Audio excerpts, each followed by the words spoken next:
Fundamentals of Philosophy. Fundamentals of Philosophy. Alexander Spirkin. This book was produced in EPUB format by the Internet Archive. The book pages were scanned and converted to EPUB format automatically. This process relies on optical character recognition, and is somewhat susceptible to errors. The book may not offer the correct reading sequence, and there may be weird characters, non-words, and incorrect guesses at structure. Some page numbers and headers or footers may remain from the scanned page. The process which identifies images might have found stray marks on the page which are not actually images from the book. The hidden page numbering which may be available to your e-reader corresponds to the numbered pages in the print edition, but is not an exact match. Page numbers will increment at the same rate as the corresponding print edition, but we may have started numbering before the print book's visible page numbers. The Internet Archive is working to improve the scanning process and resulting books, but in the meantime, we hope that this book will be useful to you. The Internet Archive was founded in 1996 to build an Internet library and to promote universal access to all knowledge.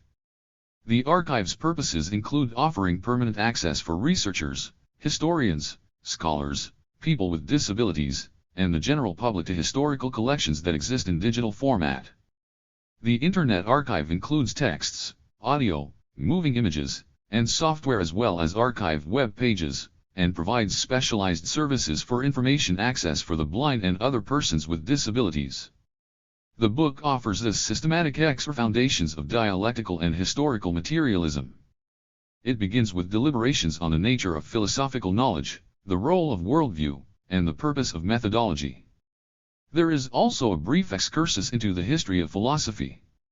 Relying on a wealth of theoretical and practical materials, the author gives an all-sided analysis of such fundamental concepts as being and consciousness, matter and motion, cognition and activity. Step by step, he identifies the main principles, laws, and categories of dialectics, and closely studies the socio-economic, political, and cultural aspects of society's life against the background of the global problems of modern times. The book shows conclusively that a consistent scientific philosophy did not develop as a mechanical accumulation of previously discovered grains of the truth but through their critical analysis and creative elaboration under the changing historical conditions. Chapter I. What is philosophy? 1. The subject matter and nature of philosophical knowledge. On the etymology of the term philosophy. Etymologically, the word philosophy means love for Sophia, which is often translated, very approximately, as love for wisdom. 7. In actual fact, the Old Greek concept of Sophia is much more complex and comprehensive than just wisdom. The fact is that Plato, who made the term philosophy part and parcel of the European terminology, did not see Sophia as an acquired subjective human property but a great objective quality, becoming only to a deity, inherent in a reasonably ordered and harmonious world. Because of his innate mortality and cognitive inadequacy, man could not, in Plato's view, really merge with Sophia. He could only love it, respectfully and at distance. That was the precise meaning that Plato attached to the word philosophy, and that is why it would be more correct to translate it as love for the truth, although this is not quite exact either. Thus at its very inception philosophy was not conceived of as a mere collection of truths but as a desire for the truth, as an ideal attitude of man's soul and mind that can lead to a harmonious equilibrium between both his inner psychical life and his complex relationships with the world. Philosophy is, as it were, a guardian and indicator of the truth, one that is embedded in the soul of man himself and does not permit him to bow down before some partial or subjectively attractive knowledge, constantly reminding man of the need to correlate his actions and opinions with some deeper truth about himself and the world. Taking a bit of metaphorical liberty, philosophy can be said to personify a collective expression of man's faith in the meaningfulness of his existence, in the existence of a higher truth, and at the same time in man's exceptional predestination revealed in his craving for this truth, for reasonable and purposive activity. It was precisely the emergence of philosophy, as distinct from the mythological world perception, that asserted in mankind's spiritual culture a reflective, reflecto I turn back, I reflect, rather than immediate empirical attitude to the environment, to man himself, and to man's thought. It was philosophy that created the intellectual background and style of thought which asserted, as it were, man's special position in the world and his consequent responsibility to himself and the world. The great semantic diversity and spiritual wealth brought by the history of culture in the past 2.5 millennia have largely changed the inner content of philosophy and the outer forms of its expression. At the same time, it has remained a special type of thought which does not strive for a utilitarian, pragmatic or purely rational knowledge, which does not identify itself with usefulness, truth, or wisdom, but ensures the tenor of man's soul and mind which underlies what is known as the philosophical attitude to life. Now, wherein lies the specificity of the subject matter of philosophy as distinct from all the other forms of social consciousness? Vice subject matter of philosophy. Before attempting to clarify the relationship between philosophy and other forms of social consciousness, science in particular, we should try to define, if only tentatively, the subject matter of philosophy as such, outside any reference to the other aspects of man's intellectual activity. After all, we do not begin the study of, say, physics with its relationship with philosophy. First, we try to define the specificity of the subject matter and method of physical knowledge, and only after this is done is it natural to study the connections between this knowledge and philosophical problems. Philosophy is an area of intellectual activity which is based both on a special type of thought, which underlies philosophical knowledge which we have already discussed in part, and on the autonomy of its subject matter. Interestingly, the specificity of the philosophical type of thought has practically never been doubted. Even the opponents of philosophy recognize that it is based on a type of thought all its own of which they are intensely critical, but that is another question, though the existence of an object of cognition characteristic only of philosophy has been, and still is, questioned by many researchers, especially those who raise concrete scientific knowledge to an absolute. Of course, philosophy does not have the same kind of subject matter as, say, the natural sciences, not being localized within a concrete domain of knowledge and reality, as it is in biology, geography, etc. But philosophy does have its own subject matter, and the fundamental impossibility of such localization is part of its specificity. This is the area of intellectual activity underlying which is reflection on that activity itself and thus on its meaning, purpose, and forms, ultimately, reflection on the essence of man himself as the subject of culture, i.e. on his essential relations to the world. Unlike mythology, philosophy as a form of man's intellectual activity emerged together with the appearance of a new subject matter and a new type of thought, when the focus was transferred from the idea of God to the idea of man in his relation to the world, i.e. to man who studies, implements, or questions the idea of divinity. In the course of history, ever new semantic nuances were introduced into the concept of the subject matter of philosophy, but deep within, philosophical knowledge has always been oriented towards clarifying the links between man and the world, towards the inherently human inner goals, causes, and modes of cognizing and transforming the world. Thus philosophy is not just a specific scientific discipline, it is also a specific type of thought and even a special kind of emotional attitude, a system of worldview emotions. Immersed in this state of the spirit, man cogitates on the universe, on good and evil, the beautiful and the ugly, on social justice, truth, and lie, and on the meaning and purpose of human history. Philosophical creativity answers man's deep need for a rational explanation of his place in the flow of being, of his historical destiny, personal freedom, and the essence of the surrounding world. A truly scientific philosophy offers man a chance to find his place in the limitless ocean of events, to gain a deep understanding not only of the external world but also of his own spiritual world. In varying degree, we all need such a philosophy, for it primarily deals with humanly relevant problems. It is not only a reflective theoretical system expressing a most general vision of the world but also a system of principles which teaches the art of living rationally. Permeated with a moral element, philosophy, just as literature, perceives in its own way everything that ails an epoch. No concrete science can solve the problems with which philosophy is concerned, it has a mission of its own. Its study offers not only intellectual but also aesthetic and moral delight, and, most importantly, it inculcates, this is, of course, true only of progressive humanist philosophy, the civic attitude in man. Are there any internal divisions within philosophical problem areas which are on the whole aimed at defining man's relation to the world?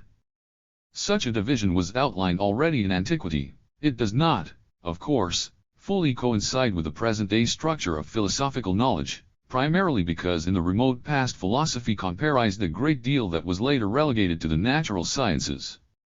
Still, even in antiquity philosophers spoke of ontology, or the study of being, fr Greek on, general case ontos that which exists, and logos theory, of gnoseology or epistemology, or the theory of knowledge, fr Greek epistemology, and of logic, or the theory of the forms of thought.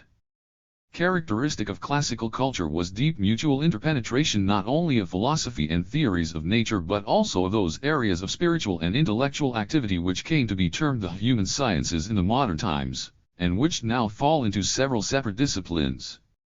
Ethics as a separate science of morality, and aesthetics as a science of the harmonious structure of the world and man's corresponding attitude towards it, were just coming into being, and social philosophy and the history of philosophy had a more subordinate status than now. Besides, philosophy comprised fundamentals of linguistics, rhetoric, poetics, and musical harmony. All these areas of knowledge had yet to find a place for themselves, and to finally assert themselves in their mutual relations with philosophy, which subordinated them all to its specific tasks. Moreover, the question of the relationship between various forms of spiritual and intellectual activity and philosophy cannot be completely solved even now, and the separation of philosophical knowledge proper from the specialist knowledge embodied in the sciences is still the focus of researchers' attention. On the nature of philosophical knowledge. At this point, it is not so much the subject matter of philosophy that emerges in the foreground as its relationship with other forms of social consciousness. An interesting point here is that, while in the Middle Ages it was the relationship between philosophy and religion, and thus between philosophy and the domain of the human sciences, that was the stumbling block, the subject of deliberations in the modern times has mostly been the relationship between philosophy and, first, politics, and second, science, that is, natural science. At the same time, the interest for philosophy's interaction with art and the humanities is still intensely alive. 10. Now, what is the problem here? Why does a state of things that would appear quite obvious at first sight, don't we all know the difference between the philosopher and the politician or physicist, give rise to endless argument? The explanation lies in the fact that philosophy occupies a special place in culture, being simultaneously the focus in which the rays from all the other areas of man's cognitive and practical activity, political, emotional, aesthetic, and so on, meet, and a kind of general energy impulse for all these forms of his intellectual activity. The exact manner in which philosophy, with its own subject matter, provides at the same time generalizations of and stimuli for the various forms of creativity, has remained one of the most debatable issues. The history of culture has known practically all possible versions of the answer to the question of the place philosophy occupies or should occupy in the general system of human knowledge, and of the role it plays in political life and in the process of cognition. These variant approaches range from the pan-philosophical position that philosophy absorbs the wealth of all the sciences, being their concentrated synthesis and recognized leader, to total rejection of philosophy, seen as a historical relic which has outlived its semantic usefulness and was only necessary in the periods of, first, spontaneous, uncontrolled development of social life, and second, of insufficient level of development of concrete sciences. The adherents of pan-philosophical notions are justly reproached for scholastic dogmatism, while people intent on driving philosophy out of the domain of human knowledge are forced to ward off the reproaches, just as deserved, of being too eclectic and empirically minded. Now, why these paradoxical and polar positions? Why do some scholars insist on the abolition of philosophy, while others, on the need for its absolute supremacy? Does it all really come down to one side wanting to expand the boundaries of the philosophical sphere to absorb all human knowledge while the other wants to exclude the very concept of philosophy from cultural experiences? No, the thing is much more complicated than that. Underlying these arguments are the three above-mentioned mutually connected issues which cause so much conflict of opinion and ideas: the nature of philosophical knowledge in general, the subject matter of philosophy, and the relation of philosophy to politics, to the specialist sciences, and other creative manifestations. 11. Question: is philosophy a natural outcome of the development of the needs of the human life? In other words, does it have objective causes for its existence, or is it merely a form of political ideology or abstruse speculation on problems not yet solved by science? He who sees philosophy merely as a temporary self-consolation of a disgruntled mind would probably offer this answer. In the past, philosophy could, and did, have the status of a separate science, a special form of cognition. Thus in antiquity philosophy was in fact identical with the entire culture of the times. In the 20th century, though, in this age of unprecedented separation of the sciences, with each problem being treated in a specialist science, logic, linguistics, physics, etc., philosophy no longer has its own territory, and has thus lost its former magic power, especially in view of the fact, an opponent of philosophy would add, that it has openly stated its political or social foundations and interests, retaining merely its ideological function. But is it worth it, then, to apply the term philosophy, say, to some political doctrine? From this point of view, the word philosophy should be solemnly deposited in the archives of history, while the cause of philosophy should be carried on by the specialist sciences on the one hand and by politics and ideology on the other. This is an extreme position, of course. Opposed to it is the other extreme, the view that philosophy, far from being put out to pasture, has assumed an absolute synthesizing function almost as great as in antiquity. What are the arguments in favor of this? An adherent of this position would say that, for the first time in history, philosophy has realized its true position as the queen of the sciences, replacing religion that has reigned for so long. For the first time it has come close enough to social life to make not only an indirect but also a direct impact on it. For the first time, too, philosophy has gained the right to evaluate and even solve conflicts not only in social and political life but also in the economy and in academic life. If we do not openly recognize this leading role of philosophical thought, if we admit that the once splendid building of philosophical knowledge has disintegrated, its bricks pilfered by the specialist sciences, we shall thereby give up the unity of our spiritual world, which is alone capable of sustaining us in our practical activities. These two opposing stands on the interpretation of the place of philosophy are so rigid not just because they express the concern about the possibility of philosophy's hegemony, including political and ideological hegemony. The other underlying reason is the 12. Acutely polemical attitude to the relationship between philosophy and science. As for the relationship between philosophy and politics, it is fairly obvious on the one hand and extremely complex in terms of detail, on the other. Of course, philosophy cannot replace political consciousness, still less can the latter become philosophy. These are two fundamentally diverse forms of social consciousness differing in their subject matter, methods of thought, and, most importantly, their goals. At the same time, of course, there are meaningful, emotional, and functional contacts between them, these mutual links being most fully manifested in the 20th century. However, these unquestioned and generally recognized close ties between philosophical and political thought must in no way give rise to the conclusion that philosophy is finished. Below, we shall dwell on the relationship between philosophical and political thought in greater detail. Those who reject the need for philosophy in our times deny its political claims on the grounds that it is not a science. For those who see it as a form of social consciousness called upon to generalize and control all the other forms, it is, above all, a science. In the first case, the role of philosophy is belittled through putting it outside science. In the second, it is elevated as being more scientific than all the sciences and even capable of affecting the social evolution. In both instances, the view is manifested, in one way or another, that the only true form of knowledge is rational knowledge, and that only in the interpretation it is given in the natural sciences. This methodological orientation, which belittles the importance of all knowledge that does not have a strictly rational form, has come to be known as scientism. The positions of scientism are so influential that the question of the relationship between philosophy and science must be considered in greater detail. i.e. problem of the scientific nature of philosophy and the limitations of scientism. A little history first.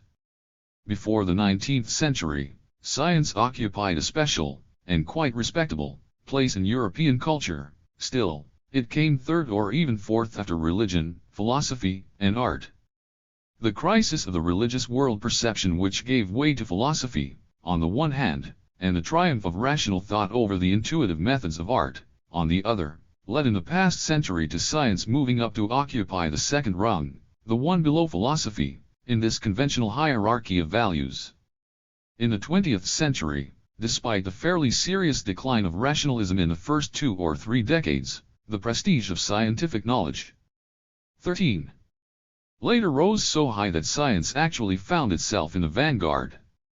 The dilemma itself of the end or efflorescence of philosophy, referred to above, was provoked precisely by the type of thought characteristic of scientism, which expressed this dilemma in the following way: if philosophy is not a science, it must cede its positions; if it does not cede them, that will mean that it is a science. This position cannot, of course, be justified. The question of whether philosophy is a science or not cannot be given an unambiguous solution since, on the one hand, if it is a science, it is not a science in the same sense as the natural disciplines. If, on the other hand, it is not a science, this does not mean that it loses all the attributes of scientific knowledge. Let us deal with this point more thoroughly. What precisely is so anti-scientific about philosophical knowledge, from the standpoint of scientism? In the first place, an adherent of scientism will reproach philosophy for the undemonstrability and fundamental unverifiability of its truths, for the fact that philosophy does not contain scientific knowledge, for being, on the contrary, so imprecise that it is closer to art than to science. This reproach is far from new. Already in antiquity, the sceptics censured philosophy for its inability to provide irrefutable truths. Let us not forget, though, that they leveled the same critique against science itself. The epoch of enlightenment, also cited by scientism today, was just as critical.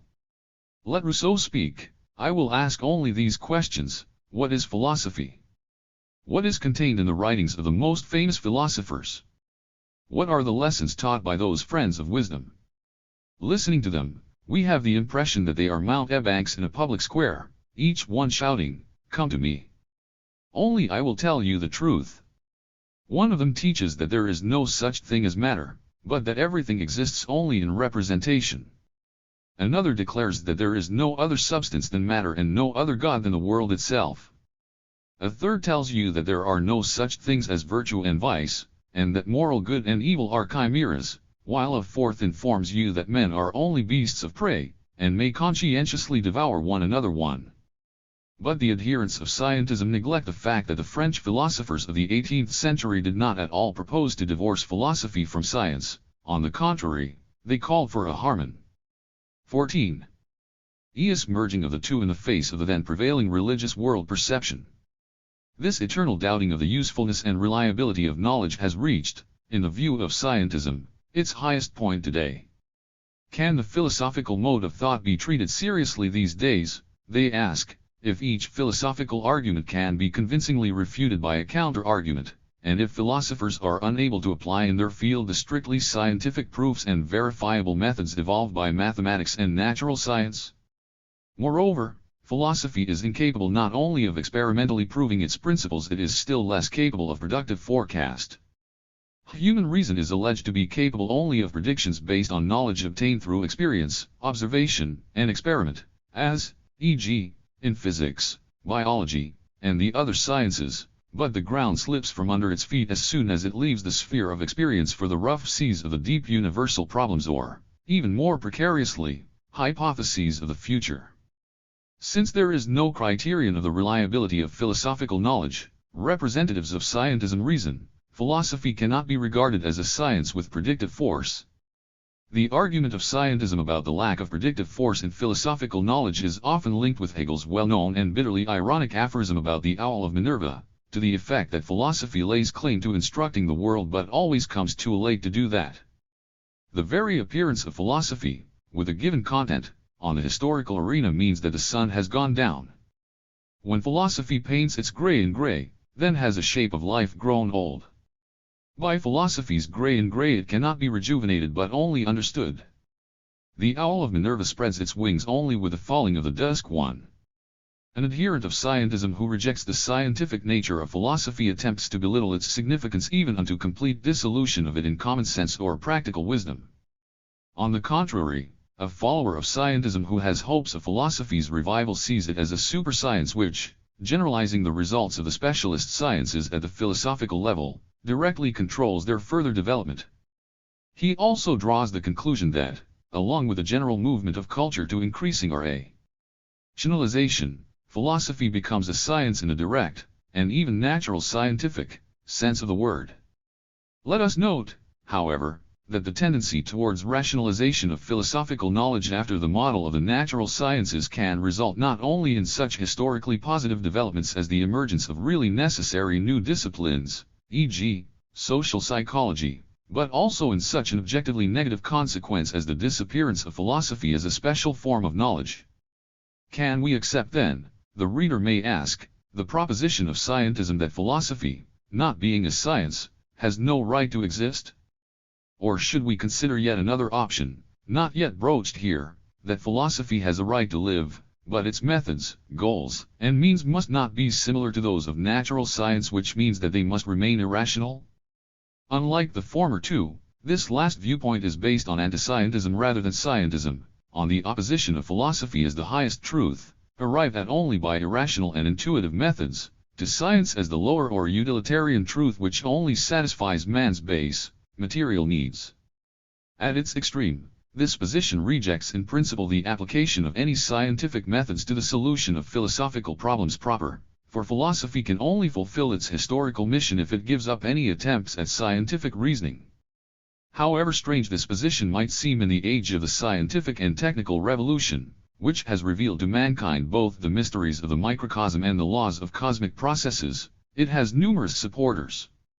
Present-day irrationalism is a reaction against the extremes of scientism described above. It is a vote of no confidence in the rational doctrines of science and politics. Doesn't it follow that philosophy need not aspire towards a scientific status, considering that the orientation towards supremacy of scientific rational cognition, engendered by our times, is more and more called in question?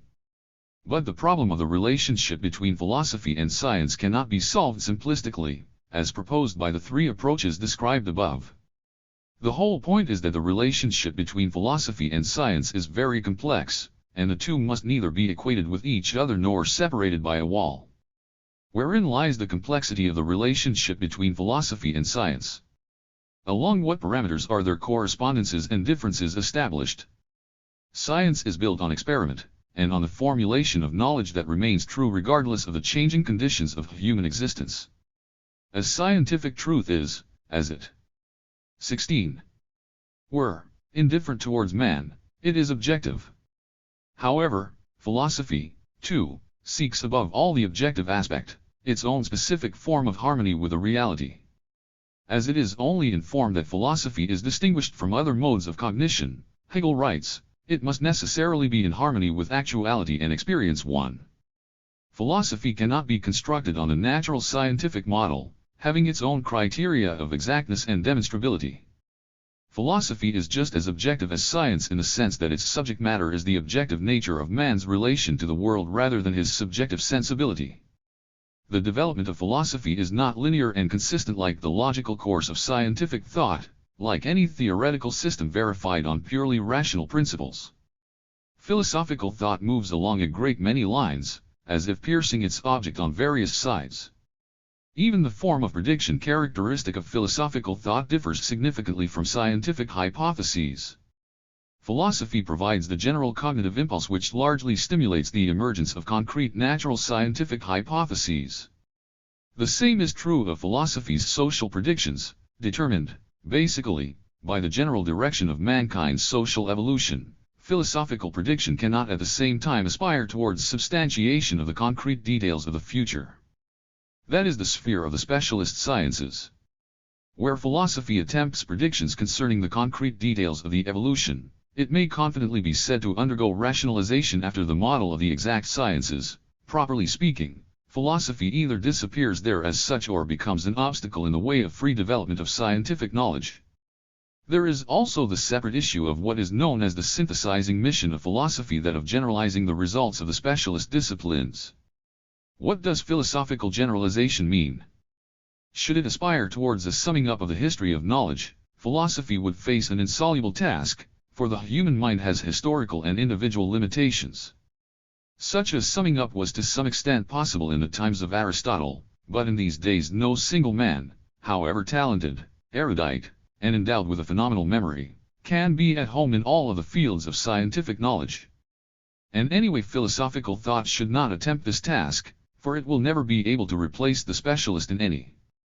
1. See the logic of Hegel translated from the Encyclopedia of the Philosophical Sciences by William Wallace, Oxford University Press, London, 1931, p. 10.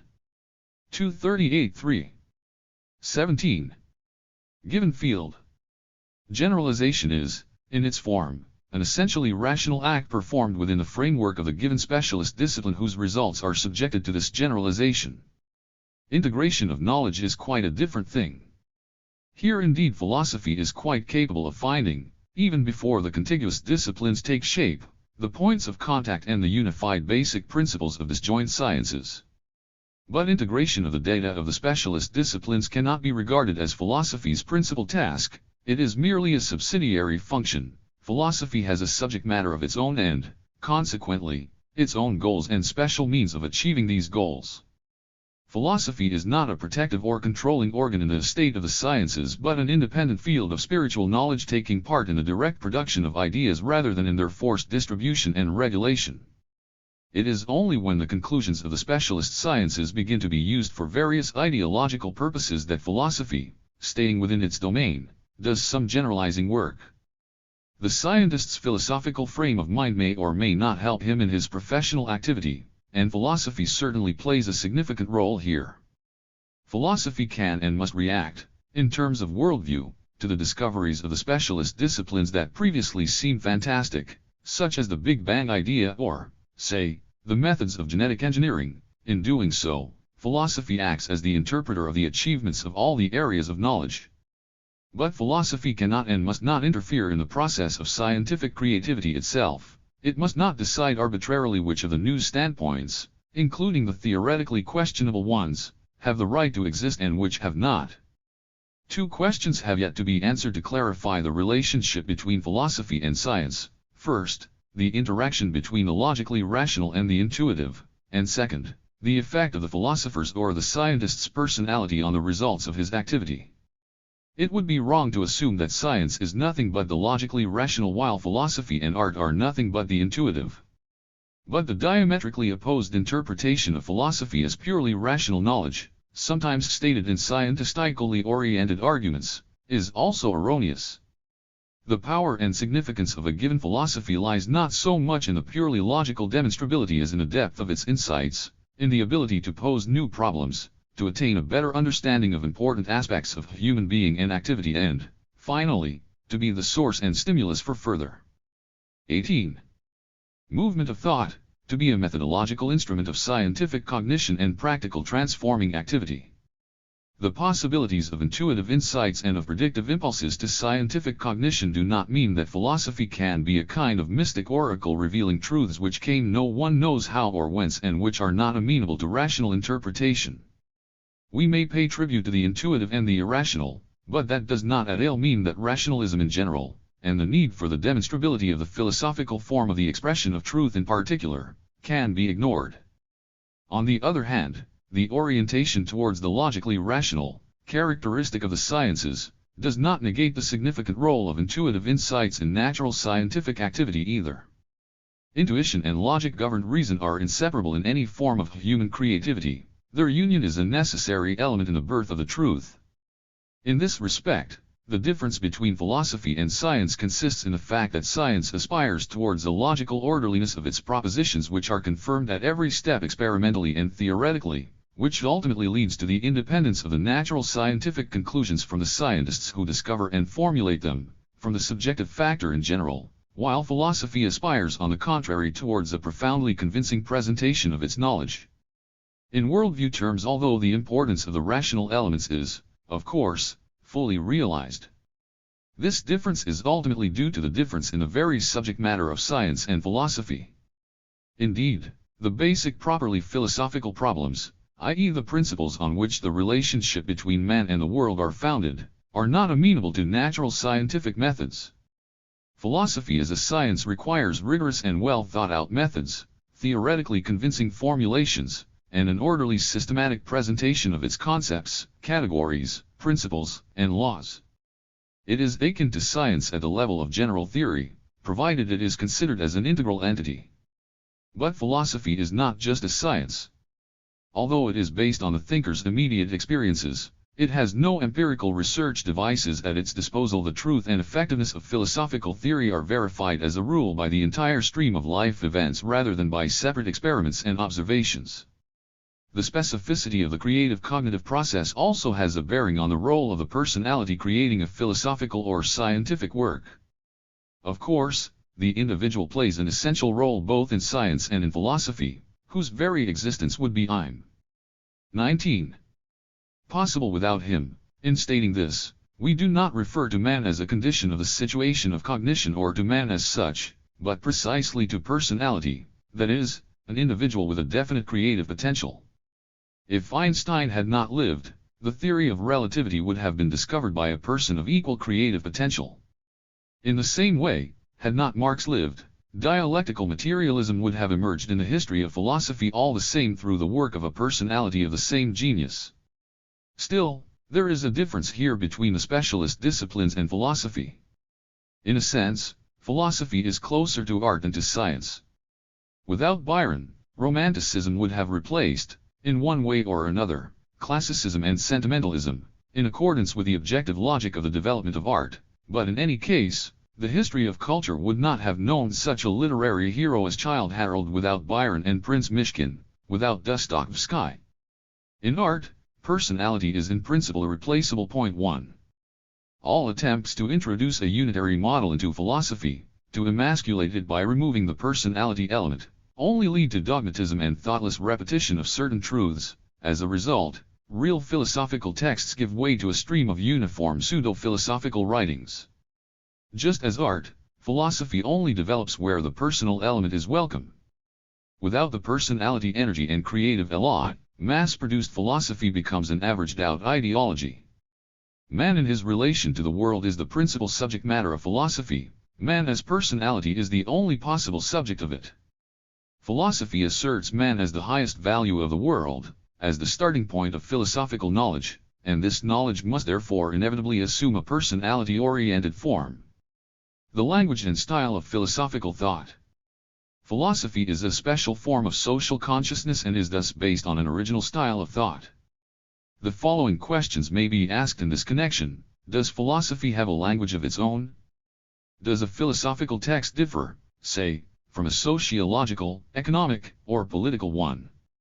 The relatively lesser role of personality in the natural sciences must not be exaggerated, of course. As scientist's creative activity absorbs the whole of him as an individual personality. The humanist meaning of scientific activity manifests itself, above all, in the personal responsibility for the results of the discoveries, especially technological ones, and their possible practical application. 20. There have been trends within philosophy itself which were particularly concerned with analysis of the language of philosophical texts. Thus the main proposition of the Vienna Circle, led by Ludwig von Wittgenstein, was this: philosophy will always contain the possibility of ambiguity and dogmatism unless it radically changes the mode of presentation accepted in it.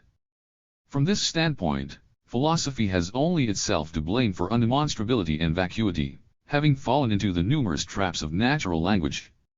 To avoid this kind of situation, Wittgenstein insisted on a therapy for the philosophical language in order to overcome in philosophy the polysemy and fundamental imprecision of natural everyday usage. But Wittgenstein and his followers sought this therapy in extreme formalization of philosophical language, in bringing it closer to the language of mathematics and natural science.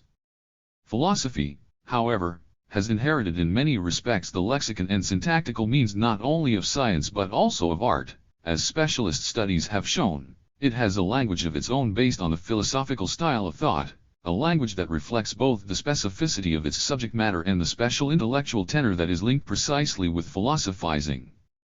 Just as the other kinds and genres of speech, philosophy has worked out a form of language usage with a distinctive modal coloring, rhetorical devices, and unusual form of combining the logical and the emotional elements. A truly philosophical text cannot be confused with texts from science, journalism, or fiction.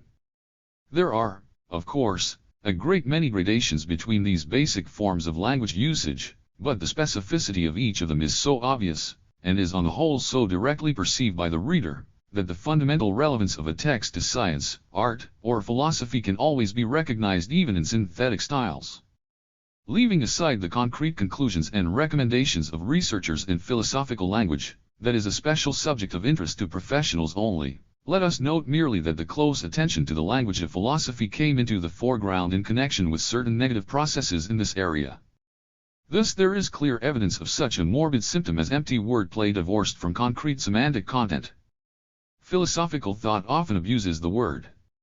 This is first of all true of the idealist systems in which scholastic verbalization sometimes assumes highly involved forms divorced from the needs of thought. Francis Bacon, the English philosopher, criticized in his theory of the idols this sort of verbalization, which is a caricature of the scholastic devices, a mere waffle. It would be wrong, though, to reproach idealism. 21. Alone for such waffling. Unfortunately, non-idealist literature, too, offers examples of pseudo-scientific philosophizing in deliberately complicated verbal form, when the thought content is trivial but the text is an impenetrable verbal thicket, which creates an illusion of profundity despite the actual triviality. The language is also negatively affected by the dogmaticization of the content of philosophical text, which is expressed in their anonymity, impersonality, in worn language cliches and empty rhetoric instead of proof. An impersonal aged-out style is unacceptable in philosophical language. All outstanding philosophers were distinguished both for the individual content of their ideas and for their individual language style. Marx, Engels, and Lenin, as well as Plato, Aristotle, Kant, Schelling, Hegel, and Schopenhauer, had profoundly individual styles. Lenin's impassioned philosophical language, and the disciplined power of the language of Marx, are instantly recognizable. An impersonal language indifferent to the subject matter in hand, as if churned out by a single standardized mechanism, is detrimental to philosophy. It must have a distinct individual coloring, and differ clearly from the language of natural scientists, sociologists, economists, or politicians. Philosophy in its human dimension. At this point we can already offer a more extended description of the domain of philosophical knowledge than at the beginning of the present section. Indeed, what is meant concretely by the statement that the focus of philosophy is man and his relationship with the natural and social world? First, it should be emphasized that philosophy does not regard man as an object. Man as object is dealt with in the human or social sciences such as psychology, but as a subject. Second, the subject matter of philosophy is not the individual subject with his particular qualities but subject as the general, as a universal category opposed to the category, just as universal, of object. It does not only study, say, the problem of self but the problem of relationship between the self and others, the problem of understanding as a central issue in the theory of knowledge. Third, philosophy purports to free man's thought from the various traps, rational, formal, intuitive, etc., embedded within this thought. These include, in particular, a vision of reality obscured by the verbal means of its expression. This requires the ability for correcting the cognitive operations and instruments to suit the reality. In other words, philosophy frees the human mind from the obstacles to an adequate perception of the world inherent in the mind itself. Being better prepared than the 22. Specialist disciplines for the overcoming of the most widespread prejudices of reason, such as neglect for the differences in the modes of concept usage, in the meanings of words, etc. It acts as the methodological purgatory for experiential and, more generally, for all specialist knowledge seeking true road. Fourth, philosophy meditates not just on man as subject but on man in his relation to the world. It strives to find the common features in the world of objects and in the world of the subject, i.e. the universal laws of being, but most importantly, it attempts to identify the form of the subject's relation to the entire diversity of objective phenomena, to determine man's concrete and unique place in the universe of being. Therein lies its worldview function, for no creative activity of man is possible outside a general worldview orientation. Fifth, philosophy answers the central question arising out of the consideration of man's relation to the world, the so-called basic question of philosophy, the question of the primacy of objective or subjective being.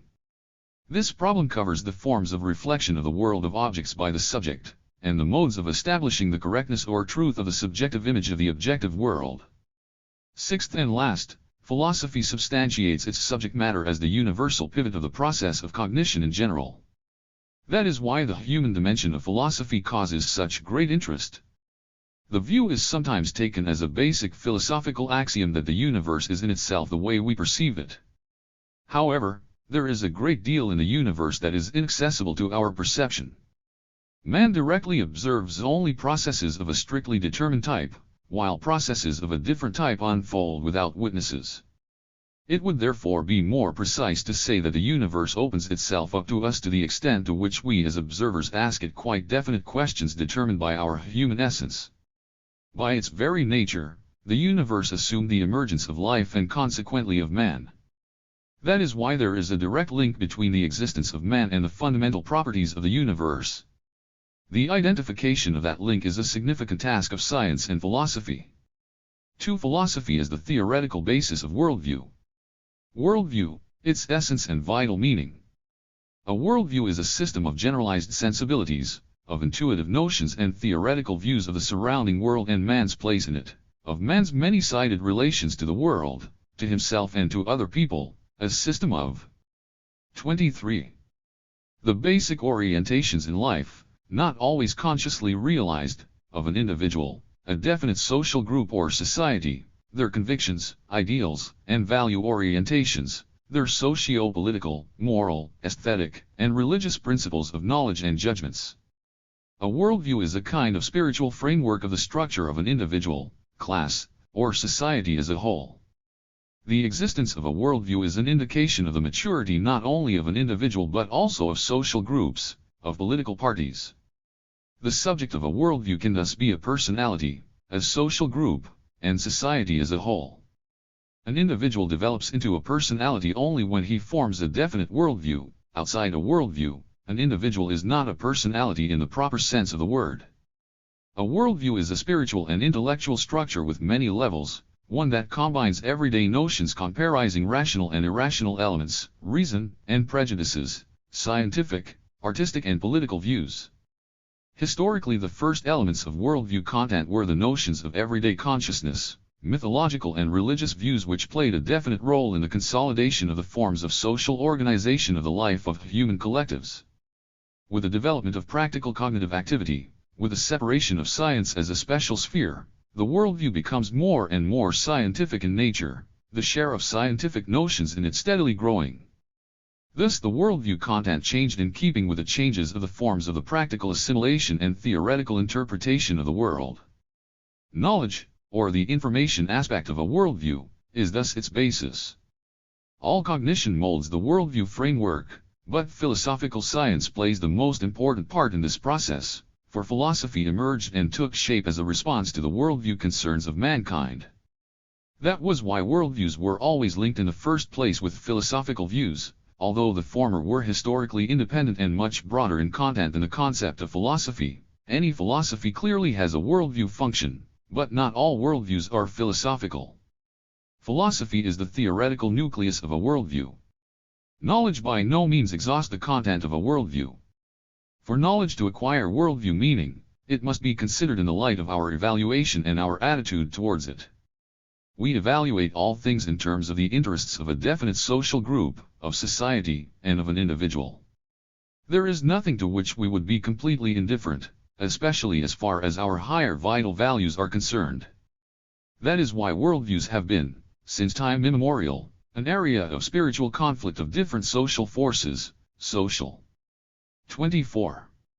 Classes and even separate individuals. That means that part of the structure of worldview is also evaluation of knowledge. In other words, along with information content, worldviews have axiological content. Knowledge is only poured into the worldview vessel when it becomes conviction. Convictions are a constant component of a worldview, the prism through which reality is seen. They express not only an intellectual position but also an emotional state, a stable psychological orientation, an unshakable confidence in the tightness of our ideals, principles, and views. Convictions are ideas implemented in actions, and actions illumined by an idea. It is convictions that form a most important element in the worldview of a strong and socially active personality. Ideals, along with knowledge, value orientations, and convictions, form part of the worldview structure. Human life is inconceivable without ideals.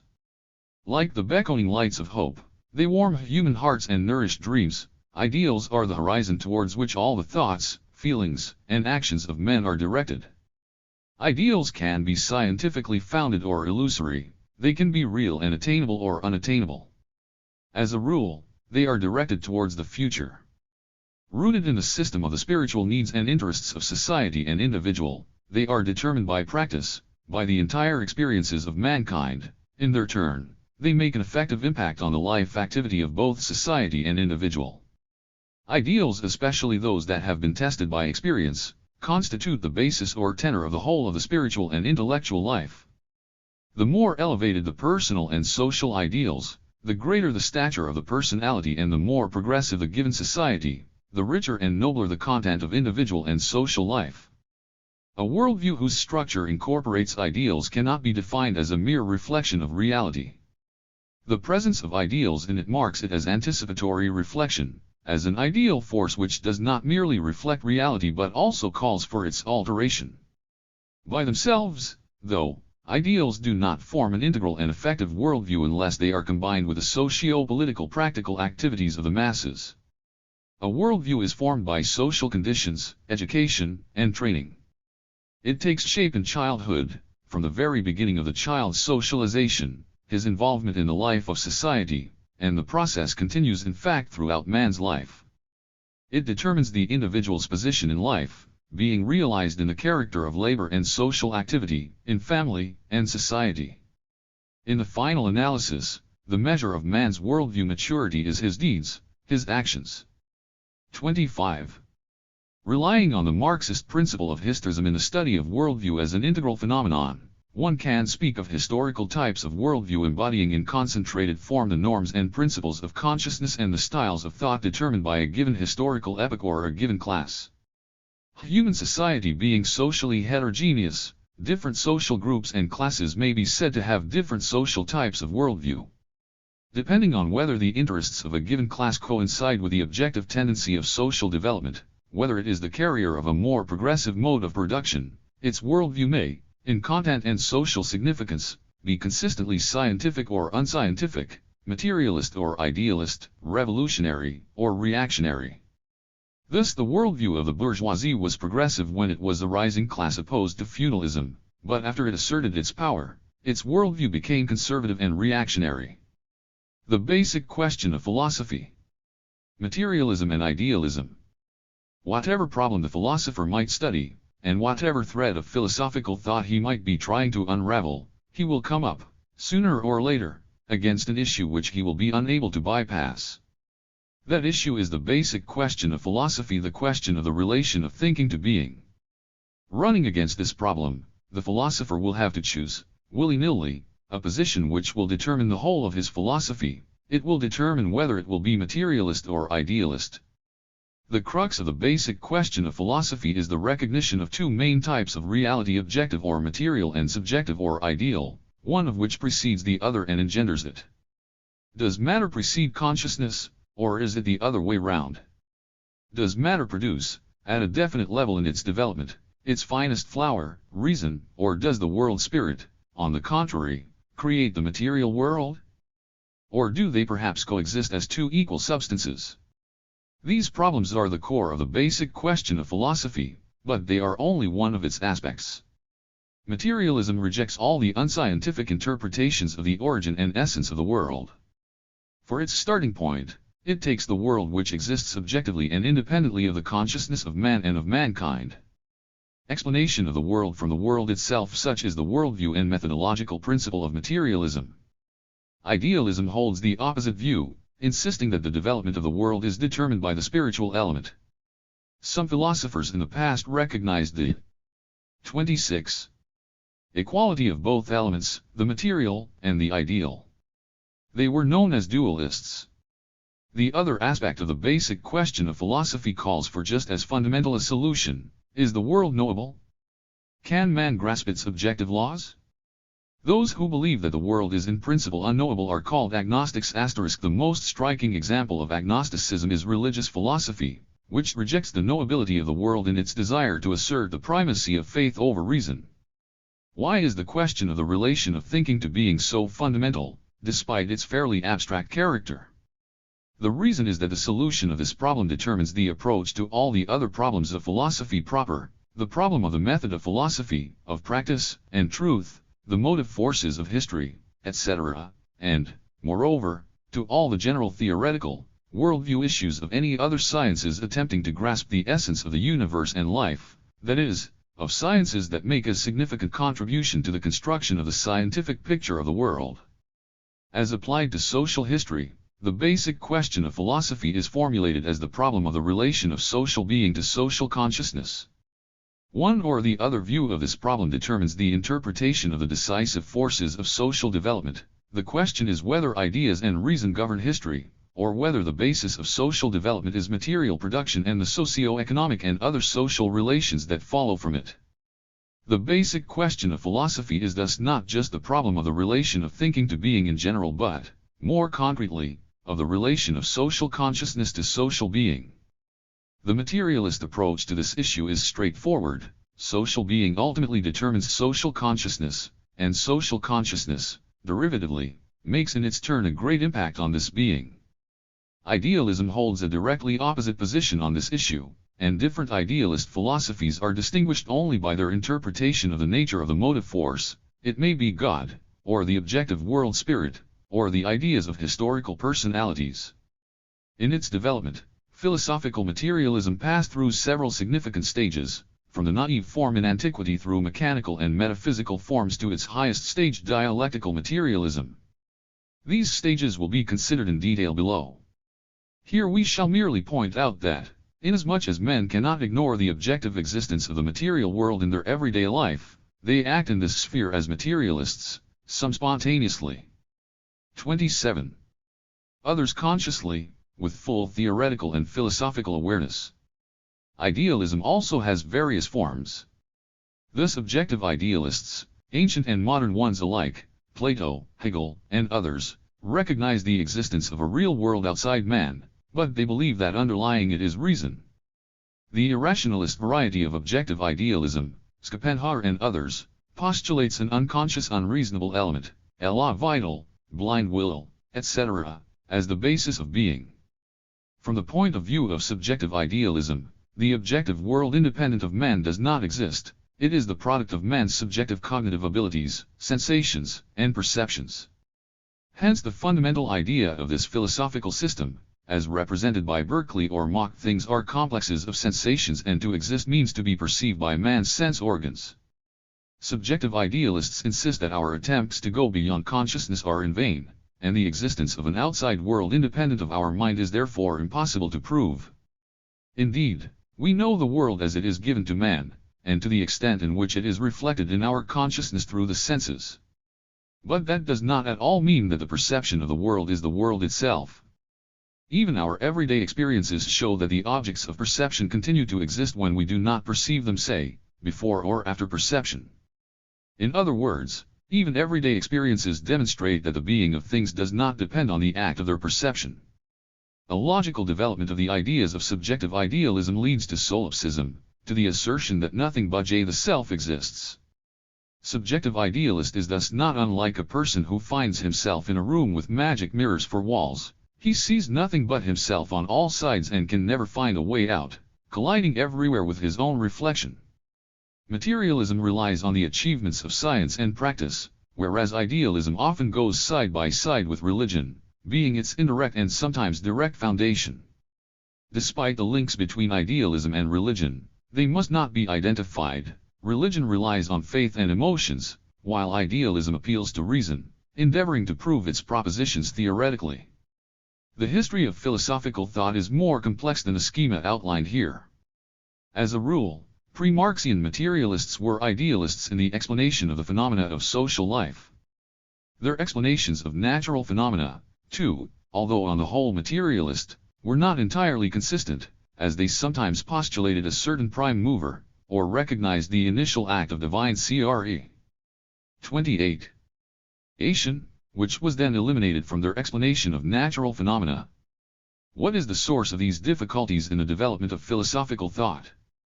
Idealism is not a whim of philosophers straying just because they are dim-witted. On the contrary, many of them were geniuses. Idealism has its epistemological and social roots. Cognition of the world is a very complex and extremely contradictory process. It is far from rectilinear, moving mostly in zigzags and roundabout ways, along a spiral. We find here free play of the imagination, common sense, cunning, the power of consistent logic, and assumptions that may be very similar or far from reality. This flow of questing, creative thought veering from side to side and sometimes rushing up blind alleys is inevitably fraught with the possibility of errors and delusions, as demonstrated by the experiences of man's intellectual life. Philosophical idealism is a one-sided, exaggerated, development, inflation, distension, of one of the features, aspects, facets of knowledge into an absolute, divorced from matter, from nature, apatheicized one. Thus the process itself of cognitive activity contains the potential for divorcing thought from reality, and for departure for the realm of the imagination, which inevitably forces the researcher to choose the false path. It is a well-known fact that things and their properties are given to us in the form of sensations, and that the subjective images of these things are realized by us as existing where their object is located. For instance, looking at a green leaf, we perceive this greenness as belonging to the leaf itself. Contemplating the blue sky, we ascribe objective being to the blueness. Subjective idealism exaggerates out of all proportion this aspect of our cognition. Relying on empirically given experience, it gives it an erroneous theoretical interpretation, namely, it interprets the subjective form in which the object is given to the subject as the object itself, i.e. it reduces things to sensations and sensations to things. But any biophysicist will explain that greenness or blueness are sensations reflecting the visible spectrum of electromagnetic oscillations of definite frequencies and wavelengths, and that in themselves the waves are neither green nor blue. The subjective form in which the object is given us must therefore be distinguished from the objective source existing by itself, and this is exactly what a scientific materialist does. 1 V.I. Lenin, On the Question of Dialectics, Collected Works, Volume 38, Progress Publishers, Moscow, 1976, p. 361. 29. If subjective idealism locks itself within the sphere of the cognizing individual and the sensuous form of his cognition, objective idealism, on the contrary, lifts the result of human thought, of man's entire culture, to an absolute, ascribing to it absolutely independent superpersonal being and active power. This logic of human thought is expanded to cover the whole world, becoming the logic of being itself. The epistemological roots of objective idealism go down deep into history, being linked with the formation of abstract concepts, with the progress of cognitive activity and reason's penetration into the essence of things. The problem arose of relating the general and the individual, the essence and its manifestations. It was not a simple matter for man to understand the way in which the general reflected in, say, the concept of beauty was related to the individual form of its being in a given object. For example, a wise man dies, but wisdom, becoming imperishable, is preserved as something general, and exists in the system of culture as something superpersonal. Being divorced from the individual, the general came to be perceived as something existing absolutely. Thus objective idealism begins where the idea of a thing is thought of not as a reflection of this thing but as eternally pre-existing it, determining its structure, properties, and relations, and continuing to exist after the destruction of this thing. For instance, already in antiquity Pythagoras thought of numbers as independent essences ruling the world, while in Plato general concepts or ideas made up a realm of pure thought and beauty that had engendered the world of visible reality. Objective idealism raised to an absolute not only the results of human activity but also men's creative activity itself, divorcing the one from the other. That was the reason why in pre-Marxian history of philosophy man's active, creative capacity was mostly studied by objective idealism. The idea of a thing created by man pre-exists the thing itself, in terms of time and of the very essence of that thing, which is derivative from the purpose and design. Most of the things surrounding us are results of our creative activity, so that the idea of creation becomes a kind of spectacles through which we look at the world. It is not all that simple for man to give up that idea and to think of the world as eternally existing, not created by anyone. The eternal existence of the world without a creator was therefore beyond the comprehension of some people. Trademark still is, as a matter of fact. Hence the assumption of the existence of a universal creator and ruler. 30. 3. Philosophy as general methodology. Method and methodology. Theory and method. Methods originate in practical activity as generalized devices that conform with the properties and laws of reality, with the objective logic of the things at the transformation of which human activity is directed. The methods of practical activity thus reflect the historically formed and socially consolidated modes of man's sensuously objective interaction with the world. This was the basis for the formation of cognitive and later theoretical devices used in the assimilation and transformation of reality, and for the molding, in the process of the development of science, of theoretical methods, sets of devices and operations directing the mind towards the path leading to the truth. The choice of methods is conditioned both by the nature of the phenomenon under study and by the tasks pursued by the researcher. All other things equal, it is precisely the method that largely determines the depth of penetration into the essence of the object of study. Each science works out methods of its own. At present, the system of scientific methods is so complex that the need arises for their classification. Some of the extremely diverse methods of science are used in one discipline only, and are characteristic of its specific domain. These methods are referred to as particular, or concrete, scientific ones. Accordingly, the general scientific methods are those that are used by a number or group of sciences. Philosophy is a universal method, its subject matter being the most universal principles of thought, of all cognition. It is sometimes naively believed that, owing to the universality of its method, philosophy can yield true knowledge in a concrete scientific field. Nothing could be more absurd and harmful than this delusion. It is inconceivable that we should succeed in, say, making a table by relying on general principles only.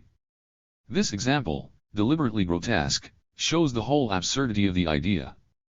This view of the methodological function of philosophy turns it into a set of frozen and immutable formulas, depriving it of the most important, essential, and necessary element, the ability to develop and be enriched by real historical and scientific practice. Philosophical methods do not determine unambiguously the course of the creative search for the truth.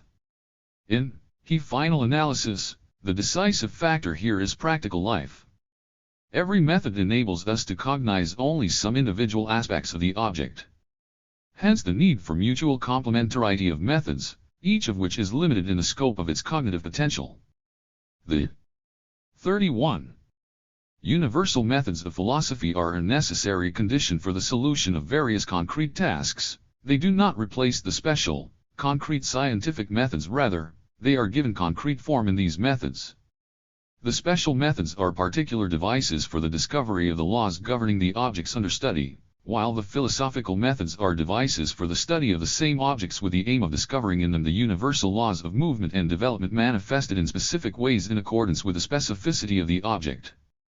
The need for the selection and substantiation of methods and for clarifying their relationships naturally gave rise to methodology as a particular area of philosophical and scientific theoretical knowledge, as a system of the basic principles or elements, of generalized modes of the organization and construction of theoretical and practical activity, and as the theory of such a system.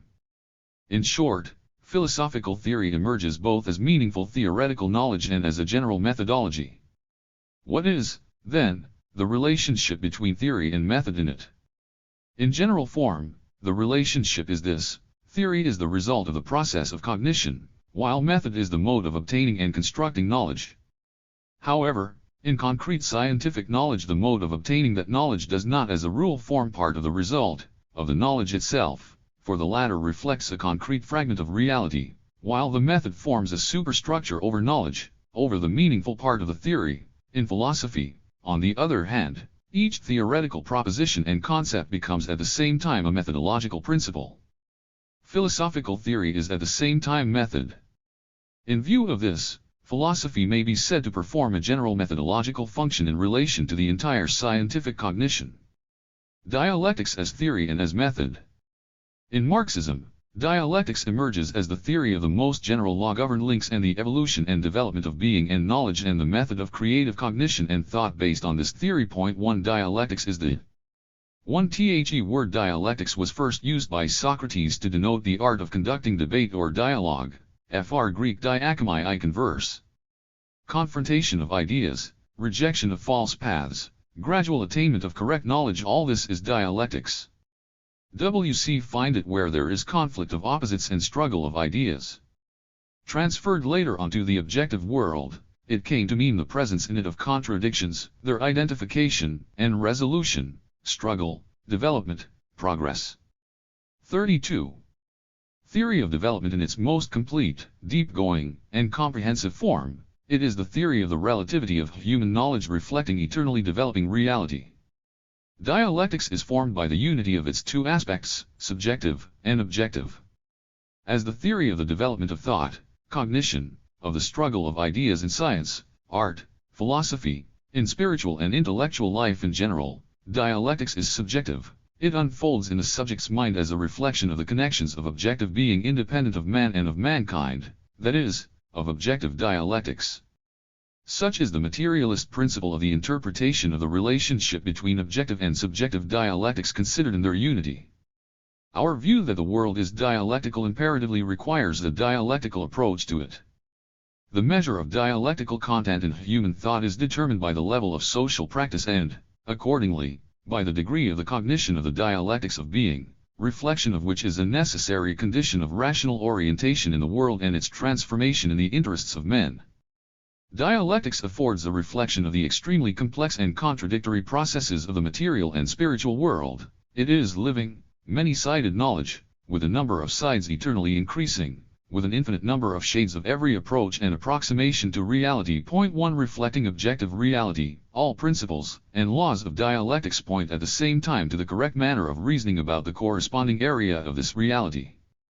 That is why dialectics is the theory not of external forms of thought, but of the laws of development of all material, natural and spiritual things, i.e., of the development of the entire concrete content of the world and of its cognition, i.e., the sum total, the conclusion of the history of knowledge of the world. 2.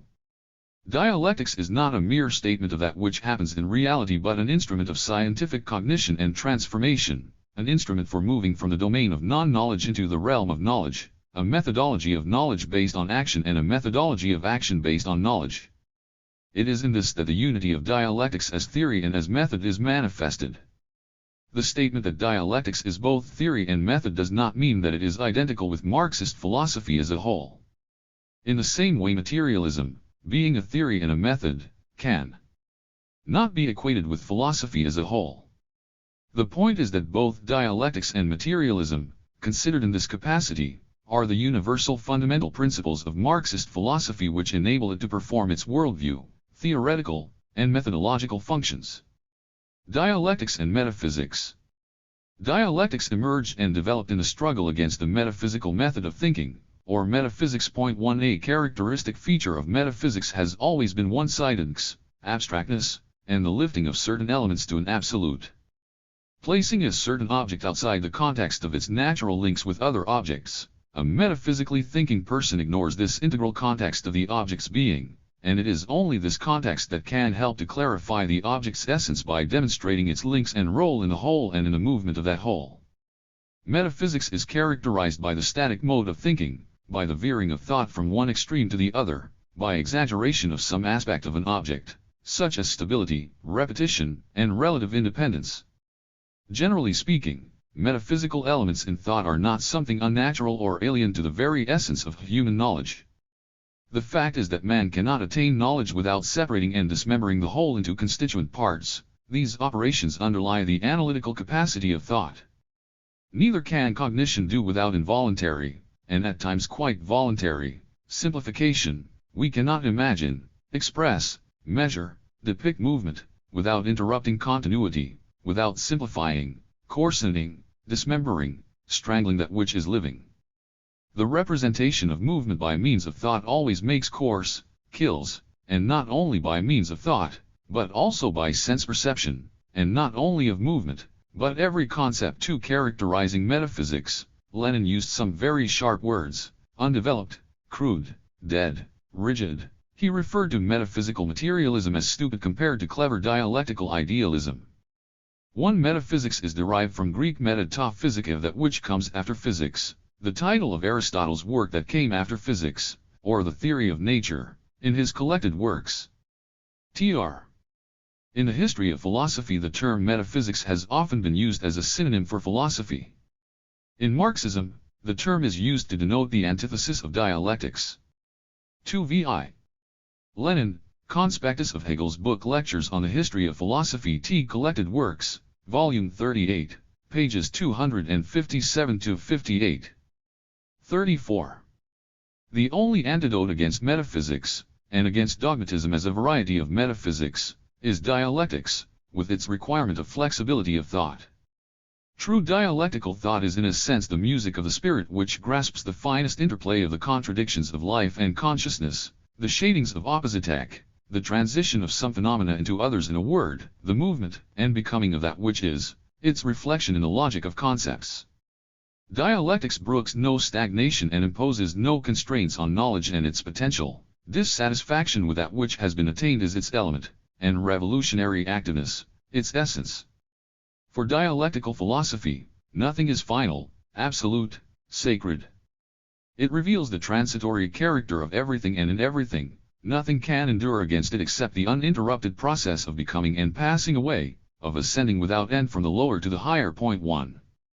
Dialectics is a creative theory inconceivable without constant development and enrichment. The pledge of such enrichment and development is unity with the historically developing social practice, with the needs of science and culture. Estrangement from real life, escape into pure theory results as a rule in scholasticism and metaphysics as the antipode of dialectics. To be an effective theory of the cognition and transformation of the world, materialist dialectics constantly processes new social practices, assimilating the living experiences of historical activity, and thus receiving new impulses for development towards perfection. This is a necessary condition of its viability. What does the connection between dialectics and real practical life mean in real terms?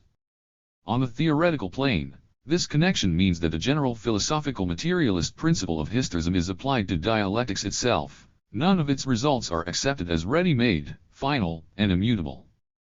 Dialectics must demonstrate flexible thinking, reflecting in cognition all the real twists and turns of the object's movement. Only in this case can cognition fulfill its primary task of being concrete. Materialist dialectics is expressed in a system of philosophical principles, categories, and laws which are a means of understanding reality in all its essential forms of manifestation in nature, society, and thought itself.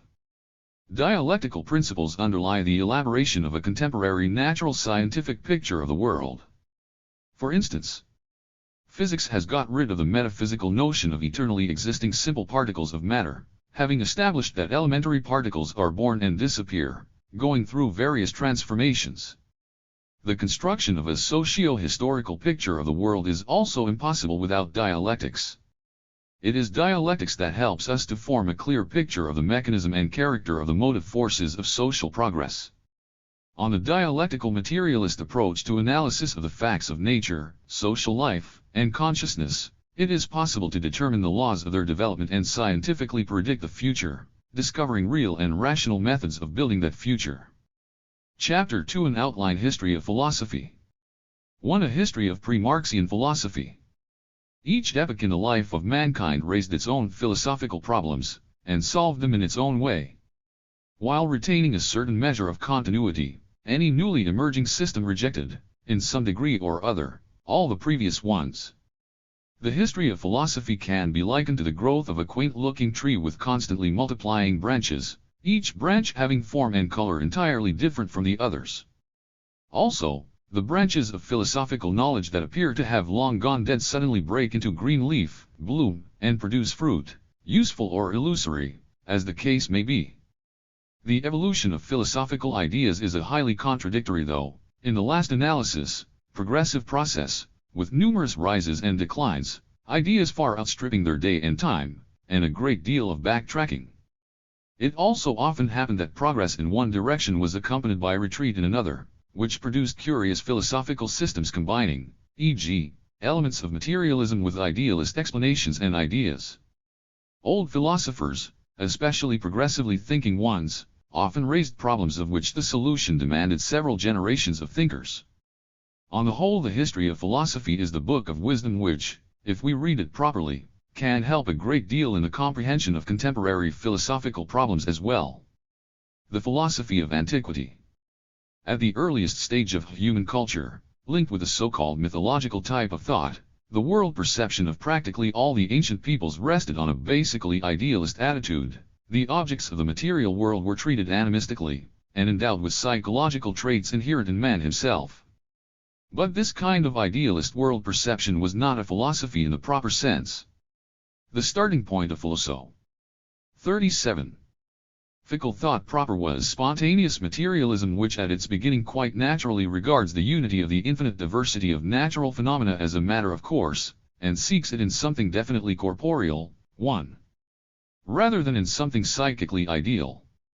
The Greek thinker Thales of Miletus, c. 625–547 BC, expressed the idea that all things come from water and turn into water.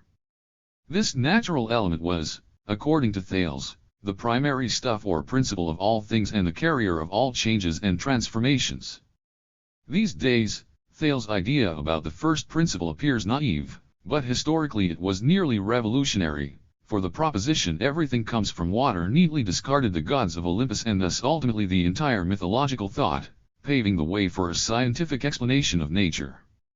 Thales' successor Anaximander, c. 610 after 547 BC, believed that the first principle of all things was not a concrete matter but primary matter, or apeiron, which meant unlimited.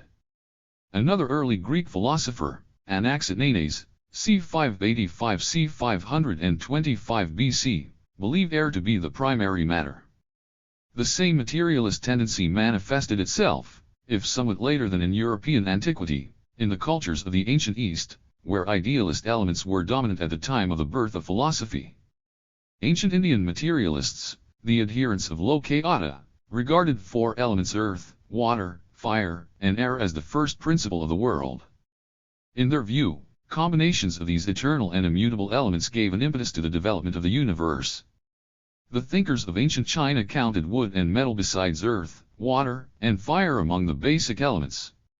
Owing to a complex intertwining of mythological and spontaneously materialist tendencies at the early stage of the formation of philosophical concepts, human thought did not know, until a certain moment, marked in Europe by the emergence of the philosophy of Socrates, a clear-cut distinction between materialism and idealism.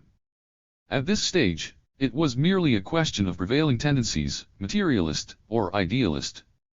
The spontaneity of ancient materialism was evident in that basically materialist propositions often assumed idealist mythological form, but already in those times the conflict between the materialist and idealist explanations of the world was an inner stimulus for the development of philosophy.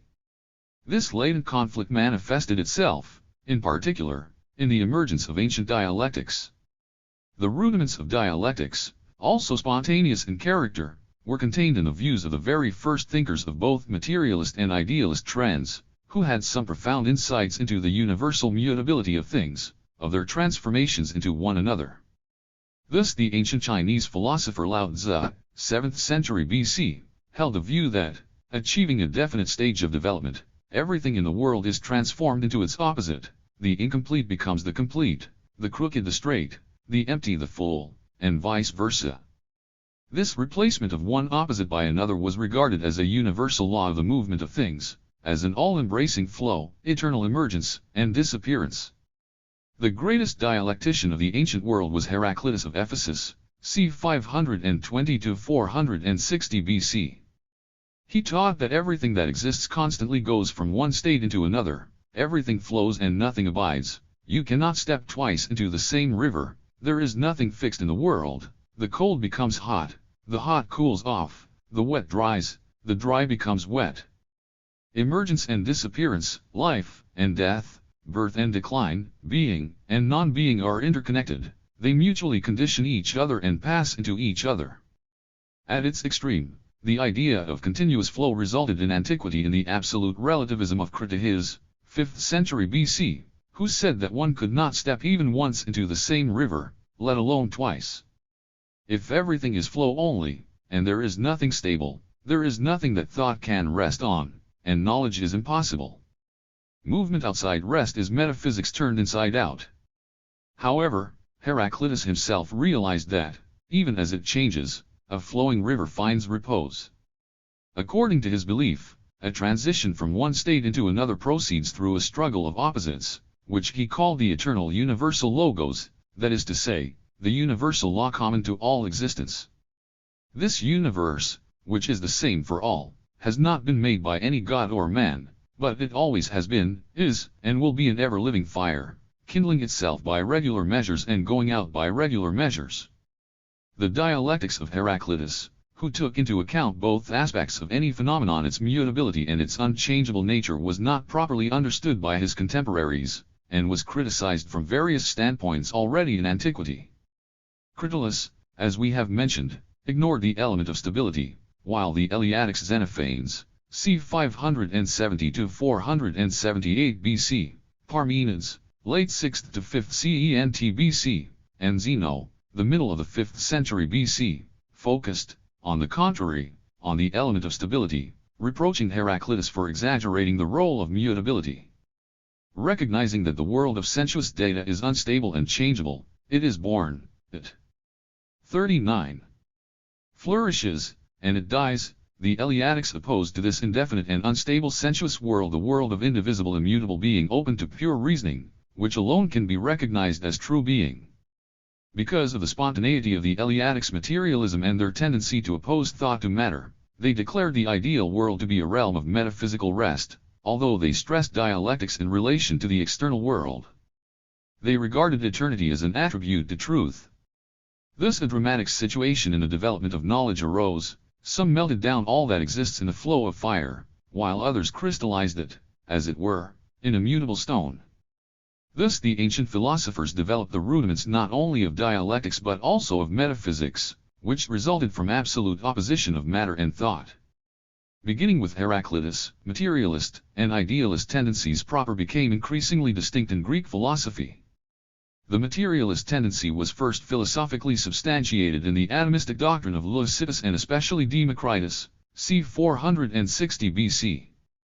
The atomists regarded the world as an integral whole consisting of an infinite number of atoms, tiny, invisible, and indivisible particles that move, this way and that, are jolted in all directions in void.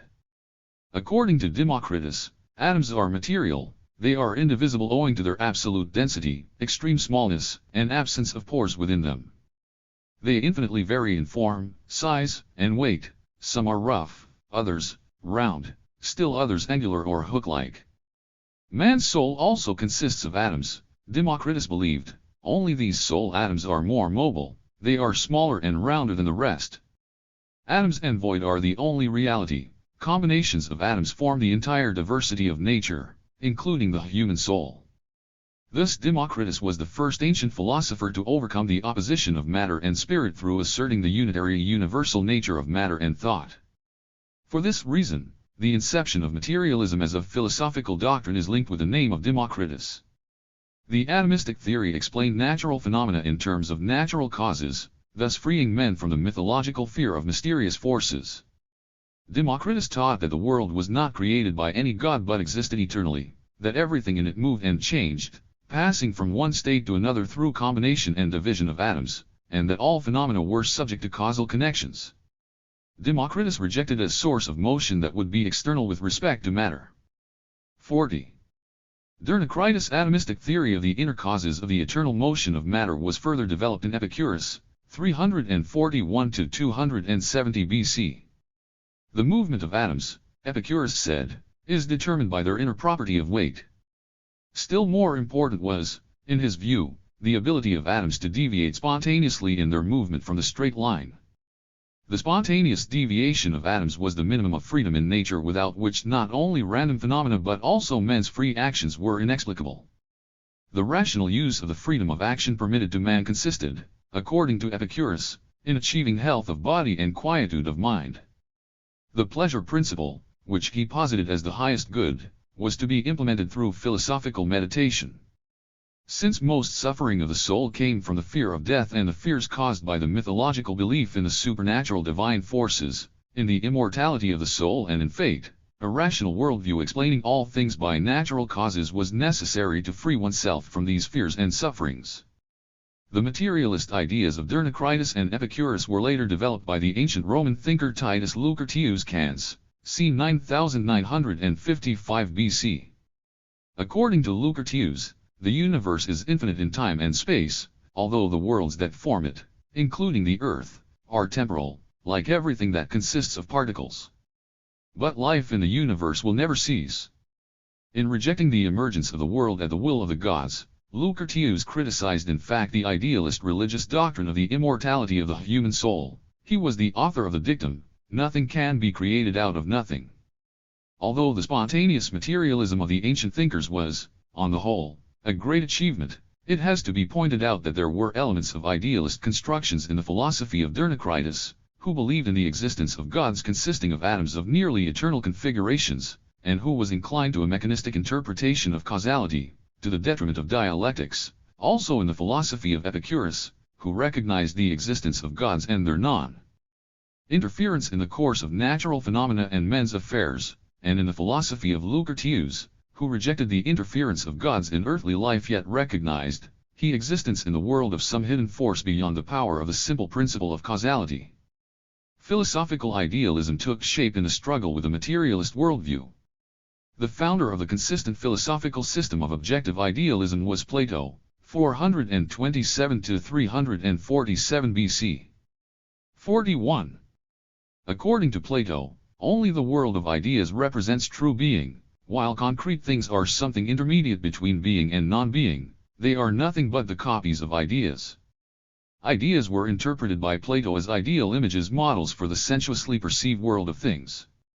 Abstracting ideas from the reason of concrete human beings, Plato declared the world of ideas to be a divine kingdom in which man's immortal soul existed before his birth.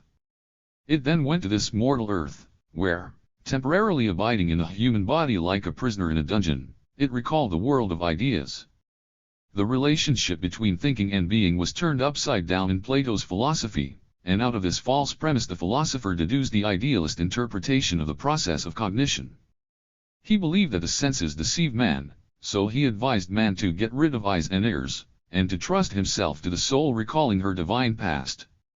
Plato's objective idealism was combined with a dialectical method of philosophical reasoning, the dialectics of one and many, of the identical and different, of motion and rest. Characteristic of Plato's philosophy of nature, just as of the Pythagoreans, was its links with number symbolism believed to rule the world of sensuous data. Despite its idealist character, the dialectics of concepts worked out by Plato was of invaluable significance for the subsequent development of dialectical logic.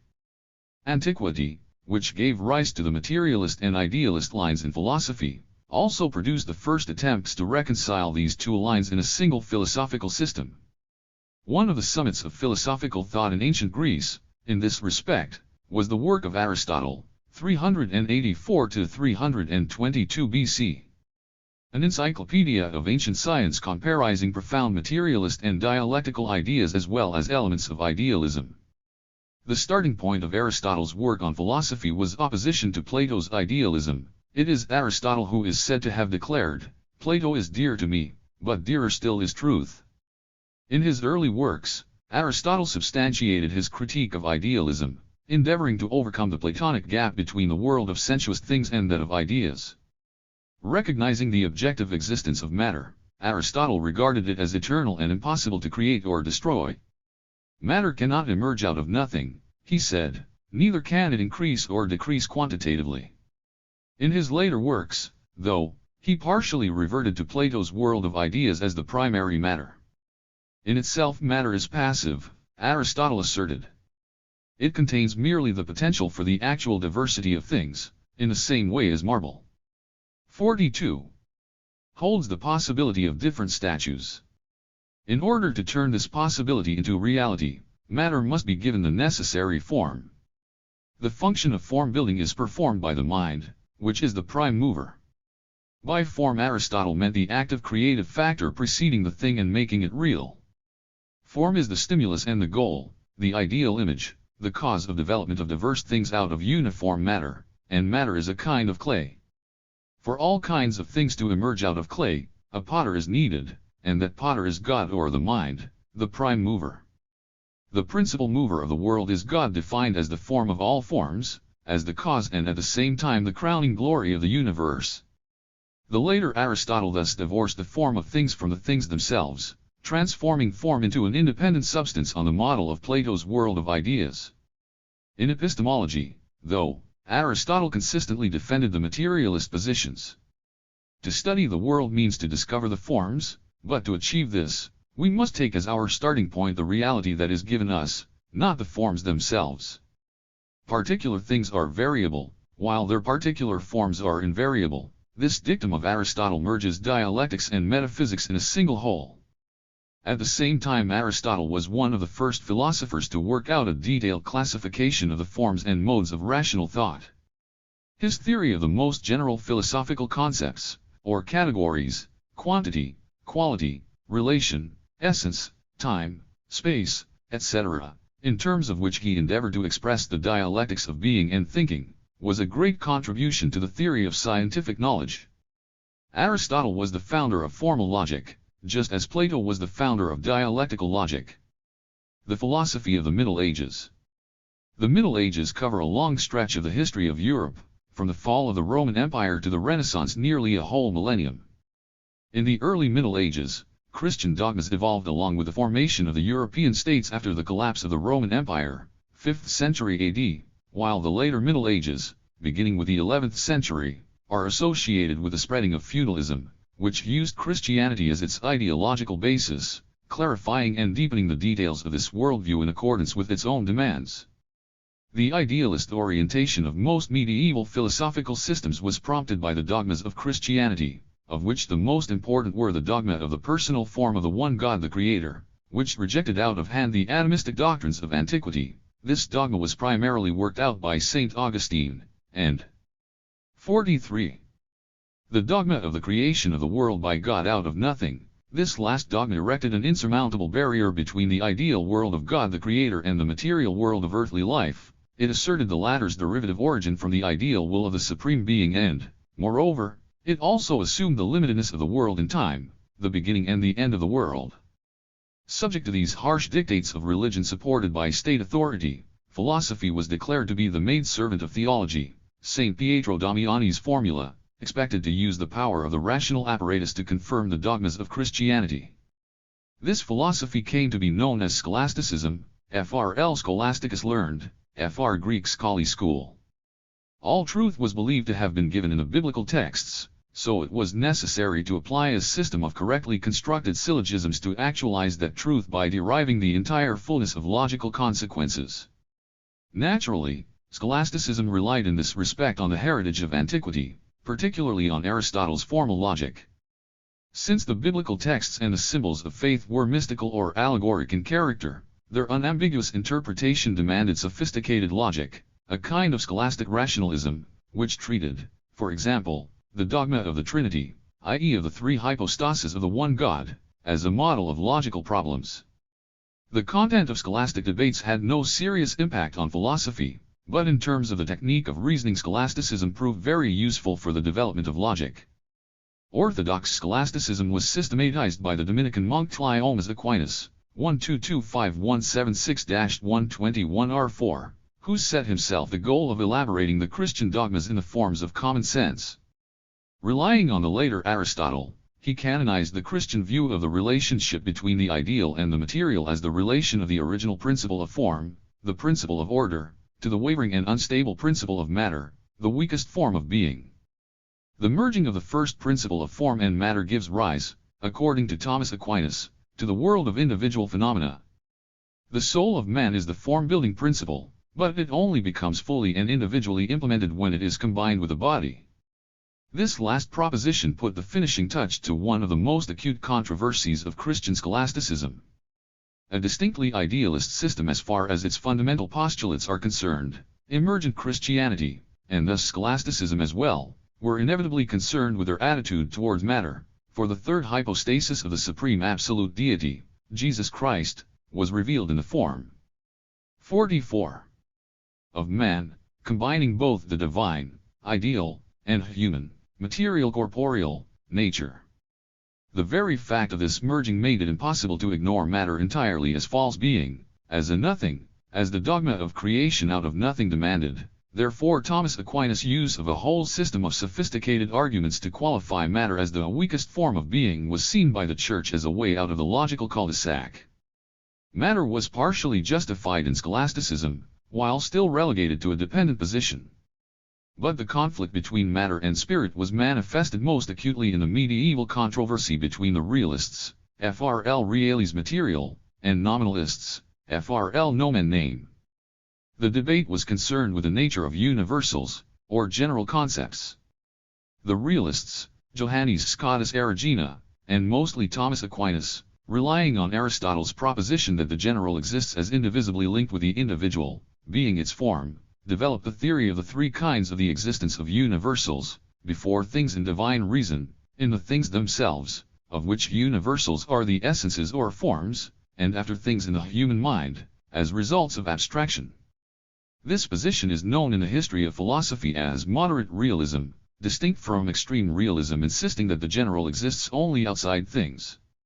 The extreme realism of the Platonian variety, despite all its apparent suitability to idealist scholasticism, could not be accepted by the Orthodox Church since matter was partially justified in Christianity as one of the two natures of Jesus Christ.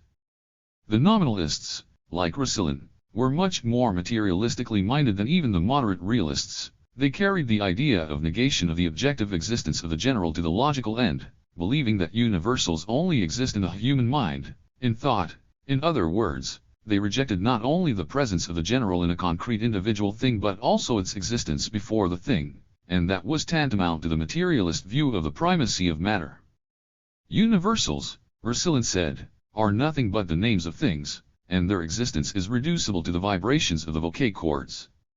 Only the individual exists, and only the individual can be the object of knowledge. It was only to be expected that the Church accepted the moderate realism of Thomas Aquinas, while Russillin's nominalism was condemned already at the Council of Soissons in 1092. Thus, despite the idealist character of the entire medieval philosophy, the confrontation of the lines of Plato and Democritus continued in it, although it was mostly expressed in logical terms. The 45. Medieval controversy on the nature of universals had a considerable impact on many philosophical doctrines, especially those of such major thinkers of the modern times as Hobbes and Locke. Elements of nominalism also occur in Spinoza, while the technique of the nominalist critique of the ontologism of universals was used by Berkeley and Hume in the shaping of the doctrine of subjective idealism. The realist proposition concerning the presence of general concepts in human consciousness later formed the basis of idealist rationalism of Leibniz and Descartes, while the idea of the ontologica's independence of universals was absorbed by classical German idealism.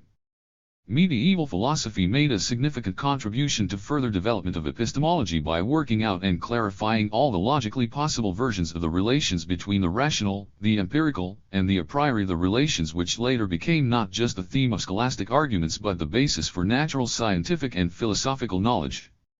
T5 Philosophy of the Renaissance.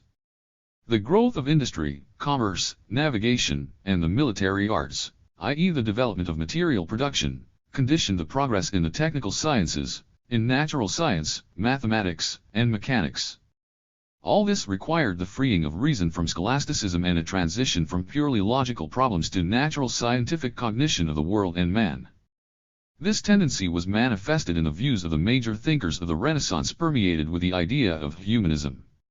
Nicholas of Cusa, 1401–1464, asserted the power of human knowledge. Through the creative activity of his mind, a man is his intellect, man became like God, as it were. The idea of Nicholas of Cusa that in God there is a coincidence of opposites is closed in content to dialectics, as is the idea of the relationship between part and whole. The particular indicates the pre-existence of the whole. He also meditated on the boundaries of applying the law of contradiction in mathematical knowledge and on the possibility of using mathematical concepts in the study of nature. For Pico della Mirandola, 1463–1494, the central idea was elevation of man through his involvement in all things terrestrial and celestial.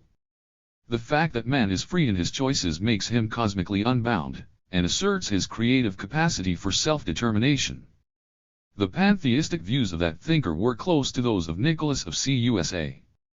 Nicolaus Copernicus, 1473–1543, is universally known for the revolution he brought about in astronomy by asserting the he. 46. Heliocentric system. Michel de Montaigne, 1533 to 1592, author of the famous essays, he endeavored to prove that human thought must be constantly perfected on the basis of objective cognition of the laws of nature to which the lives and activities of men were also subject. His skepticism was a symbol of the restlessness of intellect, of constant creative search. Giordano Bruno, 1548 to 1600, also believed nature, not God, to be the goal of philosophical knowledge, and he expressed the idea that nature and the number of worlds in the universe were infinite. He held pantheist views and he was not averse to the dialectical idea of the coincidence of opposites. Galileo, 1564 to 1642, was one of the founders of experimental theoretical natural science. He laid the foundations of classical mechanics. In epistemology, he believed that two methods, analysis and subsequent synthesis, had to be used in the movement from the sensuous perception of natural phenomena to their theoretical understanding. True knowledge appears as the unity of the synthetic and the analytical, of the sensuous and the abstract. All this, taken together, changed men's views of the world and the position of man in it, imposing a deep imprint on the character of all subsequent science and philosophy. In this epoch, the philosophical ideas of antiquity were born anew, as it were.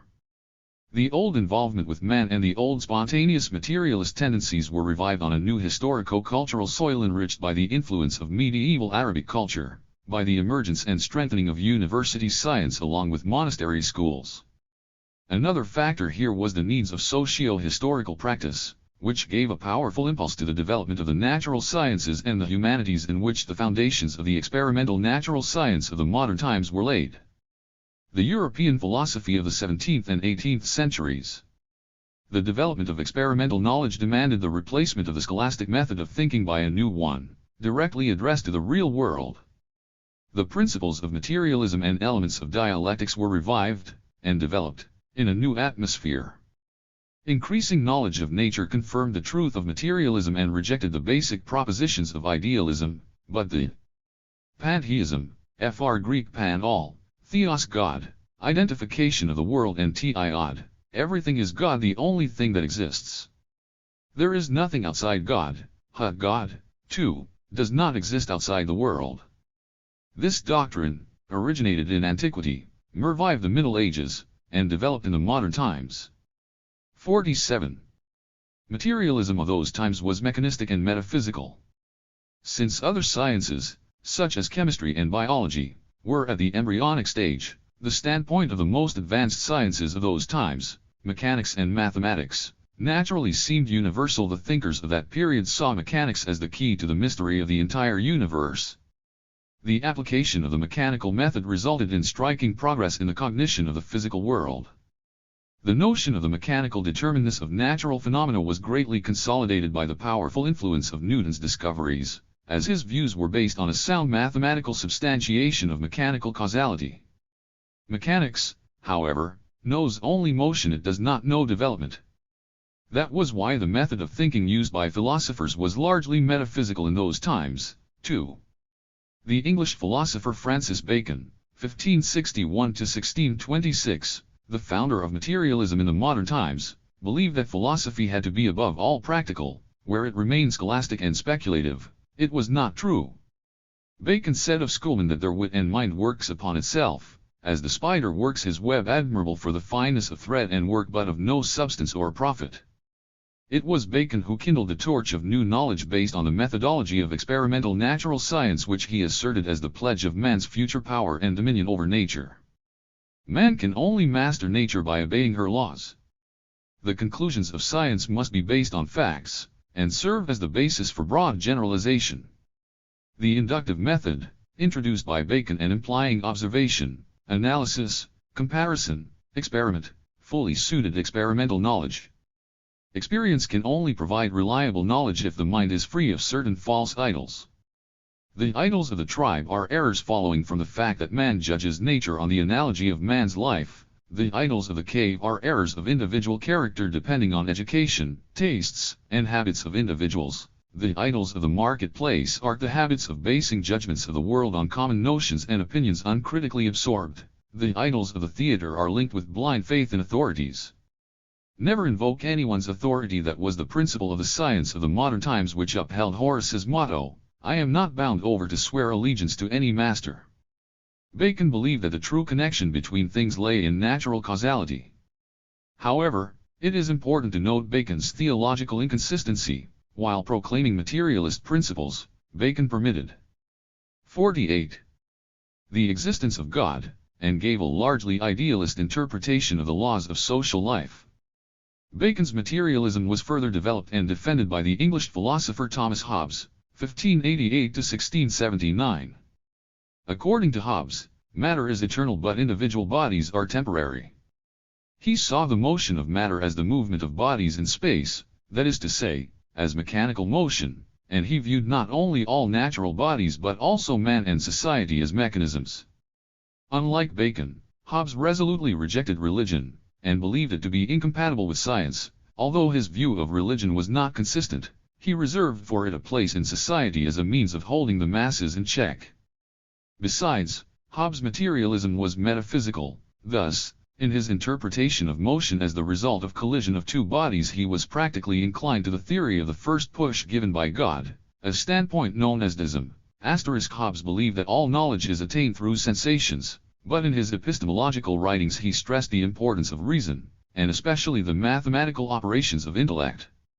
As we have seen, Bacon mostly worked on the method of empirical, experimental study of nature, while Hobbes somewhat extended the boundaries of Bacon's empiricism by turning to mathematics. Now, René Descartes, the French scientist and philosopher, 1596-1650, placed reason first, reducing the role of experience to that of mere practical verification of the data of intellect. He endeavored to work out a universal method for all sciences on the basis of the theory of rationalism, to which assumed the existence in the human mind of innate ideas largely determining the results of cognition. He counted among innate ideas most of the foundations of mathematics and logic, e.g., things which are equal to the same thing are equal to one another. Descartes' view of nature was mechanistic in character. To him, the universe was one enormous mechanism, a changeable one, and with a history of development of its own. The first push to the existence and development of the world is given by God, but the world's later development is determined by the independent creative force of matter. Descartes was one of the first to work out the idea of evolution, albeit on a mechanistic basis, and he implemented that idea in all the areas of the science of nature, from the formation of the celestial bodies to the emergence of plants, animals, and man. The stars and planetary systems were formed, according to Descartes, by the vortical motion of matter. World matter is infinite, homogeneous, it has no empty spaces, and is divisible ad infinitum. At this point Descartes was one of the first to approach the idea of material unity of the universe. Matter is in constant quantitative and qualitative motion determined by the universal laws of mechanics. The organic world is subject to the same laws. Animals are no more than complex machines. Unlike animals, man is endowed with reason and speech, which go beyond the sphere of the action of mechanical laws. To explain these phenomena, Descartes had to admit, along with material substance or extension, the existence of God and of a spiritual, thinking substance derivative from God, that is, of the soul. Dualism is thus a characteristic feature of Cartesian philosophy. To Descartes, the first question of philosophy was that of the possibility of true knowledge, and the problem of method through which such knowledge can be obtained. In dealing with this issue, Descartes had to overcome philosophical skepticism. In the nature of cognition, it is precisely the imperative of doubt embracing all knowledge that leads to the assertion of the possibility of reliable knowledge. Realizing that I am probably deceived by someone very powerful and cunning, Descartes reasons, I begin to doubt everything, but I cannot doubt that I doubt, I cannot doubt that my doubt and thought exist. Hence Descartes' famous dictum, I think therefore I am. He reaches out towards the truth of the being of things through the truth of the thought and existence of the thinking being. Descartes' method of scientific cognition is called analytical, or rationalist. This method requires clarity and consistency in the operations of thought itself, ensured by mathematics, division of the object of thought into elementary parts studied first separately and then the motion of thought from the simple to the complex. No boundaries should be set to the human mind, says Descartes. There is nothing so distant that it could not be reached, nor anything so secret that it could not be discovered. The materialist aspects of Descartes' views were further developed by the Dutch philosopher Benedict Spinoza, 1632 to 1677, who opposed materialist monism 1 to dualism. He resolutely rejected the concept of thought as a special substance existing by itself and manifesting itself through itself, God, the ideal and the material merged in Spinoza in a single infinite substance, a position known as naturalist pantheism. Spinoza asserted that there exists a single substance outside consciousness, one that is the cause of itself, causa sui, and does not need any other causes. The God of Spinoza is inseparable from nature and entirely devoid of any properties of person. The necessity of causes and consequences following from the inner laws of substance is the only principle of the world order. The single substance possesses two cognizable attributes or inalienable properties: extension and thought. Matter has extension, and matter, beginning with stone and ending with a human brain, is capable of thought, although in varying degrees. Human thought is a particular case of thought in general. And that is a position known as hylozoism. 1 Spinoza interpreted thought as the self-consciousness of nature, and this made his position monistic.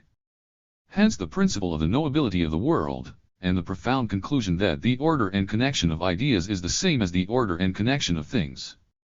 The wider the range of things with which man comes in contact, that is, the more active the subject, the more perfect the thought. The measure of the perfection of thought is determined by the measure of its agreement with the general laws of nature, and correctly cognized general forms and laws of the world are the true rules of thought. To understand a thing means to perceive the universal element underlying its individuality. It means to proceed from modus to substance. Reason endeavors to grasp in nature the inner harmony of causes and consequences. This harmony is knowable when reason, not content with direct observation, proceeds from the entire totality of impressions. By defining nature as the only basis or substance whose being follows from its essence, Spinoza put aside as irrelevant the question of the origin of nature and thus of God as the creator, challenging the pivotal dogma of Christianity concerning creation out of nothing. Spinoza's only concession to the times was his use of words. He called nature God and God nature. Apart from Spinoza's great achievement demonstrating the substantial unity of the world, his views also contain certain elements of a dialectical world percept, ion of the unity of the finite and the infinite, of one and many, of necessity and freedom. It was Spinoza who produced this classical formula: freedom is a recognized necessity. The English philosopher John Locke, 1632 to 1704, was against subordinating knowledge to revelation. He insisted that faith could have no authority in the face of clear and obvious experiential data. He considered the idea of God vague and uncertain, and rejected the notion of innate ideas, believing that the source of all our knowledge is experience and sensation. Men are not born with ready-made ideas. The mind of a newborn baby is a tabula rasa on which life draws its patterns, that is, knowledge. In this way Locke substantiated sensualism 1 opposed to the rationalism of Descartes. There is nothing in the mind that was not earlier in the sensations. That was Locke's main postulate. Sensations are produced by the action of external things on our sense organs. That is what external experience consists in. As for the inner experience, or reflection, it is the mind's observation of its own activity and the modes of the manifestation of this activity. But Locke's interpretation of inner experience was influenced by rationalism. He conceded that a certain spontaneous force independent of experience was inherent in the mind, and that reflection generated the ideas of existence, time, and number. While rejecting innate ideas as extra-experiential and pre-experiential knowledge, Locke recognized the existence in reason of certain inclination or predisposition for a given kind of activity. He singled out three kinds of knowledge according to the degree of its obviousness: actual, sensuous or immediate, knowledge of individual things, demonstrative knowledge attained through inference, as e.g. through comparison and relationship between concepts, and the highest kind intuitive knowledge or direct evaluation by reason of the correspondence or lack of correspondence between ideas. Developing Hobbes' ideas on the connection between language and thought, he proposed the concept of semiotics as a general theory of signs and their role in knowledge. He made a vast impact not only on the subsequent development of materialistically oriented philosophy but also largely determined the further developments in pedagogics and psychology through his pioneering studies in the dialectics of the innate and the social. The German philosopher Gottfried Leibniz, 1646 to 1716, developed the ideas of objective idealism contained in Plato's Heritage. He expressed certain profound ideas of dialectical nature. He insisted, for instance, that the world consists of tiny elements or monads, spiritual elements of being possessing activeness and independence, continually changing and capable of suffering, perception, and consciousness. As distinct from Spinoza, Leibniz thus added to the concept of substance that of active force, or the Aristotelian principle of the self-motion of matter. But Leibniz removed the pantheistically perceived God from Spinoza's single substance. According to Leibniz, God towers above the corporeal world, being its culprit and master. The unity and agreement among the monads is the result of divinely pre-established harmony. Thus the lower monads have but the vaguest representations, that is the state which the inorganic world and the vegetable kingdom are in. In animals, the representations reach the stage of sensation, and in man, that of clear understanding, of reason.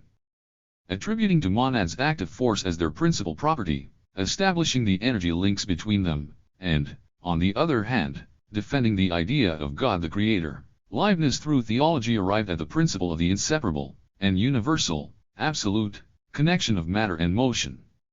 Rejecting the notion of space and time as self-contained principles of being existing apart from matter and independently of it, he regarded space as the order of mutual arrangement of a multitude of individual bodies existing outside one another, and time, as the order in which phenomena or states of bodies succeed one another. One of the major achievements of Leibniz's philosophy was his theory of an individual monad as a concentrated world, as a mirror of one infinite universe. Despite the idealist basis of Leibniz's system, his dialectics of the general and the individual was highly appreciated in dialectical materialism.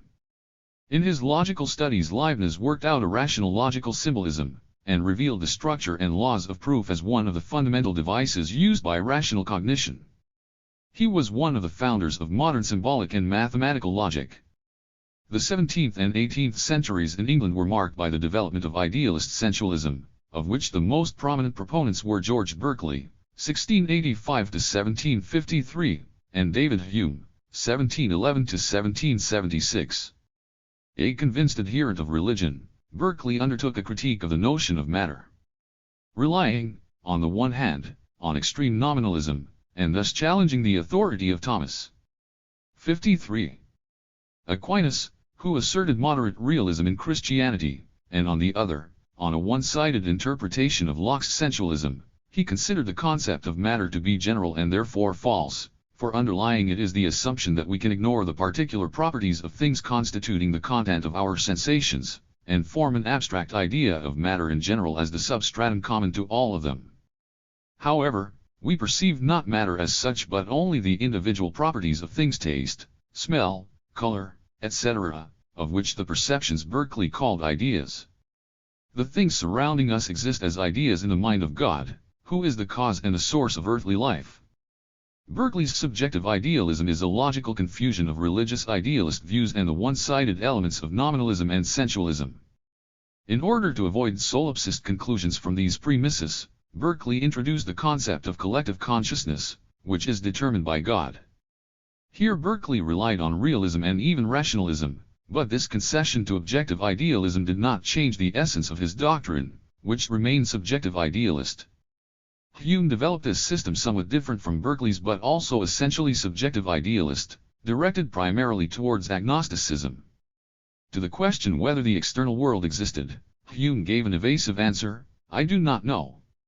He believed that man could not go beyond his own sensations and understand something outside himself.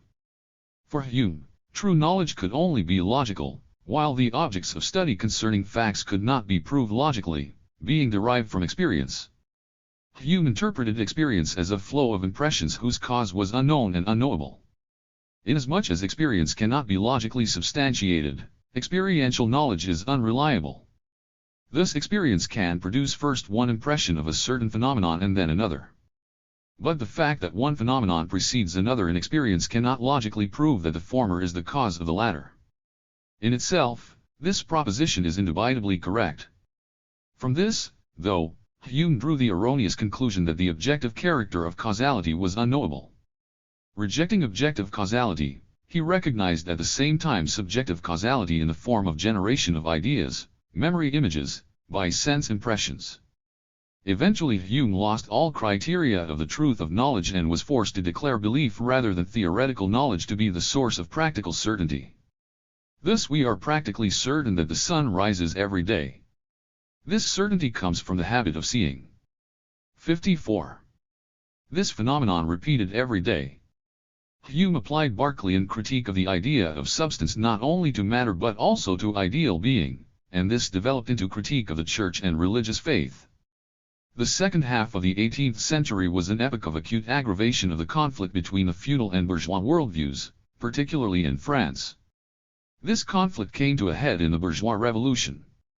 Ideologically, it was prepared in the works of the 18th century French philosophers, Voltaire, 1694–1778, Rousseau, 1712–1778, Diderot, 1713–1784, La Mettrie, 1709–1751, Helvetius, 1715–1771, and Holbach, 1723–1789.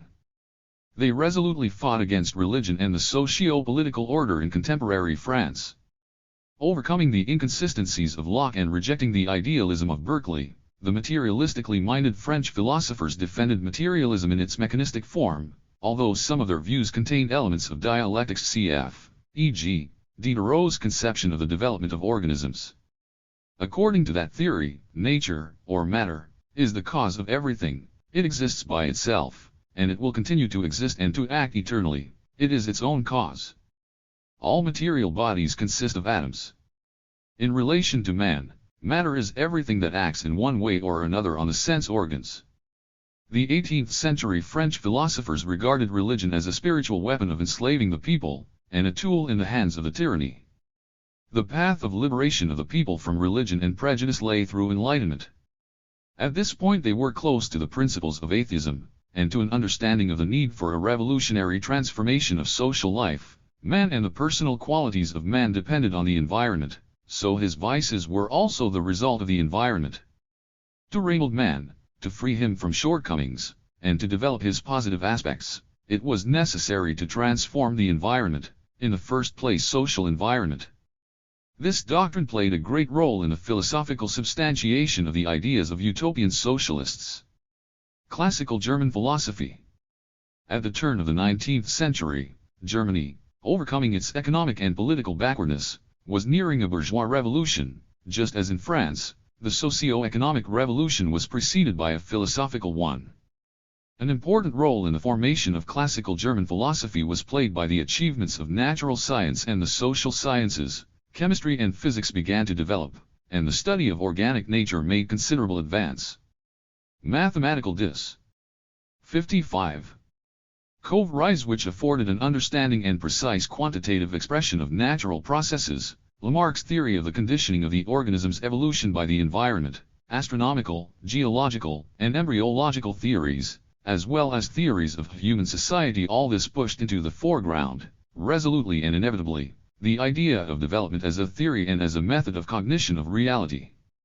Immanuel Kant, 1724–1804, was one of the greatest minds mankind ever knew and the founder of classical German idealism. It was with Kant that the dawn of the philosophy of the modern times broke. But he was a shrewd and profound thinker not only in philosophy. His theory of the origin of the solar system out of a giant gas nebula still remains one of the fundamental scientific ideas in astronomy. Kant's natural scientific works broke down the wall of the metaphysical explanation of nature, as he made his attempt to apply the principles of contemporary natural science not only to the structure of the universe but also to the history of its origin and development. Apart from this, he put forward the idea of lining up animals in the order of their possible origin, and the idea of natural origin of the human races. Kant believed that the solution of the problems of being, of morality and religion must be preceded by a study in the possibilities of human knowledge and the boundaries of human knowledge. According to Kant, the necessary conditions of knowledge are inherent in reason itself, forming the basis of knowledge. It is these conditions that lend knowledge the properties of necessity and universality. They are also the absolute boundaries of reliable knowledge. Kant distinguished between the appearances of things as they are perceived by man and the things as they exist by themselves. We do not study the world as it is in reality but only as it appears to us. Only phenomena constituting the content of our experience are accessible to our knowledge. The impact of things in themselves on our sense organs results in a chaos of sensations, which is brought to unity and order by the power of reason. What we regard as the laws of nature are in actual fact the connection brought into the world of phenomena by reason. In other words, reason prescribes laws to nature. But corresponding to the world of phenomena is the essence of things independent of human consciousness, or things in themselves. Absolute knowledge of these is impossible. To us, they are only noumena, that is to say, intelligible essences not given in experience. Kant did not share the boundless belief in the power of human reason, referring to this belief as dogmatism. He believed. 56. There was a certain moral sense in the fundamental limitations of human knowledge. If man were endowed with absolute knowledge, he would face neither risk nor struggle in the performance of his moral duty. Kant was convinced that the ideas of time and space are known to man before perception. Space and time are ideal, not real. Sense impressions are interconnected by means of judgments based on categories or general concepts which, according to Kant, are purely logical forms characterizing pure thought and not its subject. The categories are given to man before all experience, that is to say, a priori. Point 1 Dialectics figured prominently in Kant's epistemology. Contradiction was regarded as a necessary element of cognition. But dialectics was for Kant merely an epistemological principle. It was subjective as it did not reflect the contradictions of the things themselves, merely the contradictions of intellectual activity. Kant's philosophy was not free from compromise with idealism. Endeavoring to reconcile science and religion, Kant said he had to limit the domain of knowledge to give room to faith. After Kant, classical German philosophy was developed by such outstanding philosophers as Fichte, 1762–1814, and Schelling, 1775–1854. Both of them tried to overcome the Kantian opposition of phenomenon and noumenon by grounding cognitive activeness in some unitary principle, the absolute ego, as in Fichte, or the absolute identity of being and thinking, as in Schelling. The latter carried out a subtle analysis of the categories of dialectics, such as freedom and necessity, identity, one and many. This analysis anticipated Hegelian objective idealist dialectics. Schelling's studies in the philosophy of nature made a great impact on the minds of natural scientists. The highest achievement of classical German philosophy was the Dialectics of Hegel, 1770–1831. He developed, on an objective idealist basis, a theory of the laws and categories of dialectics, and was the first to work out in systematic form the fundamental principles of dialectical logic, criticizing the metaphysical method of Ibot that dominated both idealist and materialist doctrines of those times. He opposed the dialectical principle that the essence manifests itself phenomenally, and that phenomena are essential to Kant's thing in itself. Hegel asserted that categories are objective forms of reality underlying which is the world reason, absolute idea, or the world spirit. That is the active principle that gave the impetus to the emergence and development of the world. The activity of the absolute idea consists in thinking, and the goal, in self-cognition. In the process of self-cognition, the world reason goes through three stages: the existence of the self-cognizing idea in its own womb, in the element of pure thought, this is logic, in which the idea reveals its content in a system of laws and categories of dialectics, the development of the idea in the form of other being, as natural phenomena. It is not nature that develops but only the categories, the development of the idea in thought and in the history of mankind, the history of the spirit. At this last stage, the absolute idea reverts to itself, perceiving itself in the form of human consciousness and self-consciousness. Hegel's philosophical ideas are permeated with the idea of development.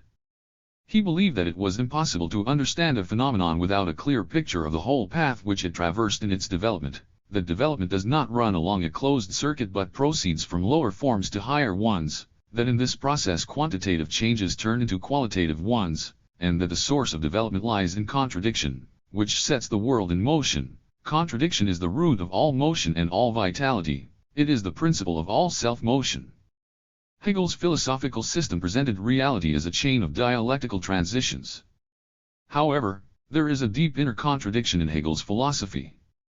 What contradiction is that? Hegel's method is directed towards the infinity of cognition. Since the objective basis is the absolute spirit, and the goal, the self-cognition of that spirit, cognition is finite and limited. In other words, passing through a system of cognitive stages, the system of cognition is crowned by the last stage, that of self-cognition, of which the realization is Hegel's system of philosophy itself. The contradiction between Hegel's method and system is a contradiction between the finite and the infinite. This contradiction in Hegel is by no means dialectical, for it does not become the source for further development. The classics of Marxism-Leninism subjected Hegel's idealism to acute and comprehensive critique, but at the same time they highly appreciated the positive elements contained in his work, above all his dialectics. And the last representative of classical German philosophy. Criticizing Hegel's objective idealism, Feuerbach propounded the materialist view of nature. Materialism is just as old and omnipresent as mankind itself. It is as clear as daylight, as necessary as bread and water, and as inevitable and unavoidable as air. However, Feuerbach's critique of Hegel was one-sided. Rejecting Hegel's idealism, Feuerbach underestimated his dialectics. Feuerbach's materialism remained traditionally metaphysical. Its characteristic feature was anthropologism, the view of man as the highest product of nature, the tendency to consider man in an indivisible unity with nature. Nature is the basis of spirit.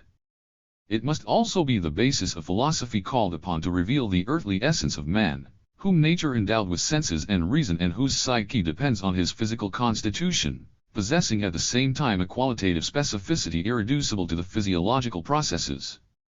Feuerbach's anthropologism also played a great role in the struggle against the idealist interpretations of man, against the dualistic opposition of man's spiritual element to the corporeal one, and against vulgar materialism. But the natural side of man was exaggerated, and the social one, underestimated. In his critique of agnosticism, Feuerbach assumed that human thought correctly reflects the reality existing outside consciousness. The senses played the most important part in his epistemology. Only the sensuous is as clear as the sun. To think means to connect one sense organ datum with another. Feuerbach regarded all forms of cognition, sensations, representations, concepts, ideas, as images or copies of things, of their properties and relations. Feuerbach's anthropological materialism was metaphysical in nature. It was passively contemplative, and did not take into account socio-historical practice. For this, Marx criticized him in his theses on Feuerbach. One of Feuerbach's achievements was the fact that he showed up the links between idealism and religion, demonstrating that the root lay in divorcing thinking from being and transforming ideas into independent essences. Feuerbach subjected the origin and essence of religion to a profound and striking analysis, but he traced their roots only to man's psychology, his consciousness, and emotions, in the first place the feeling of love. A human being is God to another human being. Although Feuerbach noted that political, economic, ethical, and other social factors imposed their imprint on the content of religion, he failed to demonstrate what its true social roots are. 59. 2. The emergence and development of the philosophy of Marxism. The philosophy of Marxism was evolved by the great revolutionary thinkers Karl Marx, 1818–1883, and Friedrich Engels, 1820–1895, and further developed by Vladimir Lenin, 1870–1924. The emergence of Marxism was a revolutionary upheaval in philosophy and in social science as a whole, and a natural result of the entire preceding history. The philosophy of Marxism did not take shape as a mechanical accumulation of the grains of truth in a kind of philosophical money box, but as a consistent theory resulting from the processing, critical reinterpretation and creative development of these previously found truths under the new historical conditions.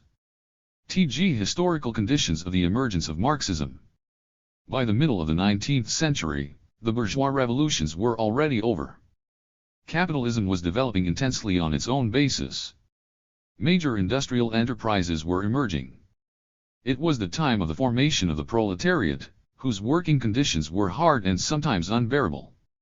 The real significance of the social activity of the working class increased sharply. Class conflicts were growing more acute. Weavers' uprisings erupted in Lyons, France, and in German Silesia. The Chartist movement in England assumed great scope. But working class actions were still mostly spontaneous and unorganized. The working class lacked clear class self-awareness and a scientific understanding of the paths and methods of its economic and social emancipation. The unorganized and disjoint actions of the proletariat had to be combined with a scientific theory of socialism through the setting up of mass workers' parties, the advance guard capable of leading the rest of the working class in the assault on capitalism. The proletariat could only free itself by destroying the economic conditions of the exploitation of man by man. Marx and Engels came to the conclusion that the working class had a world historic mission, and that a revolutionary transition from capitalism to socialism was inevitable. This conclusion could only be drawn on the basis of careful scientific study of the laws of social development, and it assumed the elaboration of a new worldview and methodology. The theoretical sources of the philosophy of Marxism. Great ideas never spring up in a vacuum, they have their sources. As Engels pointed out, highly important for the theoretical substantiation of the philosophy of Marxism was the dialectical materialist view of 60. Nature, greatly stimulated by the outstanding discoveries of natural science, the discovery of the law of preservation and transformation of energy, by Mikhail Lomonosov and Julius Meyer, of the cellular structure of living organisms, by Matthias Schleiden and Theodor Schwann, and the development of the evolutionary theory by Charles Darwin. Marx and Engels viewed the law of preservation and transformation of energy as confirmation of the principles of the material unity of the world, of the eternity and indestructibility of matter, of the mutual transitions of different forms of its being. As for the cellular structure of living organisms, they saw it as proof of the inner unity of the vegetable and animal kingdoms, and Darwin's theory, as a triumph of the idea of development. However, in developing their theories, Marx and Engels relied not only on natural science but also, and in the first place, on the achievements of social science. The theoretical sources of Marxism are classical German philosophy, classical English political economy, and French utopian socialism. The direct predecessors who made the greatest impact on their philosophical views were Hegel and Feuerbach. In a changed form, Hegel's dialectical ideas became the philosophical source of materialist dialectics. Marx noted that the mystification which dialectics suffers in Hegel's hands, by no means prevents him from being the first to present its general form of working in a comprehensive and conscious manner. Wit for him it is standing on its head.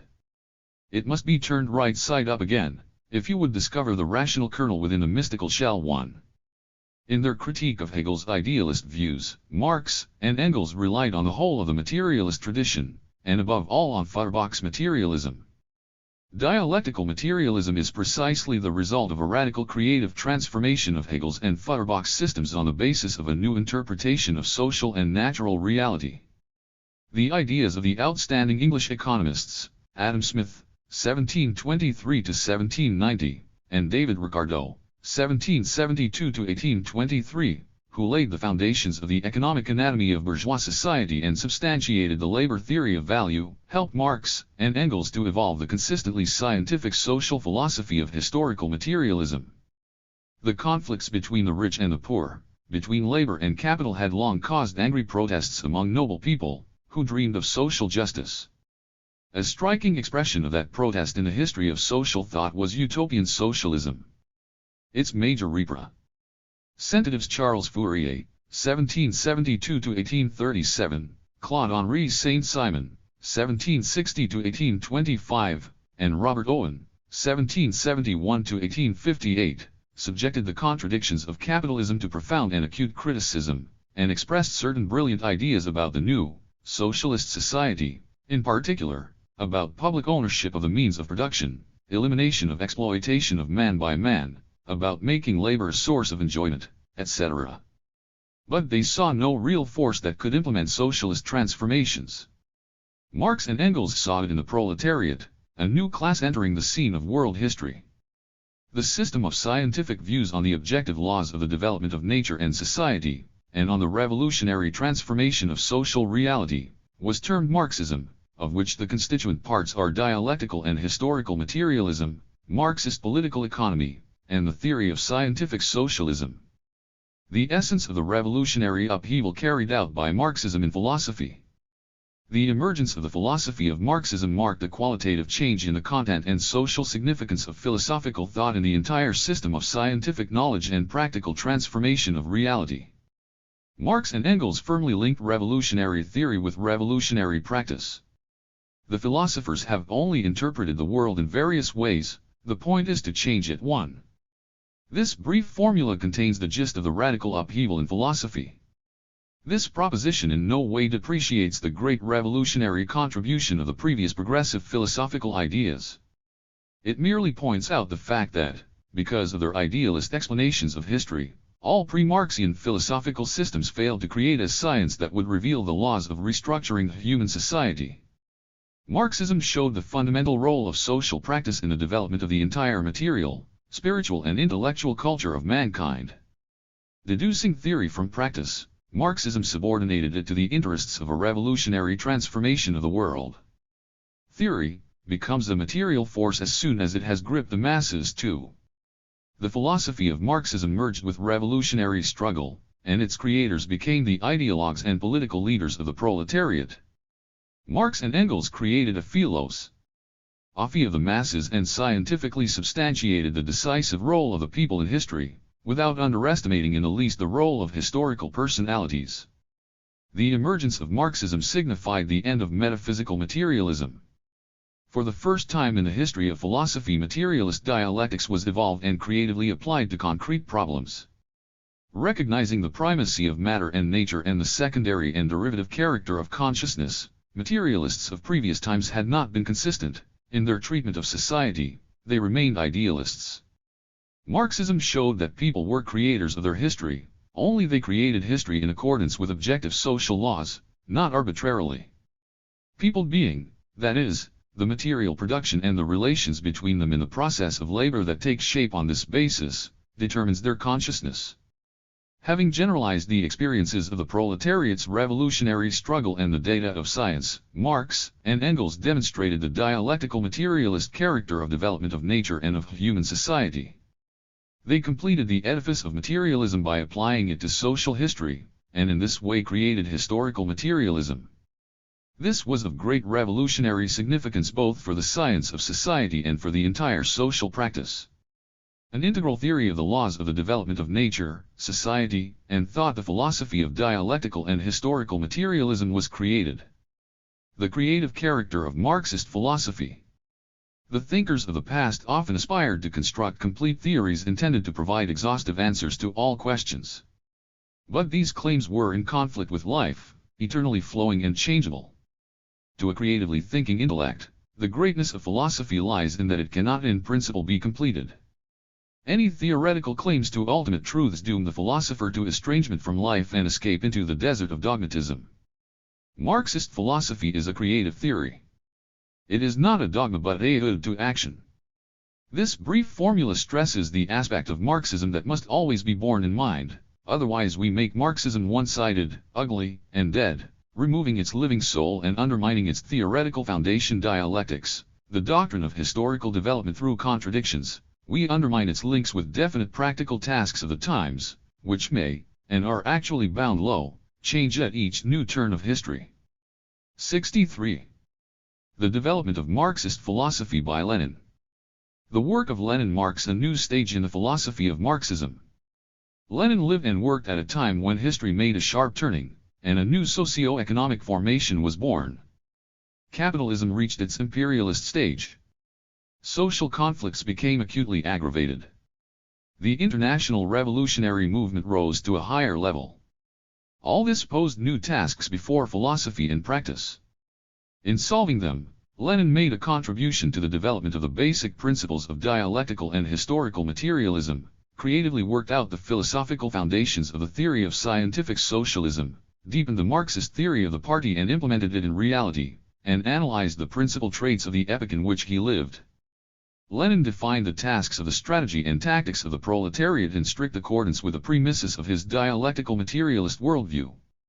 Already in his early works What the Friends of the People Are and How They Fight the Social Democrats, the economic content of Narodism and the criticism of it in Mr. Struve's book, etc., Lenin greatly enriched the social philosophy of Marxism, in criticizing the Narodnik's one-idealist views of society. After the defeat of the 1905-07 revolution, Russia was swamped by political reaction, which tried to take away the working class movement's organizational and ideological weapons. In this situation, attempts were made to boost the influence of religion on the consciousness of the masses, and various idealist systems, neo-Kantianism, pragmatism, intuitivism, and especially empirio-criticism, gained currency. The views of Ernst Mach and Richard Avenarius had a significant influence in those days on the minds of scientists. Revisionists endeavored to prove that Marxism had no philosophy of its own, and that it had to be supplemented by Machist epistemology. Defense of materialist philosophical principles became an urgent task. It was carried out in Lenin's work Materialism and Empirio-Criticism, which contained a scientific, dialectical materialist analysis of contemporary natural science. It demonstrated that natural scientific discoveries confirmed some well-known propositions of dialectical materialism and, moreover, pointed out certain new conclusions that philosophers had to draw on the evidence of those discoveries. Of substantive methodological significance are Lenin's propositions concerning the inexhaustibility of the atom and the Narodniks, fr. Rus Narod people, adherents of a petty bourgeois trend that arose in the Russian revolutionary movement in the 1860s and 1870s. 64. Limitedness of the cognition of matter in depth and in breadth, and his definition of matter. Lenin's book developed a number of propositions of Marxist epistemology and historical materialism, the concept of practice, the problem of truth, the principal methods and devices of cognition, etc. In the years of the First World War, Lenin wrote his philosophical notebooks, of which the principal content is a deeper interpretation of dialectics and especially of its nucleus, the law of the unity and struggle of opposites, of its categories and laws. In this connection, Lenin studied the rational content of the theories of Heraclitus, Aristotle, and Hegel. Lenin's attention was principally focused on the dialectics of the process of cognition, of thought. Lenin's work in the field of social philosophy was linked with the need for a theoretical analysis of the imperialist stage in the development of capitalism. Philosophical weapons had to be sharpened in preparation for the fight against opportunism. That was why Lenin, as he reflected on problems of dialectics, was also concerned with socio-philosophical issues, the future of imperialism, relations among nations, the struggle of the peoples for peace, the theory and practice of the socialist revolution. Relying on the laws of imperialism which he discovered, Lenin substantiated the idea of real possibility of the victory of socialism first in several or even one single country. This idea of his made a great impact on the further course of social development. Lenin also developed the Marxist theory of class struggle and the state, in particular the idea of the organization of the state power of the dictatorship of the proletariat in the form of Soviets. He consistently fought against reactionary bourgeois ideology, revisionism, and dogmatism. Lenin's works elevated Marxism as a whole to a higher stage, and that is why this theory is known in a new historical epoch as Marxism-Leninism.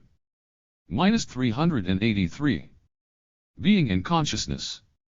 Chapter 3. Matter, the unity and diversity of the forms of its manifestation. 1. The general concept of matter. Boliat is being.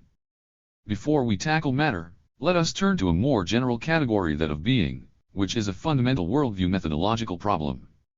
In the broadest sense, being is an all-embracing reality, the most general concept of existence, of that which is in general. Being is all that exists, material things, processes, properties, connections, and relations. Even the fruits of the most unbridled fantasy, the fairy tales, and the myths, even a sick man's ravings, exist as realities. It follows that being covers both the material and the spiritual. It is, in fact, something really existing. Being is one of the oldest philosophical categories. All the theories of antiquity contain being as a focal category. The totality of natural elements and the logos, the energy principle of all that is, were both seen as concrete manifestations of being. It is a different matter that being could be interpreted in various ways. It could be regarded as something primary and determinate, or as something reflecting a different existential essence inaccessible to direct perception. That is to say, the interpretations varied, in fact, from the directly perceptible by the sense organs to abstract essences or principles organizing the visible being of the world and cognizable in varying degree, or, on the contrary, inaccessible to knowledge. 1. In medieval philosophy, the terms transcendental and transcendent were current. The former denoted going beyond a finite, empirical existence, and the latter, going beyond the limits of sensuous experience as a form of the knowledge of the world. In Kant's philosophy, these terms acquired an epistemological status and began to refer, respectively, to a priori conditions and forms of knowledge, e.g. the a priori forms of sensuality like space and time, and also the categories of intellect, like substance, causality, etc., and to that which goes beyond the limits of possible experience, which is actually inaccessible to theoretical knowledge but is the object of faith, God, the soul, immortality. 66. The antithesis of being or something is nothing. All the concrete forms of being, such as stars or plants or animals, emerge as it were out of non-being and become actual, present being. But the being of that which is, however long it endures, comes to an end and returns to non-being, losing the given form of existence. The dialectical aspect here is that the transition to non-being is destruction of a given form of being and its transformation into a different form. The emergence of a given form of being is a result of the transition from one form of being into another. Non-being is a relative concept. There is no non-being in an absolute sense. These categories were closely studied by Hegel, who filled them with profound dialectical content connected with the idea of development, of becoming. Hegel began the construction of his philosophical system with a most meager and abstract concept of pure being, nothing. Why this concept, precisely? Is being devoid of any definiteness? After all, it covers all that is in the infinite variety of its concrete manifestations.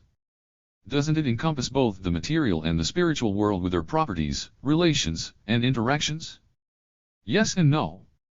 If when we view the whole world we can only say that everything is and nothing more, we are neglecting all speciality and, instead of absolute plenitude, we have absolute emptiness. 1.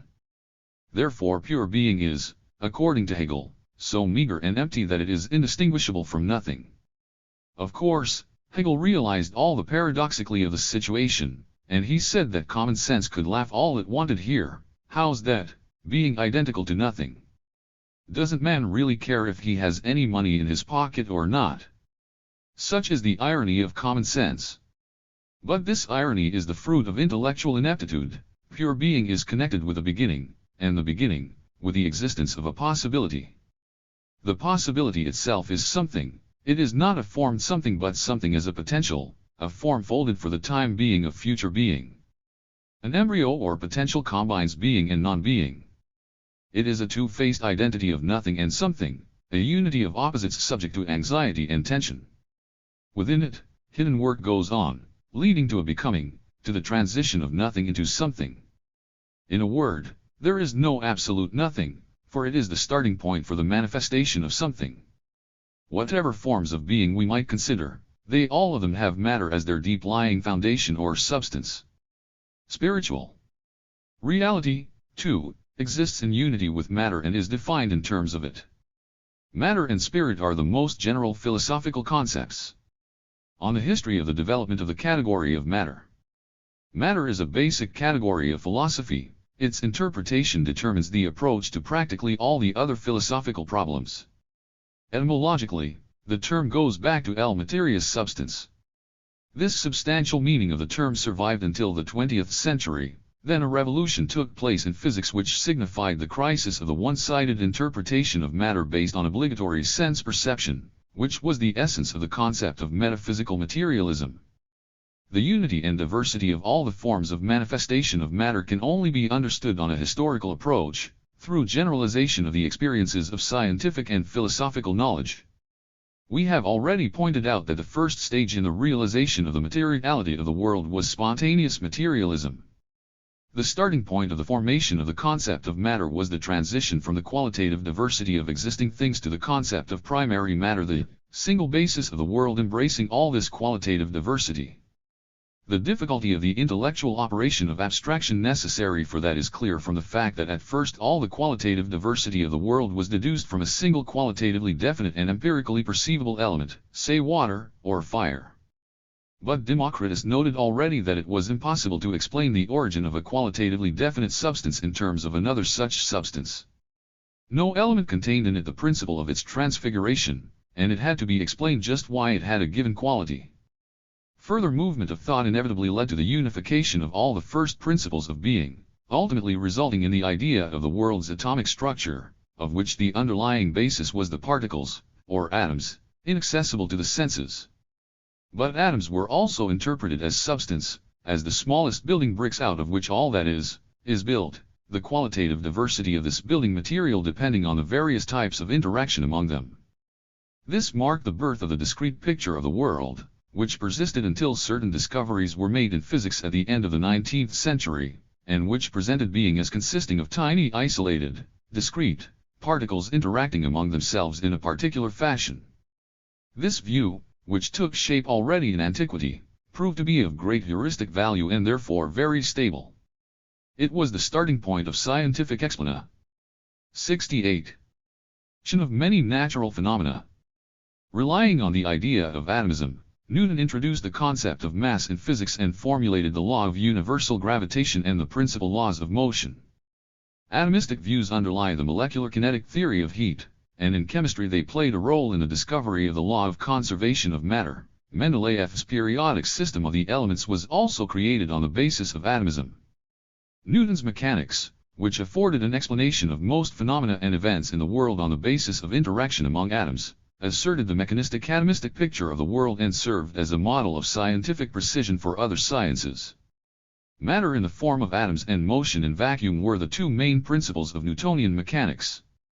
The mechanistic materialist principle seemed to be able to explain the essence of all the phenomena occurring in the world, the finest psychical facts included, and theoretical physics, which studied the fundamental properties of atoms, looked like it might complete its search any time now, assuming a fully finished form. However, along with the triumph of atomism, a crisis was gradually coming to a head connected above all with the discovery of new facts which could no longer be adequately explained in terms of the atomic structure of matter. Besides, the atom itself proved to be a far from simple and not at all the smallest particle of matter. The electron was discovered, as well as radioactive decay and transmutability of atoms. The atom, which was previously seen as faceless and structureless, proved to possess an extremely complex inner structure consisting of a nucleus and electrons revolving round it.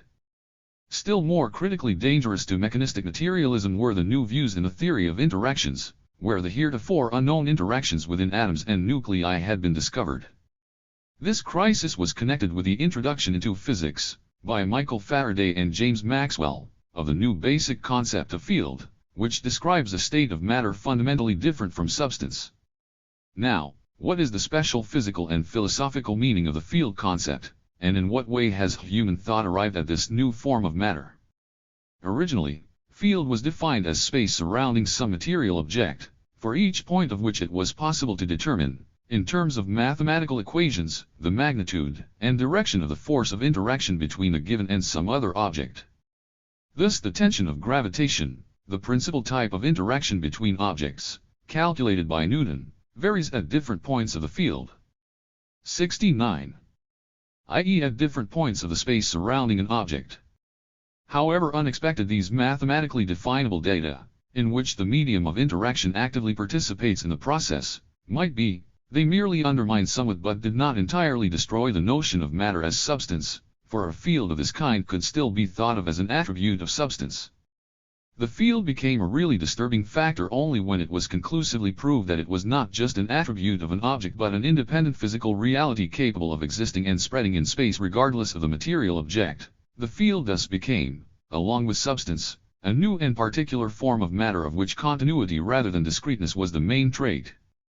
However, before the field concept became generally accepted, it had caused a storm of indignation among physicists and philosophers, and then, as the latter became accustomed to it, it led to a philosophical crisis, for it shattered the concepts of matter and substance. Matter has disappeared. The scholarly world exclaimed in consternation when the physicists, handling the new concept with the delight of neophytes, began to explain the properties of substance by the action of fields. Matter indeed disappeared, giving way to the new god, the field. Newton's classical mechanics stated that such fundamental properties of matter as mass and volume are absolutely immutable, basic, and not conditioned by anything. Experiments showed, though, that electron mass depends on the field the electron creates and varies with field energy. Consequently, particle mass varies with changes in field structure. Mass also changes with body velocity. As electron velocity approaches the speed of light, the tension of its field tends to infinity, and its mass changes accordingly. Since mass was regarded as the measure of the quantity of matter, the discovery of mass inconstancy, its variability depending on the changes in the field and in body velocity, was interpreted in the sense that matter had disappeared and materialism collapsed. The radioactive decay of atoms was interpreted in the same sense. It was perceived as transformation of matter into energy, as disappearance of matter. In itself, it did not yet signify the replacement of materialism by idealism, but it was accompanied by distinctly idealist tendencies in epistemology. Unable to sensually perceive, and conceive of, micro-objects, physicists had to resort more and more to mathematical models. Relegating matter, the earthly roots, so to say, of these models, to oblivion, some physicists, as e.g. Ernst Mach, tended to think that these constructs were no more than the fruit of pure thought, matter evaporated in the haze of mathematical 70 structs, and the constructs themselves turned out to be self-sufficient essences. The whole reality was thus reduced to abstract ideal structures. Public opinion turned to idealism, for materialism was traditionally linked with mechanistically substantial notion of matter. This situation urgently required some resolution. Objectively, the whole ensemble of new discoveries was dialectical in character. To overcome the crisis in physics, theoretical thought had to take a more flexible approach to facts, in particular to the connection between matter, motion, space, and time. A much subtler approach was needed to the notion of truth and its mutability. It had to be understood that truth is process. In the picture of the world that was becoming clearer and clearer in science, it was precisely change, transition, transformation, and development that needed dialectical explanation. But scientific thought was still enthralled by the mechanistic tradition. New discoveries in science called for profound changes in the very mode of human thought. Thus the agonizing process of the breakdown of old, familiar concepts began. High dialectical materialist conception of matter. The critical situation in natural science and philosophy was resolved in dialectical materialism, which replaced mechanistic materialism. To overcome the crisis in the understanding of matter, this category had to be clarified, first of all, in the light of new natural scientific data, which was only possible if it were consciously subjected to dialectical analysis. The category of matter had to be freed from the allegedly inalienable links with the concept of substance, and then given a definition that would reflect its really universal content. It would therefore be absurd to add any new attributes to the substantial conception of matter, to add, say, electromagnetic, gravitational or some other, as yet unknown, fields to matter as objective reality existing in various forms of substance. On this path, every new fundamental discovery of new forms of reality would each time bring about a critical worldview situation. Again and again voices would be heard about the breakdown of materialism. Again and again it would be necessary to add a new variety of matter to its definition, and that would inevitably mean falling into bad infinity.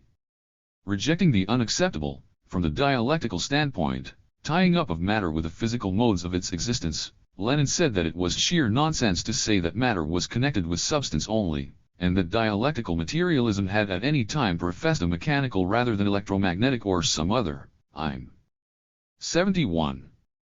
Measurably more complex picture of the world of moving matter.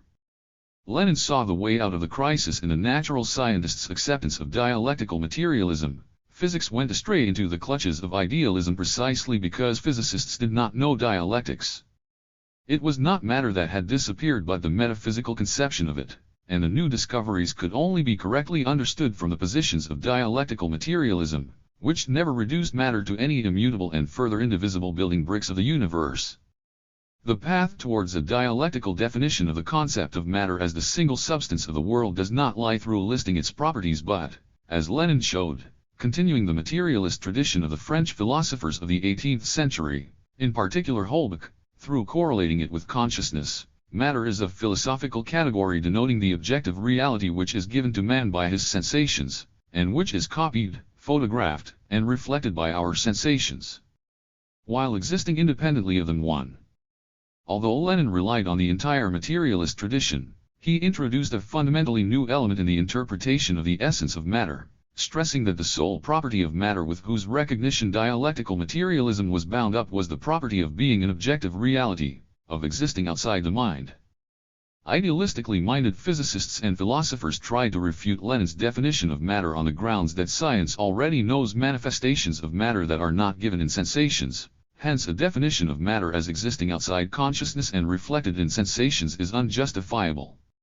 But they did not take into account the fact that matter is given us in sensations not only immediately but also indirectly. Most manifestations of matter that we know of are not immediately perceived. There are phenomena that are in principle inaccessible to our sense organs, like the elementary particles of which scientists can only judge by observing the traces of their interaction with extremely sensitive instruments. In this case, an instrument is a modified organ of human perception of matter, and before drawing some fresh conclusion concerning the structure of matter, man necessarily comes in contact with it. Thus the objective existence of electrons was also proved experimentally. The world that is not given us in immediate sensations is explored by a human thought through specially devised experiments. The difficulty here is in learning to adequately interpret the data obtained in the course of an experiment. Idealistically minded philosophers also asserted that Lenin's definition of matter concealed idealism. If matter can be defined through its relation to consciousness, the former depends on the latter, and not vice versa. Here, too, their arguments proved untenable. Matter is the substance of that which is, it has self-being in its spatio-temporal infiniteness, it is self-sufficient and does not need anyone to be aware of it. In the rays of human reason, however, it is reflected in sensuous and conceptual images. The antithesis of matter and consciousness, just as their relationship on the whole, is by no means absolute but relative, a fact that Lenin pointed out unambiguously. The antithesis of matter and mind has absolute significance only within the bounds of a very limited field, in this case exclusively within the bounds of the fundamental epistemological problem of what is to be regarded as primary and what as secondary. Beyond these bounds, the relative character of this antithesis is an indubitable one. Thus the concept of matter as objective reality is identical with that of the single substance with all its properties, laws of structure and functioning, movement and development. Lenin's definition of matter is therefore leveled both against objective idealism, which posits the spirit as the substance of being, and against subjective idealism, which assumes that all objects are mere complexes of our sensations. As we have already noted, apart from clarifying the concept of matter, natural science had to be moved onto dialectical ground. What did this actually mean in connection with a new conception of matter? Wherein did dialectics lie here? A scientist must not be confused by real or apparent contradictions in the structure of matter. Neither the substance-based discreteness of the world nor its field-based continuity are the final attributes of the structure of matter. These attributes are only antithetic at the formal level of thought, while in reality they dialectically complement one another, being different forms of the manifestation of the same essence. This dialectics of reality must be reflected in the minds of scientists. For them, the apparent antithesis between different forms of the manifestation of matter must serve as a stimulus for further inquiry into the as yet unknown phenomena rather than as a pretext for hastily announcing a crisis. It was precisely through application of dialectical methods that physics found a way out of the crisis. The principle of the material unity of the world. A dialectical theory of matter cannot be exhausted by its philosophical definition only. It was also necessary to construct an integral and comprehensive conception of matter. This called for the application of the entire historically accumulated arsenal of dialectics, and in the first place for a substantiation of the dialectics of the discrete and the continual in matter, as well as an explication of the unity of matter and mind reflected in the dialectical principle of the material unity of the world. Two basic philosophical positions can be tentatively identified in the treatment of the issue of the unity of the world. On one of these approaches, the universal unity of all world phenomena is believed to lie in their materiality, the line of Democritus, and on the other, in the common ideal basis of the world, the line of Plato. Both of these positions are monistic, for the basis of the world is seen in one substance only. The former position is called materialist monism, with dialectical monism as its highest stage of development, the latter, idealist monism. Apart from these two varieties of monism, there also exist dualism and pluralism, i.e. recognition of several equal first principles of the world irreducible to one another, embodied, e.g., in the ancient conception of the four first elements: water, earth, air, and fire. It is clear from the above that two principal issues are at stake here: the primacy of matter or of spirit, and the possibility or impossibility of reducing the entire qualitative diversity of the material world to the single universal substance. Now, how are these issues approached from the dialectical monistic positions? The fundamental premise of dialectical monism, the real unity of the world, consists in its materiality *, means that consciousness, the spirit, the ideal are both a knowledge of the material reality and a component part of this reality, and that there is no unbridgeable gap between the material world given us in sensations and man's consciousness. Consciousness is not something uniquely supernatural but a natural property of highly organized matter. Dialectical monism rejects the separation of consciousness and reason as a special substance opposed to nature and society. The reality surrounding us, and we ourselves, form a single material world. Unity is not conceived here as qualitative similarity but as a unitary substantial. 74. Basis that may assume the most diverse forms, among which natural material and ideal forms are the most antithetic ones. However, the statement of the material unity of the world does not by itself solve all the questions arising here. The idea of unity is inevitably linked with the concept of universal interaction. If the unity of the world was thought of only in terms of its materiality, without the concept of interaction, the existence of different and entirely unconnected material worlds could easily be accepted as a logical inference. But that would have meant pluralism of the worlds rather than the unity of the world. For the same reasons, it is logical to accept the dualism of mind and matter, for in this case, too, interaction between them is ignored. Matter is thought of as existing by itself, and so is spirit. The process of world development could not be explained, either, unless we recognize the fundamental importance of the continual and universal interaction of all things with all other things in the world. Development was inexplicable within materialist monism in its mechanistic form, while dialectical materialist monism, with its principles of universal interconnection and interaction, has precisely the idea of development as its core. The interpretation of the unity of the world from the positions of dialectical monism entailed yet another extremely important consequence. It permitted the view of human society as one of the forms of the development of matter, while previously society, in view of its special subject-object nature, could not be squeezed, as it were, into the traditional notions of matter. The insistence of dialectical monism on the primacy of matter entails the existence of a single substance as the basis of the qualitative diversity of the world of nature and the world of man. Here we run into a difficulty that only dialectics can resolve. This difficulty is bound up with the concept of substance in the special philosophical sense, FRL substantia essence. We have spoken several times already of the existence of such a single substance, but is there any difference between the concepts of matter and substance? Why is it necessary to introduce this latter concept, of which the content appears to be a replica of the basic concept of matter? Historically, the category of substance was indeed thought of as an almost complete synonym for matter in its present acceptation. But the development of dialectical materialism and continuous clarification and specification of the logical status of all its categories, above all the category of matter itself, made it clear that a special category was needed to designate the single natural basis of the world, not in terms of the epistemological antithesis of spirit and 75. Matter, but in properly existential and ontological terms. On the epistemological plane, matter and mind are antithetical, whereas on the ontological plane they must be identified, as it were, if we are to adhere to the principle of materialist monism. So the concept of substance, in which the relative antithesis between matter and spirit loses its significance, was introduced precisely to designate the common basis of the entire indivisible material being, combining both spirit and matter, the discrete and the continual. The concept of substance is the result of the ontological deepening of the concept of matter. 1. It must be clearly realized, though, that the concept of substance is inseparably bound up with that of matter. These are two aspects of one essence. Substance is not some third entity embracing both mind and matter, as Ernst Mach believed, for instance, but matter considered outside its relations with consciousness, matter in which consciousness is already regarded, firmly and without reservations, as its attribute. If substance is understood outside its essential links with matter, its union with the sphere of the ideal is inevitable, and then matter will be regarded as an attribute of the spirit, as in objective idealism.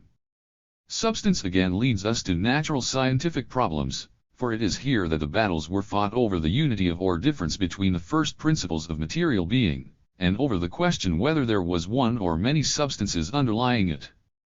That was the meaning of the controversy in physics at the turn of this century concerning the wave, continual, or corpuscular, discrete material, substance of the world. Modern science on the material unity and diversity of the world.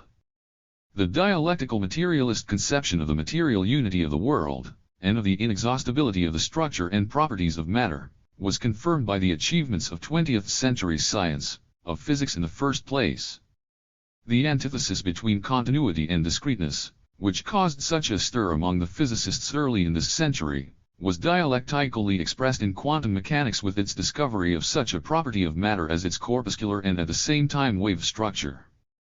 This synthetic property is found, e.g., in photons, or particles of light. Their corpuscular wave nature was * in some contexts in this volume, e.g., see above or further below. The term substance is used in the less philosophical sense of physical matter or material. Junior. 76. Established owing to the discoveries of Einstein, Bohr, and Schrödinger. The dialectical method of thought in physics manifested itself strikingly in the fundamental principle of complementarity, according to which neither a corpuscular nor wave theory description of the material properties of the microcosm taken separately can provide an exhaustive understanding of the facts known to science, and only their dialectical combination can ensure the adequacy of scientific propositions. Underlying the formal antithesis, the scientists saw a reflection of essential properties of the single material substance which was not, however, exhausted even by these corpuscular wave notions. Substance is the same in all its formally antithetic properties, that is now an indubitable fact confirmed both theoretically and experimentally.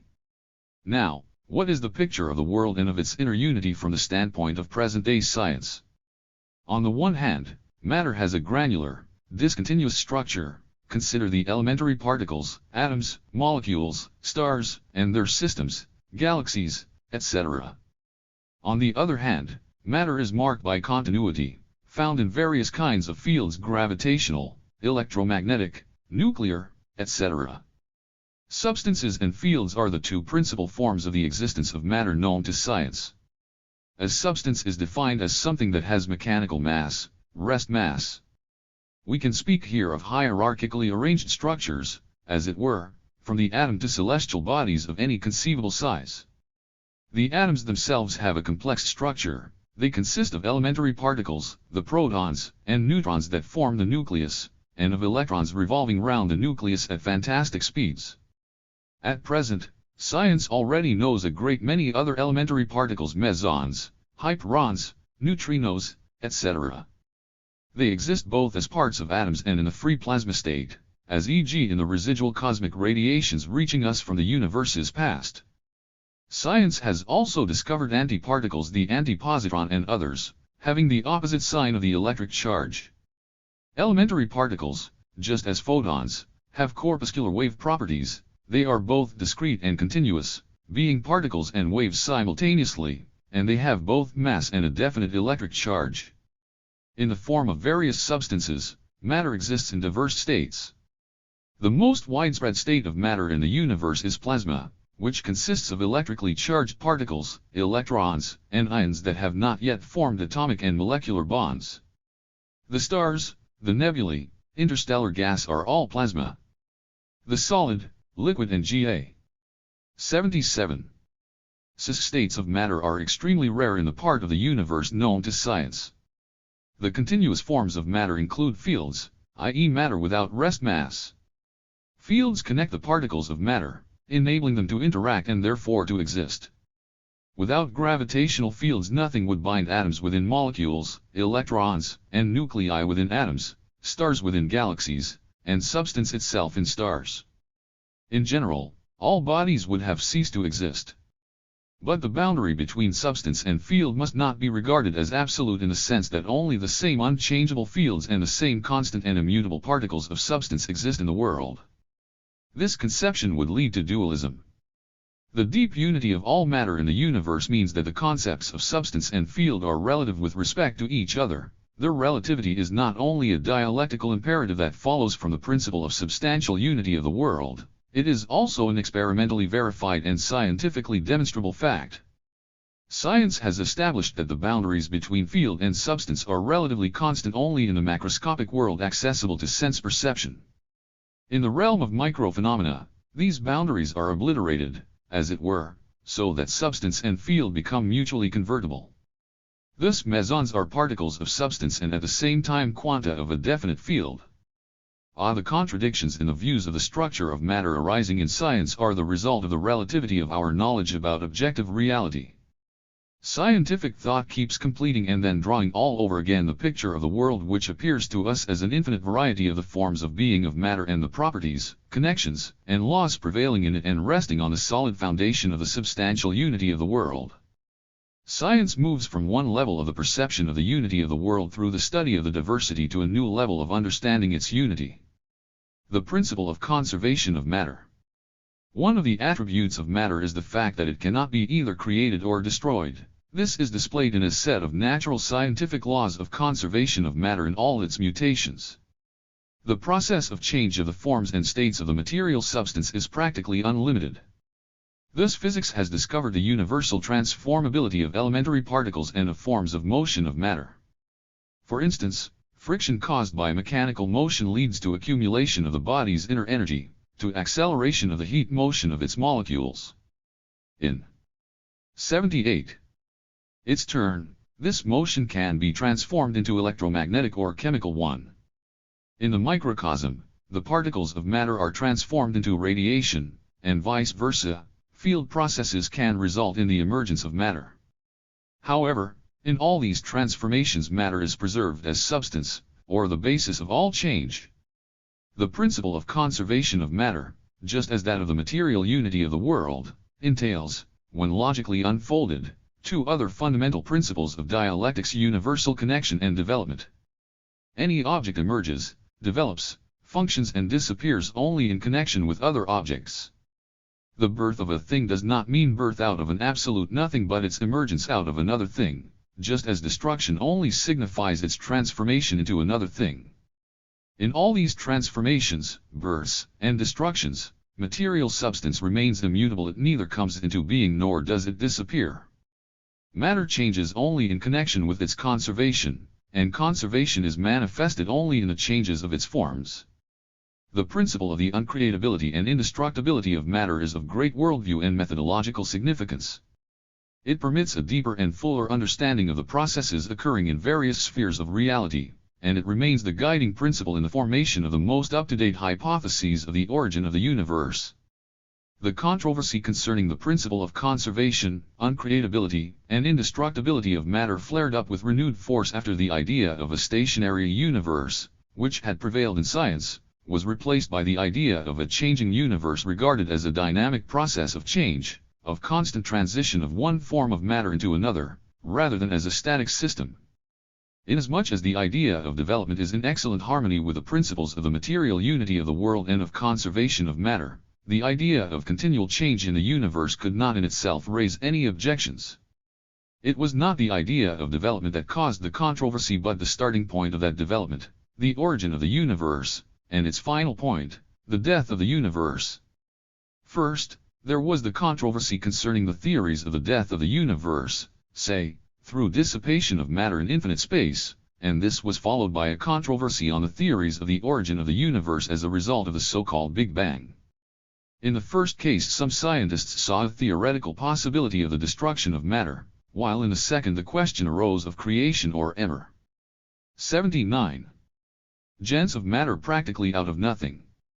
Let us consider these two scenarios in greater detail. First, the theory of the emergence of matter in the universe. The universe, says the English astronomer James Jeans, lives its own life and follows the road from creation to extinction just as we mortals. Science knows no other change but movement towards old age, and no other process but progress towards the grave. We see that stars are continually melting away into radiation just as eternally and incessantly as an iceberg melts in a warm sea. The Sun at any given moment weighs a few thousand million tons less than it did a month before. Since other stars are melting down in the same way, the universe is on the whole less material now than before. Not only does the quantity of matter diminish in the universe, what remains is continually dissipated in the icy cold of space at a colossal and menacingly increasing speed. The material universe seems to be going like a tale already told, dissolved in non-being like a ghost. The untenability of this hypothesis is due not so much to its failure to take into account the principle of mutual transformability of different forms of matter and energy as to its assumption that space is absolutely independent of matter, and that the matter of the universe will be dissipated in this space in the form of the tiniest particles. According to present-day notions, space is not accidental in relation to material substance but a reflection of its essential structure. The three-dimensional space that we know from everyday experience expresses this essence only in the visible world, while at the micro and macrocosmic levels it has a greater number of dimensions. The folding up of several dimensions of space may result in the appearance of what we perceive as matter. This close bond between space and matter, their essential identity discovered by modern science, signifies the untenability of the theory of dissipation of the matter of the universe to the point of complete disappearance, a theory in which space is conceived as an exterior attribute in relation to matter. Similar problems arise in connection with the hypothesis of the origin of the universe in the Big Bang. According to that hypothesis, some 15,000 million years ago there was an explosion of superdense material substance, and what we observe now is the result of that explosion in expanding universe. The state of matter which exploded in that Big Bang, and the causes of that explosion, have not yet been exactly established by science, and this inevitably gives rise to hypotheses challenging the principle of the uncreatability of matter. 80. Some of them even reviving the original Christian dogma of the creation of matter out of nothing. The fact itself that we know nothing of the state of matter before the explosion, or of the causes of it, in no way contradicts the principles of the material unity of the world and uncreatability of matter. The development of science has already resulted, on more than one occasion, in revolutionary changes in the views on the concrete structure of matter, and it will also lead to such changes in the future, without in the least affecting the philosophical category of matter. However, in connection with the Big Bang theory, some scientists have expressed views that are very close in import to the physical idealism of the late 19th century. As various processes in the expanding post-Bang universe were clarified, the view has been expressed that matter emerged out of the so-called physical vacuum in which a complex process occurred of spatio-temporal fluctuation, which led to the emergence of substances and of various fields. It follows, however, from the scientific meaning of the term physical vacuum that it is not a nothing but a concrete physical object which has material nature so far unknown to science. Just as in the case of the field concept, scientists will quite possibly arrive someday at the conclusion that there is yet another form of matter, next to substances and fields, hidden here. Matter is infinite in its manifestations, and its one constant property is independence of human consciousness.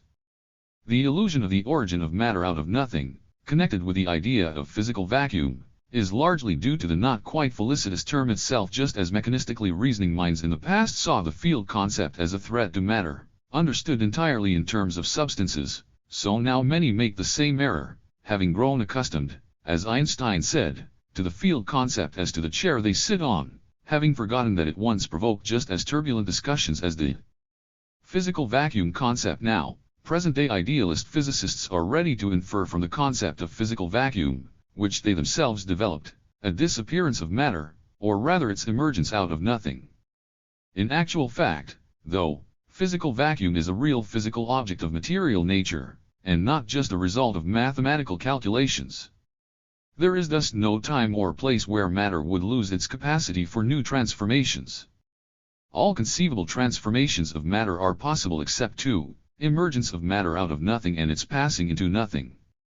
There is no place from which matter could appear, and no place into which it could disappear. It is the source, the cause, and the effect of itself. It exists in and for itself. It is visible in its self-being, and owes its existence to nothing and no one. The principle of conservation of matter was also confirmed by the following proposition evolved by present-day science: the total energy of the universe, the latter regarded by most scientists as closed, equals zero, that is to say, the quantities of negative and positive charges are mutually balanced. It follows from this proposition that the indestructibility and uncreatability of matter, or, in other words, matter existing always in one and the same quantity, is a necessary condition of the existence of the world, energy being the measure of matter's motion. 2. Motion as the mode of existence of matter. THI concept of motion. THI unity of matter and motion. Everything in the world is in continual motion, changing its form, being transformed, and wavering between being and non-being of all individual existences. The myriads of stars that we admire on a clear night merely appear to be motionless. In actual fact they move at enormous speeds. Every star is a sun with its own ring of planets. Along with the satellites revolving round them, the stars rotate round their axes and participate in the rotation of the galaxy round its axis. In its turn, our galaxy moves in relation to other galaxies. Besides, according to the latest cosmogonic hypotheses, the universe is not a mechanism with parts constantly moving along strictly determined orbits. It is an expanding universe continually moving towards ever new states. All that lives is in incessant movement. Everything feeds, grows, multiplies, flourishes, and dies. Innumerable inner processes occur in every living system: pulsation of energy and information, processing, assimilation of foodstuffs and ejection of waste. Everything is in an eternal state of becoming something else, and that not by coercion but of its own free nature. Since motion is an essential attribute of matter, it is, like matter, unbeatable and indestructible, absolute, unavoidable, and universal. Matter and motion are of the same essence. Motion is the mode of existence of matter, to be means to be in motion. The question of the first cause of matter and the primary source of motion is essentially one and the same question.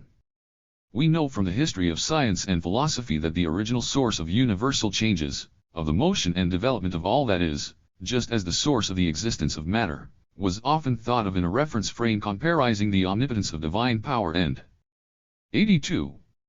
Universal will. Materialism, on the other hand, especially dialectical materialism, relies on the data of science which prove that motion, just as matter, is uncreatable and indestructible, that it is not introduced from the outside but contained in the very nature of matter. Some forms of motion are transformed into other forms of motion, and not a single kind of motion emerges out of nowhere.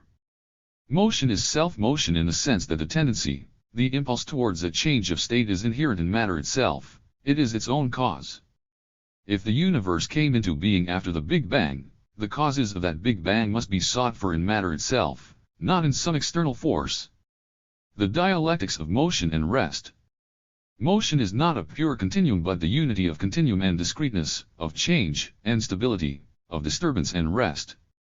In the endless flux of ceaseless motion there are always moments of discrete stability, manifested above all in the conservation of the inner nature of each given motion in the form of equilibrium of phenomena and their relatively stable form, i.e. relative rest. Thus the physics of elementary particles proves that these particles can only exist as transmutations of elements of a system, that they exist and are conceived of only in motion, but at the same time physics also points to the objective reality and immutability, i.e. rest, as a characteristic of the process itself of the transmutations of particles. As distinct from field, substance has a property expressed in the physical concept of rest mass. But there is also an element of stability in field motion itself. The stability of the rate of change is also a form of manifestation of immutability. In this case, rest is conservation of a definite, in this case quantitative, state of motion. Each kind of field has its immutable, stable characteristics. Thus rest only exists as a characteristic of motion in some stable form. Whatever the object changes, as long as it exists, it retains its definiteness. Absolute rest is impossible, for to attain absolute rest would mean to cease to exist. Rest is always relative in character. Bodies can only be at rest in relation to some reference system tentatively accepted as motionless. A body's motion, Einstein said, is always understood as its position in relation to another body. Thus the relationship between continuity and discreteness is handled in philosophy in terms of the dialectics of motion and rest. TLTE philosophical controversies around the principle of unity of matter and motion. The history of science and philosophy knows quite a few systems in which matter and motion were perceived as *83. two independent and isolated substances rather than as essentially forming a unity. This issue is of fundamental worldview meaning, for matter in this case was regarded as a kind of passive, inert element devoid of any interactiveness. To set this dead matter in motion, a divine first push was certainly needed. In the sciences that sought for mechanical principles of the emergence and existence of all phenomena, this approach assumed the form of notions of hidden forces, the first impulse, God, law vital, spirit, etc. In our times, more influential prove those theories, isolating matter from motion, which did not spring from the idealist positions of their authors but from the development of natural science itself. This refers in particular to the energism, which is already overcome, however, by present-day science. In energism, the possibility of regarding motion as an element of the world isolated from matter was founded on the fact that the natural scientific concept of energy as a measure of motion permitted a unified description of many physical processes which were previously regarded as entirely different and irreducible to one another. Energy began to be thought of as the common denominator of all the natural processes, so that some physicists decided that there was no need to consider the concrete mechanisms of these processes, since all of them could be covered by the energy concept. From this standpoint, energy is the only objective substance, while matter is merely a secondary and accidental consequence of it. For instance, Henri Bergson believed that mutability, or motion, did not at all imply the existence of a changing object, it was itself the thing. Motion was clearly raised to an absolute here. The same view was held by Wilhelm Ostwald, who insisted that only energy existed in the world. What would a person feel when hit with a stick? The stick or energy? Certainly energy. Everywhere where people are accustomed to feel and see matter, they feel and see only pure energy. According to Ostwald, the processes involving energies are manifested, through our consciousness, as physical phenomena. The discovery of the law of conservation and transformation of energy and the successes of thermodynamics stimulated again these persistent attempts to lift pure energy to an absolute, the ultimate content of all that exists. But pure energy is no more than an abstraction. Energy is one of the characteristics of the intensity of interaction between material objects. It is motion which is just as impossible without a material vehicle as thought without a thinking brain or blueness without something that is blue. 84. In scientific research, one often has to single out only the energy aspects of certain processes, ignoring their vehicles. This abstraction is quite justifiable. As long as the real structure of elementary particles is unknown, researchers generally restrict themselves to descriptions of transmutations of particles in terms of energy only. But if this procedure is treated as an absolute one, energy is sometimes interpreted as an indestructible, stable substance out of which elementary particles are, as it were, constructed. Sometimes it is the photons that are identified with pure energy. The discovery of light pressure has shown that photons are not only waves but also tiny accumulations of matter possessing both energy and mass. Since the time of that discovery, energism has virtually ceased to exist, but there were traces of it in some interpretations of the law binding the mass and energy of material objects, EMC2, where energy E equals mass m multiplied by the second power of the velocity of light c.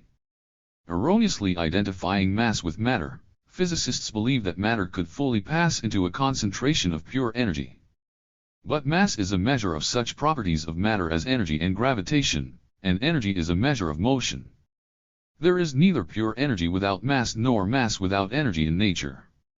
For instance, the proponents of the idea of total transformation of mass into energy often cite the example of the transformation of the electron and the positron into the electromagnetic field, ignoring the fact that the electron and the positron are not pure energy less mass, nor is the electromagnetic field pure energy. The field has its mass expressed in the concept of field quanta. Any object of reality possesses mass and energy, rest, and motion, linked by a definite interdependence. The diversity of the forms of motion and their relationship. Reductionism, its necessity and danger. In classifying the forms of the motion of matter, dialectical materialism relies on the achievements of the natural sciences and on the philosophical view of motion as the mode of the existence of matter, and singles out a number of basic forms out of their immense diversity. The first scientific classification of the forms of motion was proposed by Engels. The forms which he identified were mechanical, physical, chemical, biological, and social. This classification still retains its significance, although it has been significantly enriched, of course, by the achievements of contemporary science. The forms of the motion of matter are organically linked with a definite level of its structural organization, each of which being 85. Characterized by a system of laws and a vehicle of its own.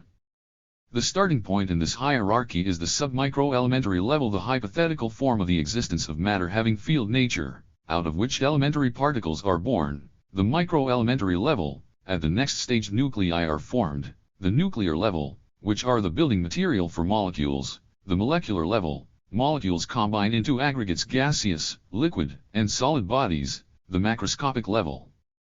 The latter form stars, planets, stellar systems, metagalaxies, etc. The cosmic level. The organic level is the result of gradually increasing complexity of the molecules of carbon compounds, which has led to the formation of organic compounds. Life was the necessary, law-governed outcome of the development of an ensemble of chemical and geological processes on the Earth's crust. The evolution of life proceeded from pre-cellular forms of protein existence to cellular organization, to the formation first of unicellular and later multicellular organisms. The primates became the final stage in the evolution of organic nature and the starting point for the origin of man. We thus find ourselves on the top rung of the magnificent ladder representing the progressive development of matter, this top rung being the social level. The fact that man and society are a special form of the motion of matter, the highest one, is a fundamental discovery of philosophy. Society is not just matter but spirited matter. The vehicle of the social form of motion is man as the subject of history. Inasmuch as he is a reasonable social being endowed with spiritual inner life, and inasmuch as his actions are purposeful, the social form of motion is expressed in subject-object relations, i.e., in the relations of man, social groups, society as a whole, to the surrounding world, to objective reality. Herein lies the specificity of the social form of the motion of matter, its radical difference from all the other forms of motion. Thus there are several qualitatively different levels of the motion of matter. What does qualitative difference mean? It means that the qualitative specificity of one level cannot be explained in terms of the qualitative specificity of another. For instance, the biological organization has its own meaning inexplicable in the framework of the physical picture of the world. In the kingdom of life, we deal with such phenomena as adaptation, metabolism, growth, and multiplying, struggle for survival, mutability, and heredity. There is none of this in inorganic nature. In the living organism, even the purely physical and chemical processes are directed towards the solution. 86. Of definite biological tasks. Physical and chemical laws cannot explain why a monkey is ready to sacrifice her life to save her young, or why a bird can spend weeks brooding. Each level of the organization of matter is subject to its own specific laws. While stressing the need to take into account the specificity of the levels of the organization of matter, we must bear in mind certain general laws characteristic of all levels, as well as the links between, and interaction of, various levels. These links are manifested above all in the fact that the higher level comprises the lower as one of its genetic premises and at the same time as its own element.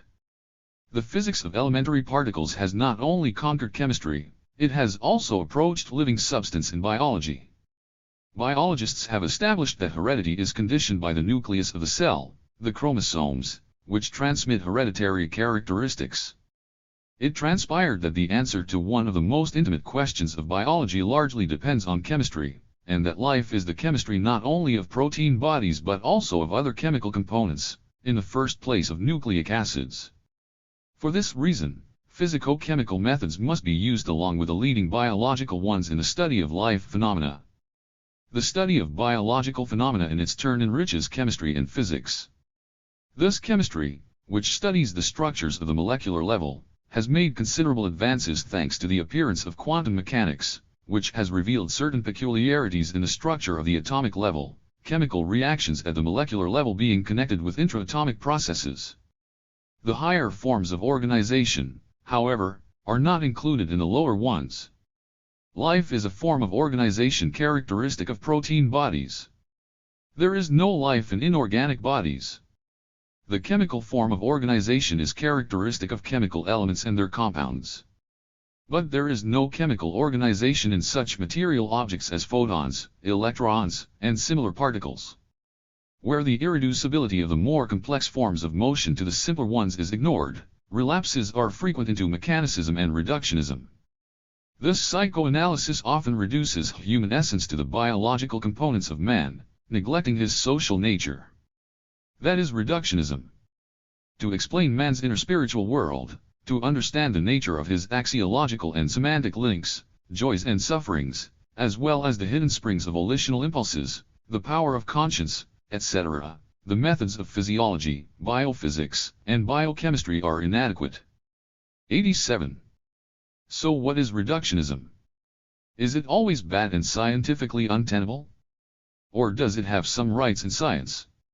Reductionism is defined as a methodological principle in accordance with which cognition of complex systems assumes their reduction to simpler and even quite elementary ones, the laws of the functioning of the former subsequently deduced from the principles of the functioning of the latter. However, this principle can only be applied within strictly defined limits. The method of reductionism is to some extent characteristic of all sciences, and certain achievements are possible on this path.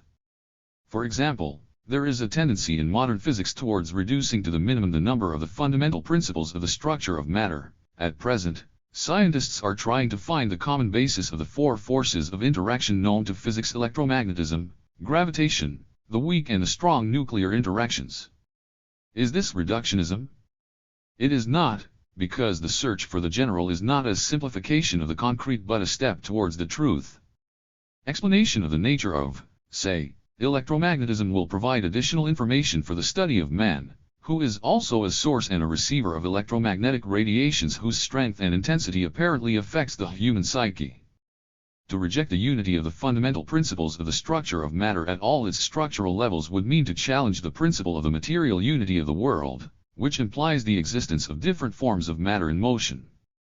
Motion as an essential attribute of matter expressing the mode of its existence necessitates also the introduction of such characteristics of forms of the existence of matter as space and time. 3. Space and time. High concepts of space and time. All motion assumes a change, interpreted in one way or another, of position in space, carried out in time, also interpreted in one way or another. Despite their apparent obviousness, the concepts of space and time belong among the most complex characteristics of matter. The science of the 20th century has filled them with content so diverse that they have often become the object of fierce philosophical controversy. So, what are the causes and the meaning of such close attention to these categories? The most general conception of space and time rests on our immediate empirical experiences. The concept of space emerges both out of the characteristics of a separate body, which always has a certain extension, and out of the different spatial positions of a great. 88. Many coexisting objects. Space is now defined as a form of the existence of matter characterized by such properties as extension, structuredness, coexistence, and interaction. The concept of time also emerges both out of the comparison of different states of one and the same object which inevitably changes its properties because of the duration of its existence, and from observation of different objects succeeding one another in the same place. Time is also a form of the existence of matter. It is characterized by such properties of alteration and development of systems as duration and sequential replacement of one state by another. The concepts of time and space are correlative. The concept of space reflects the coordination of different objects located outside one another at one and the same moment of time, while the concept of time reflects the coordination of objects replacing one another at one and the same place in space. What was the essence of the controversy about these concepts? Putting aside the various interpretations of space and time throughout mankind's cultural evolution and concentrating on the history of natural science only, we can single out the two opposite conceptions, the substantial one and the relative one. According to the former of these conceptions, which formed in the framework of Newton's classical mechanics, absolute space and time exist independently of matter, and material events and processes proper take place in these absolutes. Absolute space and time are pure extension and pure duration in which material objects are placed. They are immutable and constant. All bodies can be removed from space, and still space will remain, and it will preserve its properties. The same applies to time. It flows identically throughout the universe, and this flow does not depend on anything. Time is a continuous world stream, a constant cosmic scale for the measurement of all concrete movements. The second conception, which arose within the framework of the dialectical tradition, was clearly formulated in dialectical materialism and later finally borne out by Einstein's theory of relativity, hence the name of the conception, and by the entire subsequent course of the development of science. The philosophical meaning of the relative approach is in the conception of space and time as forms of the existence of matter rather than as special entities separate from matter. It follows from this conception that space and time are, first, objective attributes of matter and, second, universal in this third capacity. Along with the general properties of space and time, each of these categories has qualitatively specific properties. The specific properties of space are tridimensionality, sim. 89. Metry and asymmetry, forms and sizes, location, distances between bodies, distribution of substance and field. The properties of time are unidimensionality, asymmetry, irreversibility, i.e. constant orientation from the past into the future, the rhythm of processes, and the velocity of change of states. The philosophical approach to space and time demands that they be considered in unity with motion and matter. The unity of matter, motion, space, and time. The idea of absolute space and time corresponded to a definite physical picture of the world, the view of matter as an aggregate of atoms possessing invariable volume and inertia, mass, and instantaneously acting on each other either at a distance or through contact. Revision of the physical picture of the world changed the conception of space and time. The discovery of the electromagnetic field and refutation of the theory of instantaneous long-range interaction revealed the untenability of the classical picture of the world and thus the untenability of the previous conception of time and space. However, all this took time. Both new facts and new ideas had to be accumulated first. A great contribution to the development of scientific notions concerning the connection between space and time, on the one hand, and matter in motion, on the other, was made by the Russian mathematician Nikolai Lobachevsky. He came to a conclusion that was highly important not only for geometry but also for philosophy. The properties of space are not always and not everywhere identical and immutable, they vary with the most general properties of matter. Lobachevsky's ideas about the unity of space and matter in motion were confirmed and concretized in modern physics. Einstein's theory of relativity revealed the direct links that tied space and time with matter in motion and with each other. The fundamental conclusion that follows from this theory is this: space and time do not exist without matter, their metrical properties being created by the distribution and interaction of material masses, i.e. by gravitation. It turned out that the existence of metrical properties of space and time is a function of gravitational forces that different masses in motion exert upon each other. Without the masses, there would be no gravitation, and without gravitation, there would be no space and time. Space and time therefore do not exist without matter. Since matter is in constant motion, space and time change their properties with this motion. One of the expressions of these links of space and time with motion is the fact that the simultaneity of events is not absolute but relative. To fully 90. Comprehend this fact, it is necessary to bear in mind that a spatio-temporal description of phenomena is impossible without a frame of reference within which observation is conducted. The distance between bodies located at a finite distance from each other in space is not the same in different moving inertial systems. With the growth of velocity, the length of bodies diminishes. There is no constant length of a body in the world, it changes with the frame of reference. In a similar way, the interval between given events varies in different material systems in motion. As velocity grows, the interval diminishes. According to the general theory of relativity, the flow of time slows down in a very strong gravitational field. Imagine an astronaut flying a spaceship in the depths of the galaxy. Setting out on his voyage, he promised to send a signal to the Earth every second. Now imagine the following picture: the astronaut approaches an immensely dense star lost somewhere far in the galaxy. The density of this star is many times greater than that of the atomic nucleus. Observers on the Earth would notice, in fear and amazement, that as the astronaut approaches this body, the radio signals sent by the traveler come not every second but rarer and rarer, with intervals stretching into minutes, then hours, then years, and centuries. Eventually the signals will stop coming in at all, although the astronaut keeps sending them each second, just as he promised. The point here is that neither radiations nor any particles can leave this superdense star, and it only interacts with the universe through the force of gravitation. Thus the single continuous space-time of the universe is a manifestation of the gravitational forces acting in it. The identity of the gravitational and spatio-temporal phenomena was reflected in the equivalence principle, in accordance with which the observer within a closed system cannot determine, from within that system, the character of changes taking place in it, for the external indications of the action of gravitation, on the one hand, and the accelerated motion of the system, on the other, which cause, as we know, changes in spatio-temporal characteristics, coincide. Therefore the field of gravitation and the field created by accelerated motion are physically indistinguishable, equivalent to each other.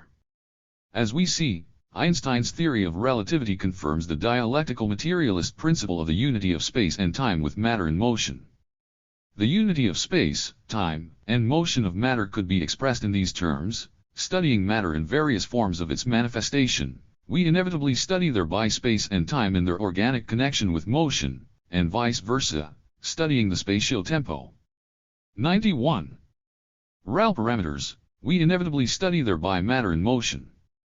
This unity was already suspected by the wise of antiquity, who visualized space as strings in varying degrees of tautness, i.e. in varying degrees of tenseness, condensation, and rarefaction.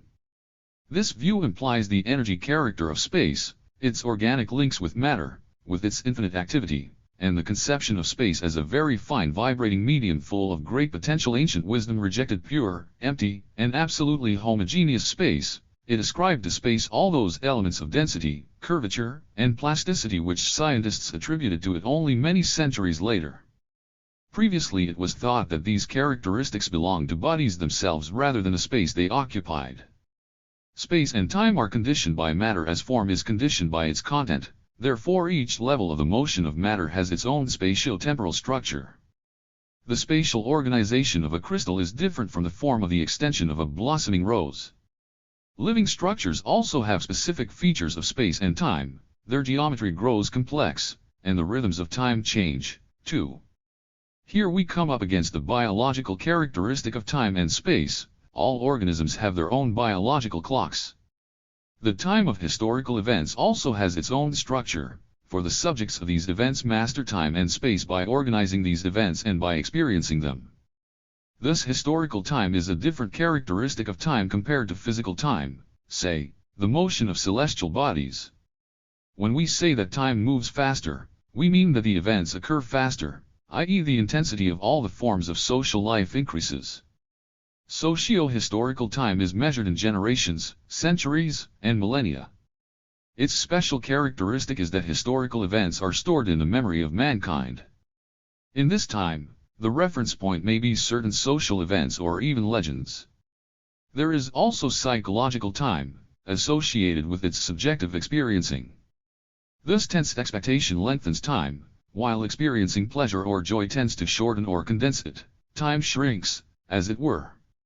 Thus the relativity of space and time, their connection with the qualitative material content of the structure on which they essentially depend, has now stepped across the boundaries of theoretical physics and is used practically in all areas of human knowledge. On the multidimensionality of space. The theory of relativity employs the concept of a unified spatio-temporal continuum or, as it is sometimes called, a four-dimensional space, in which time is added to the three familiar spatial parameters. This is done in order to fix 92. A given material object more accurately than is possible in ordinary three-dimensional space. Einstein himself said that he was surprised at the caution with which four-dimensional space was sometimes treated, although this concept means no more than the fact that a body with given spatial coordinates occupies a given position at a given point in time, the fourth dimension. David Hilbert's multidimensional space is quite a different matter. Now, what is that multidimensional space? What physical and philosophical meaning does this concept have? Its purpose is to reflect the presence in the object under study of certain entirely non-spatial properties which are merely expressed as space-like in terms of various mathematical operations. Thus if three coordinates expressing, say, the three components of an object's impulse are added to its three familiar spatial coordinates, The sum of all these data is said to be a six-dimensional phase space, although there are only three properly spatial coordinates here, as usual. The concept of six-dimensional phase space is a mathematical abstraction, and it does not at all claim to have supplanted the concept of three-dimensional space. Multidimensional space is not a fiction, but neither is it space in the direct meaning of this word. The use of the method of multidimensional space is accepted in quantum physics, which has to describe the phenomena of the microcosm inaccessible to sense perception and therefore to visualization. Expressing concrete physical phenomena of the microcosm with the aid of concepts worked out in the classical physics of the macrocosm, multidimensional spaces are a justifiable scientific abstraction which has both physical and mathematical meaning. There is nothing supernatural or meaningless here.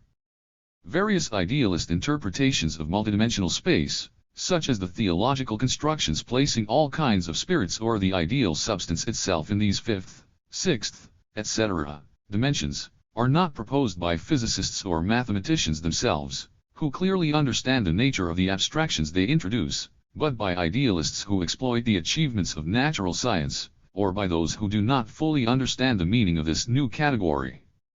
The dialectics of the finite and the infinite. It would be hard to find a person whose imagination was not struck, at some time or other, by the mystery of the abyss of the universe, by the sight of the dark sky with myriads of sparkling stars in it. In our everyday life, in all that surrounds us, we deal with finite objects and phenomena. Finite means moving towards an end. 93. Limited in space and time. Infinity is interpreted in the sense of anything sufficiently large or sufficiently small which depends on the conditions of a given task. Thus a milliard raised to the 100th power is a practically infinite magnitude. Our experience does not permit us to answer definitely what infinity is. The ancient Greek philosopher Archelaus visualized infinity: take a spear and throw it as far as you can, go to the place where the spear has fallen, throw it still farther. We may repeat the procedure as many times as we like, and we will never come up against a boundary beyond which we could not throw the spear. Therefore space is infinite. It is all so simple and clear. Hegel called this kind of infinity bad. However far I may place the star, I can go beyond it. The world is nowhere boarded up. 1. Hegel pointed out that it would be wrong to interpret infinity in the sense of unlimited repetition of one and the same act. This is a merely quantitative, and therefore limited, understanding of it, illustrated for instance by the natural number series containing the possibility of unlimited addition of more and more units. True infinity, opposed to the bad one, is a process of continual movement beyond the limits of the finite, a movement that is not just quantitative but qualitative and even essential. One measure of the definiteness of a system passes into a qualitatively different one, both great and small. Any system, however great, is finite in space and time, but in a transition from one link in the chain of the world hierarchy to another, one system of properties and relations passes into another possessing its own measure, that is, qualitative and quantitative definiteness. In this sense, infinity is qualitative diversity of hierarchically organized systems of the universe. Then, true infinity is also a process in the sense that the universe is a reality continuously creating itself rather than something accomplished and given once and for all. The finite is a constantly emerging and disappearing moment of the infinite process of change in that which is. Change is in general connected with the passing of a system beyond its spatial, temporal, quantitative, and qualitative boundaries. The endless web of the connections between objects and phenomena in the world, of their energy and information interactions, is continual movement beyond the bounds of the finite and the particular.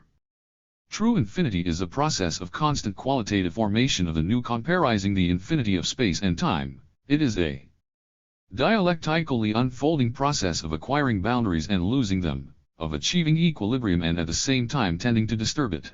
That is to say, it is a constantly intensely pulsing process of the unity of opposites. The infinity of the time of the existence of the world is expressed in the concept of eternity. Eternity is a property of the world as a whole, of which each concrete system is transient. Acceptance of the eternity of the material world is a cardinal principle of the dialectical materialist worldview. In religious and idealist philosophy, the concept of eternity is connected with the idea of God or of the Absolute Spirit. God is conceived as an infinite and absolutely perfect being abiding in eternity, not in time. Quantitatively, Eternity is manifested in the actual infinity of the intervals of the being of systems and events succeeding one another, centuries and millennia. Qualitatively, it denotes an infinite series of changes in the material forms of that which is. Epistemologically, infinity is conceived of as a process, in principle impossible to be completed, of expansion and deepening of the subject's knowledge of objective reality. We know incomparably more now compared with the past generations, but there is a bottomless pit of the unknown ahead, and the future generations will have to handle it. THI concept of the infinite and unlimited in natural science. A philosophical conception of the essence of the finite and the infinite, the limited and the unlimited presupposes generalization of the achievements of science. This is mostly associated with the modern interpretation of gravitation. We know already that the general theory of relativity, which demonstrated the connection between space-time and matter, generally describes space as non-Euclidean, curved. Einstein regarded the gravitational fields of various bodies as space curvatures in the areas surrounding these bodies. But does the entire world space have curvature? World curvature is defined by the curvature of all the world lines passing by massive bodies. If for instance we take the totality of the world lines of all the bodies of nature, these lines curve more strongly near gravitation centers. Planets cause weaker curvatures than stars. Gravitation is weaker in intergalactic space, where world lines straighten. Since all world lines are subject to curvature, space in general may be said to be curved. Naturally, the infinity of space thus perceived does not coincide with its unlimitedness. Indeed, let us imagine an insect, like the blind beetle which Einstein described to his son, crawling. 95. On a ball moving on the surface of the sphere over an unlimited period of time, it will never encounter any boundaries. The sphere is unlimited in 2 dimensions. There are various interpretations of the curvature of world space. Some are inclined to interpret it as proof of its closedness, and in this sense finiteness similar to the finiteness of any spherical surface. Movement in this space in a strictly determined direction will not necessarily be movement away from the starting point, but owing to the inner curvature of space it may end in a return to the starting point from the opposite side. This problem is similar to the one discussed before Magellan's circumnavigation of the globe. Is it possible to sail in some strictly determined direction, say west, and to reach eventually the starting point, coming to it from the east and having covered a finite distance? The unlimitedness of space does not mean its infinity. Others assert that the finiteness of space does not at all follow from its curvature. The closedness of space is merely a particular and idealized, because it assumes uniform distribution of matter in the universe, case of its curvature. Although curved, space remains infinite. Whatever the solution of this issue in the natural sciences, the concept of infinity in dialectical materialism has above all a qualitative rather than quantitative meaning, the more so that the concepts of space and time are relative. This problem is especially acute in various cosmological theories. As we know already, modern cosmology generally accepts the theory of the origin of the universe out of the Big Bang. There are 3 varieties of this theory. In one of them, the gravitational attraction between the slowly receding galaxies is so strong that at some moment it will make them begin to draw together even to the point of reverse condensation or collapse. According to another theory, the galaxies recede so fast that the gravitational forces will never be able to stop them, and the universe will go on expanding infinitely.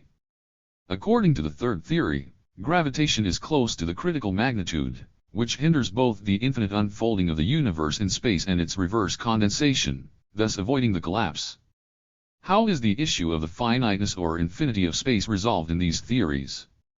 The first insists that space is finite but has no limits, while in the other 2 space is infinite. In all of them, however, the problem of time is unsolved. Time turns on the moment of the Big Bang, and in the first of the theories, on the moment of the big collapse. Does the fact of the explosion signify the beginning of time, and the fact of the collapse, its end? The answer assumed by science. 96. Tests but not yet confirmed by science is this: space and time end at the moments of explosion and collapse, but they only end in the sense that we now know. Before the explosion and after the presumed collapse there are other space and time, so far unknown to science. This answer essentially coincides with the one provided by dialectical materialism, which accepts the inexhaustibility of matter and of the forms of its existence. Still, What can this new state of space-time mean? Why do scientists assume the existence of heretofore unknown forms? Attempts are made to answer this question by creating a quantum theory of gravitation. In the past, the founders of quantum physics faced similar problems in connection with the stability of the atom. Discharging energy, the electrons would inevitably have to fall on the atom's nucleus, that is an analog of the Big Collapse. But none of this happens, and quantum physics thus explain this fact. If the electron fell on a nucleus, it would have to have quite definite position and velocity at that moment, which is impossible in terms of the indeterminacy principle discovered by quantum physics. Physicists placed their hopes of constructing a quantum theory of gravitation on the possibility that at the Big Bang and Big Collapse points the properties of space-time as we know it change in such a way that the continuous flow of space and time disintegrates into quanta. In other words, just as the field concept, space, and time acquire quantum features, which brings them still closer to the general properties of matter and further confirms the correctness of the principle of the material unity of the world. It will no longer be possible to say that the bang and collapse points are the limits of time and space. It will have to be definitely said that the spatio-temporal forms of the existence of matter acquire a qualitatively different character here. Our well-established and largely empirical notions of space and time will have to be repeatedly revised in the future, but one point will remain immutable: space and time are objective, they are universal forms of the existence of matter, qualitatively infinite just as matter itself. So far we have considered the problem of infinity in relation to the cosmic scale of the existence of matter. We have dealt with the so-called extensive infinity. The just as infinite world of the tiniest particles of matter represents the so-called intensive infinity. Human thought ranges from areas measured in millions of light years to areas of the order of 1/1000th of a centimeter. In this latter area, space and time apparently have special properties, although it is not excluded that they are similar to those we know. Thus all objects and processes in the world are finite, but the totality of these finite things and processes is infinite. There are no borders beyond which there could be something that would not be covered by the concept of objective reality. It is in everything, and it is everything. The concept of limit has meaning only in relation to the finite. In conclusion, it should be stressed that the task of philosophy is not to offer a final solution to the problem of infinity. Relying on the entire body of concrete scientific knowledge, on the history of knowledge and culture as a whole, philosophy establishes the worldview and methodological significance of the theoretical thought search for a solution of one of the deepest mysteries of being. Chapter 4: Consciousness, Essence and Origin. 1. The general concept of consciousness. Definition of consciousness. Man possesses the wonderful gift of reason, with its keen insight into the remote past and future, into the world of dream and fantasy, a gift that affords creative solution of practical and theoretical problems, and realization of the most daring plans. Since the earliest antiquity, philosophers have striven to find a solution to the riddle of consciousness. Heated debate on this subject has raged for centuries. Theologians see consciousness as a tiny sparkle of the grandiose fire of divine reason. Idealists insist on the primacy of consciousness over matter. Divorcing consciousness from the objective connections of the real world and regarding it as an independent and creative essence of being, objective idealists interpret consciousness as something fundamental. It is not explained in terms of something existing outside it. On the contrary, it is meant to explain out of itself everything that occurs in nature, history, and the behavior of each individual human being. The adherents of subjective idealism see consciousness as the only reliable reality. According to ancient notions, which still survive in religious beliefs and idealist philosophy, there is a supernatural force called the soul active in the human organism. It is believed to be the vehicle and cause of our thoughts, emotions, and desires. Such notions, which essentially mystify consciousness, have always been an obstacle to the study of natural phenomena, social life, and man's very essence. Hence the agnostic assertions that grasping the essence of consciousness is just as vain an attempt as, say, the drowning man's desire to drag himself up by the hair. Idealism digs an abyss between reason and the world, whereas materialism searches for community and unity between them, deducing the spiritual from the material. Materialist philosophy and psychology proceed from two cardinal principles in the solution of this problem. They see consciousness as a function of the brain and as a reflection of the external world. In pre-Marxian philosophy, though, the materialist interpretation of consciousness was limited and metaphysical in character, reducing consciousness to passive contemplative reflection and ignoring its socio-historical essence and links with social practice. Resolutely rejecting the idealist conception of consciousness as a manifestation of the specific spiritual principle, as well as the limitations of metaphysical and machinist materialism, its contemplativeness, and resultant simplistic notions of the relations of matter and consciousness, Marx and Engels were the first to propound a consistently materialist and at the same time dialectical explanation of the essence of consciousness and its origin, demonstrating the socio-historical, specifically human level of determination of psychical phenomena. The starting point of a Marxist interpretation of consciousness is a scientific view of the socio-historical role of social practice, the view of man as a product of his own labor and social relations. By changing external nature and social relations, man simultaneously shaped and developed his own nature. There is no, and neither can there be, consciousness outside society, outside knowledge accumulated in the course of mankind's history and outside the specifically human modes of activity worked out by mankind. Now, how can we define consciousness? Consciousness is the highest function of the brain, characteristic only of man and connected with speech, a function whose essence is a generalized and purposeful reflection of reality, anticipatory mental construction of actions and foreseeing their results, and rational regulation and self-control of behavior. Consciousness and the brain. The human brain is an amazingly complex structure, a nervous apparatus of tremendous subtlety. It is an independent system and at the same time subsystem, incorporated in an integral organism and functioning in unity with it, regulating its inner processes and reciprocal relations with the external world. What are the facts, now, which irrefutably prove the brain to be the organ of consciousness, and consciousness to be a function of the human brain? There are a great many such facts. In the first place, it is a fact that the level of the complexity of brain organization determines the level of the reflective constructive capacity of consciousness. The brain of the primitive man, a member of a herd, was at a rudimentary stage of development, and could only be the seat of very primitive consciousness. The brain of modern man, evolved as a result of a long biosocial evol. 100. Yushin, is a highly organized complex organ. The dependence of the level of consciousness on the degree of organization of the brain is also confirmed by the fact that the child's mind is molded, as we know, as the brain develops. Also, when a very old man's brain is ruined by old age, the functions of consciousness wither away, too. A normal psyche is impossible outside a normally functioning brain. The moment the fine structure of brain matter is disturbed or destroyed, the structures of consciousness are destroyed with it. Subjects with damaged frontal lobes cannot produce or realize complex programs of behavior, they do not have stable intentions, are easily distracted by outside irritants, and cannot properly control their conduct. When the occipitoparietal parts of the cortex of the left hemisphere are affected, disturbances ensue in orientation in space, in operations with geometrical relations, the perception of the difference between right and left disappears, in the performance of the simplest arithmetical operations, and in the analysis of some grammatical constructions. Pathological rebellions of the subcortical areas can manifest themselves in fits of anger, fear, etc.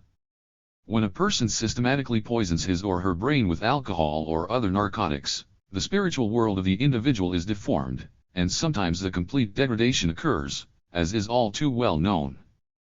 The experimental data of various sciences, psychophysiology, physiology of the higher nervous activity, and others irrefutably demonstrate that consciousness cannot be separated from the brain. It is impossible to separate thought from thinking matter. The brain with its complex biochemical, physiological, and nervous processes is the material substratum of consciousness. Consciousness is always associated with these processes occurring in the brain, and is impossible without them. But it is not these processes that constitute the essence of consciousness. Phi material and the ideal, image, and objective physiological mechanisms of psychical phenomena are not identical with the content of the psyche itself, which is a reflection of reality in the form of subjective images.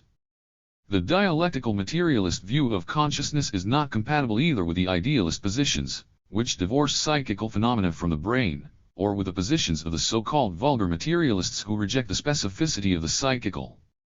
These materialists state, for instance, that thought stands in almost the same relation to the human brain as gall to the liver.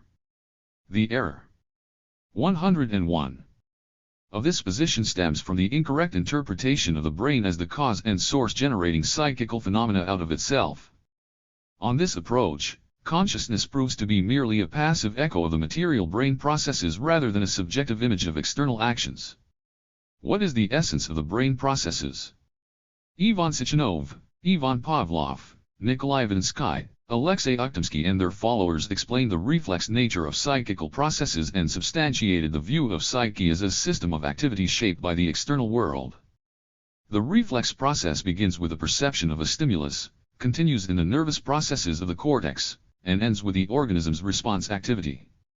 The reflex concept reveals the interconnection and interaction of the organism with the external world, the causal dependence of the brain's work on the objective world through the mediation of man's practical activities. An essential function of the conditioned reflex is anticipation, signaling of the imminent events in the external world. Temporal connections in man develop both under the impact of the real objects of the surrounding world and that of verbal stimuli. The role of nervous brain mechanisms consists above all in the analysis and synthesis of the stimuli. Reaching the cortex, the action of a conditioned stimulus is included in a complex system of connections formed as a result of past experiences. An organism's behavior is therefore conditioned not only by a given action but also by the entire system of existing connections. An important principle of reflex activity of the brain is the principle of reinforcement, only that reflex activity is developed which is reinforced by the achievement of some result. Reflexes are reinforced by the actions themselves through the feedback mechanism. When a reflex sets in motion a certain effector apparatus, the muscles, the glands, whole systems of organs, the impulses produced in the said apparatus as a result of its work return to the central link of the reflex. They signal not only that the organ works, they also inform the brain of certain results of this work, which makes it possible to correct the ongoing action and achieve an adequate realization of intention. The task of feedback is to inform the brain constantly of the processes in the system it controls. An inability to coordinate and control movement at the right time is as harmful to the organism as paralysis. In their material nature, the neurophysiological processes are electrochemical.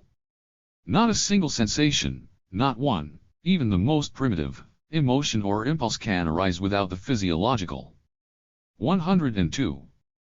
Biophysiological, bioelectric, and biochemical processes in the brain. All these processes are the necessary mechanisms of psychical activity. But the latter is characterized not just by its physiological mechanism, its content, i.e. part of reality which is reflected in the brain, is also important. Reflection of things, their properties, and relations in the brain, does not of course mean that they are transplanted into the brain or produce physical impressions on it similar to impressions on wax. When I see a birch, there is neither birch in my brain nor its physical impression. The brain is not deformed, nor does it become blue or cold when hard, blue or cold objects make an impact on it. The subject's image of an external thing is something subjective and ideal. It is irreducible either to the material object outside the subject or to the physiological processes occurring in the brain and giving rise to that image. As Marx puts it, the ideal is nothing else than the material world reflected by the human mind, and translated into forms of thought. Point 1. The reflection of a thing in the brain is thus an active reflection connected with the processing or transformation of external impressions. Man's spiritual world can be neither felt nor nor heard nor discovered by any apparatus or chemical reagents. No one has so far found either the dullest or the brightest thought directly in the brain. Thought, the ideal, has no existence in the physical or physiological sense of the word. At the same time, thoughts and ideas are real. They exist. An idea cannot therefore be regarded as something irreal. Its reality, however, is not material but ideal. It is our inner world, our individual, personal consciousness, as well as the entire world of suprapersonal spiritual culture of mankind, i.e. externally objectivized ideal phenomena. It is a question of a special type of reality here. Matter is objective reality while consciousness is subjective reality. Consciousness is a subjective image of the objective world. What does this mean? In the first place, it means that consciousness belongs to man as subject, not to the objective world. There aren't any sensations, thoughts, or emotions that would be no one's. Any sensation, thought or idea belongs to a definite person. The subjectiveness of the image is not something arbitrarily added by the subject. An objective truth is also a subjective phenomenon. At the same time, the subjective can be interpreted in a sense of incomplete adequacy of the image to the original. Representations, concepts, and thoughts are subjective in their abstractness, separateness, but objective as a whole, in the process, in the sum total, in the tendency. In the source 7.1, the content of a mental image of an object is not determined either by man's anatomic and physiological organization or by what he finds directly in nature on the basis of his individual experiences.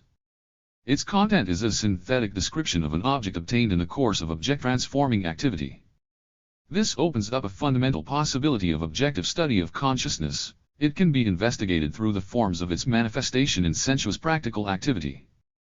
The subjective image as knowledge, as spiritual reality, and the physiological processes as its material substratum, are qualitatively different phenomena.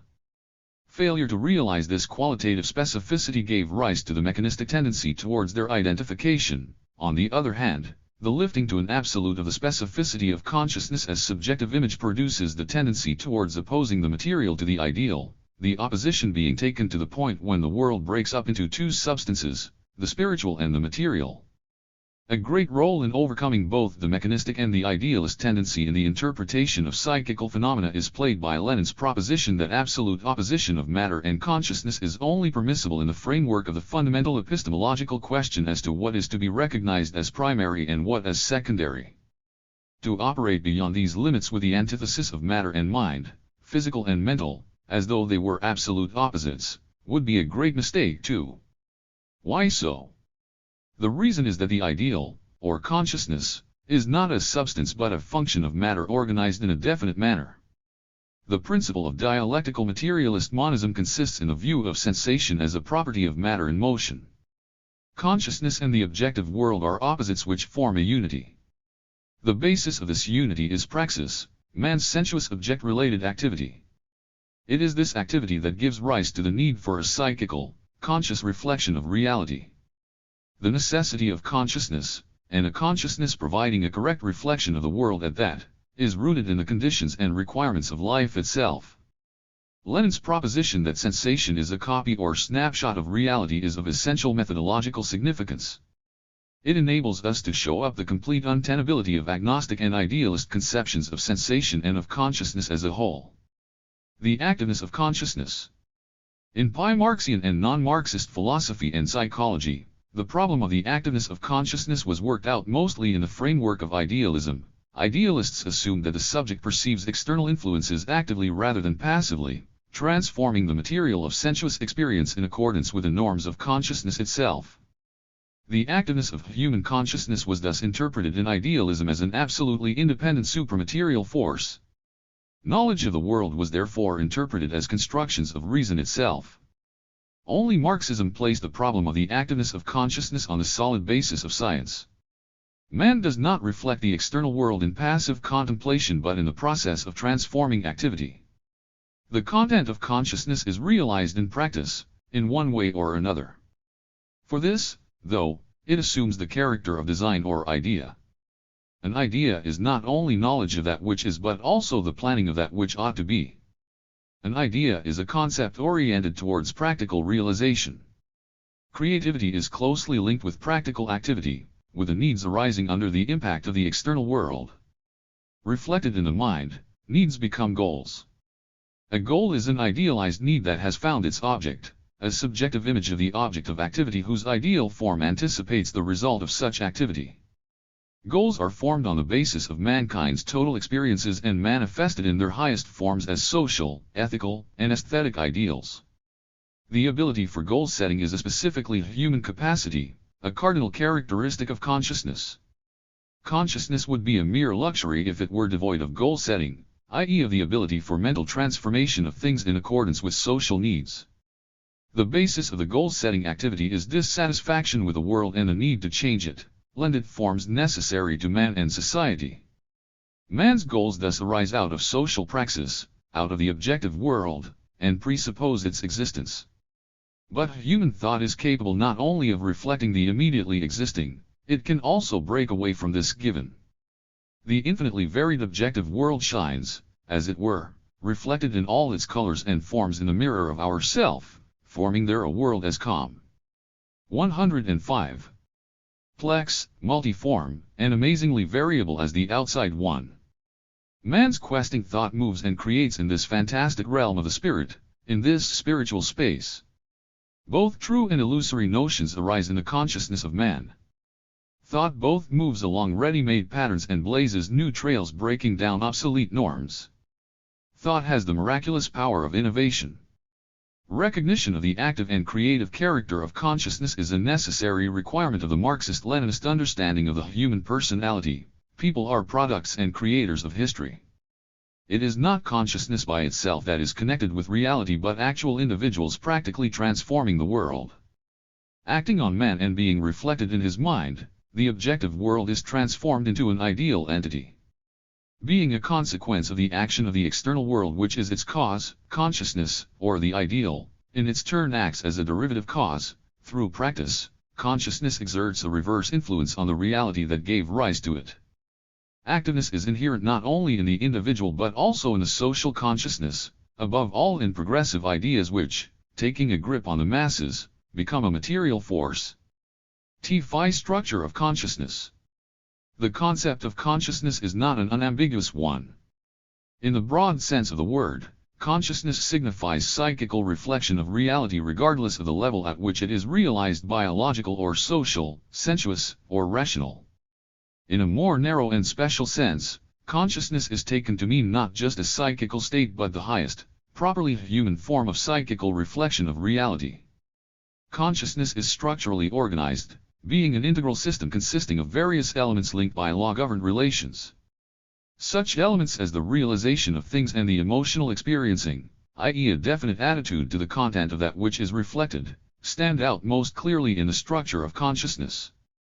The way in which consciousness is, and in which something is for it, is knowing one. The development of consciousness assumes above all enrichment of it through addition of new knowledge about the surrounding world and about man himself. Knowledge, realization of things, has different levels, depth of penetration into the object, and degree of clarity of understanding. Hence the differences between everyday, scientific, philosophical, aesthetic, and religious conceptions of the world, and also between the sensuous and rational levels of consciousness. Sensations, perceptions, representations, concepts, thought form the core of consciousness, but they do not exhaust its full structure. The latter also includes the act of attention as a necessary component. It is precisely due to concentration of attention that a definite range of objects is brought within the compass of consciousness. The objects and events acting on us produce not only cognitive images, thoughts, and ideas but also emotional storms which make us tremble, feel excited or fearful, cry, admire, love or hate. Cognition and creativity is a fervent search for the truth, rather than a coldly intellectual one. The rich sphere of emotional life comprises feelings proper, which are the attitude to external influences, pleasure, joy, grief, etc., moods, or emotional states, cheerful, depressed, etc., and effects, fury, horror, desperation, etc. Depending on a particular attitude to the object of cognition, knowledge acquires a varying degree of significance for the individual, which is most strikingly expressed in convictions. The latter are permeated by profound and stable emotions. And this is an indication of the particular value of knowledge that becomes a vital reference frame. Emotions are elements of the structure of consciousness. The process of cognition involves all aspects of our inner world: needs, interests, feelings, and will. Man's true knowledge of the world contains both imaginal reflections and feelings. Consciousness is not restricted to cognitive processes, to directedness at an object, referred to as attention, and the emotional sphere. Our intentions are realized through an effort of will. But consciousness is not a sum total of its constituent elements, it is an integral, complex structured whole. Self-consciousness. Reflection. Man thinks and knows himself. He realizes what he does, thinks, and feels. Both historically and in the course of his individual perfection, man is first aware of objects and his own practical actions, and at a higher level of development, of his thoughts about objects and actions. He realizes himself as a personality. Self-consciousness presupposes the singling out and differentiation of man, of his own self from everything that surrounds him. Self-consciousness is the realization by man of his actions, emotions, thoughts, motives of behavior, interests, and position in society. An essential role in the formation of self-consciousness is played by the sensations of man's own body, of his movements and actions. Man can only become himself in interaction with other people, with the world, through his practical activity and communication. The 107. Formation of self-consciousness is socially conditioned not only through direct communication between people and their reciprocal evaluations but also through the formulation of society's imperatives imposed on the individual, through his realization of the rules for mutual relations. A human being realizes himself not just through other human beings but also through the material and spiritual culture created by them. Labor products are mirrors, as it were, in which we see our radiant essences. A child, says Hegel, throws pebbles in a river and admires the spreading ripples as something that he can see as his own creation. Self-consciousness is closely linked with such a spiritual phenomenon as reflection. These concepts are sometimes used as synonyms. Reflection is a principle of human consciousness which guides man towards a conscious realization of his own spiritual and intellectual processes, towards a frequently critical analysis of his spiritual and psychical states with due attention to all the contradictions in the orientation of the emotions, impulses, and thoughts. Reflection is contemplation of the devices used in thought processes and of their social significance. The levels of reflection may vary widely from elementary self-awareness to profound meditation on the meaning of man's being and its moral content. In cognizing himself, man never remains the way he was before. Self-consciousness did not arise as a kind of spiritual mirror for idle self-admiration. It appeared in response to the call of the social conditions of life which demanded of each individual from the very beginning that he evaluate his deeds, words and thoughts in the light of definite social norms. Life's harsh lessons have taught man self-control and self-regulation. Regulating his actions and anticipating their results, the self-conscious man assumes full responsibility for them. The conscious and the unconscious. The colorful fabric of psychical processes and their manifestations in the form of human actions and relations is woven out of various threads ranging from the highest degrees of the clarity of consciousness to the depths of the unconscious, which figures so prominently in man's mental life. For instance, we do not realize all the consequences of our actions very far from it. Not all the external impressions reach the focus of consciousness. Many actions are automatic or habitual. But, despite the great significance and place of the unconscious forms of the psyche, man is above all a conscious being. Consciousness forms a complex relationship with various kinds of unconscious and irrational mental phenomena. They have a 108 structure of their own, whose elements are connected both with one another and with consciousness and actions which influence them and in their turn experience their influence on themselves. We sense everything that acts on us, but it is by no means all sensations that reach our consciousness. A great many of them remain on the periphery of consciousness or even beyond its limits. Two types of unconscious actions should be distinguished. The first comprises actions that were never realized, the second, those that were previously realized. Thus many of our actions, controlled by consciousness in the process of formation, become automatic and then performed unconsciously. Man's conscious activity itself is only possible on condition that a maximal number of the elements of that activity is performed automatically. As the child develops, many functions gradually become automatic, and the mind is freed from any concern about them. But when the unconscious or already automatic elements violently invade our consciousness, the latter fights against this stream of unbidden guests and often proves unable to cope with them. This is manifested in various mental disorders, obsessive or maniacal ideas, anxiety states, overpowering unmotivated fear. Habit as something mechanical encompasses all kinds of activity, including thinking, where we often say, "I didn't mean to think of it, it just occurred to me." The paradox lies in the fact that consciousness is present in the unconscious forms of spiritual activity, too, observing the overall picture, so to speak, without close attention to all the details of what occurs in the depth of the mind. In most cases, consciousness can control familiar actions and speed them up, slow them down, or even stop them altogether.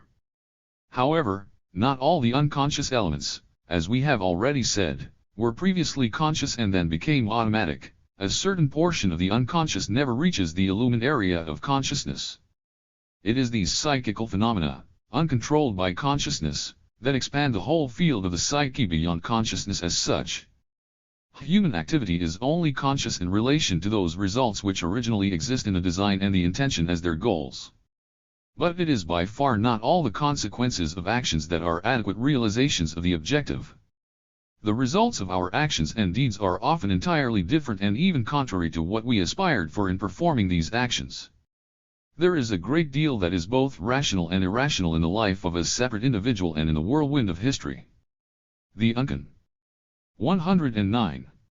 Science is manifested in extremely varied forms, including information which is accumulated as unconscious experiences and settles in the memory of man, forming, e.g., the rich sphere of illusions, the dreams, the powerful instincts, etc. But I would like to repeat that man is above all a conscious being. Both his thinking and emotions are imbued with consciousness. 2. The path from animal psyche to man's consciousness. Reflection as a universal property of matter. Reflection and information. The consciousness of modern man is a product of world history, the sum total of the practical and cognitive activity of countless generations throughout the centuries. In order to understand its essence, it is necessary to establish its origins. Consciousness has not only a social history. It also has a natural prehistory, the formation of its biological prerequisites in the course of the evolution of animal psyche. It took 20 million years to create the conditions for the emergence of Homo sapiens. Without this evolution, the appearance of human consciousness would have been a real miracle. But it would have been just as miraculous if psyche had developed in living organisms in the absence of the property of reflection inherent in all matter. Reflection is the universal capacity of matter to reproduce some features and relations of the object that is reflected. The capacity for reflection, as well as the character of its manifestation, depend on the level of the organization of matter.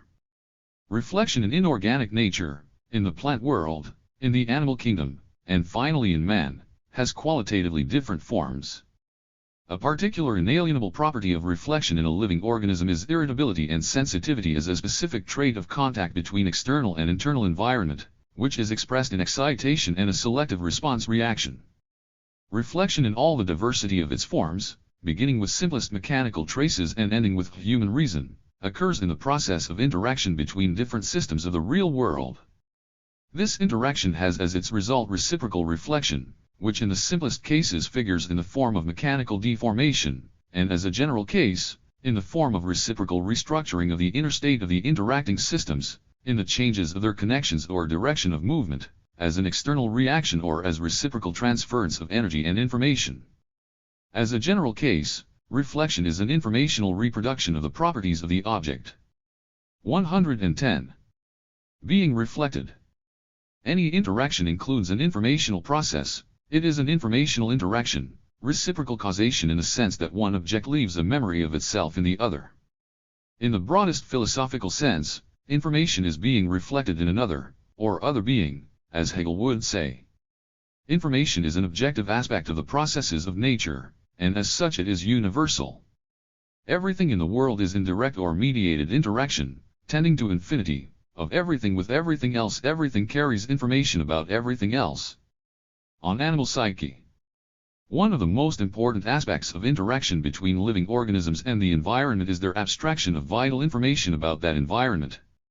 The capacity for obtaining and purposive use of such information is so important for the behavioral acts of living organisms that it may be included among the fundamental properties of all that lives. A living organism develops a special kind of adaptive behavior, which is a qualitatively higher level of interaction between the organism as a whole and the environment, namely, psyche-regulated behavior. This ability enables the organism to grasp and correlate the biologically significant reference points, to anticipate and mediate its behavior, attain some things and avoid others. Numerous observations of the behavior of animals, birds, and insects show that they possess an amazing capacity for anticipatory reflection. Some species of birds, for instance, build their nests this year close to water and the next year far from it, as if foreseeing the possibility of floods and inundation of the banks. The rudiments of psyche may have emerged in animals that did not even have a nervous system. There is no doubt, however, that later the psyche became a function of the brain. Animal behavior is realized through the organs, created by the evolution, which provide information about the surrounding things and processes, the sense organs, and also through control and direction of behavior in accordance with the information received. The psyche receives double information in the form of sensations and perceptions. First, information about the properties and relations of external things, and second, information about their relevance to the organism's life. The development of psyche is inseparable from the emergence of new forms of behavior, connected with the concepts of instinct, skill, imitation, and learning. An instinct is goal-directed and expedient adaptive behavior based on immediate reflection of reality, conditioned by innate mechanisms, and information, and realized. 111. To satisfy biological needs. There is one essential thing about instinct-determined behavior. An animal performs objectively purposive actions in relation to stereotypes situations biologically relevant to the life of the genus without subjectively realizing them in a conscious manner.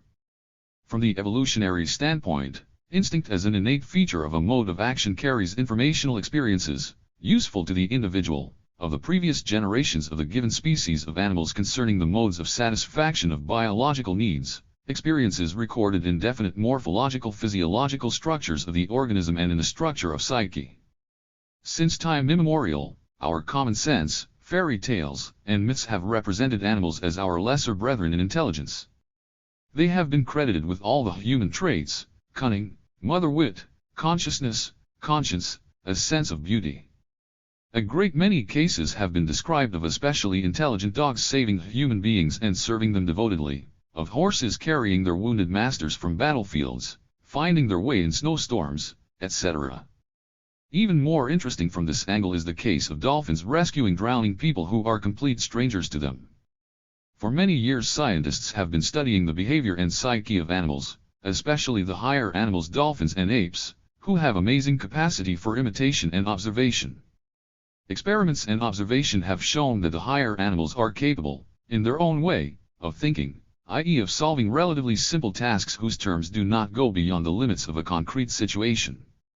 Thus they can find roundabout ways towards a goal, design some biologically significant structure, track down a quarry, improve a stick for obtaining food, crack a nut with a stone. In a word, the higher animals have elementary intelligence. As for consciousness, this concept has a social meaning characteristic only of man. If there is consciousness in animals, it is only in the form of biological rudiments or prerequisites. The origin of consciousness. The evolution of man involved disintegration of the instinctual basis of animal psyche and formation of the mechanisms of conscious activity. Consciousness could only emerge as a function of a highly organized brain which evolved through labor and speech. Rudiments of labor are found in Australopithecus, but it is only in his successors, Pithecanthropus and Sinanthropus, that labor became a distinguishing feature, and they were the first men on Earth who began making tools and use fire. Neanderthal man made considerable advances in the making and 112. Use of tools, increasing their range and employing new natural material in production. He learned to make stone knives and bone needles, to build dwellings and make clothes out of animal skins. Finally, man of the modern type, Cro-Magnon man or Homo sapiens, that is, reasonable man, raised the level of technology to a still greater height. The main landmarks in the evolution of labor were reflected in the growth of brain matter. In chimpanzees, the volume of the brain equaled 400 centimeters cubed, in Australopithecus, 600 centimeters cubed, in Pithecanthropus and Sinanthropus, 850 to 1,225 centimeters cubed, in Neanderthal man, 1,100 to 1,600 centimeters cubed, and in modern man, 1,400 centimeters cubed. Along with the growth of brain matter, the area of the brain surface increased, too, and that is a second evolutionary index. There was an increase in the parietal, frontal, and temporal lobes of the brain, i.e. those areas of the cortex which are linked with the life of man as a social being, acting as inner brakes blocking animal instincts and creating thereby a necessary premise for harmonious life in society. The decisive role of labor operations in the formation of man and his consciousness was materially expressed in the fact that the brain as an organ of consciousness developed simultaneously with the development of the hand as an organ of labor. It was the hand, the receiving, or coming directly in touch with things, organ, that gave instructive lessons to other sense organs, such as the eye. The actively operating hand taught the head to think even before it became a tool doing the will of the head which plans practical actions in advance. In the development of labor activity, and above all in the perfection of the hand, tactile sensations were specified and enriched, and the ability developed for perceiving the finest nuances of human speech sounds. The logic of practical actions was recorded in the head and transformed into the logic of thought. Man learned to think. Before tackling some job, he was already mentally able to visualize its result, the mode of its realization, and the instruments of achieving that result. A spider conducts operations that resemble those of a weaver, wrote Marx, and a bee puts to shame many an architect in the construction of her cells. But what distinguishes the worst architect from the best of bees is this, that the architect raises his structure in imagination before he erects it in reality. At the end of every labor process, we get a result that already existed in the imagination of the laborer at its commencement. 1. Of course, the bee's instinct containing the design of a cell is present in the bee's psyche, but, as distinct from man, the result of its labor is present in an instinct rather than in an illumined field of consciousness.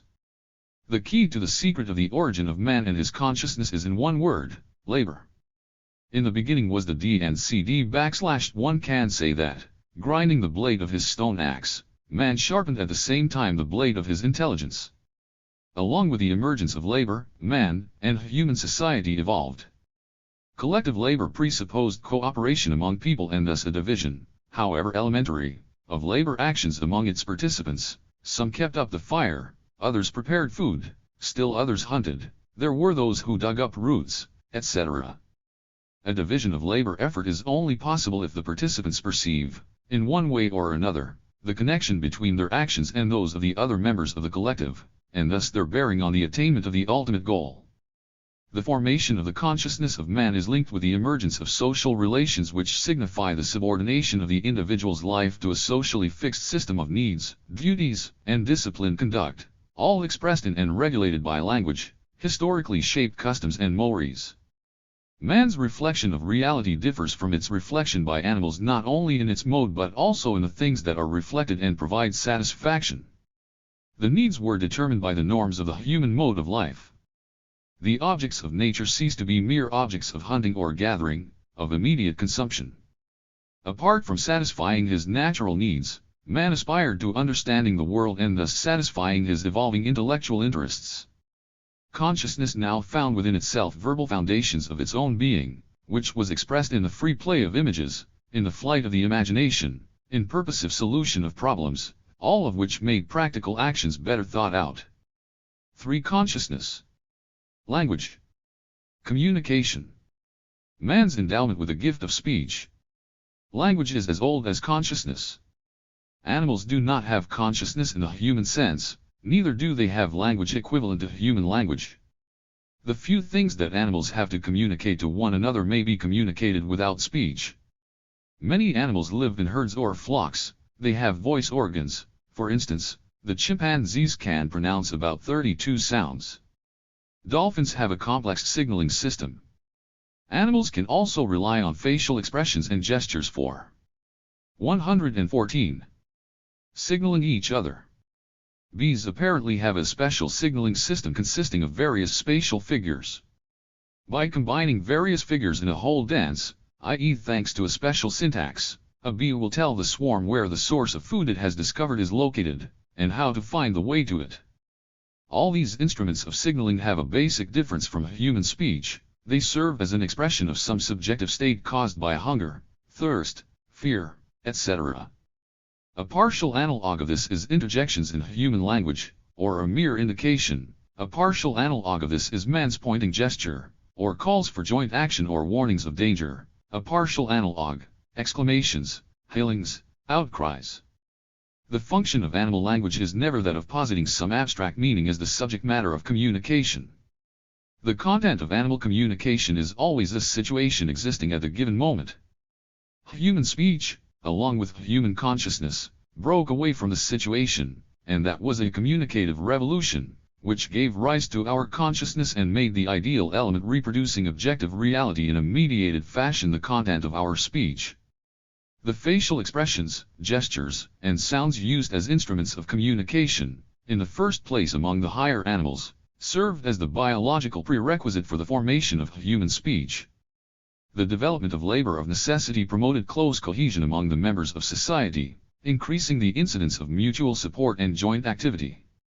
Human beings now had something to say to one another.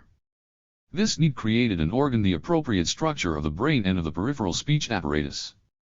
The physiological mechanism of speech formation is in the nature of a conditioned reflex. Sounds pronounced in a given situation and accompanied by gestures were associated in the brain with the appropriate objects and actions, and then with the ideal phenomena of consciousness. Originally an expression of emotions, language developed into an instrument for designating images of objects, their properties, and relations. Language ensured uniform formation of ideal phenomena in all the individuals engaged in communication, which was a pressing need of joint production activity. Language, a means of communication / the essence of language is manifested in its dual function. It serves as a means of communication and as an instrument of thought. Speech is activity, the very process of communication, of exchange of thoughts, feelings, wishes, goal settings, a process which is realized through language, i.e. 8*115. Definite system of communicative means. Language is a system of content-related, meaningful forms. Through language, the thoughts and emotions of individuals cease to be their personal property, becoming public property, the whole society's spiritual wealth. Thanks to language, an individual perceives the world not just through his own sense organs, and thinks not just with his own brain, but with the sense organs and brains of all the people to whose experiences he gained access through language. Storing the spiritual values of society, being a material form of the condensation and storage of the ideal moments of human consciousness, language acts as a mechanism of social heredity. Exchange of thoughts and emotions through language comprises two closely connected processes: expression of thoughts by the speaker or writer and their reception by the hearer or reader. Man can express his thoughts through extremely diverse means. The thoughts and emotions of a musician are expressed in musical sounds, those of an artist, in line and color, those of a sculptor, in plastic forms, those of a designer, in drawings, those of a mathematician, in formulas, geometrical figures, and so on. Thoughts and emotions are also expressed in people's actions and deeds, in what a person does, and how he or she does it. Whatever the means used to express thoughts, they are ultimately translatable, in one way or another, into verbal language, the universal instrument among all the sign systems used by man, which acts as a universal interpreter. This special position of language among other communicative systems is due to its links with thought that produces the content of all the messages transmitted through any sign system. What does perception and understanding of an expressed thought mean? In itself, thought is non-material, it cannot be seen, heard, felt, or tasted. Thought is impossible to perceive with the sense organs. The expression people exchange thoughts through speech *7 must not be understood literally. The hearer senses and perceives the material shape of coherent words, and he consciously realizes that which they express, namely the thoughts. The realization depends on the cultural level of the hearer or reader. Consider, e.g., a proverb in the mouth of a youth who understands it quite accurately, yet fails of the significance and scope which it has in the mind of a man of years and experience, for whom it expresses the full force of its content. Point 1. Mutual understanding is only achieved if the notions and thoughts expressed by the speaker arise in the brain of the hearer, by virtue of firm association between a word and the corresponding image/meaning consolidated during the learning of the language. Language is an instrument of thought. The unity of language and consciousness. Consciousness and language form a unity. In their existence, they are inseparably connected as an inherently and logically formed ideal content which presupposes an external material form. Language is the immediate reality of thought and consciousness in general. It takes part in mental activity as its sensuous basis or instrument. Consciousness is not only manifested in but also shaped by language. When we are inspired with an idea, says Voltaire, when the mind has mastered well its thought, the latter leaves the head fully armed with suitable expressions, clad in suitable words, like Minerva peering out of Jupiter's head in full armor. The ties between consciousness and language are not mechanical but organic. They cannot be separated without both of them being destroyed. Language is instrumental in the transition from perceptions and representations to concepts, and in operating with concepts. In speech, man records his thoughts and emotions, and can thus subject them to analysis as an ideal object lying outside him. In expressing his thoughts and emotions, man understands them clearer himself. He understands himself only by testing the comprehensibility of his words in communication with others. Language and consciousness form a unity. The determinant side in this unity is consciousness, being a reflection of reality. It molds the forms and dictates the laws of its linguistic being.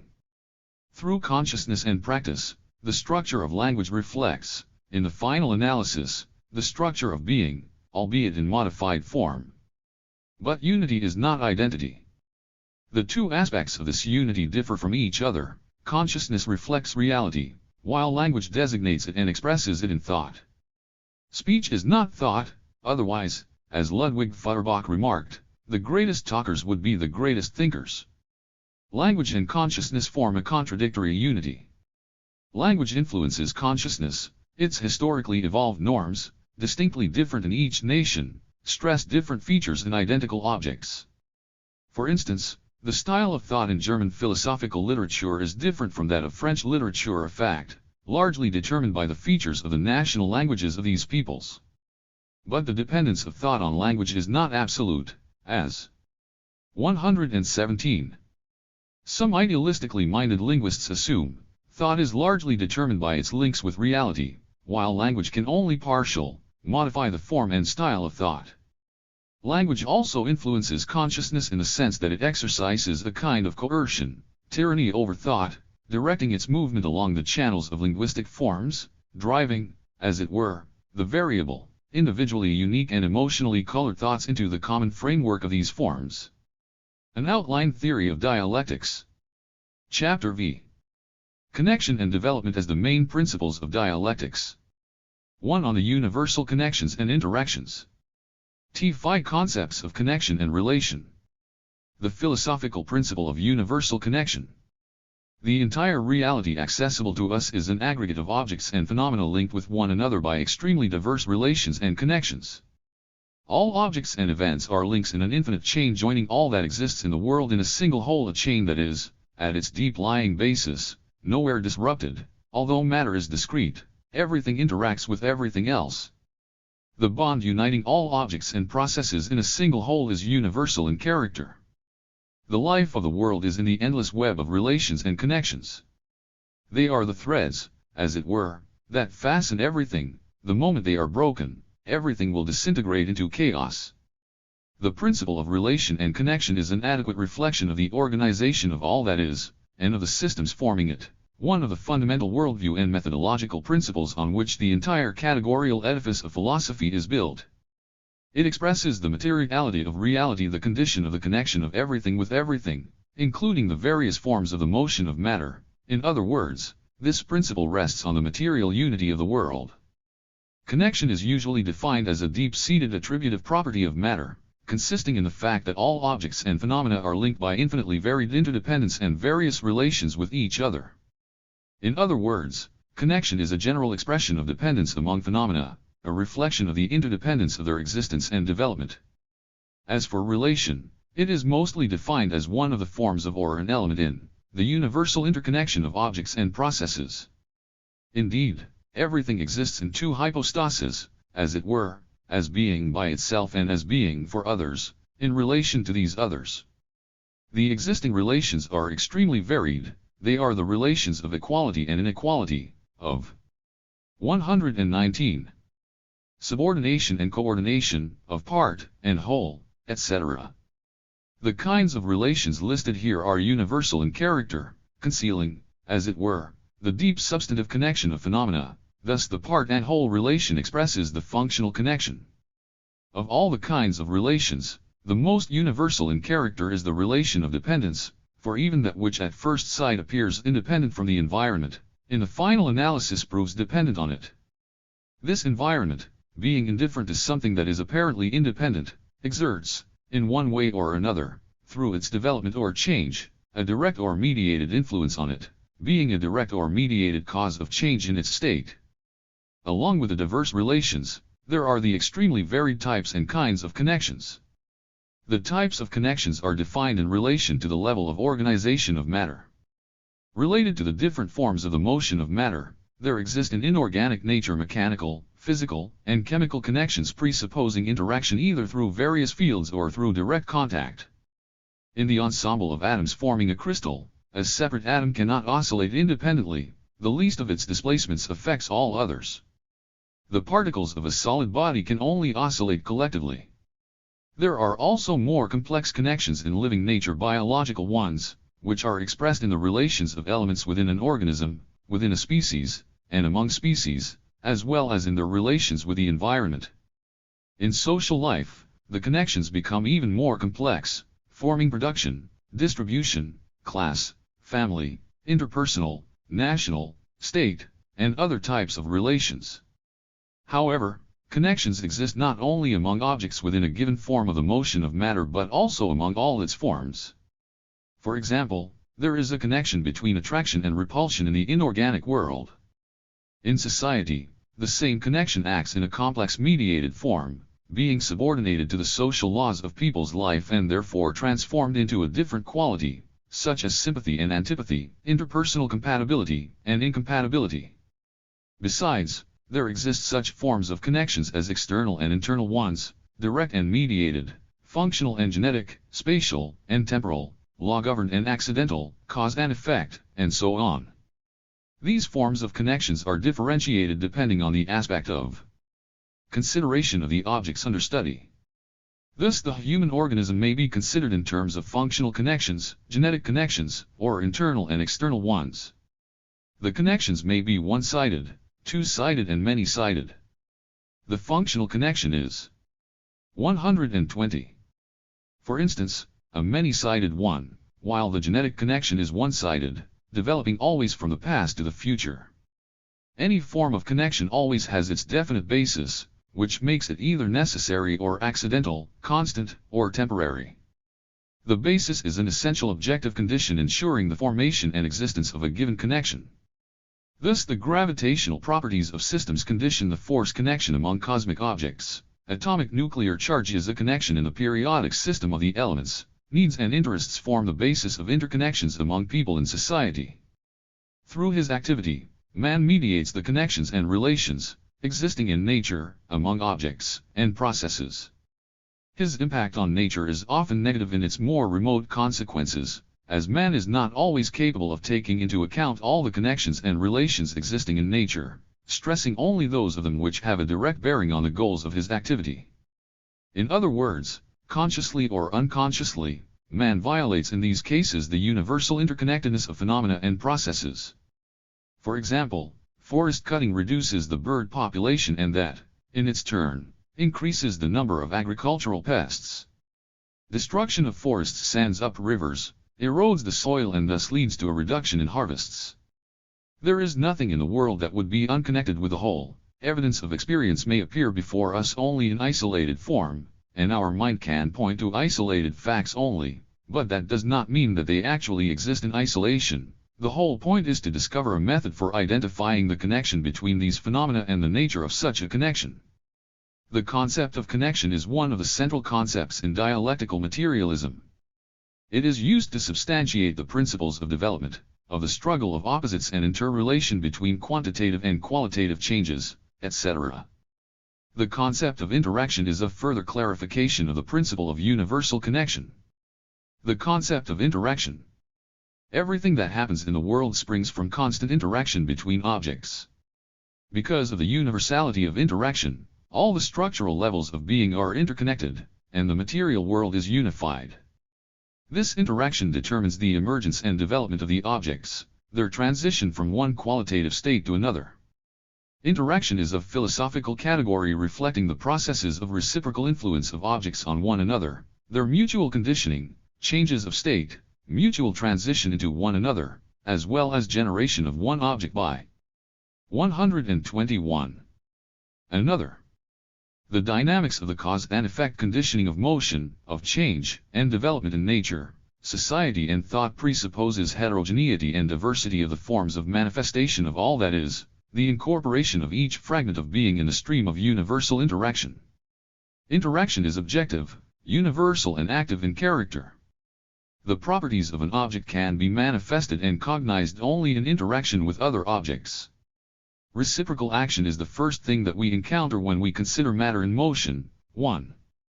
Underlying each form of the motion of matter are definite types of interaction, which acts in them as the integrating factor through which parts are united in a definite type of a whole. For example, the electromagnetic interaction between the nucleus and the electrons creates the structure of the atom, while informational interaction among human beings creates one of the principal constituents of social life. The category of interaction is an important logico-methodological and epistemological principle of the study of natural and social phenomena. Modern natural science has shown that any interaction is connected with material fields and is accompanied by transference of matter, motion, and information. The existing classifications of interactions are based on the differentiation between force interactions and informational interactions. In physics, 4 principal types of force interaction are known: gravitation, electromagnetism, and weak and strong interactions. They provide a key to an understanding of an infinite variety of processes. Each type of interaction in physics is characterized by a definite measure. Biology studies energy and informational interactions at various levels: molecular, cellular, organism, population, species, biosynosis. Even more complex interactions are found in the life of society, for society is the process and product of people's interaction with nature and among themselves. People's spiritual world is organized through semantic, psychological, logical, moral, aesthetic, and other interactions. The interactions in the social sphere are realized not only in closed social systems, but also within mankind as a whole. And that makes the optimization of social interaction necessary as well as possible. The course of history, social progress, insistently demands the establishment of constructive and creative interaction between the peoples on a planetary scale, creating the necessary premises for that political, social and material. Without a study of interaction in its general and concrete manifestations, it is impossible to understand either the properties or the structure or the laws of reality. It is in the process of interaction that the essence of interacting objects and their properties are realized. That is why knowledge of things means cognition of their interaction and is itself a result of interaction between subject and object, for no phenomenon can be explained by itself. 1. Contradiction, or interaction of opposites, proves to be the deepest source, the basis, and the ultimate cause of the emergence, self-motion and development of objects. Without clarifying the forms and content of various kinds of connection and interaction in nature and society, it would be impossible to handle adequately the problem of development, which is the second fundamental principle of materialist dialectics. 2. The idea of development and the principle of hysterism. T.g. general conception of development. Application of the principle of universal connection and interaction results in a specific and universal category of dialectics, the category of development. There is nothing ultimately complete in the world, everything is on the path towards something else. A given type of connections and interactions determines a definite direction of this path, where from and where to. The principle of the motion of matter as a mode of its existence, combined with the principle of universal connection, gives a general idea of the development of the world. Development is an irreversible, definitely oriented and law-governed change of material and ideal objects resulting in the emergence of new qualities. The swinging of the pendulum is an example of motion, while the growth of a child is an instance of development. Let us consider, one by one, all the 4 distinguishing features of development indicated here. What does irreversible change mean? It means that in the process of development, as distinct from the cyclical functioning of a system, return to already past states is impossible. Everything passes through one and the same state only once, thus the movement of an organism from old age to youth is impossible. This example shows already the direction of development. Therefore the next characteristic, definitely oriented change, means that changes of the same quality are gradually accumulated in the process of development, being determined by the type of interaction of the given object with the surrounding world and by its inner contradictions. The sum total of such changes determines the line of the object's directed change. For example, the sum total of qualitatively similar methods of processing a given material or substance, rare and isolated at the beginning, results in the final analysis in the formation of a new technology, changing the qualitative definiteness of labor accordingly. And what does law-governed change mean? It means that underlying development are not accidental events, of which the infinite numbers disturb the object's oriented change, but rather the necessary events that follow from the very essence of the object and from the type of its interactions with the surrounding world. However rich in all kinds of random events the history of the ancient world might be, all the fountainheads of civilization known to science passed through the stage of Gentile and tribal organization or feudalism. All three features of development pointed out here inevitably draw attention to the fourth trait emergence of new qualities which are, as it were, a definite summing up of the previous development and the starting moment of the subsequent one. Progressive development is thus thought of not as movement of some object from one point to another but as a process which, at each subsequent stage of its further movement, raises higher and higher the whole mass of already attained content and, far from losing something essential, carries with it all that it has accumulated, bringing in new content. The new is an intermediate or final result of development correlated with the old. The changes may pertain to the composition of an object, i.e. to the qualitative and quantitative characteristics of its components, to the mode of the connection between the elements of the given whole, to the function or behavior of the object, to the character of the object's interactions with a different object, and finally to all these characteristics as a whole. Development is a dual process. The old departs and the new comes in, asserting itself in the struggle against the old rather than through unhampered unfolding of its potential. The relationship between the concepts of development and progress must be clearly understood. They are close to each other but not identical.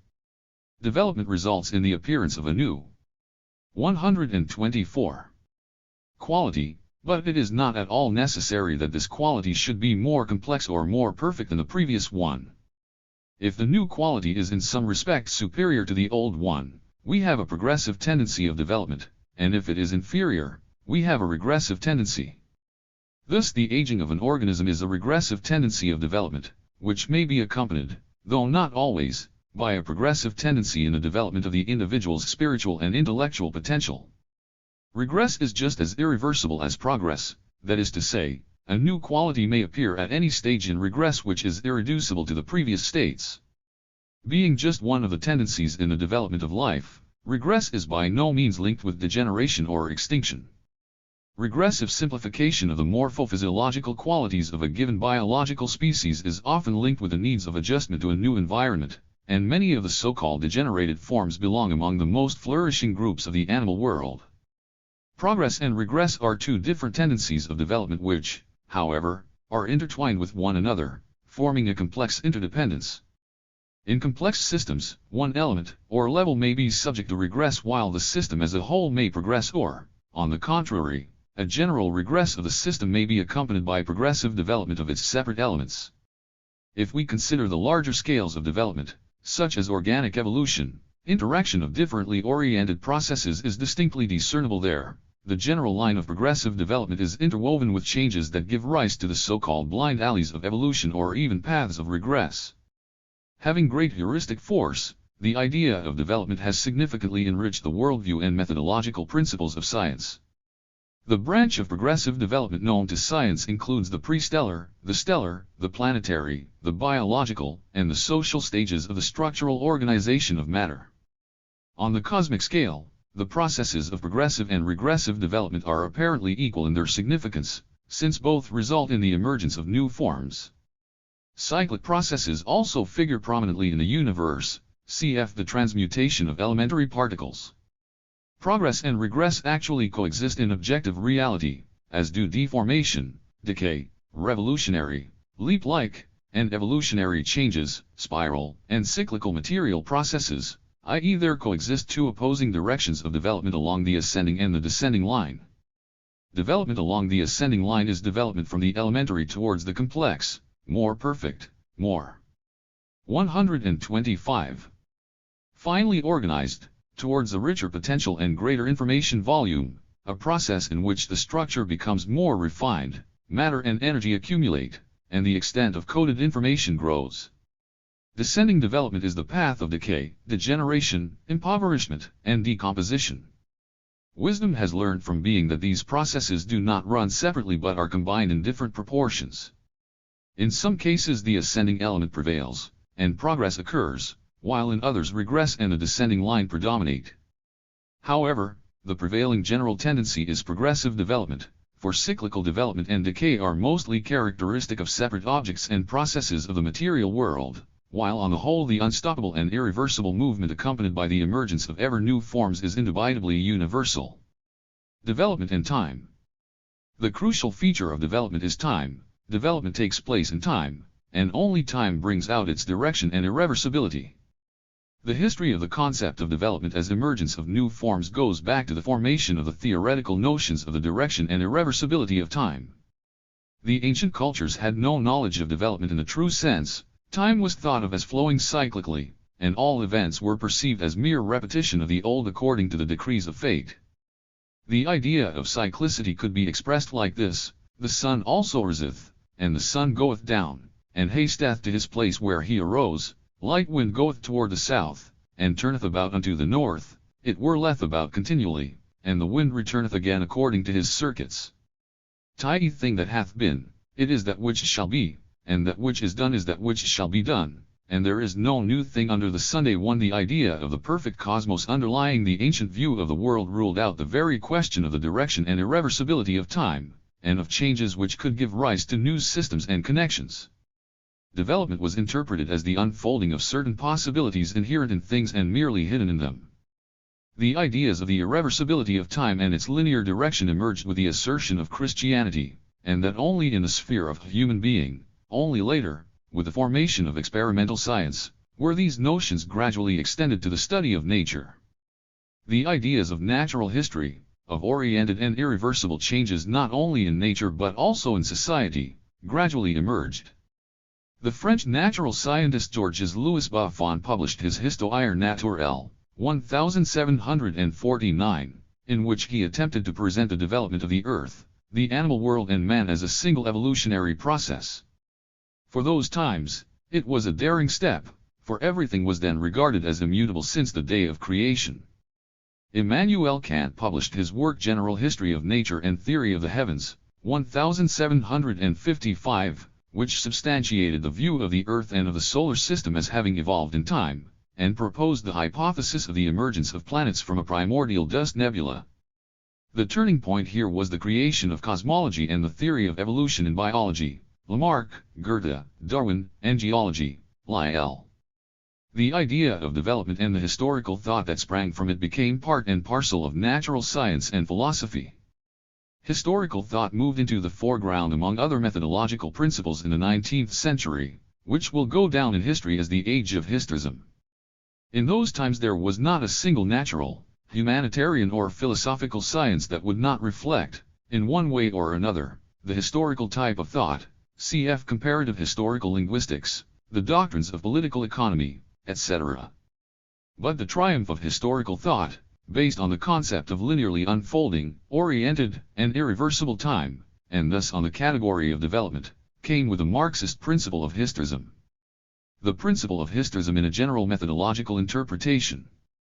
In Marxism, the principle of historism has a universal methodological significance. The essence of this principle, in brief, is not to forget the underlying historical connection, to examine every question from the standpoint of how the given phenomenon arose in history and what were the principal stages in its development, and, from the standpoint of its development, to examine what it has become today. 1. The distinctive feature of Marxist historism is that, embracing all the spheres of reality, it agrees with the monist principle of the material unity of the world. The idea of historism had different forms. In ancient philosophy it took the form of the idea of becoming the birth of possibilities. W.I. Lenin, The State, Collected Works, Volume 29, Progress Publishers, Moscow, 1977, p. 473. 127. And realization of one of them. Among the first to express that idea was Heraclitus, who conceived the world as constantly becoming. However, before the idea of historism found a more or less scientific form of expression, It was deeply rooted in mythological thought, in which even the gods were not something eternally given but were born, struggled through life, and died. Later, the principle of historism assumed the form of evolutionism, clearly expressed in Kant's theory of the formation of the solar system out of a primordial nebula. Before him, physics, cosmology, and astronomy were dominated by the Newtonian mechanistic conception of the universe, which assumed a nature already evolved, equal and invariable in all its parts. The idea of development was thus inherently alien to the Newtonian paradigm. A similar picture was observed in biology. It was presented in accomplished form in Carolus Linnaeus' system of binomial nomenclature. The fundamental feature of the method of thinking in natural science in those times can thus be summed up: nothing can emerge apart from that which already exists. Kant highly valued physics and its possibilities in the explanation of natural phenomena, but he was not satisfied with a simple description of nature, believing that its true interpretation was impossible without the idea of Genesis. He was the first to introduce the idea of evolution in the understanding not only of the physical world but also of the living one. From the moment of the assertion of historical thought in the 19th century, the debate has never ceased about the essence of the process of development, and of its motive forces. Metaphysical theories challenge the very essential content of development, the emergence of new qualities. Development is interpreted as mere growth or decrease of a quality or as repetition of it, so that the problem of contradiction as the source of development is eliminated. In biology, this tendency was manifested in the theory of preformation, which reduced the development of an organism to mere unfolding or ripening of given hereditary properties. This approach was overcome in biology by the beginning of the 20th century. The epigenetic theory, which evolved in opposition to preformation, rejected innate cognitive structures, but it also threw out the child with the dirty water, completely giving up the idea of biological development as the unfolding of innate genetic, hereditary informational structures.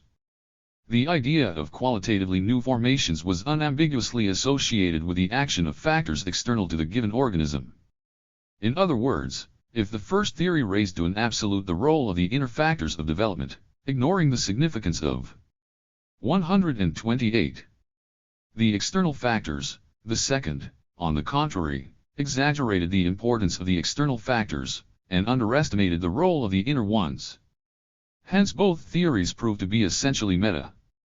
Rejecting internal contradictions as the source of development, metaphysics cannot find in matter itself the true causes for this process and therefore often resorts to supernatural forces. The dialectical conception, on the other hand, primarily stresses the source of self-motion and self-development. The first conception is lifeless, pale and dry. The second is living. The second alone furnishes the key to the self-movement of everything existing. It alone furnishes the key to the leaps, to the break in continuity, to the transformation into the opposite, to the destruction of the old and the emergence of the new/one. There is nothing mysterious about the concept of self-motion. It merely means that the source of development is inherent in the developing object itself, which interacts with others. The development of any system is realization of the universal principle of being, the activeness and inner striving of all that is Tov/Ard, self-expression in infinite forms of interaction.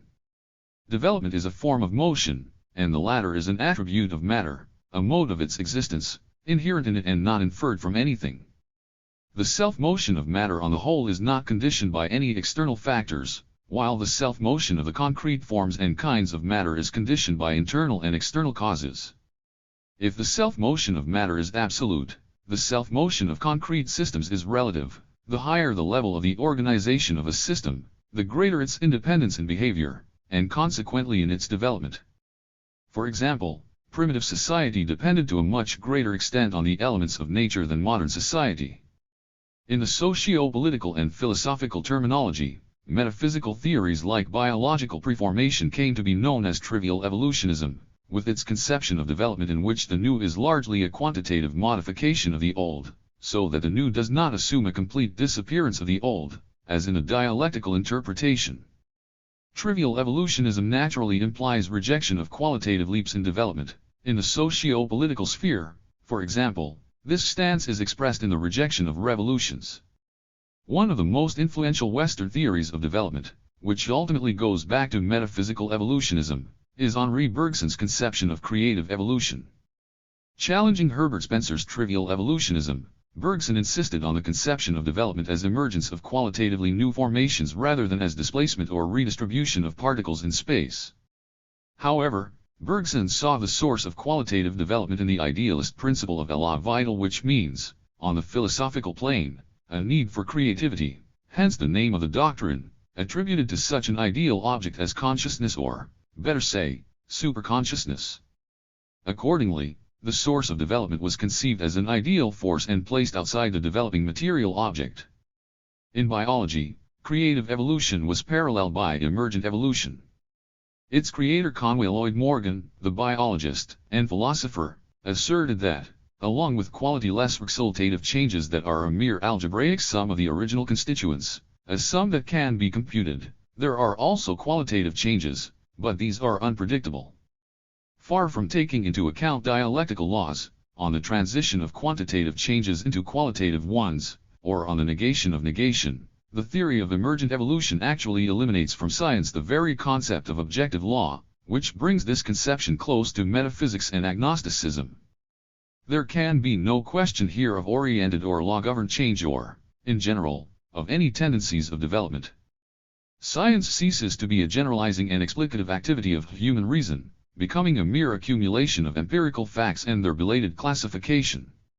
Metaphysical views became especially widespread in explanations of the life of society. According to a current theory, society develops in an evolutionary manner, and only such development is normal. This evolution, though, leaves no room for qualitative leaps rejecting old states. Revolutionary transitions are said to be deviations from norm, and diseases of society. Metaphysical, one-sided, and just as erroneous is the opposite view, based on the emergent evolution theory, that nature's life develops exclusively through unpredictable catastrophes, and that social upheavals do not require lengthy preparation, that they are spontaneous and cannot be foreseen. The category of development and the principle of historism have a great worldview and methodological significance. A correct understanding of the history of becoming helps to understand the ES. 130. Sense of the developed phenomenon and to foresee, at least partly, its perspective. At the same time, as we go deeper into the object's present state, we also see its past in a new light. Dialectical development is characterized by consistency, direction, irreversibility, innovations, negation, preservation of the results attained, and continuity. T5 Principle of Historism in the Social Interpretation. Applying the principle of historism to society, we can say that social history has the following features. First, it is characterized by a law-governed, irreversible, and oriented development, i.e. by the unending emergence of qualitatively new social structures and systems. Second, despite all the diverse phenomena superimposed on one another, social development is dominated by the progressive tendency. Third, the source and motive force of social development is the struggle of internal contradictions at each given stage of history. Besides, the principle of historism is important in that it links together all the three times of the historical existence of mankind: the past, the present, and the future, and most importantly, it actualizes the past and the future in the present, without which a conscious, goal-directed, socio-historical practice and people's cognitive activity are impossible. This principle, unfolded in the aspects that we have pointed out, is the foundation of the new system of philosophical knowledge worked out in dialectical materialism, the social philosophy of Marxism. The ideas of historism as a methodological principle in the study of social life were contained already in the works of pre-Marxian thinkers, most notably in Hegel's philosophy. It was Hegel who was the first to reveal the all-sidedness of development and the inner cohesion of history. However, before Marxism, social development was not explained as the struggle of internal contradictions, and the principle of historism in social knowledge was often replaced by relativism or finalism, i.e. the doctrine of the finality of history. What does the principle of historism contribute to an understanding of social phenomena and society as a whole? In the first place, it permits to objectively evaluate the relative integrity or completeness of a given stage in society's historical development, and on this basis to predict the tendencies and perspectives by identifying the internal contradictions inherent in it. It further helps to work out specific measures for the attainment of certain goals of social development, and to present society's further movement as a consciously controlled process. In other words, in order to evaluate the 131. Degree of development of a certain state in the present. It is necessary to know the past well, and to judge it correctly, without distortions, for ignorance of the past adversely affects knowledge of the present and jeopardizes any attempt to act in a historically promising way. It is a profound error to assume that the present is in no way determined, directly or indirectly, by the past. But society's historical ascendance is threatened by another and just as great danger, the dogmatic approach to the past, the ossification of socio-moral values and judgments which leads to uncritical acceptance of evil as good. A historically self-critical attitude of social consciousness is a decisive condition of an objective, rather than metaphysically one-sided, conception by a people of its real role in world history. Distorting the view of the people's place in history and making this place an eternal absolute, historical complacency is incapable either of seeing anything historically significant in other societies or of adequately correlating itself with them. Deep penetration into the dialectics of the present and its objective logic, an ability to draw correct conclusions reflecting the flow of time, that is what is necessary above all. A historically oriented mind takes great interest in tracing and noticing everything that emerges, since an understanding of the beginning helps to find the key to the explanation of the essence of facts and events, for it always points not only to the phenomenon itself but also to those conditions which gave rise to it. This leads to an ability to see those internal contradictions in social development which, just as everywhere, are the real source and starting point of all movement. 3. The principle of causality and objective goal-directedness. The concept of causality in its relation to the principles of universal connection and development. The concepts of cause and effect arise on the borderline between the principles of universal connection and development. On the one hand, causality is defined, in terms of the principle of universal connection, as one of the types of connections, namely as genetic connectedness of all phenomena in which one phenomenon, the cause, gives rise, under definite conditions, to another, the effect or consequence. On the other hand, from the standpoint of the principle of development, causality is defined as follows: any change, to say nothing of development, i.e. change towards a new quality, has its cause and consequence. It should be particularly stressed that causal relations are present not only in the process of development but also in the degradation. 132. And decay, and generally in all changes or transformations of the world, both natural and produced in a purposive fashion by men. Limitations on the validity of the principle of causality are not imposed by the principle of development, any development being causally conditioned, but by the principle of universal connection. Not all connections are causal. Among the connections that do not have causality and effect content are spatio-temporal correlations, functional dependences, the symmetry relation, etc. That does not mean, however, that there is even one phenomenon that would not have its cause and its effect, an event or fact that stands to another in the relations of, say, functional dependence or symmetry, is necessarily linked with some other phenomenon by a causal sync. Causality is universal. There are no phenomena in the world that would not produce some consequences or other, or that would not be produced by other phenomena. Putting it figuratively, there is nothing in the world but parents and children. A cause may be either a circumstance external with respect to the given phenomenon or its internal contradiction. When thought begins to move from one step of causation to another, aspiring to find the very first cause, it dissolves in the infinite distances of universal interaction. Causality and time. One of the fundamental characteristics of causality is its organic bond with the category of time. Time is the form of the existence of matter in which cause and effect connections are realized most naturally. That is why the greater complexity of our ideas of time, connected with a deeper knowledge of the material world, must be reflected in our understanding of causality. However, even now the temporal aspect of the cause and effect connection is still interpreted in different ways. Some believe that the cause always precedes the consequence. There is a definite interval or delay between the beginning of the action of a cause, say, interaction between two systems, and the appearance of its consequence. For a while, cause and effect coexist, and then the cause goes out, while the consequence ultimately becomes a new cause, and all this is repeated ad infinitum. Others insist that the intervals are partially superimposed one upon another. According to another view, cause and effect are always strictly simultaneous. The reasoning here is this: it is meaningless to speak of a cause that exists, and therefore acts, if its consequence has not yet entered the sphere of being. Indeed, can there be an inactive cause? But the concepts of cause and effect are equally used to describe simultaneously occurring events, phenomena that are adjacent in 133. Time, and phenomena whose consequences emerge in the framework of the cause. Besides, cause and effect are sometimes described as phenomena which are divided by a time interval and interconnected through the mediation of several other links in the chain. Thus sun flares are the cause of magnetic storms on Earth and of subsequent disruption of radio reception. The mediated connection between cause and effect can be expressed in this formula: if A is the cause of B, and B is the cause of C, A can also be regarded as the cause of C. Changing, the cause of a phenomenon is retained in us result. A consequence may have several causes, some of which are necessary, others accidental.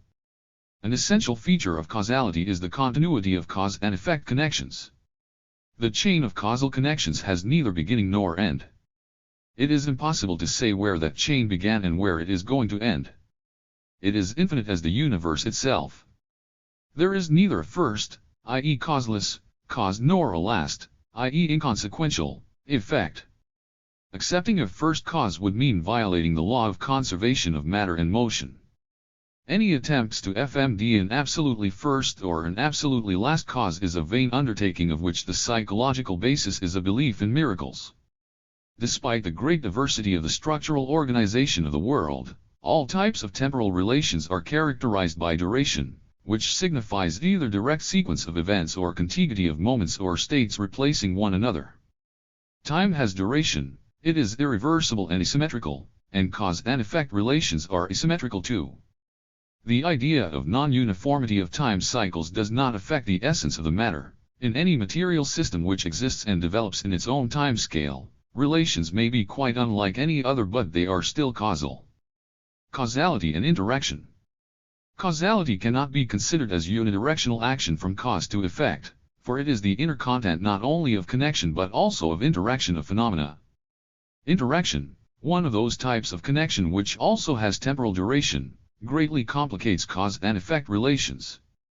A consequence extends the tentacles of its influence not only forwards, as a new cause giving rise to a new effect, but also, in a definite temporal perspective, backwards, towards the cause producing it, modifying, exhausting or augmenting its force, especially in those cases when the causal connection is continuous and extended rather than instantaneous and discrete. This interaction between cause and effect extended in time is called the feedback principle. It operates 134. Everywhere, especially in all the self-organizing systems, in which information is received, stored, processed, or used, as e.g. in the living organism, cybernetic device, or society. Stability, control, or progressive development of a system are inconceivable without feedback, which regulates cause and effect relations. Only in the simplest particular case, and an extreme one, can cause and effect connection be represented as a one-sided and unidirectional action. In complex situations, it is impossible to ignore the reverse, and secondary, in terms of time, effect of the carrier of action on other bodies interacting with it, which is connected with a complex discrete continuous structure of matter and changes in temporal rhythms. This interaction between cause and effect and feedback in cybernetic devices results in this effect becoming itself a cause in relation to the cause that produced it. Cause and effect may change places, but the temporal direction of the process of causation remains immutable. Psychological processes are also a result of extended and alternating interaction between the surrounding world and the cortex. Thus no cause and effect processes in the world are produced by one-sided actions. They are based on the relation between at least two interacting objects, and causality must in this sense be regarded as a type of interaction, not just as a kind of connection. Metaphysical theories cover only one aspect of causal dependence from cause to effect. On the basis of this interpretation, it is impossible to explain the principle of self-motion of matter, which always figures as interaction. Combining causality and interaction leads to the real causal relation, one that does not contradict the principle of self-motion of matter. Cause and effect are separate links or different aspects of the process of universal interaction. The identification of one rigidly determined cause and effect link is always an abstraction from the multiform world of the real cause and effect interactions, which is, undoubtedly, a convenient but at the same time arbitrary cognitive procedure. The world of real interactions is incomparably richer than any abstractions. Different causes may lead to an identical consequence, just as different paths may lead to one and the same place. Then again, one and the same cause may produce different consequences. A cause does not act with absolute determination if only because its result depends not only on its essence but also on the character of the phenomenon at which its action is directed. Strong heat will melt wax but it will temper steel. At the same time, the heat effect is produced by various causes: the action of sun rays, friction, mechanical blows, chemical reactions, electricity, nuclear fission, etc. There are no phenomena in the world which would result from one cause only, and which would not be affected by secondary causes. If that were not so, pure necessities above would be possible, and that would mean a world ruled by fate. Types of cause and effect relations. Classification of the types of causality is a highly complex scientific problem. At present, there are several such classifications, all based on different criteria. One such criterion is the inner substantial content of the processes of causation. The inner mechanism of causation is necessarily connected with transference of matter, energy, and information. Thus the birth of a living organism is connected with transference of matter, energy, and information. In the collision of billiard balls, the mechanical energy of the striking balls is transferred. In social control, the information cause prevails at its semantic level. In this type of classification of causes, the causes usually identified are material and ideal, informational and energy, and these, in their turn, are subdivided, in relation to the kinds of the motion of matter, into physical, chemical, biological, psychological, and social causes. The causal connection differs from other, non-energy types of connections, putting it broadly, in this feature of necessary transference of some qualities pertaining to matter or energy. The cause and condition of an event are also distinguished on this criterion. A cause is something that passes on to something else its force potential, i.e. matter, energy and information, while a condition is the sum total of the circumstances of a causal event which, not being themselves a direct cause, and taking no part in the transference of matter, energy, or information, contribute to the production of a consequence by a cause. Thus if a patient dies in the absence of timely medical aid, the cause of the death is the disease, while the absence of medical aid is a condition of death but not its cause. The second type of classification of cause and effect relations is based on the modes of manifestation of the causal link. These modes are subdivided into dynamic, single-valued, and statistical, probabilistic. Thus all the laws of quantum mechanics or of informational interactions in society are probabilistic in character. Their inner content is strictly determined by their direct cause, but at the 136. Same time the mode of manifestation of this causal link depends on a great many accidental factors characterized by a certain statistical frequency.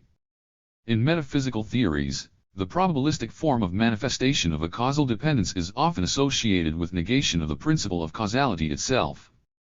Probability is identified here with absence of causality. This interpretation, however, indicates a lack of discrimination between the inner content of causation and the modes of its realization. Externally, the same content may be manifested both in a dynamic and in a statistical form. Despite the fact that causality may be realized in different, dynamic or statistical, forms, it does not become chance or absence of any causes at all.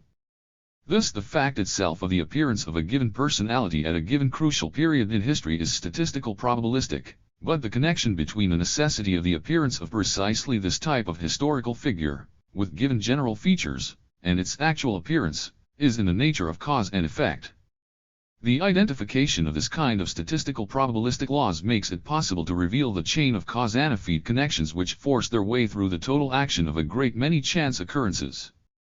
However accidental the fact of the birth of a boy or girl in a given family may be, there is a cause and effect connection between the socio-demographic needs and the birth rate. 106 boys are born to every 100 girls. Apart from the classifications of cause and effect connections discussed here, there are also several kinds of epistemological classifications. For instance, causes are subdivided into general, specific, and primary, objective and subjective, direct, and mediated. universal, particular and individual. Classifications are also based on the number of factors forming a causal connection: simple, composite, single factor, many factor, systemic, non-systemic, and so on. Determinism and indeterminism. Philosophical determinism is a worldview and methodological principle which derives the possibility of cognition, of explanation, and prediction of events of both dynamic and probabilistic nature from the fact that everything in the world is interconnected and causally conditioned. Causality is the nucleus of the principle of determinism, but it does not exhaust its entire content. The classical form of determinism in its mechanistic interpretation was the determinism of the French scientist Pierre-Simon de Laplace, who postulated dynamic causal conditioning of one event by another, which implied the possibility of absolutely rig. 137. Or's prediction.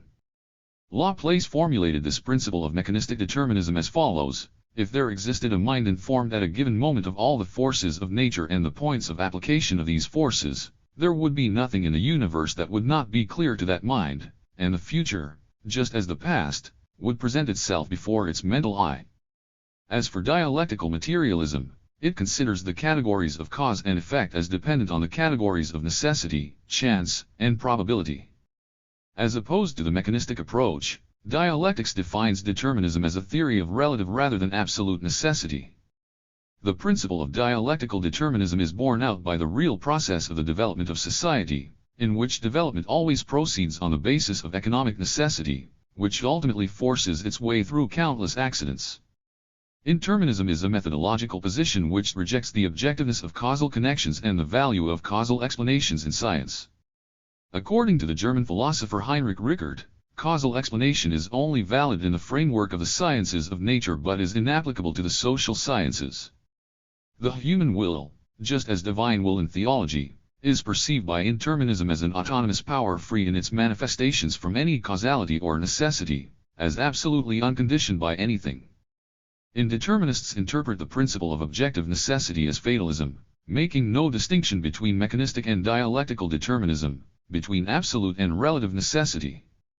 The latter, however, far from being alien to the freedom of will, presupposes its presence in human activity, for only on the basis of such free will is it possible to cognize necessity and to act in accordance with necessity. In the sciences of nature, one of the latest surges of indeterminism was linked with the development of quantum mechanics whose laws are manifested in statistical, probabilistic, form. The phenomena of the microcosm, in particular the electron, were ascribed a freedom of will, which was said to enable it to choose some type of behavior regardless of any objective necessity. The impossibility of single-valued predictions concerning the processes of the microcosm, their probabilistic nature, and the statistical character of quantum laws are not evidence of the indeterminism of the microcosm, however, but of the existence of different, dynamic and statistical, modes of manifestation of causal connections. Despite the close affinity of these principles, causality and determinism are not identical, for the latter covers not only the category 138 of cause but also the categories of absolute and relative necessity, chance, and probability. The sphere of determinism is further extended when systems relations are included in it. Objective goal-directedness.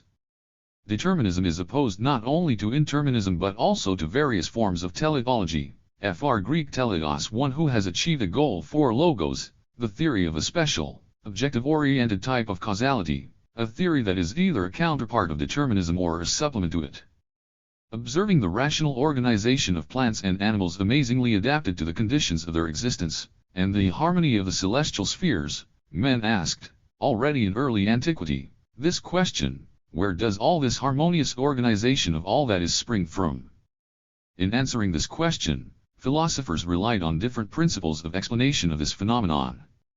Those who held teleological views assumed that the rationality and perfection of all that exists is determined by the initial goal-directedness of nature, which contains, in the depth of its essence, expectations and intentions, and is full of hidden meaning.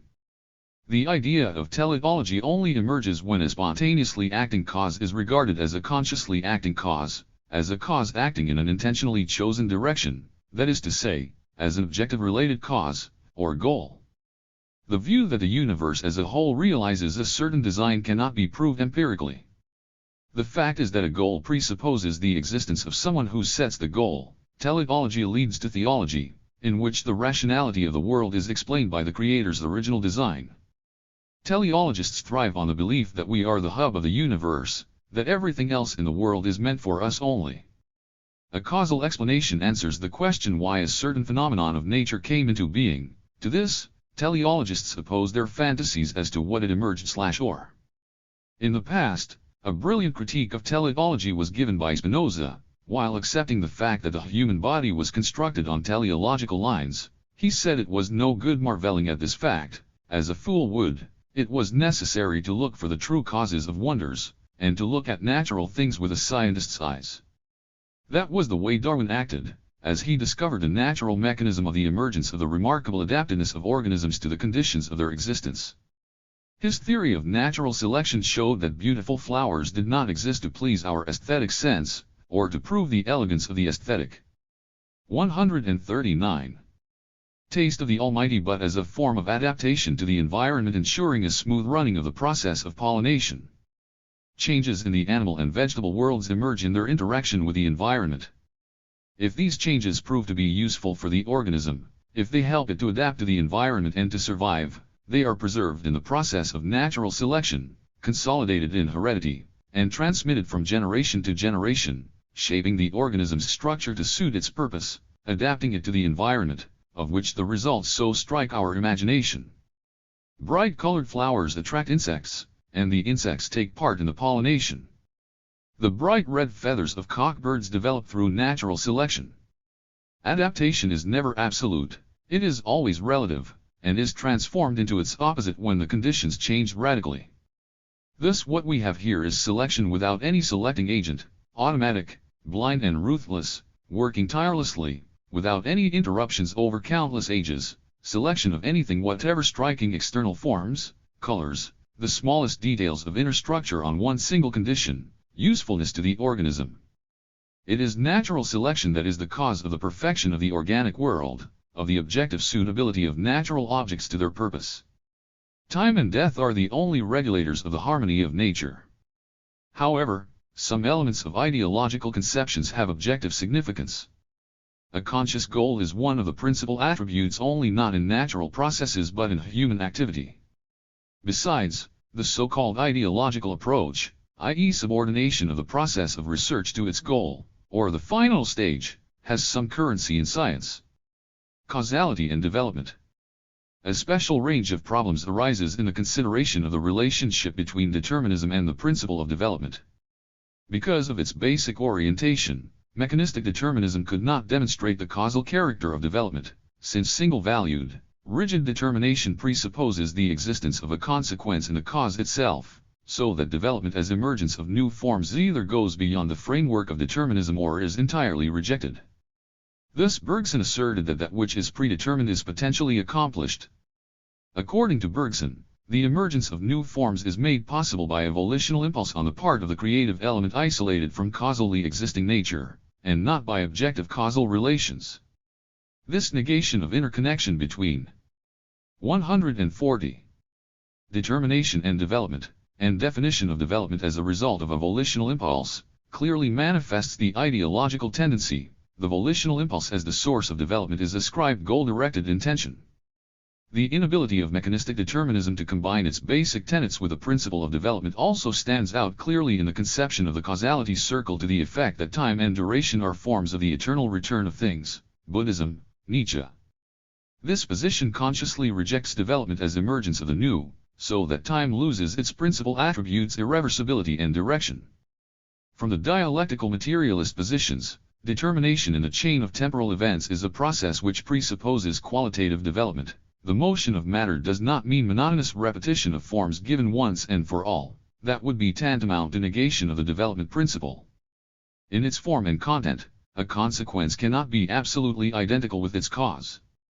Causation is generation, and thus an element in the process of development which participates in the emergence of the new.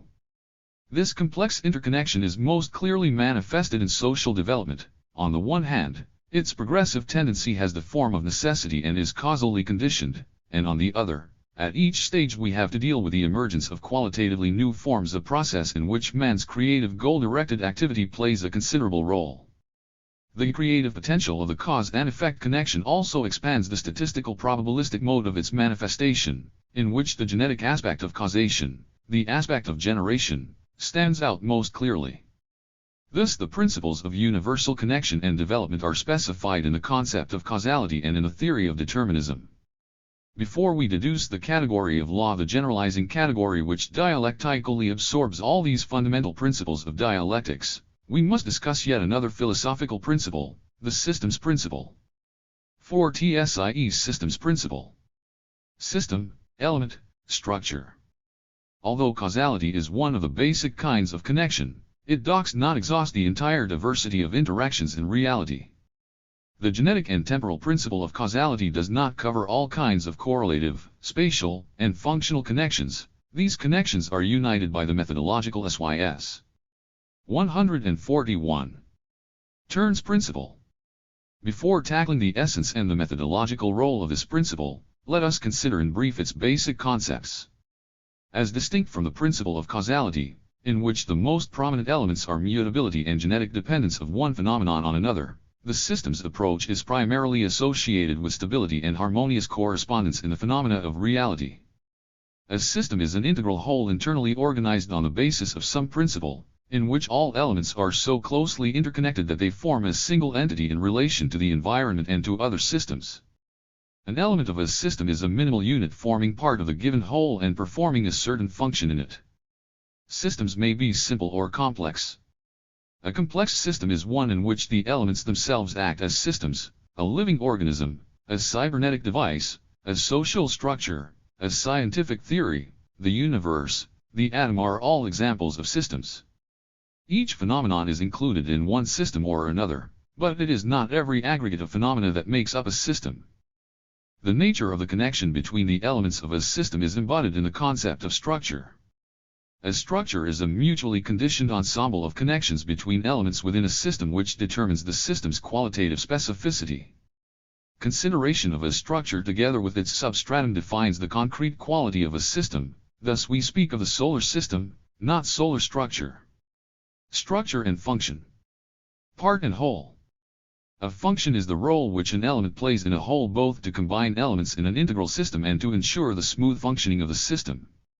Structure and function condition each other. For instance, the structure of the organs of the body is connected with their functions, and any breakdown in the structure, or deformation of the organ, result in the disturbance of its functions.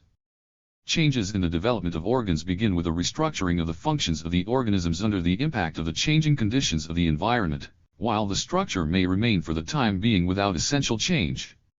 However, a change in the activity of organs leads sooner or later to changes in their structure. Functional disturbances in organs precede their morphological distortions.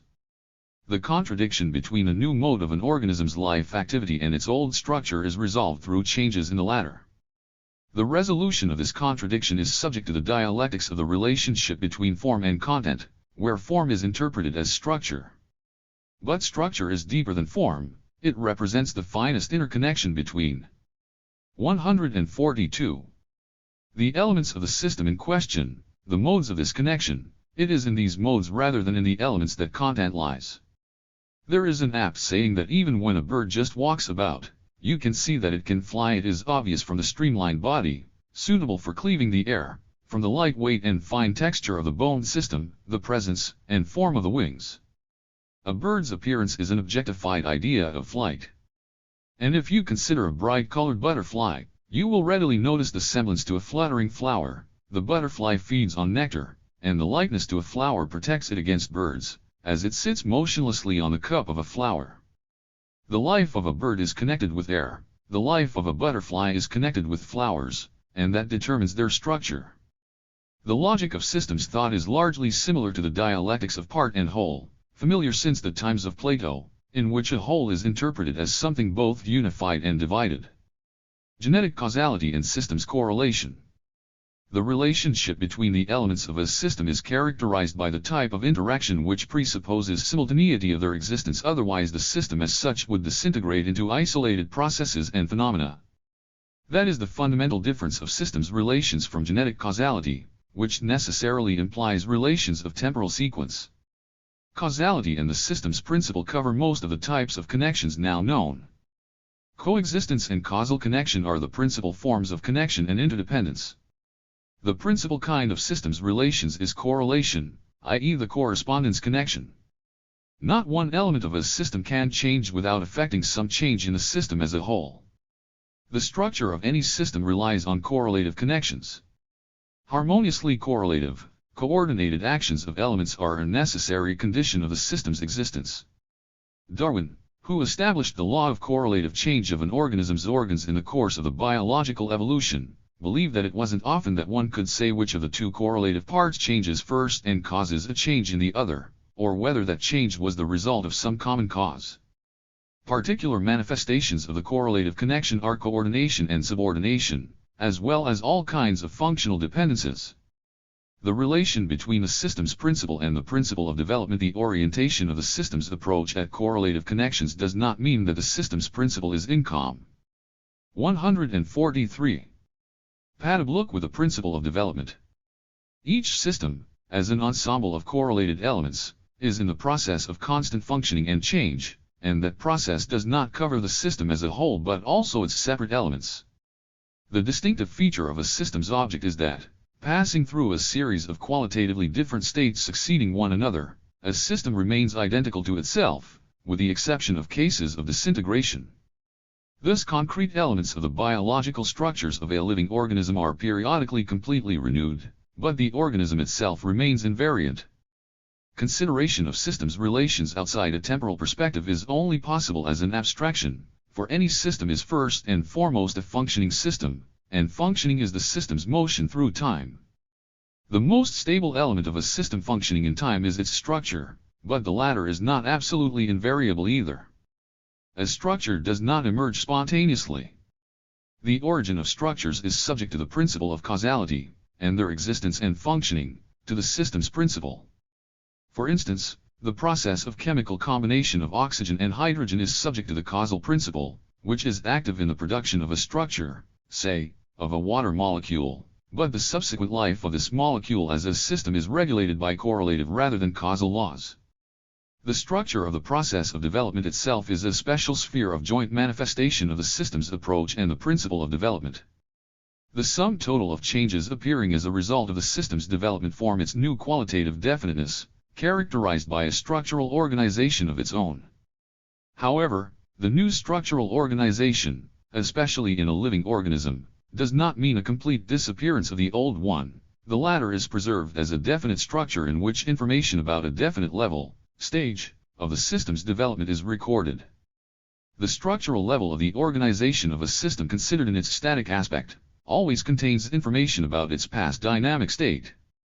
Thus the genesis of the psychical structure of a mature personality has several stages at each of which psychical units previously unknown in a given individual take shape. All these stage-related structures are retained and exist as levels or elements of the personality's psychical system as a whole. That is why the static structure of a system may be regarded as a spatial projection of those temporal stages through which the given system passed in its evolution. In this sense, structure is not only the law of the system's organization but also of its functioning.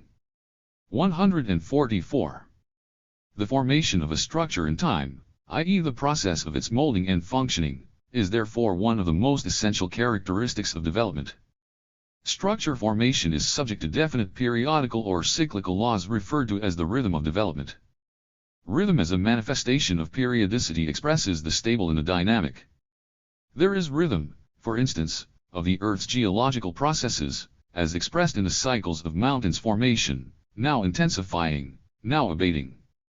Biological processes, too, are rhythmical, hence the biorhythm concept, as are informational processes, in which, in the absence of rhythm, the possibility itself of information transmission is destroyed. For instance, natural speech is subject to strict phonetic regularities. Failure to observe correct stresses, pauses, and syllabic patterns makes speech recognition impossible. Affinity between the rhythms of various processes is indicative of the affinity of the processes themselves. Changes in the rhythm of a process signify a change in the qualitative definiteness of the functioning system. For example, changes in the frequency of the electromagnetic radiation coming from man's various organs indicate malfunctioning in these organs. The causal and the systems approaches complement each other. Their combination provides a deeper picture of the universal connectedness of all phenomena and of their development. Correlation does not produce a new phenomenon but determines in a particular fashion both the state of a system and its functional development. Science today faces the task of adequate combination of the two approaches in the framework of the broader interpretation of the philosophical principle of determinism. Previously, it was mostly based on genetic causal links, while now the system's correlation, too, is often interpreted as a kind of determination, i.e. of mutual conditioning of phenomena. Now, what is the difference in the determinist nature of these two approaches? As distinct from causal connections, systems correlation is manifested, in the static view of the system, as determination by the present, synchronic determination, rather than by the past. But consideration of the diachronic, developmental, rather than synchronic aspects of structure formation will reveal the same type of determination as in the principle of causality, the temporal one. Synchronic determination has a wide range of application not only in the consideration of the inner aspects of the system but also in the analysis of its interactions, e.g., of the interactions of living organisms with their habitat, where the process of rhythmical adjustment to the environment is particularly important. 10.383-145 Metaphysical interpretations of the systems approach. The systems approach has achieved special prominence in recent decades. The enthusiasts who have played such a significant role in the deepening of the understanding of the essence of systems and of the heuristic role of the systems approach have also been guilty, however, of exaggerating the importance of this approach, which was at times presented as a new and global trend in scientific thought despite the fact that its sources lay in the ancient dialectics of part and whole.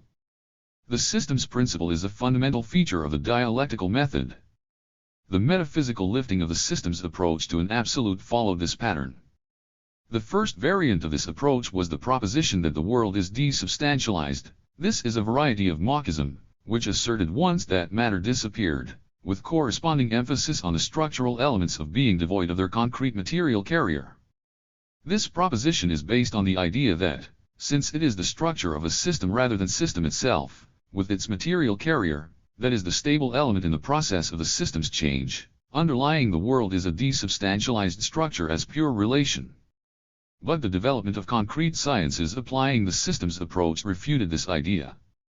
Thus the formula language is a system of pure relations, one proclaimed by linguists at the beginning of this century merely led to superfluous mathematicization of language and ultimately to linguistics becoming a system of constructs in which the new results obtained were, in fact, a clarification and deepening of the logical operations of thought.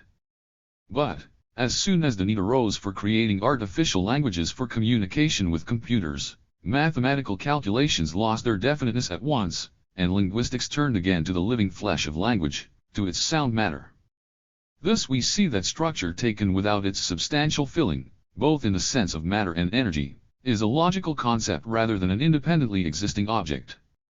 In the second version, the emphasis is on static and immutable, that is to say, actually given a priori, structural schemata, especially in thought. From this standpoint, underlying cultural evolution is a sort of fundamental code consisting of an immutable set of structural archetypes, codes and elements, manifested in reality in extremely diverse forms but devoid of any development. Apart from partial revival of Kantian a priorism and metaphysical coloring, the positions of philosophical structuralism also show distinct traces of idealist tendencies, since a priori structures stand here for the ideal. 146. First principle of the world. While the idea of development is ousted by the idea of reproducing of archetypal structures. It is a well-known fact, however, that the source of development, of the emergence of new forms, including new structures, is material interaction and reciprocal conditioning of concrete phenomena, which must have material, in terms of substance and energy, form for this interaction to occur. Pure structures cannot interact, they lack the necessary fulcrum. The common features of these versions of the metaphysical treatment of the systems approach as an absolute is rejection of the principle of causal determination and elevation of systems correlations, devoid, at that, of material implementation, to the rank of a fundamental property of being. In dialectical materialism, however, the system's approach, along with the principle of causality, is only one constituent element of its methodology. In dialectics, the stability of a structure is not opposed to its development but forms an organic unity with it. From these positions, structure is conceived not as a goal previously specified and marked for material implementation. Teleology is yet another consequence which follows from the philosophy of structuralism, but as a result of material becoming itself. Without matter, structure is devoid of the attribute of development and becomes a purely logical construct. It can be said that the system's approach specifies that aspect of the principles of universal connection and development which is not exhausted by the causal approach. Taken together, both these approaches make up the content of philosophical determinism in its broader interpretation, combining various forms of the conditioning of phenomena underlying the process of development. The dialectical category of law is the node at which all the principles described in this chapter come together. 5. Law and regularity. High concept of law. Practical experience constantly demonstrates that the processes going on in the world are not a chaos of raging elemental forces. The universe has a code of laws of its own. Everywhere we observe order coextensive with the world, the planets move along their strictly determined paths. However long a night may be, day will inevitably come, the young grow old and depart this life with implacable necessity, and a new generation is born to replace the older one. A watermelon or strawberries cannot grow out of an acorn, neither does time flow in reverse, winter never follows. 10*147. Spring. Everything in the world, beginning with the motion of physical fields, elementary particles, atoms, crystals, and ending with giant cosmic systems, social events and the realm of the spirit, is subject to regularity. Century after century man noted the strictly determined order of the universe and recurrence of various phenomena. All this suggested the idea of the existence of something law-governed. The concept of law is a product of mature thought. It took shape at a late stage in the formation of society, at a time when science evolved as a system of knowledge. A law is an essential, stable, regular and necessary type of connection between phenomena considered in a generalized form and adjusted to the typologically classified conditions of its manifestation. Laws as relations of essence or between essences are guarantees of the world's stability, harmony, and at the same time its development. Being in their form, or formulation, the products of human knowledge, in their inner content laws express objective processes of reality. The study of laws is the principal task of science. Scientists are constantly searching for regularity, order, stable tendencies in phenomena, that is, for law-governed connections. Man's power over nature and history is measured by the extent and depth of his knowledge and ability to use their laws. Law and philosophical determinism. The concept of law is closely linked with the notion of determinism in the broader acceptation of the term, but it is not identical with it. Determinism covers the universal conditions of phenomena, while the concept of law expresses the qualitative stability of recurrent connections, evaluating them in terms of their objective necessity and qualitative regularity rather than in causal, or systemic, terms.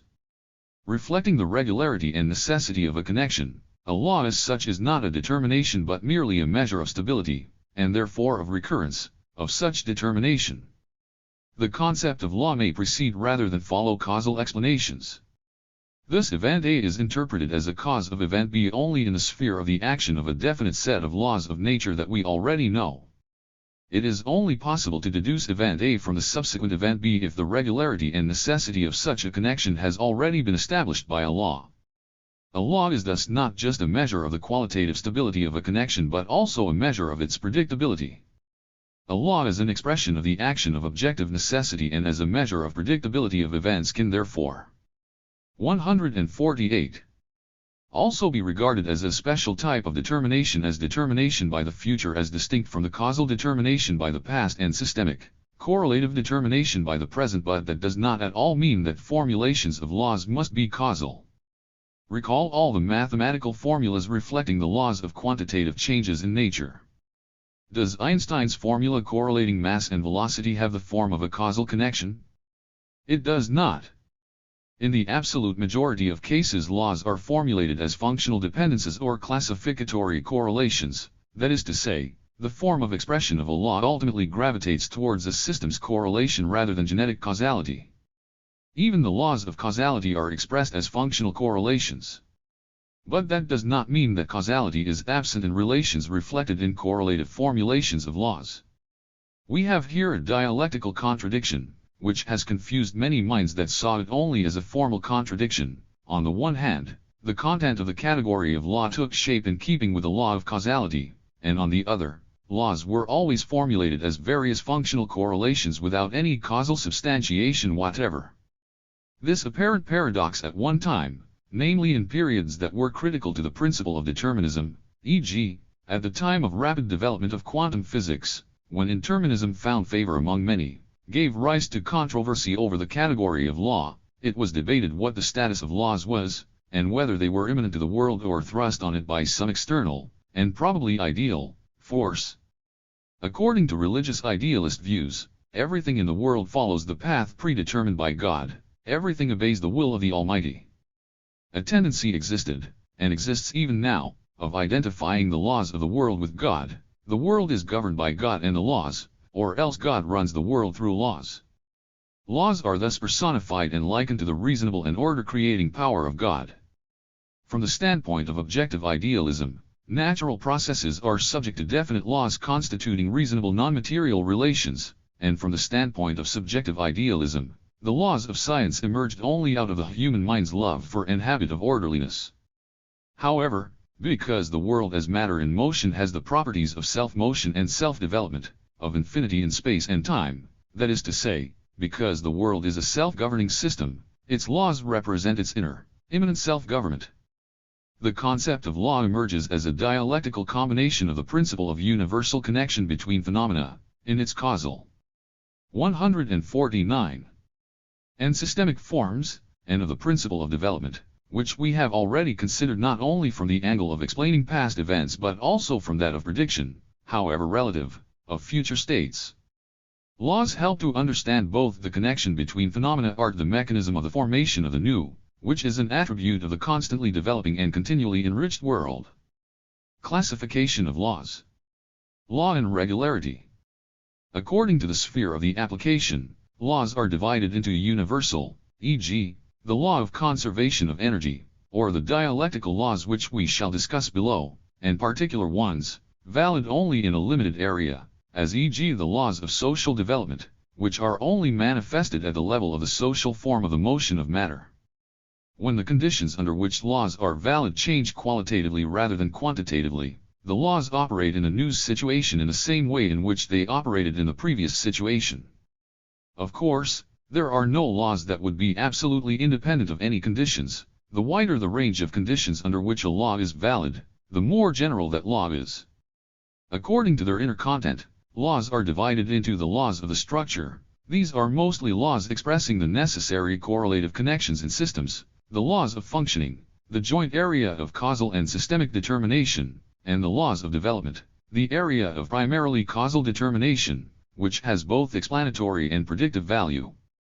The dialectics of necessity and chance imparts to the laws of development the character of tendencies which force their way through a chaos of unpredictable chance occurrences. Recall the progressive and regressive tendencies in social development. In their form of manifestation, laws, just as the kinds of causality, are divided into dynamic and statistical or probabilistic. Thus a stone thrown upwards will inevitably return to earth according to the law of gravitation, which acts dynamically, i.e. without any indeterminacy, whereas it is impossible to predict the number of points in a throw of dice, since this kind of event is only described statistically. The concepts of tendency and statistical probability must be strictly distinguished. A tendency reflects the intricate path of the manifestation of dynamic laws, which will pave the way, in one way or another, for its strictly determined consequence through a chaos of chance occurrences, while statistical laws presuppose an alternate 150. TIV, at least two-valued, probability of a concrete event. In this last case, a law is not manifested as an obligatory occurrence of the given particular event but as a statistical quantitative regularity governing the occurrence of equally possible events A and B. This difference between the dynamic and statistical modes of the manifestation of necessity is often used as a reason to oppose the concepts of law and regularity, The term law is applied to dynamic manifestations or tendencies, and the term regularity, to statistical ones. However, it would be wrong to completely oppose the concepts of law and regularity. Both of them are different expressions of necessity, but regularity, unlike law, reflects a certain degree of probability of the necessity rather than its rigid determination. Thus the structure of any organism or, say, the composition of a work of art are subject to biological and aesthetic laws respectively, but an organism, and still more a work of art, also have a great many qualities that individualize them, which are, in terms of the general law, an aggregate of chance occurrences through which the law is manifested, or jointly with which the law acts. Acting in a mediated fashion through chance occurrences, a law as necessity in the concrete relates to this concrete as a regularity. In other words, a regularity is a law in the precious setting of chance occurrences, a form of concrete manifestation of the law.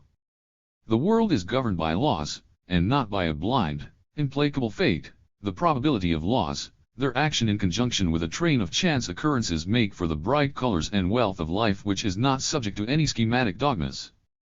This is particularly true of the higher levels of the organization of matter, in the first place for the social form of motion, for the laws of social development cannot be implemented without the activity of people possessing a sufficiently high degree of creative freedom. Thus everything in the world is interconnected, which gives an active impulse towards the world's self-development. The self-motion of matter is impossible without connections, development is impossible without self-motion. Development is conditioned by various kinds of connection, and the most important of these are causal generation and systems correlation. The highest manifestation of the synthesis of the principles of universal connection and development is the category of law, a category which does not only explain the past but also partially predicts the future. Man occupies a special place in this process. Unlike the unconsciously acting laws of nature, he consciously realizes the concealed potential of social laws, impregnating them with his creative energy. Chapter 6. The Basic Categories and Laws of Dialectics. 1. On the unity of and differences between the categories and laws of dialectics. Categories as stages and forms of the knowledge of the world. The world in its constant motion and development is reflected in thought that is just as dynamic. If everything develops, wrote Lenin, does not that apply also to the most general concepts and categories of thought? If not, it means that thinking is not connected with being. If it does, it means that there is a dialectics of concepts and a dialectics of cognition which has objective significance. 1. The content of categories and laws in their interrelation contains precisely this kind of dialectics of cognition. Even the simplest thought like 3 yellow leaves fell to the ground contains such concepts as object, leaf, the ground, quality, yellow, quantity, 3, motion, to fall. If in perceiving things we do not place them under the headings of some concepts or categories, we are doomed to mindless observation of objects. The categorical structure of thought is a necessary premise of the cognitive act. To every person starting out in life, the historically established categories are given as something a priori or pre-experientiae in relation precisely to that person, although they are a posteriori or post-experiential in their origin.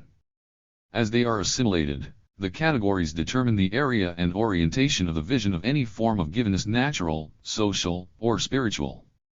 They direct the substantive understanding of the world by man and of man in the world, and impart a structure to cognitive activity, determining both the field of the mentally observed reality and the angle of its interpretation. In other words, the categories are filled both with methodological and worldview content. Thus the content of the category of being may be either materialist or idealist. This applies to all categories without exception. Every science has its own historically established arsenal of logical instruments of thinking in terms of which the properties and essence of objects are perceived. Of course, any science operates with concepts of varying degree of generality and significance, but its framework is made up of the fundamental concepts. Taken as a system, they form what is known as the categorical structure of a given domain. The categories of philosophy are general concepts reflecting the most essential, law-governed connections and relationships of reality. They are stages of distinguishing, i.e. of cognizing the world, focal points in the web, which assist in cognizing and mastering it. Point 1. Philosophical categories reproduce the properties and relations of existence in global form. But, just as in any other science, not all philosophical categories are universal. For example, epistemological categories like knowledge, truth, or error describe some essential aspects of cognitive activity only. There are, however, universal philosophical categories as well. These regulate the real process of thinking and gradually form a separate system in the course of its historical development. Here belong such categories as connection, interaction, reflection, information, development, causality, structure, system, form, content, essence, phenomenon, etc.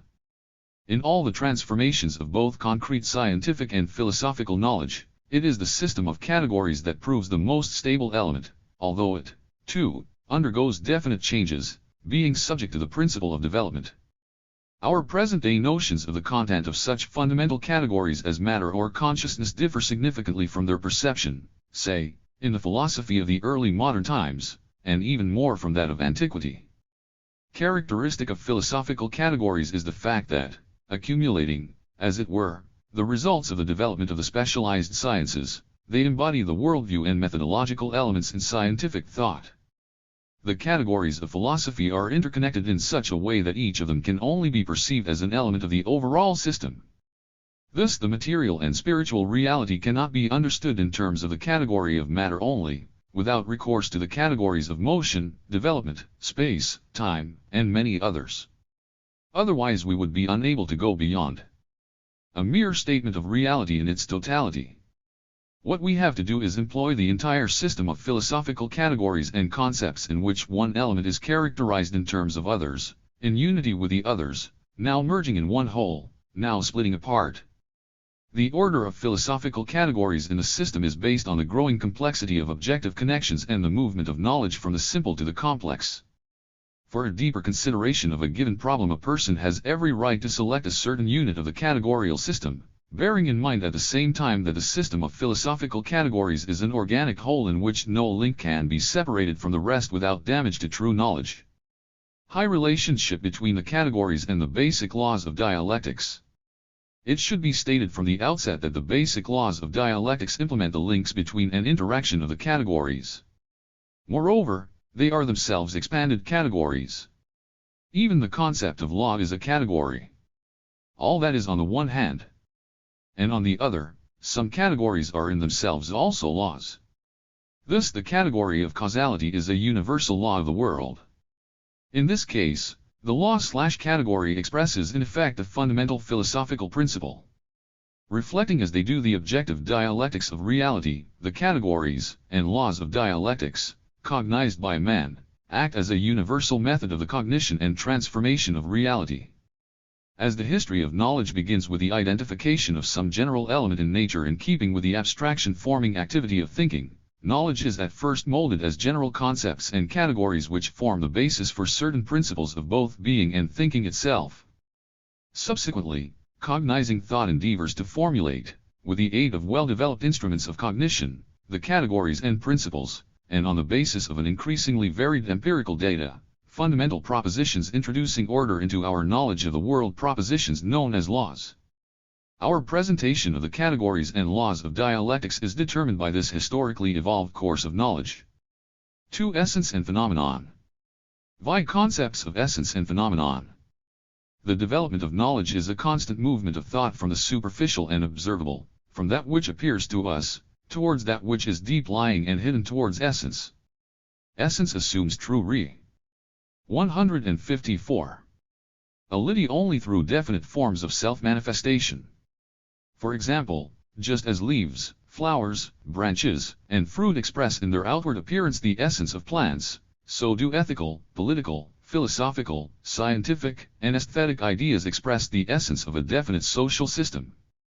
The essential nature of a social system determines the features it manifests in politics, in the modes of expression of the people's will, in the forms of justice, in the character of labor, in artistic creativity, etc. A phenomenon conveys as a rule only one facet or aspect of essence. To take an example, many symptoms of malignant growths or cancer have been studied in sufficient detail, but the essence of it still remains a sinister secret. Essence is concealed from the human eye, while phenomenon lies on the surface. Essence is therefore something hidden, something deep-lying, concealed in things and their interconnections, something that controls things. It is the basis of all the forms of their external manifestation. Essence is conceived both on a global scale, as the ultimate foundation of the universe, and in the limits of definite classes of all that is, e.g., minerals, plants, animals, or man. The very concept of essence is comprehensive and cumulative. It contains the integral unity of all the most profound, fundamentally connected elements of the content of an object in their cause and effect relations, in their inception, development, and tendencies of future evolution. It contains the cause and the law, the principal contradictions and the structure, and that which determines all the properties of the object. Essence is in this sense something internal, a certain organizing principle of the object's existence in the forms of its external expression. The concept of essence is correlative with all the categories, in particular with the concept of content, though it expresses the principal part of the content rather than content as a whole. It is also correlative with the category of quality, but the latter does not exhaust essence, expressing some one aspect of it only. To bring out an essence, one must also identify measure as a unity of quality and quantity. It is correlative with the concept of law, but law and essence do not coincide. We know the laws of gravitation although we are still ignorant of its physical essence. And who can say what the deep essence of information is? And this is despite the fact that the laws of reception, storing, and processing of information have been studied quite thoroughly. To bring out the essence of something means to penetrate into the core of a thing, into its basic properties. It means to establish the cause of its emergence and the laws of its functioning, as well as the tendencies of development. Essence varies in depth both on the AP 155 stemological and on the ontological plane. It thus has its degrees or order. Knowledge always moves from an essence of one order to an essence of another, deeper order. Beginning with a relatively simple essence, the order of essences ascends into infinity. Its nebulous depths are only grasped by the power of the mind in potentia, while in actuality the mind always remains in the abyss of ongoing being.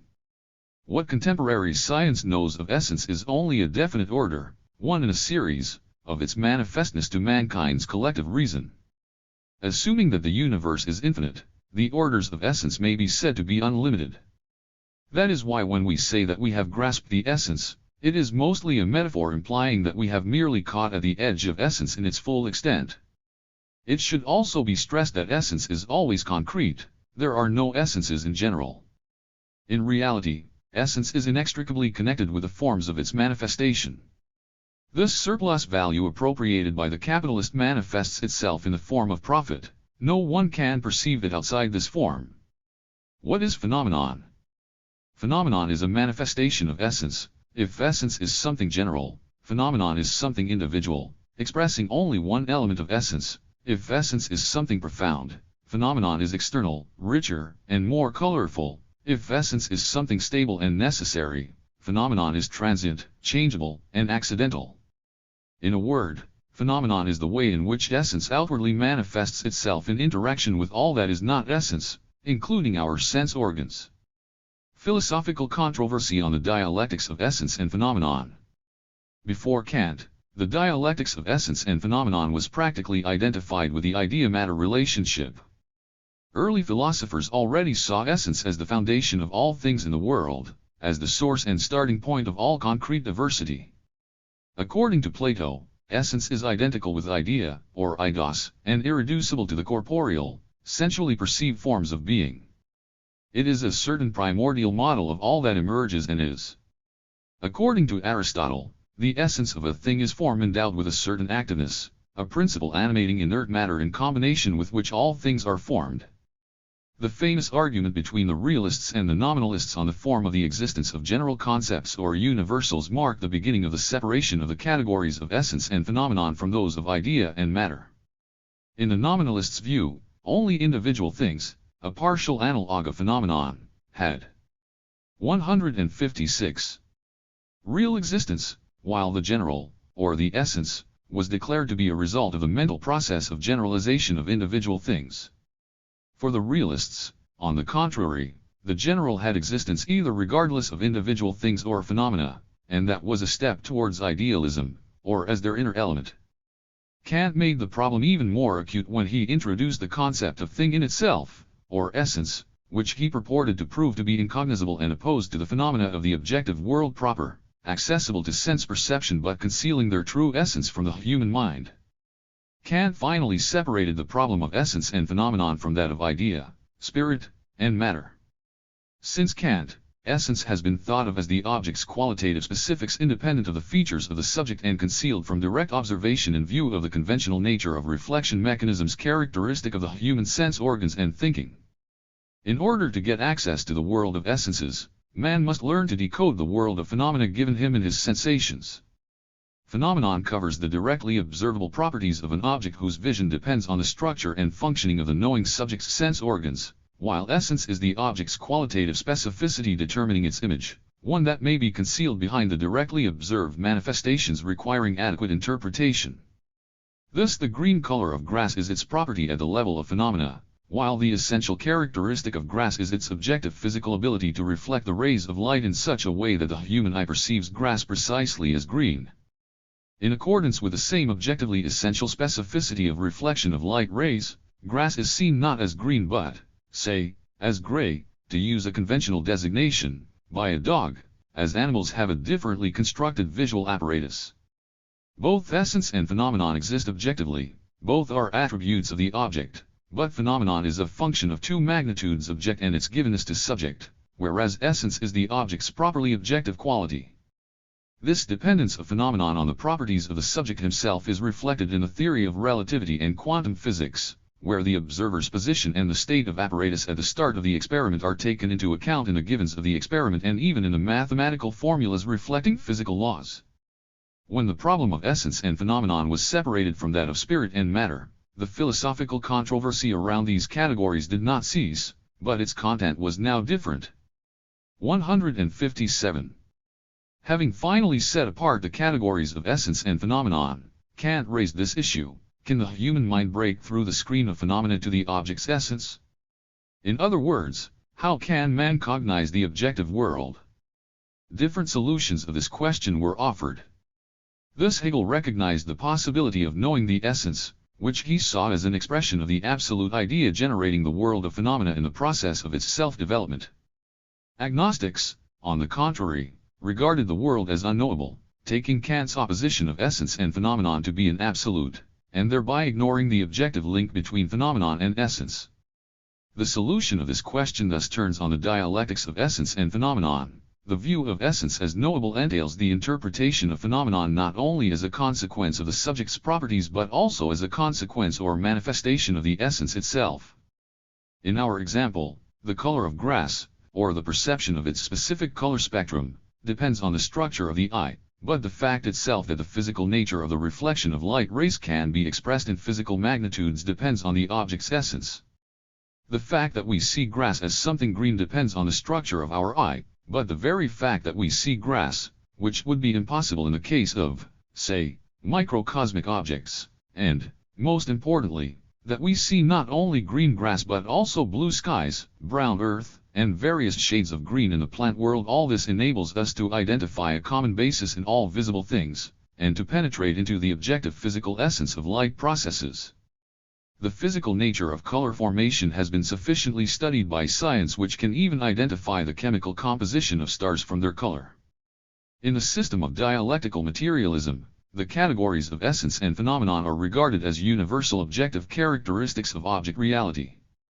The unity of these categories signifies the unity of ontology and epistemology, i.e. the unity of the world and of thinking about the world. Essence and phenomenon emerge as different stages in the process of cognition. Man approximates to the essence of phenomena through praxis, experiment, the mind's abstraction-forming activity revealing the objective nature of these phenomena, but he never exhausts this essence entirely. Such is the dialectics of essence and phenomenon. Ignoring this dialectics entails a great many mistakes. The history of human thought shows that the most widespread type of such errors were the various modifications of empiricism, which endeavored in every way to reduce problems to phenomena only, with 158. Out clarification of their deep essence. Thus neo-positivists today reject essences, declaring them to be metaphysical inventions and believing their only task to be accumulation, classification, and systematization of facts. They declare this position to be the only scientific one, free from the fetters of abstract confused reason. The difficulty is, however, that criteria for the classification of facts are impossible to identify without an initial theory, if only of a very general nature. Blind empiricism is just as helpless as empty theorizing. It was no accident that for a long time physicists felt helpless to classify certain contradictory facts until the concept of a new essence combining wave and quantum properties was introduced, and quantum physics was thus founded. The dialectics of essence and phenomenon is questioned not only by empirically minded natural scientists but also by some scholars.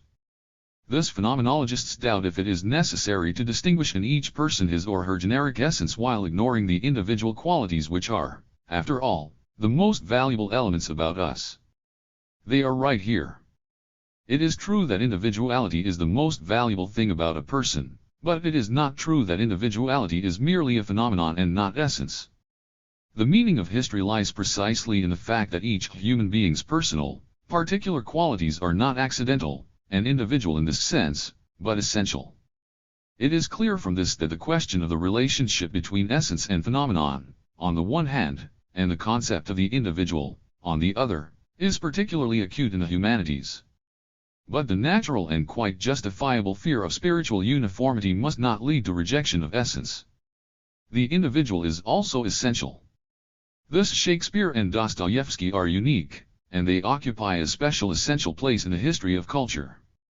Neglect for the essential value and uniqueness of the creative individuality can open the way to a flow of dull and faceless literary productions. But the essential and the personal merge into a single whole in man. Personality is an essential human quality manifested in people differing widely in type and character. The dialectics of essence and phenomenon is by no means a simple process. One essence, one and only one phenomenon is not the type of relationship it is characterized by. In itself, a phenomenon is fairly indeterminate, and it does not always conceal a true essence. If the relationship were always simple, true, and unambiguous, human knowledge would not abound in errors and delusions. So the problem of appearance proves quite real in philosophy. 159. To be and to appear. We encounter the relations of being and appearing more often than we think. We must have all had occasion to see from our personal experience that, sitting in a train passed by another train, it is difficult to say whether we are in motion or not. Although the difficulty is simply overcome, all we have to do is look the other way. Or consider another example. We have all seen myriads of stars on a clear night, we have enjoyed their sight and dreamed of the higher things, little concerned with the fact that there are no stars where we see them. They have gone at dizzying speeds into the infinite distances of the universe where we cannot see them at all. It is thus clear that the mass of stars that we see is merely a seeming mass, and the true being in the skies is quite different. True, we cannot say in this case that appearances are deceptive. After all, we are dealing with a real phenomenon which only assumes the guise of appearance. In this case, appearance is not a delusive product of our organs of sense. It emerges under real relations. Thus mirages in deserts are natural phenomena rather than visual phantoms. They can even be photographed, being the consequence of the refraction of light rays in the atmosphere. Appearance therefore has a basis in essence. It is essence in one of its manifestations. Since the manifestations of appearance are varied, a critical verification of direct observation data and a clear distinction between being and appearing are necessary for a correct understanding of an event. The phenomenon of being and appearing expresses above all the discrepancy between essence and its external manifestation. This discrepancy often reaches the stage of direct opposition, and it then figures as a distorting mirror of essence. Man's self-expression may be essence-related or appearance-related. A person is not always what he is trying to seem. For many, it is much easier to seem to be good and just than to be such. Some persons have this weakness that they are concerned with seeming much better than they really are. The passion for showing off, for constant substitution of appearance for essence in the end completely distorts the personality, and what once was appearance becomes essence. It becomes a character trait determining from within the relationships between the given person and the people around him. Is a person's every action an adequate form of the self-realization of his personality essence? The answer is yes and no. You may say that a certain person is highly responsible, and his thoughtless action was accidental, quite uncharacteristic. One may accept this, yet. 160. There was something lacking in that man's sense of responsibility and something that permitted that thoughtless action, something that made precisely that action possible in principle. It follows that what appears expresses in this case a feature of what is. We can thus say that phenomenon manifests essence while appearance as a rule conceals it, and the task is to penetrate beyond the screen of appearance and peer at the true face of essence. To achieve this, one must not accept the external as the internal on trust but persistently move from the external to the internal. Phenomenon and essence, the external and the internal. Cognition always proceeds from the external to the internal, from the observable to the unobservable. In Marxist epistemology, the categories of the external and the internal stress the systemic and integral character of the objects under study. Here, they are partly correlated with the categories of content and form. From this standpoint, the category of the external reveals the properties of the object as a whole, and not only of the object in itself but also of its mode of interaction with the environment. As for the category of the internal, it reveals in the process of cognition the structure of the object, and is only identified through theoretical procedures of cognition involving assumptions about idealized objects, formulation of laws, etc. While the internal can only be understood through the external, the true nature of the external, in its turn, can only be grasped if the internal is understood. The categories of the internal and the external considered in terms of a systemic description of objects are therefore directly linked with a dialectical understanding of development, figuring as necessarily interconnected elements of being in its development. In the context of the present discourse, the impression may be created that the concepts of the external and the internal are synonymous with those of essence and phenomenon. But is that really so? In the history of knowledge, the problem of the internal and the external was often linked up with that of essence and phenomenon interpreted as characteristics of being. However, there is no complete identity here leading to the so-called doubling of terms. Indeed, even if we grasp the object's inner structure, its elements, and composition, we shall have no right to say that we have grasped its essence. The fact is that the latter assumes knowledge of certain principles of its development and functioning. It excludes the presence of anything accidental and inessential. But the inner content of a given object has, among others, accidental and inessential. 161. 11.383. Elements. Furthermore, a phenomenon does not, as a rule, tell us anything of the object's links with other objects, while the concept of the external assumes that the object is considered precisely in terms of its links, so that the external becomes essential for the object. In this sense, the external reveals the object's essential links, bringing out a certain aspect of its essence. The categories of essence and phenomenon are the focal pair of categories in dialectics. It throws light on the outlines of other categories, for which it serves as a kind of categorical pivot. 3. The individual, the particular, and the general. The concepts of the individual and the general. An infinite variety of things exists in the world. All things and events differ from one another, they are individual in their being. Although human beings are sometimes described by the expression as like as two peas, science knows that genes contain unique and always individual information, which proves that no two identical human beings can be found. An infinite number of specific conditions and a mass of accidentals contribute to the fashioning of the individual. Thus the differences between any two maple leaves are conditioned by differences in lighting, nourishment, temperature, energy, microclimate, all determining their size, color, shades, form, and weight. Nature is inexhaustible in creating the individual, it brooks no clichés. The individual is an object differing from other objects in its unique specifics. Not only single objects but classes of objects, too, may be regarded as individual. If the class is taken as something integral, the same applies to a single feature of an object considered in its individual uniqueness. High individual is thus a category expressing the relative isolation, discreteness, delimitedness of one object from another in space and time, the intrinsic peculiarities that make up an object's unique qualitative and quantitative definiteness. However, infinite diversity is only one aspect of being. The other aspect is the universality of things, their structures, properties, and relations. Just as firmly as we stated that there are no two absolutely identical things, we can also say that neither are there two absolutely different things. The notion of the world only as an infinite diversity of individualities is one-sided and therefore false. It cannot be doubted that, although all human beings are individual, we have no difficulty in identifying the generic essence inherent in all of them and expressed in the general concept of man. The general is the sin. 162. Bueller in the many. It expresses definite properties or relations characteristic of a given class of objects or events. As a similarity of the features of things, the general is accessible to direct perception. Being a law, it is reflected in the form of concepts and theories. Although a law comparizes the concept of the general and is formed on its basis, the converse assertion that the general is a law is false. The general helps us to approximate to the essence of things, but it must not be confused with essence itself. Characterizing a sufficiently high degree of distribution of a quality or property, the general is not correlated with the object's entire essence as a certain systemically organized whole but only with some one attribute of that whole.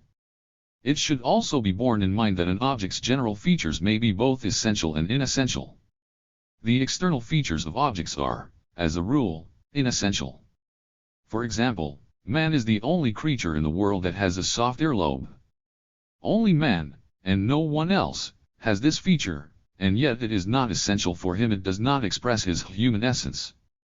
The categories of the individual and the general have a profound worldview and methodological significance. A characteristic trait of objective idealism is separation of the general from the individual, the raising of the general to an absolute and its treatment as something which precedes the individual and creates it. Plato, Hegel.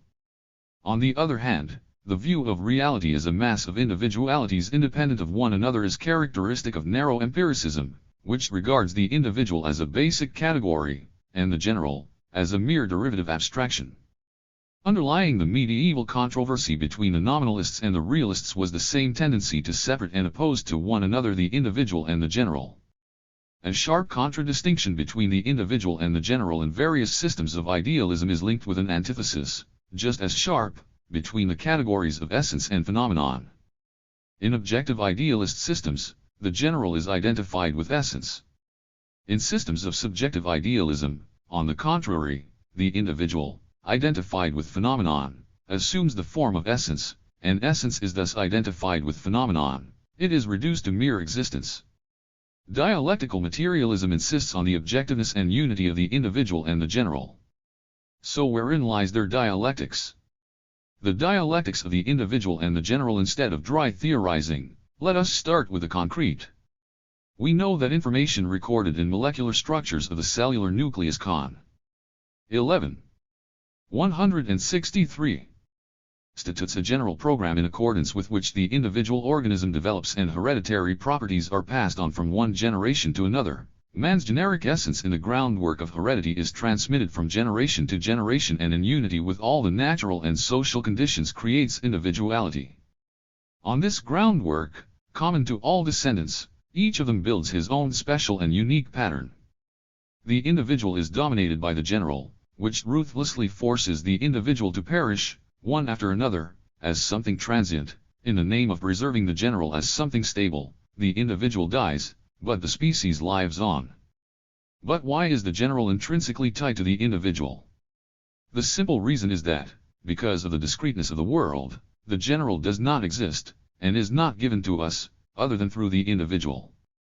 They are not things juxtaposed to one another, and the dialectics does not consist here in the fact that the one exists and the other exists and the two somehow interact, but in an object existing and manifesting itself as existing, in one way or another, owing to the material unity of the world, its energy-information interactions and the universality of the principal attributes of all that is. The general therefore does not exist separately but as a law of the birth and life of the individual. It contains in itself the law governing the processes going on in any individual phenomenon of the given class. The action of the law, the anonymous power of the general, is expressed only in the individual and through the individual.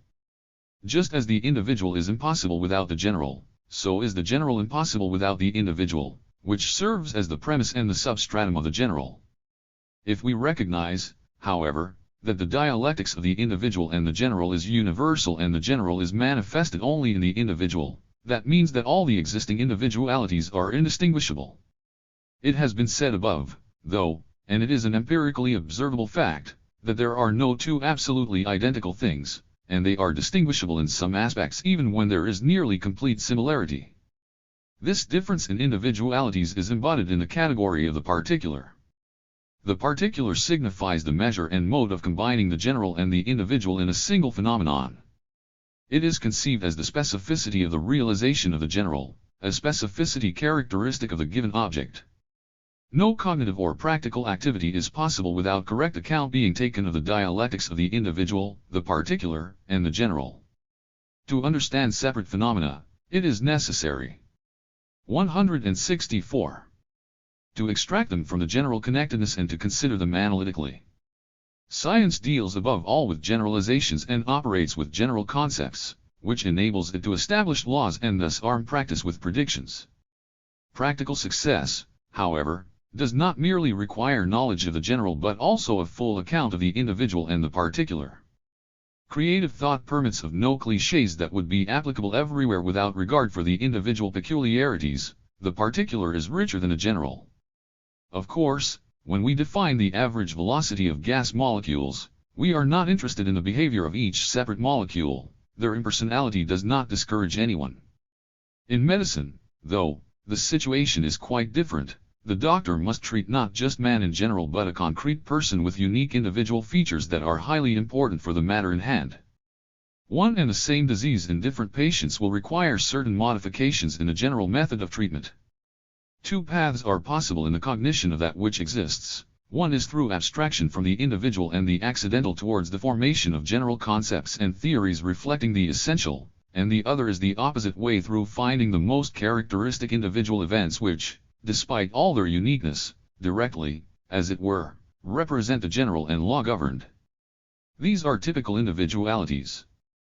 Thus the dialectics of the individual, the general, and the particular helps us to understand better the essence of natural and social phenomena, as well as the principles of activity and of cognizing thought. But it only achieves these goals when it is concretized in the necessary and the accidental.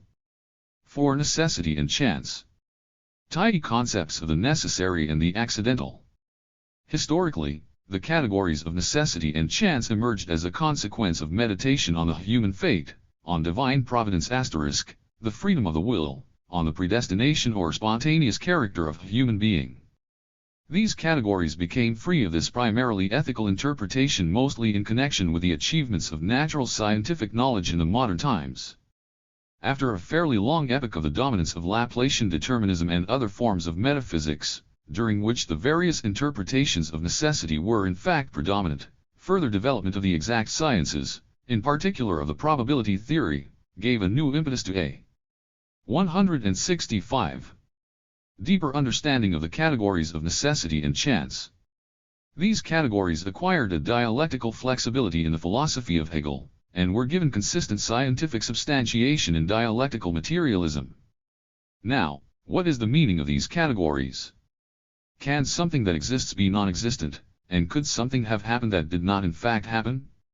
Which of us never thought about such questions as whether it was necessity or chance that precisely Napoleon became the head of the French state? Was it an accidental or law-governed event that America was discovered, and that it was precisely Columbus who discovered it? Was it accidental or by law that life sprang up on earth, and then human beings, and then you, my reader? Such questions may be asked ad infinitum. These questions were variously answered by different thinkers. Whatever happens in nature or in the life of society or individual, fatalistically minded people usually say, what will be, will be. This view is based on the assumption that everything in the world and in the life of each individual is predetermined either by destiny, as in antiquity, or by God, as in Christianity, or by the entire system of interaction of phenomena. From the positions of determinism, which is traced back to Democritus, chance is seen as a purely subjective concept with which we designate something of which the causes we do not yet know. As soon as man discovers the cause of a phenomenon, it ceases to be accidental. What we have here is a substitution of one term for another. The point is that the chance of which the cause has been cognized does not cease to be chance by virtue of the fact of cognition. The existence of a cause is not necessarily connected with necessity. It is true that there are no phenomena without a cause. All accidental phenomena are causally conditioned, in one way or another, but that does not make them necessary at all. In its most refined form, fatalism is formulated in a system of Laplacian determinism asserting that a single mathematical formula can express all the parameters characterizing an instantaneous state of all the parts of nature and of the forces animating nature, as well as all the world's past states, and predict all events in the times to come. In the dialectical world, however, many phenomena take place which cannot be predicted even with the help of a fantastic number of equations and a hypothetical all-embracing mind, for a significant role in this world is played by chance. There were also those who believe that everything on this earth is a matter of chance, to which our fate should be entrusted. That was the origin of the false alternative that has confused the minds of 166 men for thousands of years. Either the world is dominated by chance alone, and there is no place for necessity, or else there is no chance at all and then everything takes place out of necessity. In actual fact, though, a great many things occur in this world accidentally. Chance has its share of right to existence. Now, what is chance? Chance is a type of connection which is conditioned by inessential external, and contingent, in relation to the given phenomenon, causes. As a rule, such a connection is unstable. In other words, chance is the subjectively unexpected, objectively unnecessary event which may or may not occur under given conditions, which may take any course in its development. Chance may be external or internal. External chance is beyond the power of a given necessity, and it is governed by some attendant circumstances. Say, a person has stepped on a watermelon rind and fallen. We see the cause of the fall, but it is not at all dictated by the logic of the victim's actions. Blind chance has suddenly interfered. Internal chance follows from the object's nature. It is, as it were, a turbulence caused by necessity. Chance is regarded as internal if the situation of the birth of an accidental phenomenon is described from within a single causal series, while the total action of other causal sequences is described in terms of the objective conditions of the realization of the main causal series. Chance is also divided into subjective, that is, emerging from a display of the freedom of the will by an individual acting against objective necessity, such is the nature of the historical voluntarism of some political figures, and objective. This will be considered in our treatment of the category of probability. Rejection of objective chance is false and harmful both from the scientific and practical viewpoints. Seeing everything as equally necessary, man proves to be incapable of separating the essential from the inessential, the necessary from the accidental. This view reduces necessity itself to the level of chance. Putting it briefly, the accidental is the possible under suitable conditions. It is opposed to the law governed as the necessary in a definite situation. Necessity is a law-governed type of links between phenomena determined by their stable inner basis and by an ensemble of the essential conditions of their emergence, existence, and development. Necessity is an element of law, and in this sense a synonym of law. Inasmuch as law expresses the general and the essential in phenomena, necessity is inseparable from essence. If the cause of the accidental lies somewhere else in the intersection of different 167 series of cause and effect connections, the cause of the necessary lies in itself. Just as chance, necessity may be external and internal, i.e. produced by the object's own nature or under the contingency. It may be characteristic of a great number of objects or of a single object. Necessity is an essential feature of law. Just as law, it may be dynamic or statistical. Necessity and chance figure as two correlative categories expressing the philosophical interpretation of the interdependence between phenomena, the degree of the determination of their emergence and existence. The necessary forces its way through the accidental. Chance introduces an element of indeterminacy into regularly occurring processes, which is expressed in the category of probability. Why is necessity capable of being manifested through chance? Because it is realized only through the individual. In this sense, chance is correlative with individuality. Accidents affect the course of a necessary process, they either accelerate it or slow it down. Moreover, in the course of development accidents may become necessity. Thus, regular features of a given biological species originally emerged as accidental deviations from the traits of another species. Accidents of this kind give a new life and a new perspective to necessity. According to Darwin's theory, insignificant accidental changes of organisms that are useful for these organisms are fixed in heredity mechanisms, reinforced in the course of the evolution, and lead to changes in the species. So chance is linked to necessity by diverse ties, and the boundary between chance and necessity is never closed. But the principal direction of development is determined by necessity. There is therefore only one answer to the question whether it was chance or necessity that precisely Napoleon became the head of the French state, that America was discovered, and that it was precisely Columbus who discovered it. The fact that the inner logic of the events in France demanded a personality like Napoleon was necessity, but it was pure chance that such a personality was Napoleon rather than some person named, say, Pierre. The same applies to the discovery of America. The principal goal of cognition is discovery of the law governed. We perceive the world as an infinite diversity of things and events, of colors and sounds, and of other properties and relations. But, to understand it, a definite order has to be brought to light. For this, we must analyze the concrete forms of chance in which the necessary is manifested. As for predictions of, say, social events, they assume the taking into account of both. Consider history. Is everything 168 rational in it? Is Hegel's dictum, what is rational is actual and what is actual is rational, true? Of course not. Just as in the behavior of individuals, there is a great deal in history that is irrational. In any case, the law governed and the accidental in historical events and in people's individual acts contain elements of wisdom and folly in various proportions. Necessity and freedom. The history of society develops by virtue of its inherent necessity. Chance, however, is manifested here to a greater extent than in nature, since human beings are motivated by ideas, will and passions. This logic of history and the action of necessity as the resultant of the free activity of multitudes of people was called by Hegel the cunning of historical reason. Outside of chance, history would be extremely mystic in character, everything would be fatally predetermined beforehand. But that does not mean that the role of chance and of unlimited freedom of the will must be raised to an absolute in history, as is observed in voluntaristic conceptions. Voluntarism is the view that raises to an absolute the freedom of the will as not determined by anything, as ignoring objective conditions and laws, and bringing manifestations of freedom to the point of total arbitrariness.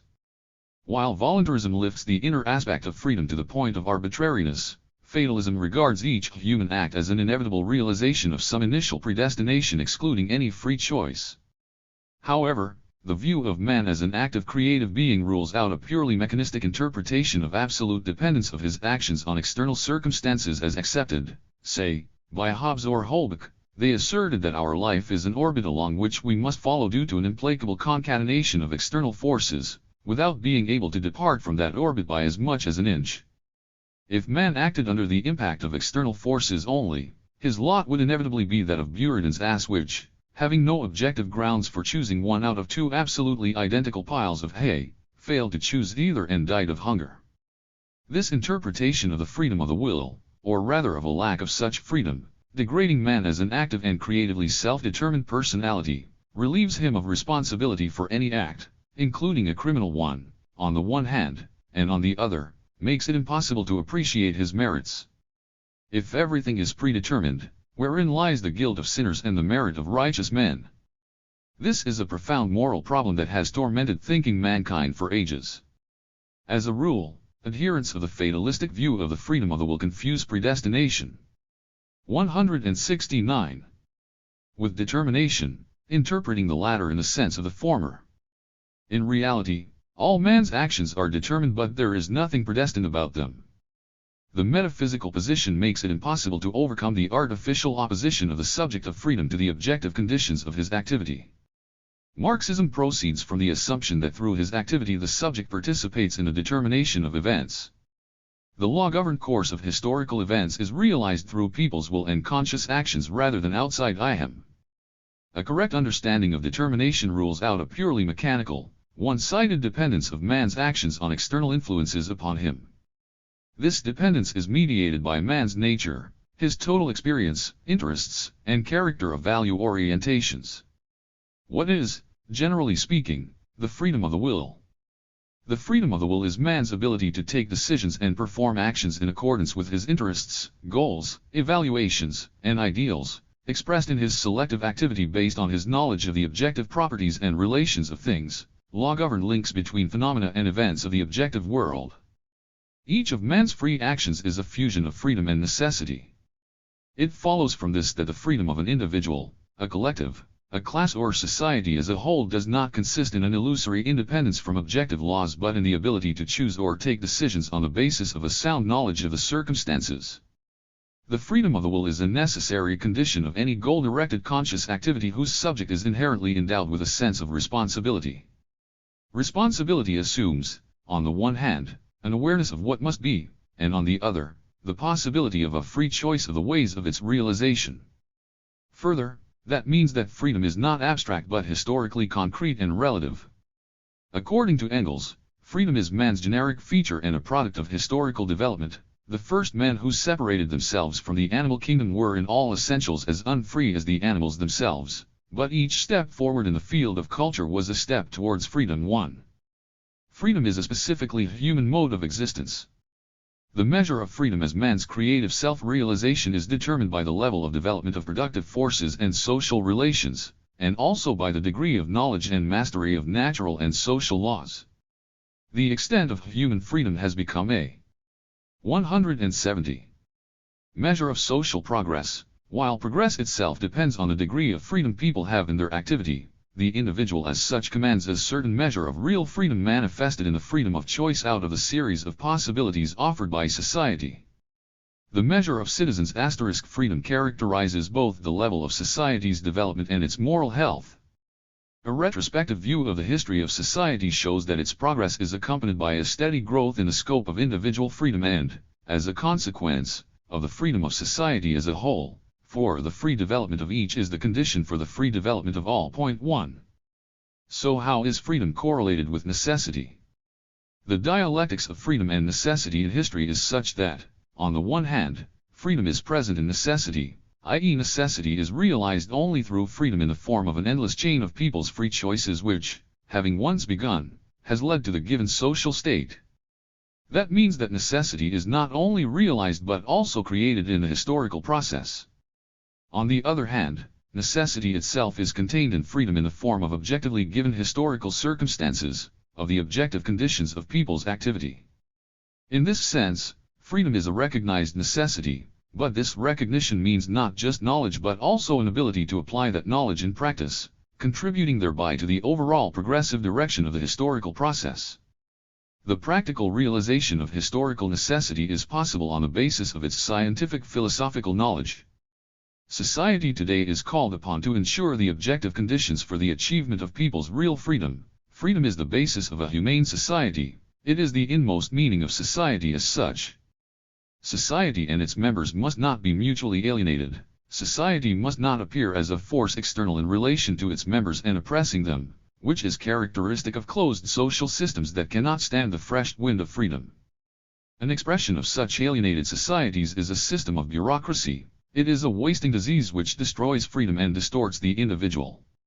To bring the identification of the law-governed and the accidental, of the free and the necessary as close as possible to concrete practice for the purpose of predicting the future, to make it free of subjective evaluations, it is essential to use such an important pair of 1.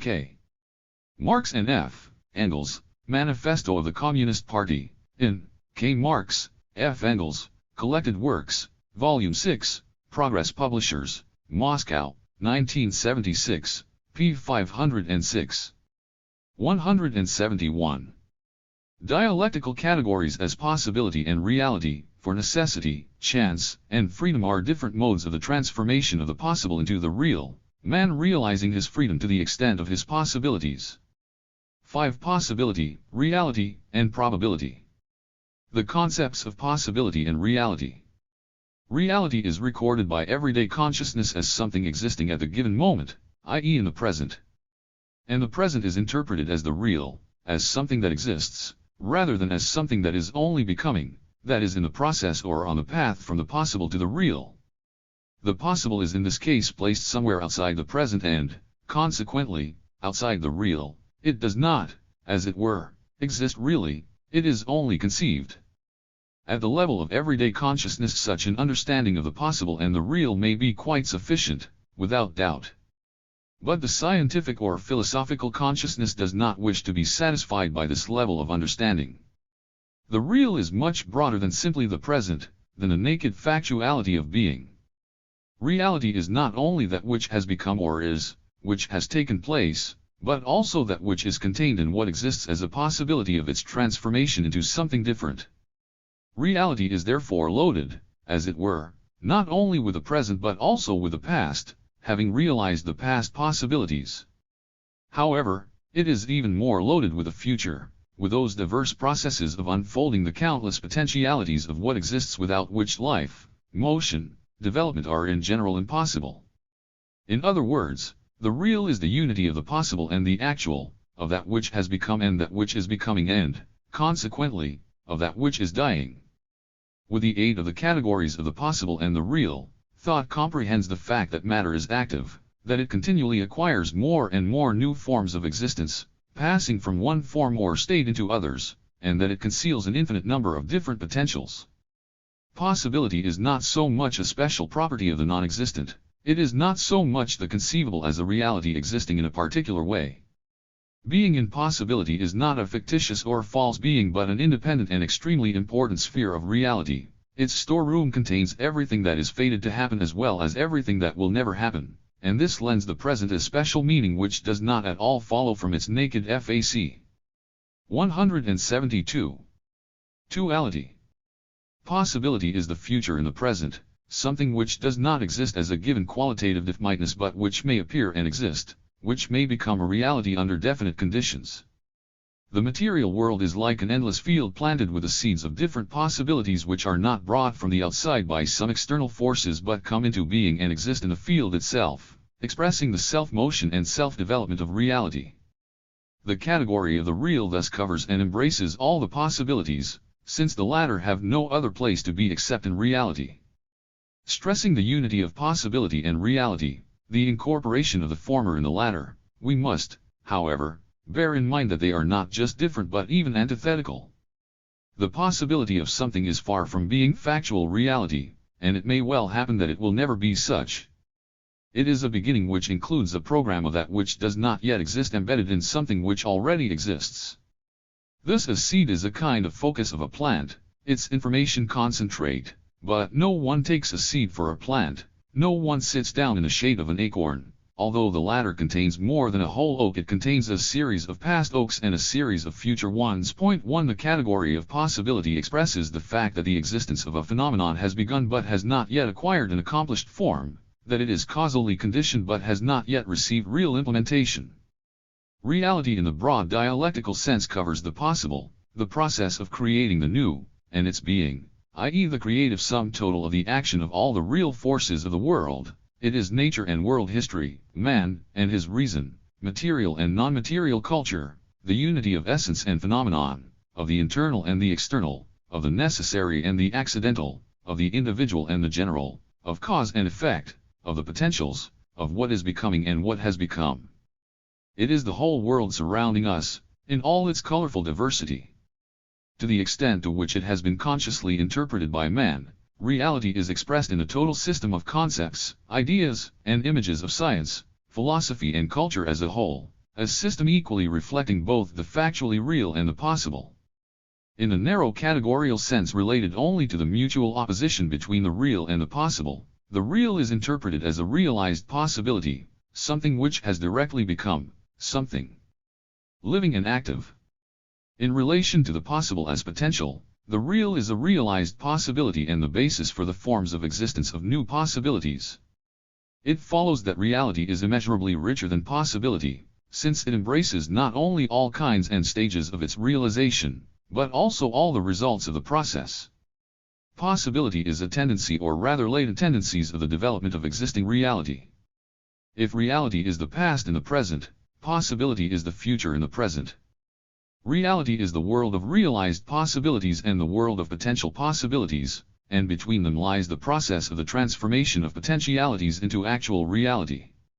In terms of time, possibility precedes reality, which, being a result of development, is at the same time its starting point. Development is therefore both a process of realization and of inception of possibilities, and of transformation of one of them into reality. Adherents of mechanistic determinism believe that all that exists is fully predetermined by the past, just as the future is predetermined by the present. That means that everything is given at once, that the future may be read in the present. But if all the possibilities were given once and for all, and no new possibilities could arise in development, the world would be threatened with exhaustion of possibilities, and it would be much like the familiar figure in Balzac's La Pièce de Chagrin, whose days and hours melted away with each wish that was fulfilled. But development is not just an unfolding of the scroll of ready-made possibilities. Just as there is something more in the consequence than there was in the cause, so in reality ever new possibilities are constantly born. T.g. kinds of possibilities. For a possibility to become reality, two factors are necessary: the operation of a certain law and the availability of appropriate conditions. As everything in the world, possibilities develop, some of them grow, others wither away. In nature, possibility is on the whole turned into reality objectively, independently of the subject. In social life, too, events may sometimes occur of themselves, as it were. Some possibilities, which are in keeping with the fundamental laws of social being, are realized independently of us. But history is made by people. And that means that a great deal depends on their will and consciousness. In these troubled days, mankind faces the problem of war and peace, a problem whose importance it is impossible to exaggerate. Mankind's continued existence depends on the solution of that problem. It is possible to rid the world of nuclear nightmares and to save the planet. There is no fatal inevitability of a world. 174.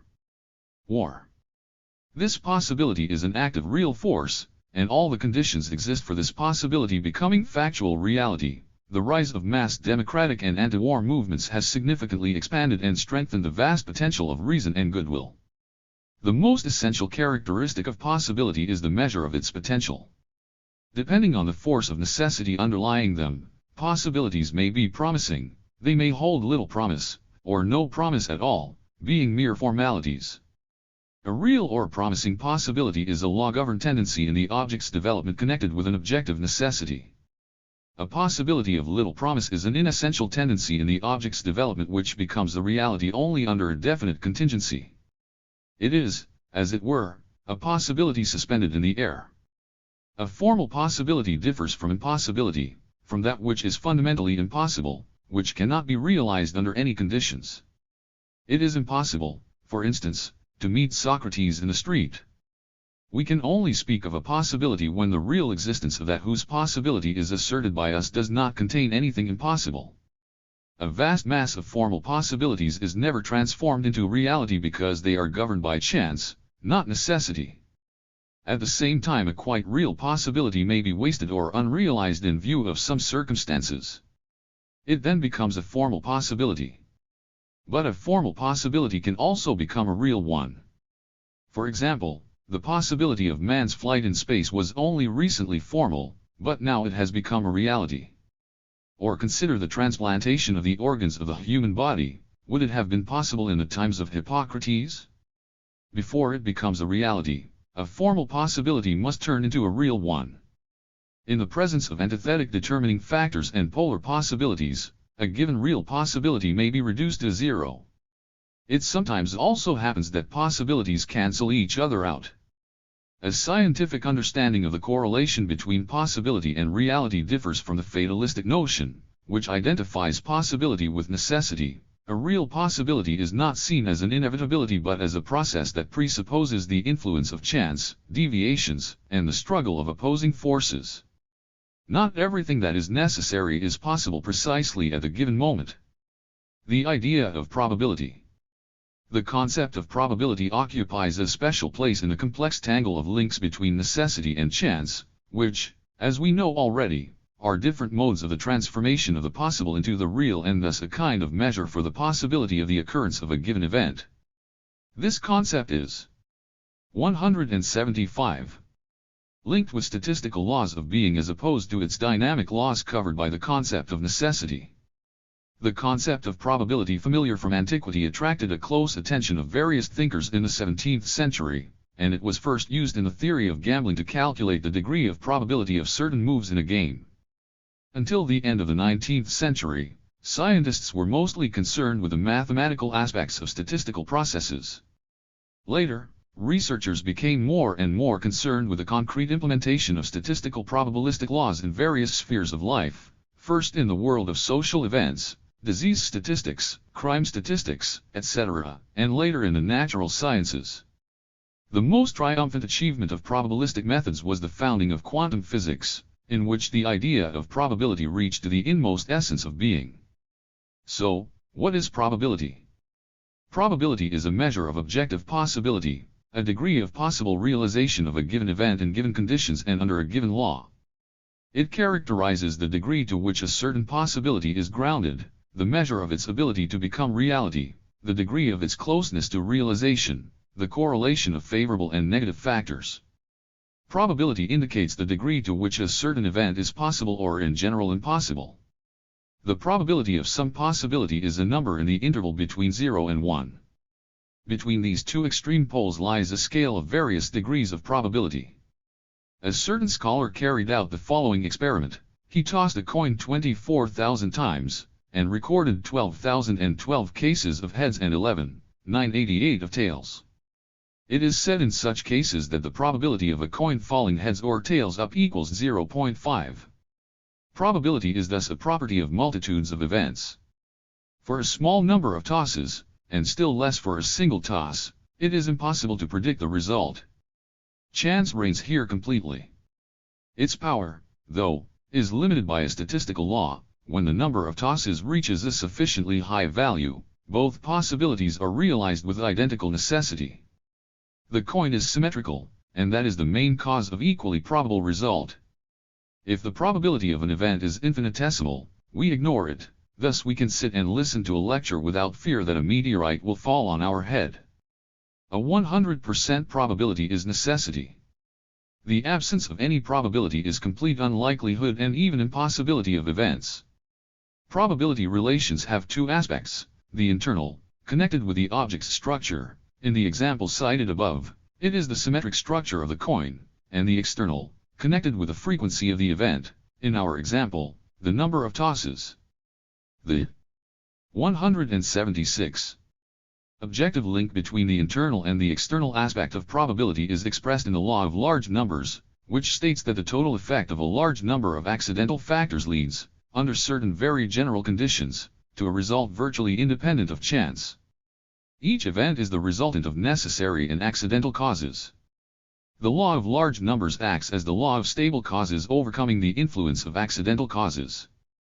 Constancy is manifested within the confines of the conditions and causes that produce a certain phenomenon. In the example cited here, as the number of experiments increases, the principal cause, the coin's symmetry, makes itself felt, acting constantly in the same direction and ultimately leading to the realization of both possibilities. Given a great number of tests, the frequency remains almost constant for a series of chance events. That was what made scientists assume the existence of laws in phenomena occurrence that do not depend on the researcher. A statistical law manifested in a mass of individual events, with its specific relationship between the necessary and the accidental, the individual and the general, the whole and its parts, cause and effect, the possible and the probable, constitutes the objective basis on which the mighty building of the statistical methods of the scientific study of the world is erected. The methods of the theory of probability, and the statistical methods directly connected with them, acquire an ever greater importance in all the areas of contemporary science. Absolute elimination of probability from cognition is impossible owing to the immutable fact that probability in our knowledge expresses real probabilistic properties of possibilities. What does the special meaning of probabilistic concepts consist in? With the aid of these concepts, it is possible to give a new interpretation of traditional philosophical problems: the relationship between chance and necessity, possibility, and reality. Earlier, chance was fairly often interpreted as an event whose cause was, for the time being, unknown to man, that is to say, it was actually identified with necessity and possibility, as depending on the extent of our knowledge of the world. With the introduction of the concept of probability, the situation was changed drastically. Probability has ceased to be a purely epistemological concept reflecting the extent of our knowledge of the object, and become an ontological concept reflecting the objective essence of the object itself. Thus in classical mechanics, given precise knowledge of the initial conditions and the forces applied, it is possible to determine unambiguously the position of any element after any period of time. Here, dynamic laws OB 1238.1-177 contain, which basically contain unambiguous necessity, whereas in quantum mechanics the values of physical magnitudes are only determined statistically, and the dependence of these magnitudes on unambiguously determined wave functions is probabilistic. Here, statistical laws obtain, which basically contain a series of probabilistic magnitudes. Probability is not a consequence of subjective ignorance but is an objective attribute of being itself. The introduction of probabilistic attributes among the ontological characteristics of being itself does not at all mean that the subject of cognition is completely eliminated from probabilistic theories. On the contrary, it was quantum mechanics based on statistical probabilistic methods that raised with particular acuteness one of the most interesting problems, that of combining in scientific theory both the object of knowledge and the knowing subject. Scientific concepts are not mere mirror-like reflections of the object of reality. Each of them contains semantic nuances which are determined by the purely human mode of cognition, by the forms of man's sensuous perception and thought. There is no science that would offer us an unambiguous image of reality. There is always a certain subjectiveness in the system of its concepts and judgments. Any concept, even purely ontological at first sight, such as object, cell, or matter, contains epistemological elements. The concept of probability, just as all the categories of dialectics, combines a degree of subjective confidence in the appearance of events, the epistemological aspect, and a measure of an event's objective possibility, the ontological aspect. 6. Part and whole. System. The historical solution of the problem of the relationship between the categories of part and whole. If the idea of probability, which has made itself felt only in recent decades, enriches our understanding of the dialectics of the necessary and the accidental, the systems approach, also a child of the 20th century, is the result of an in-depth consideration of the traditional dialectical problems connected with the categories of whole and its parts, and with the relationship between these categories. On the most general plane, the clarification of the relationship between the whole and its parts has traditionally assumed the solution of such questions as, 1. Is the whole a sum of its parts or something qualitatively different? 2. What precedes what, the part the whole or the whole the part? 3. What is the connection between 178. The whole and its parts, and also between these parts within the whole? Is this connection causal? 4. Is the whole cognized through the parts, or can the parts be cognized only on the basis of knowledge of the whole that comparizes them?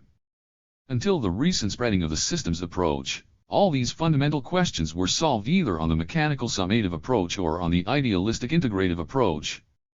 The explanatory principle of mechanical summation primarily developed in the framework of materialist theories oriented towards classical mechanics, in which the whole was seen above all as an ensemble of its parts differing but little from their simple sum.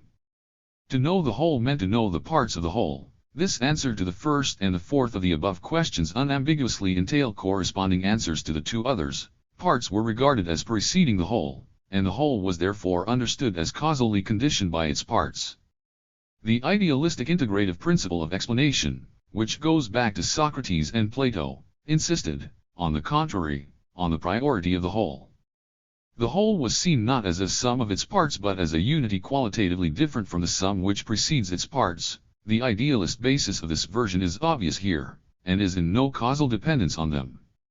From this position, to know parts adequately, it is necessary first to know the whole comparizing them. The first principle exaggerated the role of parts and reduced the whole to their sum. This was a reflection of the metaphysical nature of materialism in the 16th to 19th centuries, whereas the second, being basically idealistic and at the same time dialectical, such was the history of the formation of materialist dialectics, stressed the idealist aspect of being so strongly that it recognized integrity as a property of objects of spiritual activity only. The adherents of this principle saw the material world as an unordered and chaotic pile of dead aggregates. The merits of these two explanatory principles, the materialism of the first and the dialectics of the second, were combined in dialectical materialism and in a systems approach that gradually took shape in the late 19th and early 20th centuries. So what is the modern view of the problem of relationship between the whole and its parts?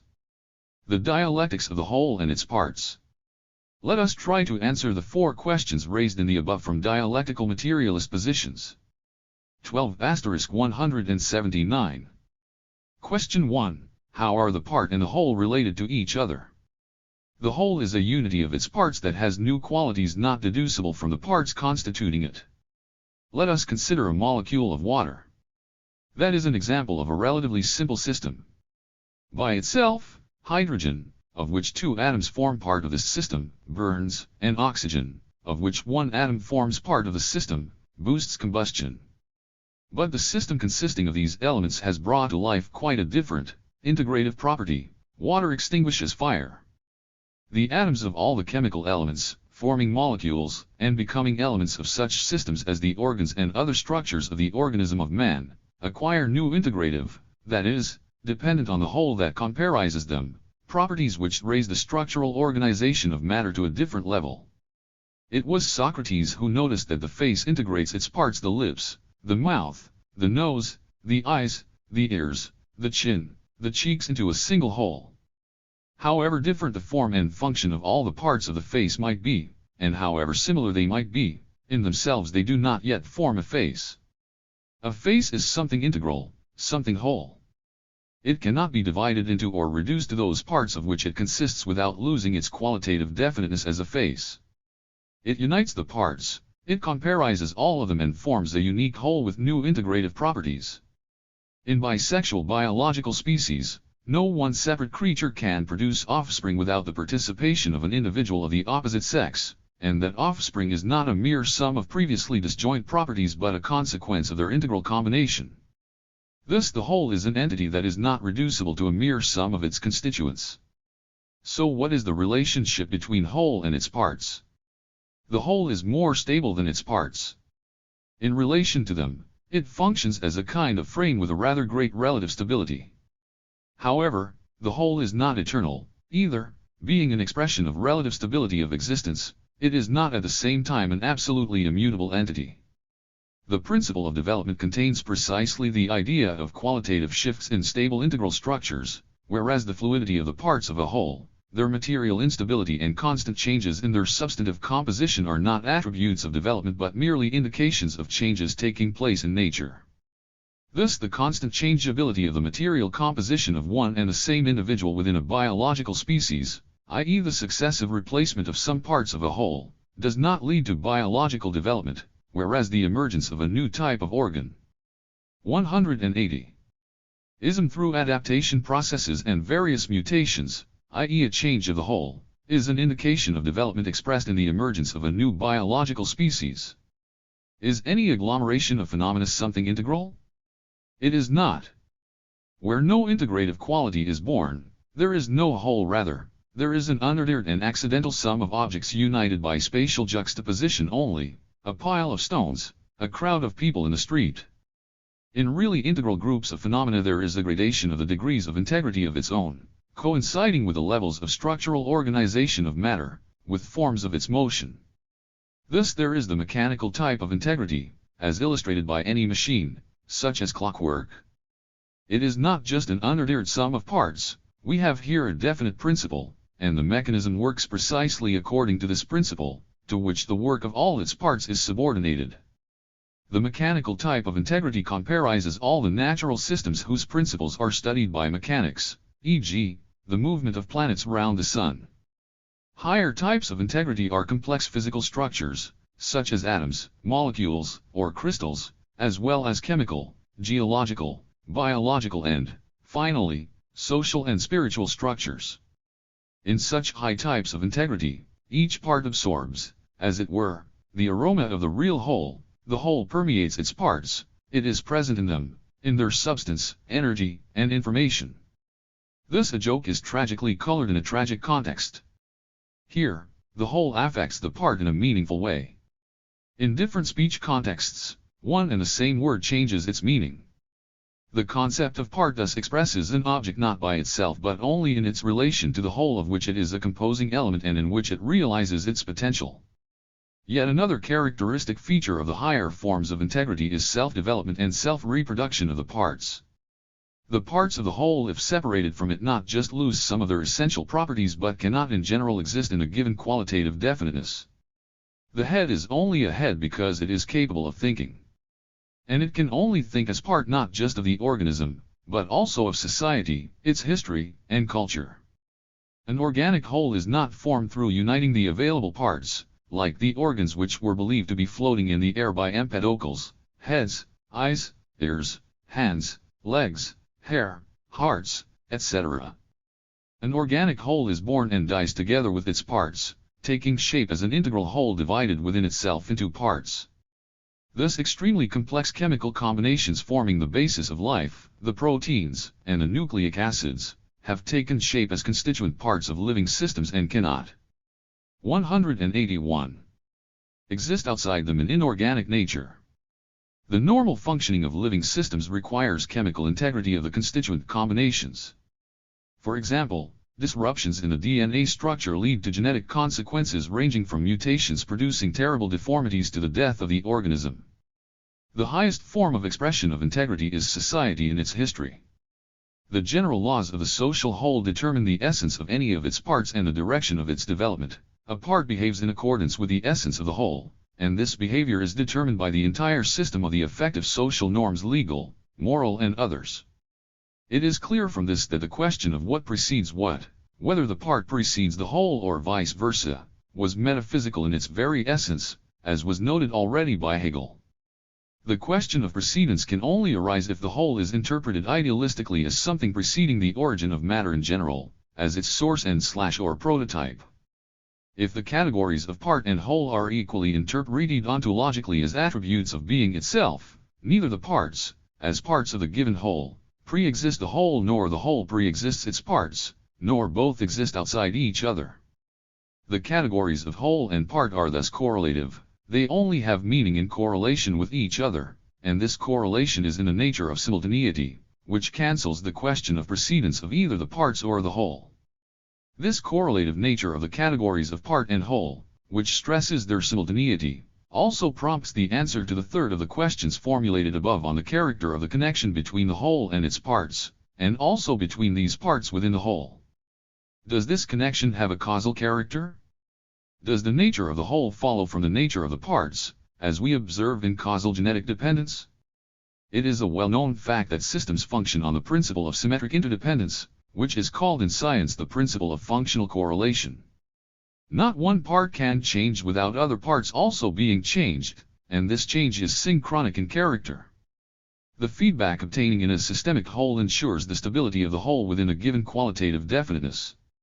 Along with correlation, systemic wholes are also subject to subordination connections reflecting the complex inner structure of the system, in which some parts may be inferior to others in their importance, and subordinated to them in the common cause of uniting all the elements in a single whole. Expressing a type of connection between phenomena that are on the whole coex. 182.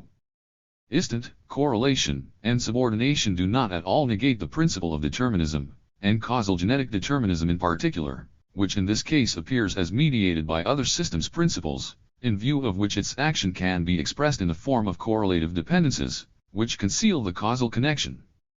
Finally, let us answer the fourth question about the epistemological significance of the categories of whole and part. What is cognized through what, the whole through its parts or the parts through the whole? Here, too, there is a dialectic of a special sort, the parts and the whole are cognized simultaneously. Isolating the parts, we study them at once not as individual phenomena taken by themselves but as parts of a given whole. At the same time, as we study the whole, we bear in mind its dividedness into parts. There is no whole without the parts, and there are no parts without the whole. The whole is a unified divided integral entity. In studying a whole we isolate through analysis corresponding parts in it and establish the character of their connection. However, it is not enough to study the parts outside their links with the whole. He who knows only the parts does not yet know the whole. Thus a separate frame in a film can only be really understood as an element of the picture as a whole. On the other hand, an abundance of particulars may eclipse the whole. That is a characteristic feature of empiricism. The question of the epistemological significance of the categories of part and whole is most important methodologically, since it permits an adequate interpretation of the principle of reduction, of the complex to the elementary, so that to avoid the extremes of reductionism. This became especially necessary in connection with the development of molecular biology, in which the principle of reduction manifested both its heuristic fruitfulness and the limitations of its applicability. Reductionism is by no means monolithic, it has varied forms, but in all cases one ought to see its limitations and the need for passing on towards integratedness, i.e. to the systems approach, as a way of reconstructing disrupted integrity. Reductionism may assume correct forms when it knows what it seeks, whether it is the laws themselves of physical realities embodied in biological structures or the essence of the whole through the clarification of its parts. What is important here is the scientist's goal. The image of the whole is invariably pristinely in scientific research, artistic creativity, or the working out of a political strategy as a preliminary premise, as the beginning which, passing through many stages of detailed analysis, will revert upon itself but with a richer interpretation of its particular content. 183. Whole and system. The complexities and nuances of the dialectics of whole and part are reflected in a particular way in the systems approach, which is applied practically in all the areas of knowledge. But the concept of system is not identical to that of whole, or vice versa. Whole and part remain properly philosophical categories with a rich history and a special semantic load. The concept of system has currency in all the sciences. It has a strong natural scientific flavor and has not therefore become so far part of the principal categories of dialectics. There are various interpretations of the relationship between the concepts of system and whole. They are now seen as genus and species, now as mere synonyms, and now as reflection of different aspects of the being of one and the same object. Thus the view is expressed that the whole is a system at its height, as distinct from systems that are barely organized or already disintegrating. Only the future can show the fate of these concepts. The concept of system may oust the category of whole, or both may occupy their places at the corresponding levels of the semantic and categorical structure of human thought. 7. Content and form. The history of the formation of the categories of content and form. We shall end our discussion of the categories of dialectics that have not yet been embodied in a clearly formulated law with the categories of content and form. Their special complexity is due to the fact that they stand in extremely subtle relations to the other categories, especially those of essence and phenomenon, the individual and the general, whole and part. At first sight, this pair of categories is the same as the internal and external characteristics of objects. It all would appear to be quite simple. In reality, however, the apparent simplicity stops short of the status of the category of content, the leading member of this pair. Does it have meaningful feeling only, or is it an objective attribute of being? Do we have to look for content as opposed to form in a crystal, apart from essence opposed to phenomenon, or parts, and the integrated wholeness, or its individual and general properties? What is the difference, then, between essence and content, phenomenon, and form? It is so complex and ambiguous that essence is often defined in terms of content and vice versa. To sort this problem out, let us turn to the history of the formation of these categories. It was Aristotle who worked out in detail the category of form and endowed it with a meaning that had been attached to it for 184,000 years but now is entirely different from our contemporary interpretation of form. Now, how did Aristotle interpret form? For him, it was an ideal principle existing outside matter. Imposed on matter, form lent a thing a concrete image. Considered outside matter, forms had a hierarchy of their own. Thus God was a form of all forms. Matter designated a constant and immutable substratum of all the transient and changeable phenomena. It occupied the place of contemporary content, and the pair of correlated concepts was form-matter. Naturally, form interpreted in this way was associated with the essence of a thing, with its idea, Plato, as well as with the concept of the general. This conception of form suited medieval theology well, too, because of its interpretation of God as the form of all forms. In the argument between the realists and the nominalists, in which the concepts of essence and the general were crystallized, form occupied the same place as essence and the general, with the difference that, unlike the latter, it was accessible to sensuous perception. It was this last element in the interpretation of form, i.e. its link not only with the essence of a thing but also with phenomenon, not just with the general but also with the concrete and individual, that led to the category of form gradually losing its ties with the ideal first principle of the world and being used as an attribute of matter itself. The ideal was now associated only with being not perceived sensuously, and was therefore embodied in the categories of essence and the general, not to mention theological terminology.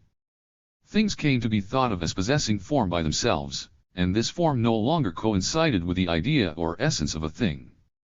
Kant separated the categories of essence and phenomenon from those of idea and matter, and Francis Bacon performed a similar operation on the category of form, asserting the primacy of matter over form and their unity in a concrete thing.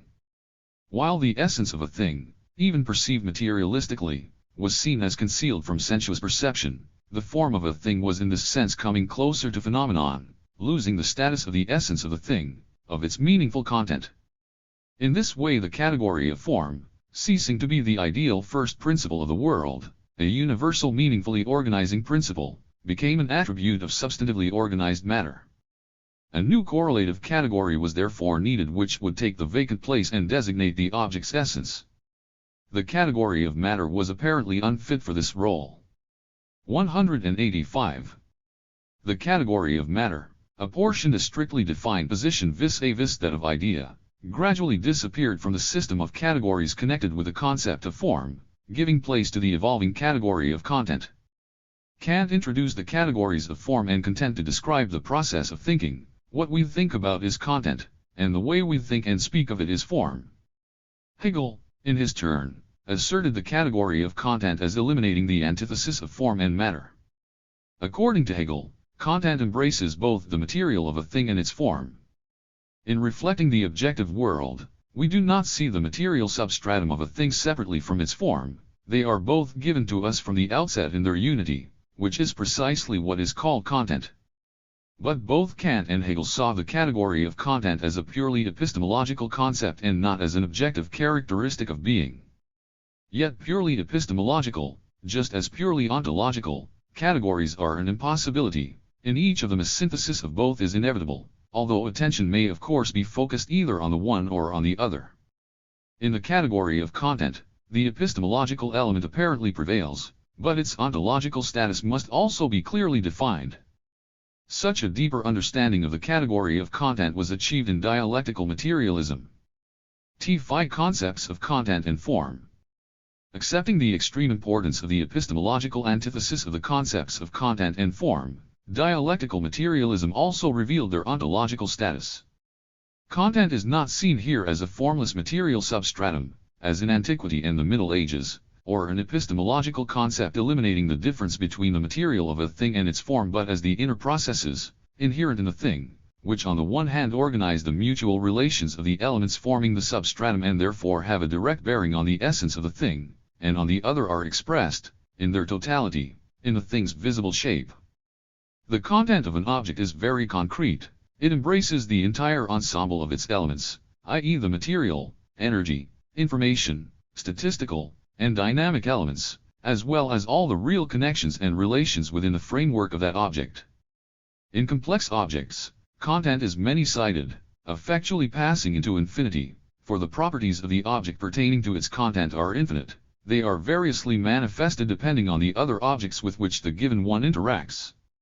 Content comprises the essential and the secondary, the law-governed, and the accidental, the 186.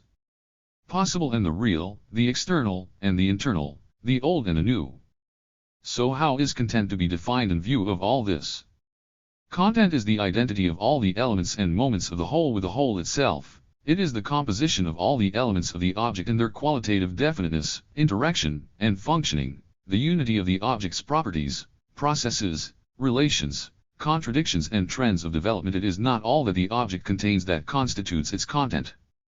For instance, it would be meaningless to include under the heading of content of an organism the atoms that form the molecules which in their turn form the cells. You will never know what a dove is if you thoroughly study each cell of its organism under an electronic microscope, and neither will you realize the fascination of the pictures in the Louvre or the Hermitage if you subject each of them to chemical analysis. Content-forming elements are the parts of a whole. In other words, they are elements which mark the limit of the object's divisibility in the framework of the given qualitative definiteness. The canvas cannot therefore be included in the content of a picture, and machines, in the content of social life, although neither is possible without them. The content of an organism is not simply the sum total of its organs but something more, the whole actual process of its life activity taking place in a definite form. The content of society is the entire wealth of the material and non-material life of the people functioning in it and making up that society, all the products and instruments of their activity. Having thus defined content as the identity of the components of the whole with the whole itself, let us now pass on to form. What is form? When we perceive and conceive a certain object, we separate it from the surrounding background, thus fixing in our mind its external form. In the sense of external shape, the form of an object is expressed in the category of boundary. The boundary, indicating the difference of given content as a whole from everything else, is precisely the external form of the object. It expresses the given object's connection with others.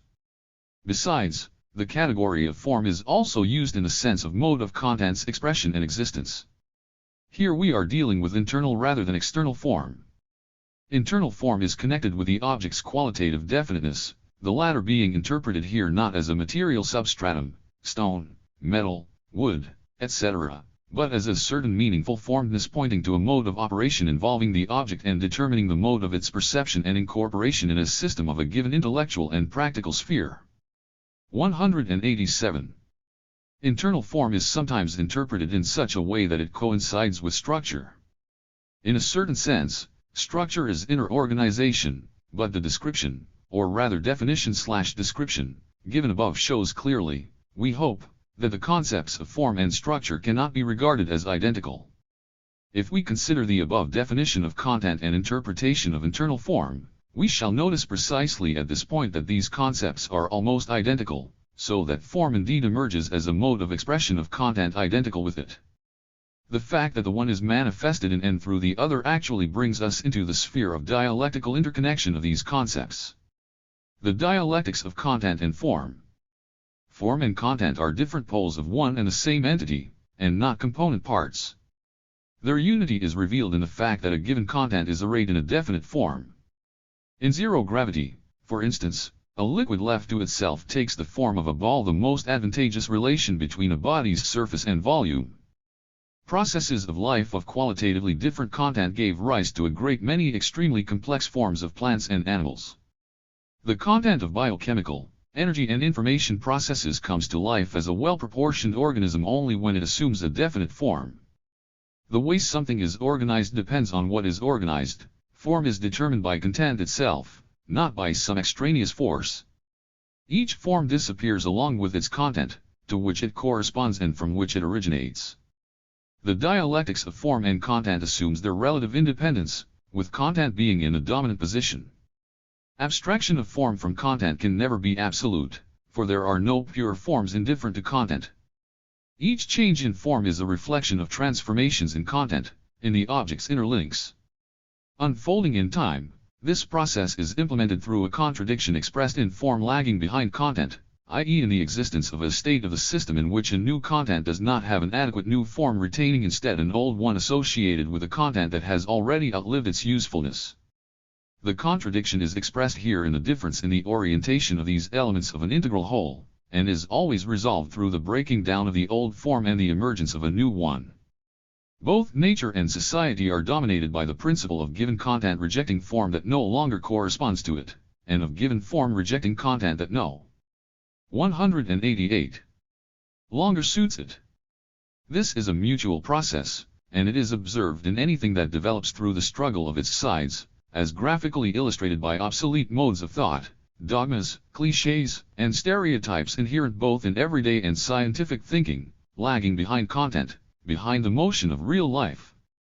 Wisdom is a matter of not letting out of sight either the meaningful or the formal aspect of an object. This is especially important in social practice.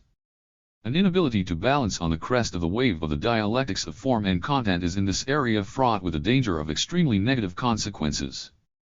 Indeed, the danger of slipping down from the dialectical level is objectively rooted in the fact that only through knowledge of the form of things and processes can one go deep into their content and sort out the infinite diversity of the manifestations of essence.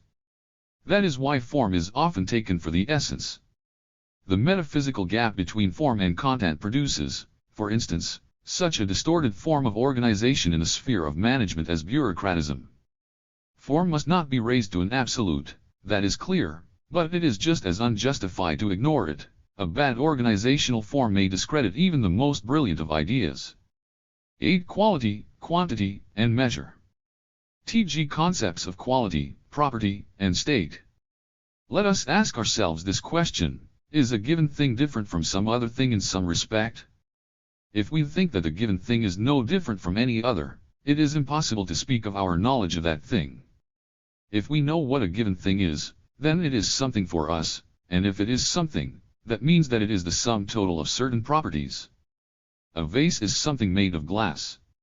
It is a receptacle for flowers.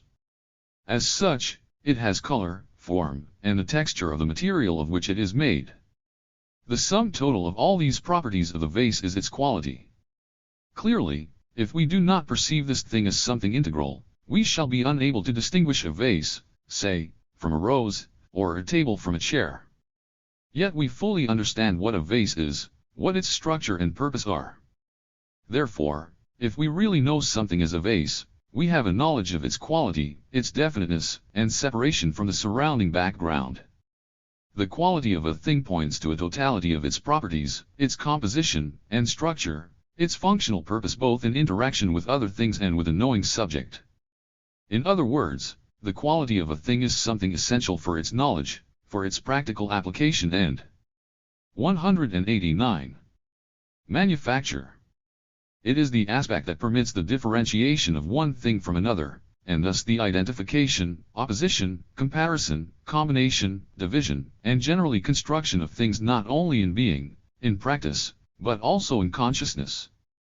By operating with a category of quality we superimpose, as it were, one object on another, which acts as an instrument for the identification of an object with itself and enables us to know that the given object is precisely this and not something else.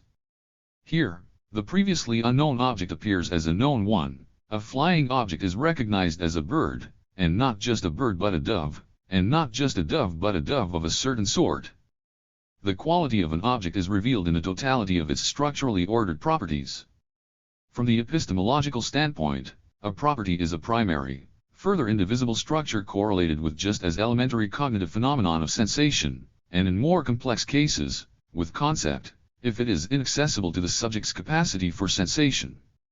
Properties can be accessible to the sense organs or physically accessible to measurement by apparatus, and they can also be extrasensuous, pertaining to the sphere of social mental reality, characterizing for instance a person's positive or negative qualities to which we refer in such terms as a sensitive conscience or kind soul.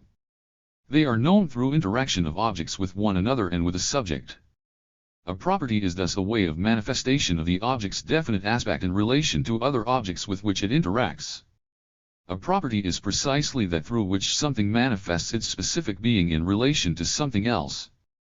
Among all possible properties, we can single out properties essential, or necessary, and inessential, accidental, for the given object, and also internal and external, universal and specific, natural and artificial ones. The sum total of properties taken as a whole, as a system, forms the object's qualitative definiteness, reflecting its aspects of integrality and relative stability. Quality is an existing definiteness, the expression of the stable unity of an object's elements and structure. Properties are manifested with various degrees of intensity, and this expresses the state of the system involved. The state is a stable manifestation of a given property in its dynamic. We speak of the physical, psychical, or moral state of a person or a people, of the state of a given nation's economy, or of its political or military state.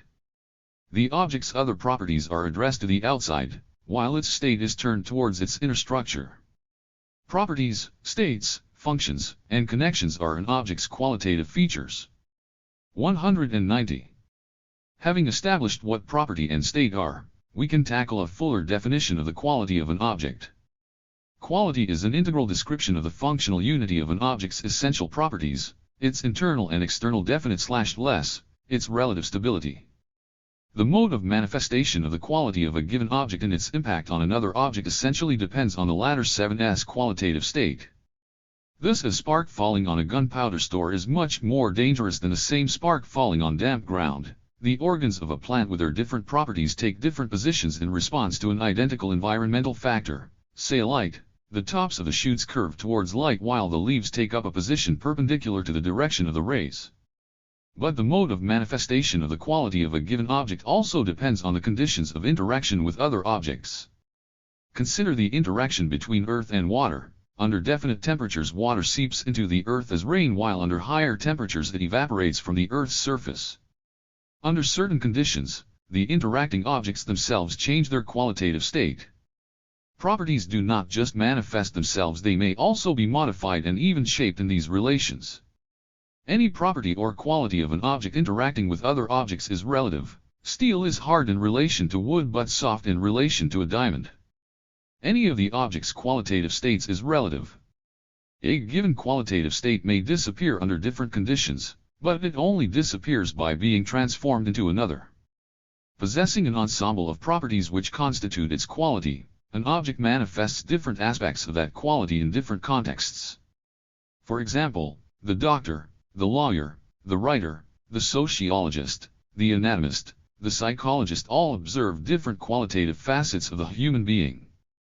Just as matter is irreducible to a set of its properties, so no object is dissolved into its properties, it is their carrier or substratum. The higher the level of the organization of matter in an object, the greater the number of qualities and properties it possesses.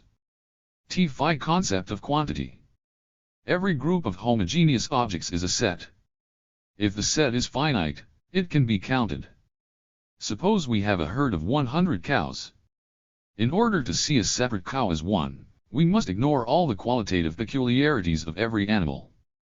One and the same number 100 is a quantitative characteristic of any set of 100 objects, whether it be cows, books, or diamonds.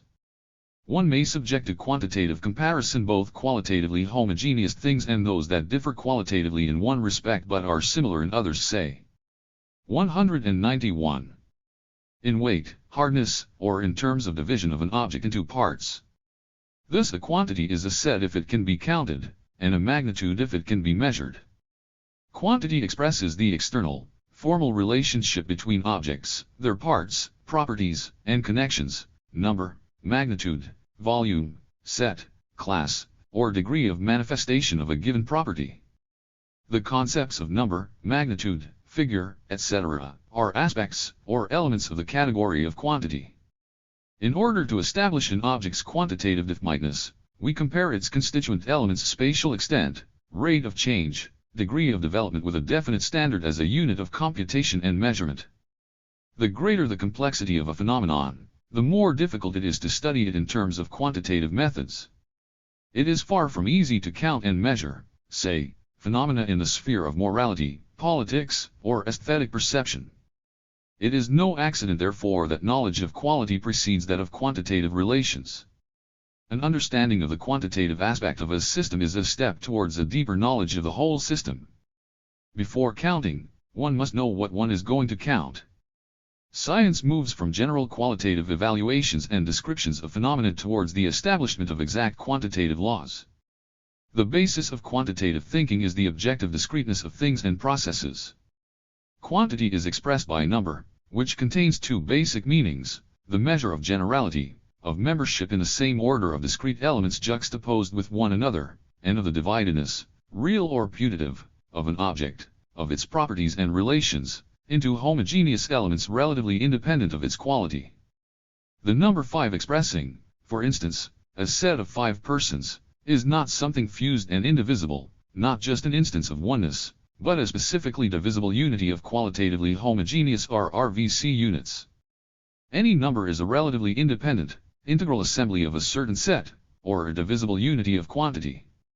This quantity is not identical to number. One and the same quantity is a magnitude, e.g., extent in measuring length, may be expressed in different scales of measurement, say, in meters or centimeters, and therefore in different numbers. Number is a conceptual form of assimilation of an object's quantitative definiteness. Measure. Any quality is expressed in a system of quantitative characteristics that is inherent in this quality. Quantity and quality appear as something separate only in abstraction, while in effect they are different characteristics of definite realities, gravitating to 192 towards each other and existing as an indissoluble unity that is their measure. Measure is a sort of third term that links quality and quantity in a single whole. For example, labor productivity as measure has two aspects: the quality of labor and its productiveness, the quantity of the product produced. If we compare labor productivity in industry before and after the scientific and technical revolution, the measure of dependence of labor's quantitative characteristics on improvement of its quality will become very clear indeed. On the other hand, we know from physics that atoms of various chemical elements differ from one another only in the number of protons in their nuclei. The moment the number of protons in a nucleus is changed, one element is transformed into another. It is not enough to say, though, that measure is the unity of quality and quantity, and that it is the boundary at which quality is manifested in its definiteness. Measure is profoundly connected with essence, with law, and regularity. Point 1. Measure is the zone within which a given quality is modified and varied in keeping with changes in the quantity of individual inessential properties while retaining its essential characteristics. High transformation of quantity into quality. The path of development in nature, society, and consciousness is by no means a straight line. Its turns and twists are the nodes of ever new laws whose rights stretch from one node to the next. It is a nodal line of measures. The boundaries of these measures are not always clearly fixed, and sometimes they are tentative, say, as the boundaries separating childhood from adolescence or youth from maturity, determined by anatomic, physiological, psychical, and social factors. The process of development presents a unity of the continuous and the discrete. Continuous changes, i.e. gradual quantitative changes, and the changes of separate properties in the framework of a given quality closely connected with them, are designated by the concept of evolution. In a broader sense, however, this concept is applied to designate the development of systems of global order, e.g., evolution of the stars, of the plant and animal kingdoms, as well as of man himself. One apart from the one given here, the concept of measure is also used in other senses, in the sense of proportionality of parts within a whole, optimum, of the boundary of the permitted, of gracefulness, or freely organized harmony and rhythm in motion, and of a unit of measurement, e.g., a full measure of grain. 193. 13.383. Continuity in the development of a system expresses its relative stability and qualitative definiteness, and discreteness, a transition to a new quality. As water is heated, it remains water, albeit hot or very hot. That means that some of its properties have changed, the velocity of the motion of its molecules has grown. This change is gradual, and it proceeds in phases. But then the critical boiling point comes. Molecules of water moving at frenzied speeds rise in clouds to the surface as steam. Water passes from the liquid state into steam. The lifting of some element of the development of a system to an absolute is an error of metaphysics which virtually refutes the very idea of development. Indeed, it is clear that the assertion of discreteness and nothing but discreteness leads to disruption of links and interconnections, while the reverse assertion of absolute continuity excludes qualitative transitions. Systems develop rhythmically, and as the clock of the universe strikes, it marks each time the birth of the new, being a process of the transformation of quantity into quality. This process is based on gradual accumulation of quantitative changes in the system as well as gradual qualitative renovation of its structural elements. Quantitative changes are extremely varied, covering changes in the number of elements in an object, in the volume of information, the velocity of motion, and the degree of manifestation of a given quality. Any of these quantitative changes leads to the emergence of a new quality. The appearance of a new quality is in effect the emergence of a new object with new laws of life, a new measure in which a different quantitative law is embedded. The depth of qualitative changes may vary. It may be restricted to the level of a given form of motion or go beyond its limits, as illustrated by the emergence of the animate from the inanimate and of society from the primitive horde. These qualitative changes signify the formation of a new essence. The process of the formation of a qualitative state is contradictory. It is a unity of destruction and renewal, of being and non-being, of negation and assertion. It is a measure expressing the unity of quantity and quality both in relation to objects characterized by mere transformation within a given level of system organization and in relation to the boundaries of transition from one level of system organization to another. The process of radical change in a given quality, the breakdown of the old and the birth of the new, is a leap, a demarcation line separating one measure from another.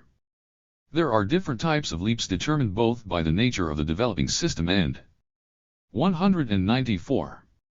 By the conditions under which it develops, i.e. by the external and internal factors of development.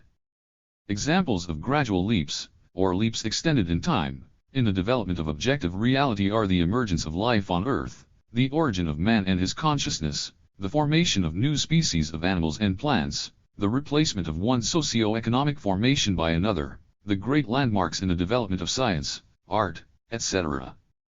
Along with these, there have been leaps that occurred turbulently and at a great speed, leaps attended by explosions, so to speak, of which the characteristic features are clear-cut transition boundaries, great intensity, integrity of the restructuring of the entire system, its rise to a higher level of essence at one go.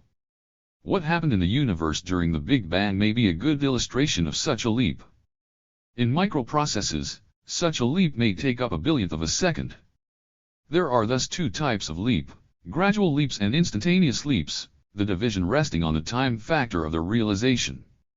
In accordance with the nature of quality as a system of properties, leaps are divided into individual or particular and general. Individual leaps are connected with the emergence of new particular properties, and general leaps, with the transformation of the entire system of properties, of quality as a whole. A social revolution is a special type of leap. Its specificity lies in the fact that it is carried out consciously and purposefully, being implemented in the activities of popular masses, social groups, classes, political parties, and their leaders. The character of this revolution depends on the internal and external conditions of the development of the social system, on the acuteness of the contradictions whose intensity makes it impossible for a social system to exist in its old quality. Thus the bourgeois revolutions in France, 1789, and in Germany at the time of its feudal fragmentation differ considerably. A revolution as a transition from one social system to another may be realized as an explosion of the social forces, but not always in the form of an instant destruction of the old and construction of the new. As a rule, this transition unfolds in time as a process of breaking down and destroying the old and creating the new. Expressing a definite aspect of the objectively existing process of development, the law of the transformation of quantity into quality has an important methodological bearing both on theory and on practice. Its action is fairly easy to identify in nature and in the study of natural objects, but in social practice it is sometimes hard to discern with a naked eye, and thus difficult to take account of. Conscious construction of new society requires careful study of and con. LV 195. Consideration for all the principles of dialectics, including the present law, in the context of concrete historical circumstances. According to this law, to achieve a qualitative change in a system, not one measure is necessary but a number of well-directed measures or conditions for its transition to a qualitatively new state. 9. Contradiction and harmony. The unity of opposites and contradiction. One of the basic issues of worldview and of general methodology is the question whether the source of the world's motion and development must be sought for outside the world or in the world itself. The religious idealist worldview proceeds on the assumption that, having created the world, the supernatural force ruling it gave it an impetus and set it in motion, much like a watchmaker may produce a clock, put in a spring and wind it up. However, the scientific worldview is incompatible with such an approach. It finds impulses for the motion and development of the world in the world itself, in the contradictions inherent in reality and generated by the world, which is expressed in the universal law of dialectics, the law of the unity and struggle of opposites. In accordance with that law, objective reality, the process of its cognition, and all forms of human activity develop through the division of oneness into different and opposing elements. The interaction of the opposing forces, on the one hand, marks a given system as something integral, and on the other, constitutes the inner impulse of its change and development. All concrete systems go through the test of contradiction in their life. Lenin saw the law of the unity and struggle of opposites as the nucleus or essence of dialectics. Dialectics in the proper sense is the study of contradiction in the very essence of objects. 1. This law permits the identification of the sources, the real causes and forms of motion, and of the types of development of all being. There is no progress outside contradictions. Since time immemorial, reason has been fascinated both by the contradictions in the forms of being and by their integrity. These modes of interaction in the world, in human relations, and in the states of the soul provide key principles not only for being itself but also for the worldview, and for the methodology of knowledge and action. Without them, it is impossible to understand anything in life.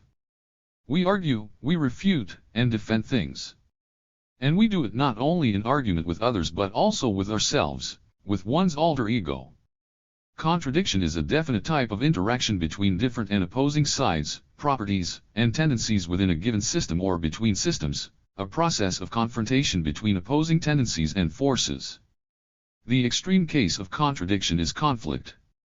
The history of science, art, technology, and the entire social practice shows that the fabric of the whole of the world's life is woven, as it were, out of strands of two kinds, positive and negative, the old and the new, the progressive and the reactionary, and so on. These are in confrontation and struggle with each other. The ultimate cause of the development of any system is interaction in the form of contradiction between different aspects both within an object and among objects. There are no absolutely identical things, they are different both within themselves and among themselves. Difference is a relation of non-identity, of the similarity within an object and between objects. Differences have their degrees, they may be either essential or inessential. An extreme expression of an essential difference is an opposite. An apt model of an opposite provided by nature itself is a magnet with its poles facing in opposite directions. We may divide the magnet into as many small parts as we like, but each of them will still have a north and a south pole, illustrating the physical opposition of the lines of force. In this sense, everything in the world may be likened to this model. Opposites may be described as mutually conditioned and interacting sides of a dialectical contradiction. They oppose each other within the framework of a single relationship. The presence of one assumes the being of another. The dialectical principle of contradiction reflects a dual relationship within the whole, a unity of opposites and their struggle. The concept of contradiction is only meaningful if the differences and opposites are considered as elements of some integral entity. The principle of contradiction assumes the existence of a unity with opposing sides. Opposites that do not form a unity or do not enter into a common relationship are not dialectical opposites, and they cannot be regarded as a motive force of the development of a system. There are opposites differing in quality and roles such as black and white, the infinitely great and the infinitesimal, the brilliant and the primitive, which do not appear as parts of a single whole and therefore do not contain in themselves any impulse for development. Opposites may run into conflict only inasmuch as they form a whole in which one element is just as necessary. 197. Sorry as the other. Signifying the stability of an object, the unity of opposites, and the opposites themselves, are relative and transient, while the struggle of ever new opposites is absolute, which is an expression of the infinity of the process of development. It is also conditioned by the fact that contradiction is not only a relationship between opposing tendencies in an object but also the object's relation to itself, its constant self-negation. Contradictions are embedded in the very essence of things as an attribute of all forms of reality, as a manifestation of the activeness of matter and spirit. They are internally inherent in life, in thought, and in emotion. That is the natural mode of existence of all the hierarchical forms of the organization of being. Knowledge moves in a constant contradiction between the inexhaustible wealth of the forces, properties, and relations in the real world and the subject's desire to reproduce them as fully as possible in the system of scientific knowledge. All essential ideas in science, wrote Einstein and Lundfeld, were born of a dramatic conflict between reality and our attempts to understand it.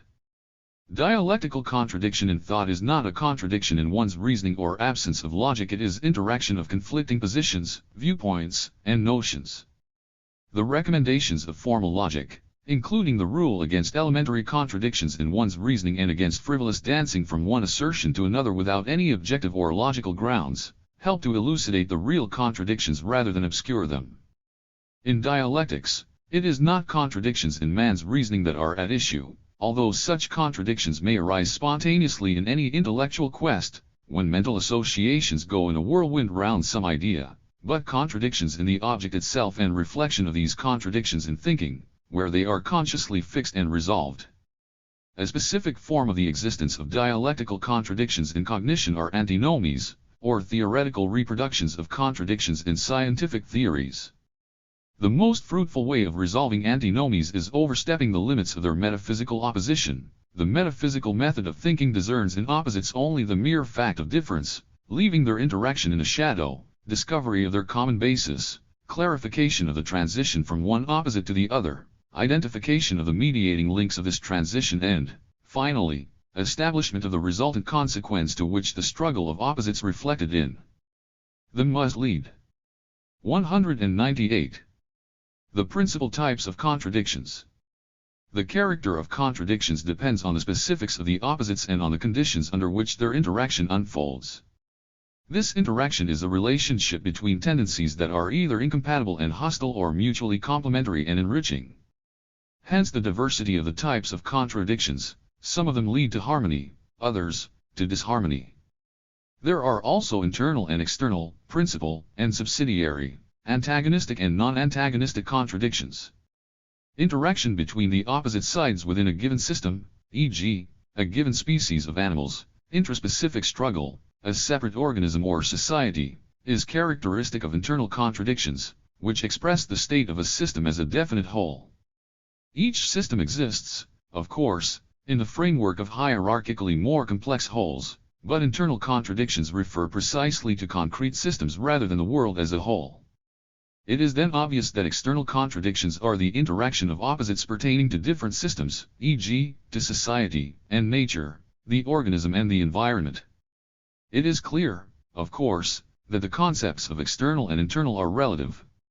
As regards the role of internal and external contradictions in development, it should be stressed that ultimately it is internal contradictions that play the decisive role. Even if the first impulse for the development of a system comes from an external contradiction, the latter must pass, in one form or another, into the inner structure of the system in order to become the true motive force of development, and only after this is development as such possible. For instance, for an organism to adapt itself to the environment, an external contradiction, it works out new qualities which form an internal contradiction with its original qualities, and this contradiction controls the organism's development. The external always acts through the internal. In the set of various internal contradictions facilitating the development of a system, principal contradictions are distinguished from secondary ones.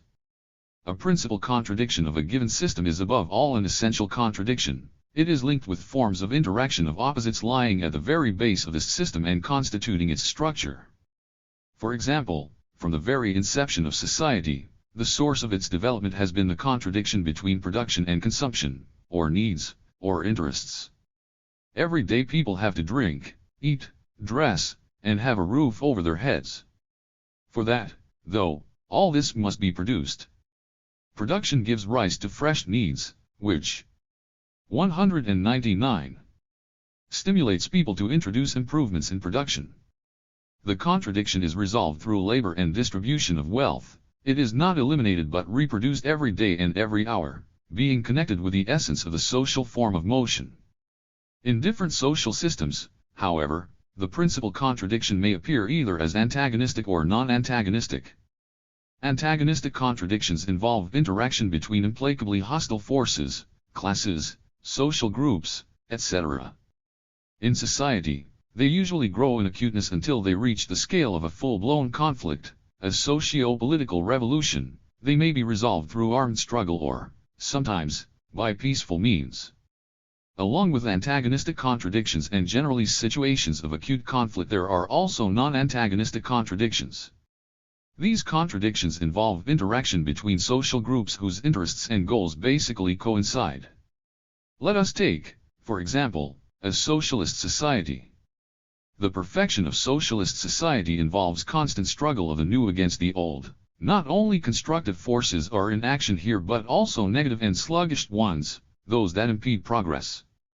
Contradictions have come to light, for instance, in the organization of labor and the mode of distribution of wealth. Contradictions between productive forces and relations of production also grow very acute under the conditions of accelerated scientific and technological progress. Contradictions also arise in the sphere of management. The latter include contradictions between centralized management and the independence of the local organs, between the territorial and industry-oriented principles of economic management and planning, between collective and personal incentives for labor, and between forms of distribution relations. These contradictions are a natural phenomenon in any development. For example, the development itself of productive forces gave rise, at a definite stage, to the contradiction between the extensive and intensive forms of economic management. The earlier, extensive form of economic management is no longer in harmony with a new level of science and technology, raising obstacles in the way of their application in production and slowing down the process of the transformation of science into a direct productive force of society. It is not the glossing over and still less silence about real contradictions, nor the deliberate varnishing of reality to create, cost what it may, an appearance of universal prosperity and harmony, but timely identification and resolution of these contradictions that is the only rational approach to the problem in all the spheres of so. 200. CD's life. As we see, the vast problem of resolution of contradictions arises here. The question is, how can they be resolved? Contradiction as a source of development. Contradictions of all types are realized and resolved, they are eliminated and created, they come to life in a new form, and all this constitutes their movement. The movement of contradictions towards resolution is a mode of change of the qualitative state of the system incorporating them. The root of all vitality is in contradiction as the unity and struggle of opposites. The interaction of opposites in the form of contradiction and its resolution that is what makes a seed grow and a bud unfold into a leaf, a flower, a juicy fruit. Contradictions and their resolution set both great and small things in motion, revealing themselves in the law-governed order of the world. However, contradictions that are not resolved do not by themselves lead to development, they are a necessary but not sufficient condition for development. As a source of development, contradiction is only effective together with its resolution. In the social sphere, contradictions taken by themselves, regardless of their timely identification and effective resolution, may produce not only progressive but also regressive and destructive processes. The ways of resolving contradictions are varied, they depend on the character of the contradictions themselves as well as on the conditions of their action, including the character and level of organization of the contesting parties, especially if it is a question of contradictions in the life of man and society. In some cases one side of the contradiction in question perishes while the other triumphs, but it also happens that both sides go down in a struggle, exhausting each other. A more or less prolonged compromise between the sides is also possible, as well as their adaptation to each other and a constant revival of the apparently resolved contradiction. Resolution of contradictions may be complete or partial, instantaneous, or gradual. There are two principal types of development of objects on the basis of the contradictions embedded in them, and also two principal ways of resolving of them conditioned by these types, antagonistic and non-antagonistic, or harmonious. The concept of harmony has many aspects. It implies both a desire for achieving concord, reasonable compromise, and a complete merging or coincidence on the basis of some common element, sometimes to the point of complete unity. The antagonistic type of development is marked by the overcoming of an antagonism accompanied by the death of one of 201. The opposing sides. Forming a unity, antagonistic opposites have at the same time relative independence, they are qualitatively and quantitatively unequal, they play different roles within a whole, and one of the sides is often the main motive force of development. This is clearly seen if we take the development of capitalism as our example. Proletariat and wealth are opposites, right Marx and Engels. As such they form a single whole. They are both creations of the world of private property. The question is exactly what place each occupies in the antithesis. It is not sufficient to declare them two sides of a single whole. Within this antithesis the private property owner is therefore the conservative side, the proletarian the destructive side. From the former arises the action of preserving the antithesis, from the latter the action of annihilating it one. Under the antagonistic type of development the conservative opposite is overcome. This principle of inequality of opposites in development is universal. It is valid everywhere where development occurs, although the character of its manifestation qualitatively varies and depends on the level of organization of matter. For instance, mutability in animate nature plays a leading role in the course of the evolution of life in relation to such a factor as heredity, which has a tendency towards preserving the qualitative definiteness of a species, thus playing a conservative role, as it were. It is a fact that our metagalaxy comprising countless galaxies is expanding. Repulsion prevails over attraction here. At the same time, neither heredity nor the forces of gravitation disappear completely in the resolution of the contradiction leading to the system's development. The contradiction between mutability and heredity is resolved in the harmonious type of system development in which the resolution of the given contradiction agrees with the needs for the development of the system as a whole. For instance, a living organism is unthinkable without either of the two opposites of heredity and mutability. Therefore the resolution of their contradiction is expressed in it in the form of a dynamic harmony between the two tendencies, which leads to the organism's optimal adaptation to the environment. The struggle of opposites is the motive force both in the harmonious and the antagonistic type of development. While antagonistic development is produced by antagonistic contradictions, harmonious development is obviously associated with resolution of non-antagonistic contradictions. What is harmonious here is the type of resolution of contradictions rather than the type of contradictions themselves.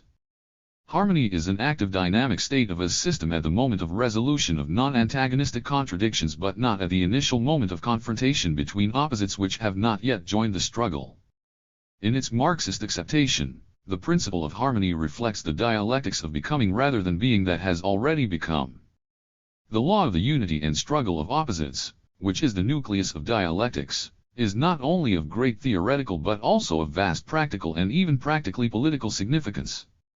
It implies that increased acuteness of society's internal contradictions may be due not only to objective factors but also to subjective causes, untimely diagnosis and incorrect evaluation of various socio-economic, ideological, and other processes and phenomena. The mastering of the law of unity and struggle of opposites develops a dialectical flexibility of thought, an acute perceptiveness for various nuances of social life. It shapes the ability for timely and adequate evaluation of favorable and unfavorable tendencies, enabling one to reject obstructions and to encourage general progress. 10. Negation, continuity, and innovations. Negation as a natural element of development. Everything is finite in this world, and that means that everything goes through its spring and summer, declines towards autumn and finally dies in the frost of winter. Such is the implacable logic of life, both of nature and of everything that is human or social. Species of plants and animals, generations of men and forms of social life emerge and disappear in the infinite succession of forms that are continually born and wither away. Without negation of the old, the birth and maturing of a higher and stronger new is impossible, and thus the process of development itself is impossible. All that is the scene of struggle between mutually excluding sides and tendencies. This struggle leads to negation of the old and the emergence of the new. As it appears, a new phenomenon already carries in it its own contradictions. The struggle of opposites starts on a new basis, the need arises for a new negation, i.e. for negation of negatione ad infinitum. It is this constant negation that realizes the dialectical process of becoming of qualitative definiteness of phenomena, the replacement of some nodal lines of the measures of development by others. For instance, youth 203 negates childhood, and in its turn is negated by maturity, and the latter, by old age. At the same time all these are different stages in the life of a single individual. This process comprises an almost imperceptible interweaving of the new with the old, while remaining what he or she was. A person becomes nevertheless different, being the seat of the extreme elements of the departing and the nascent. Thus there is both similarity and difference between the old and the new. There is coexistence and struggle, mutual negation and mutual transmutation. Negation as simple destruction of one thing by another is purely negative. It is fruitless negation which does not contain any positive shoots of the new and more progressive. Two different and even opposite types of negation have been embodied by Goethe in the immortal symbolic images of Mephistopheles and Faust. Mephistopheles negated absolutely everything and saw this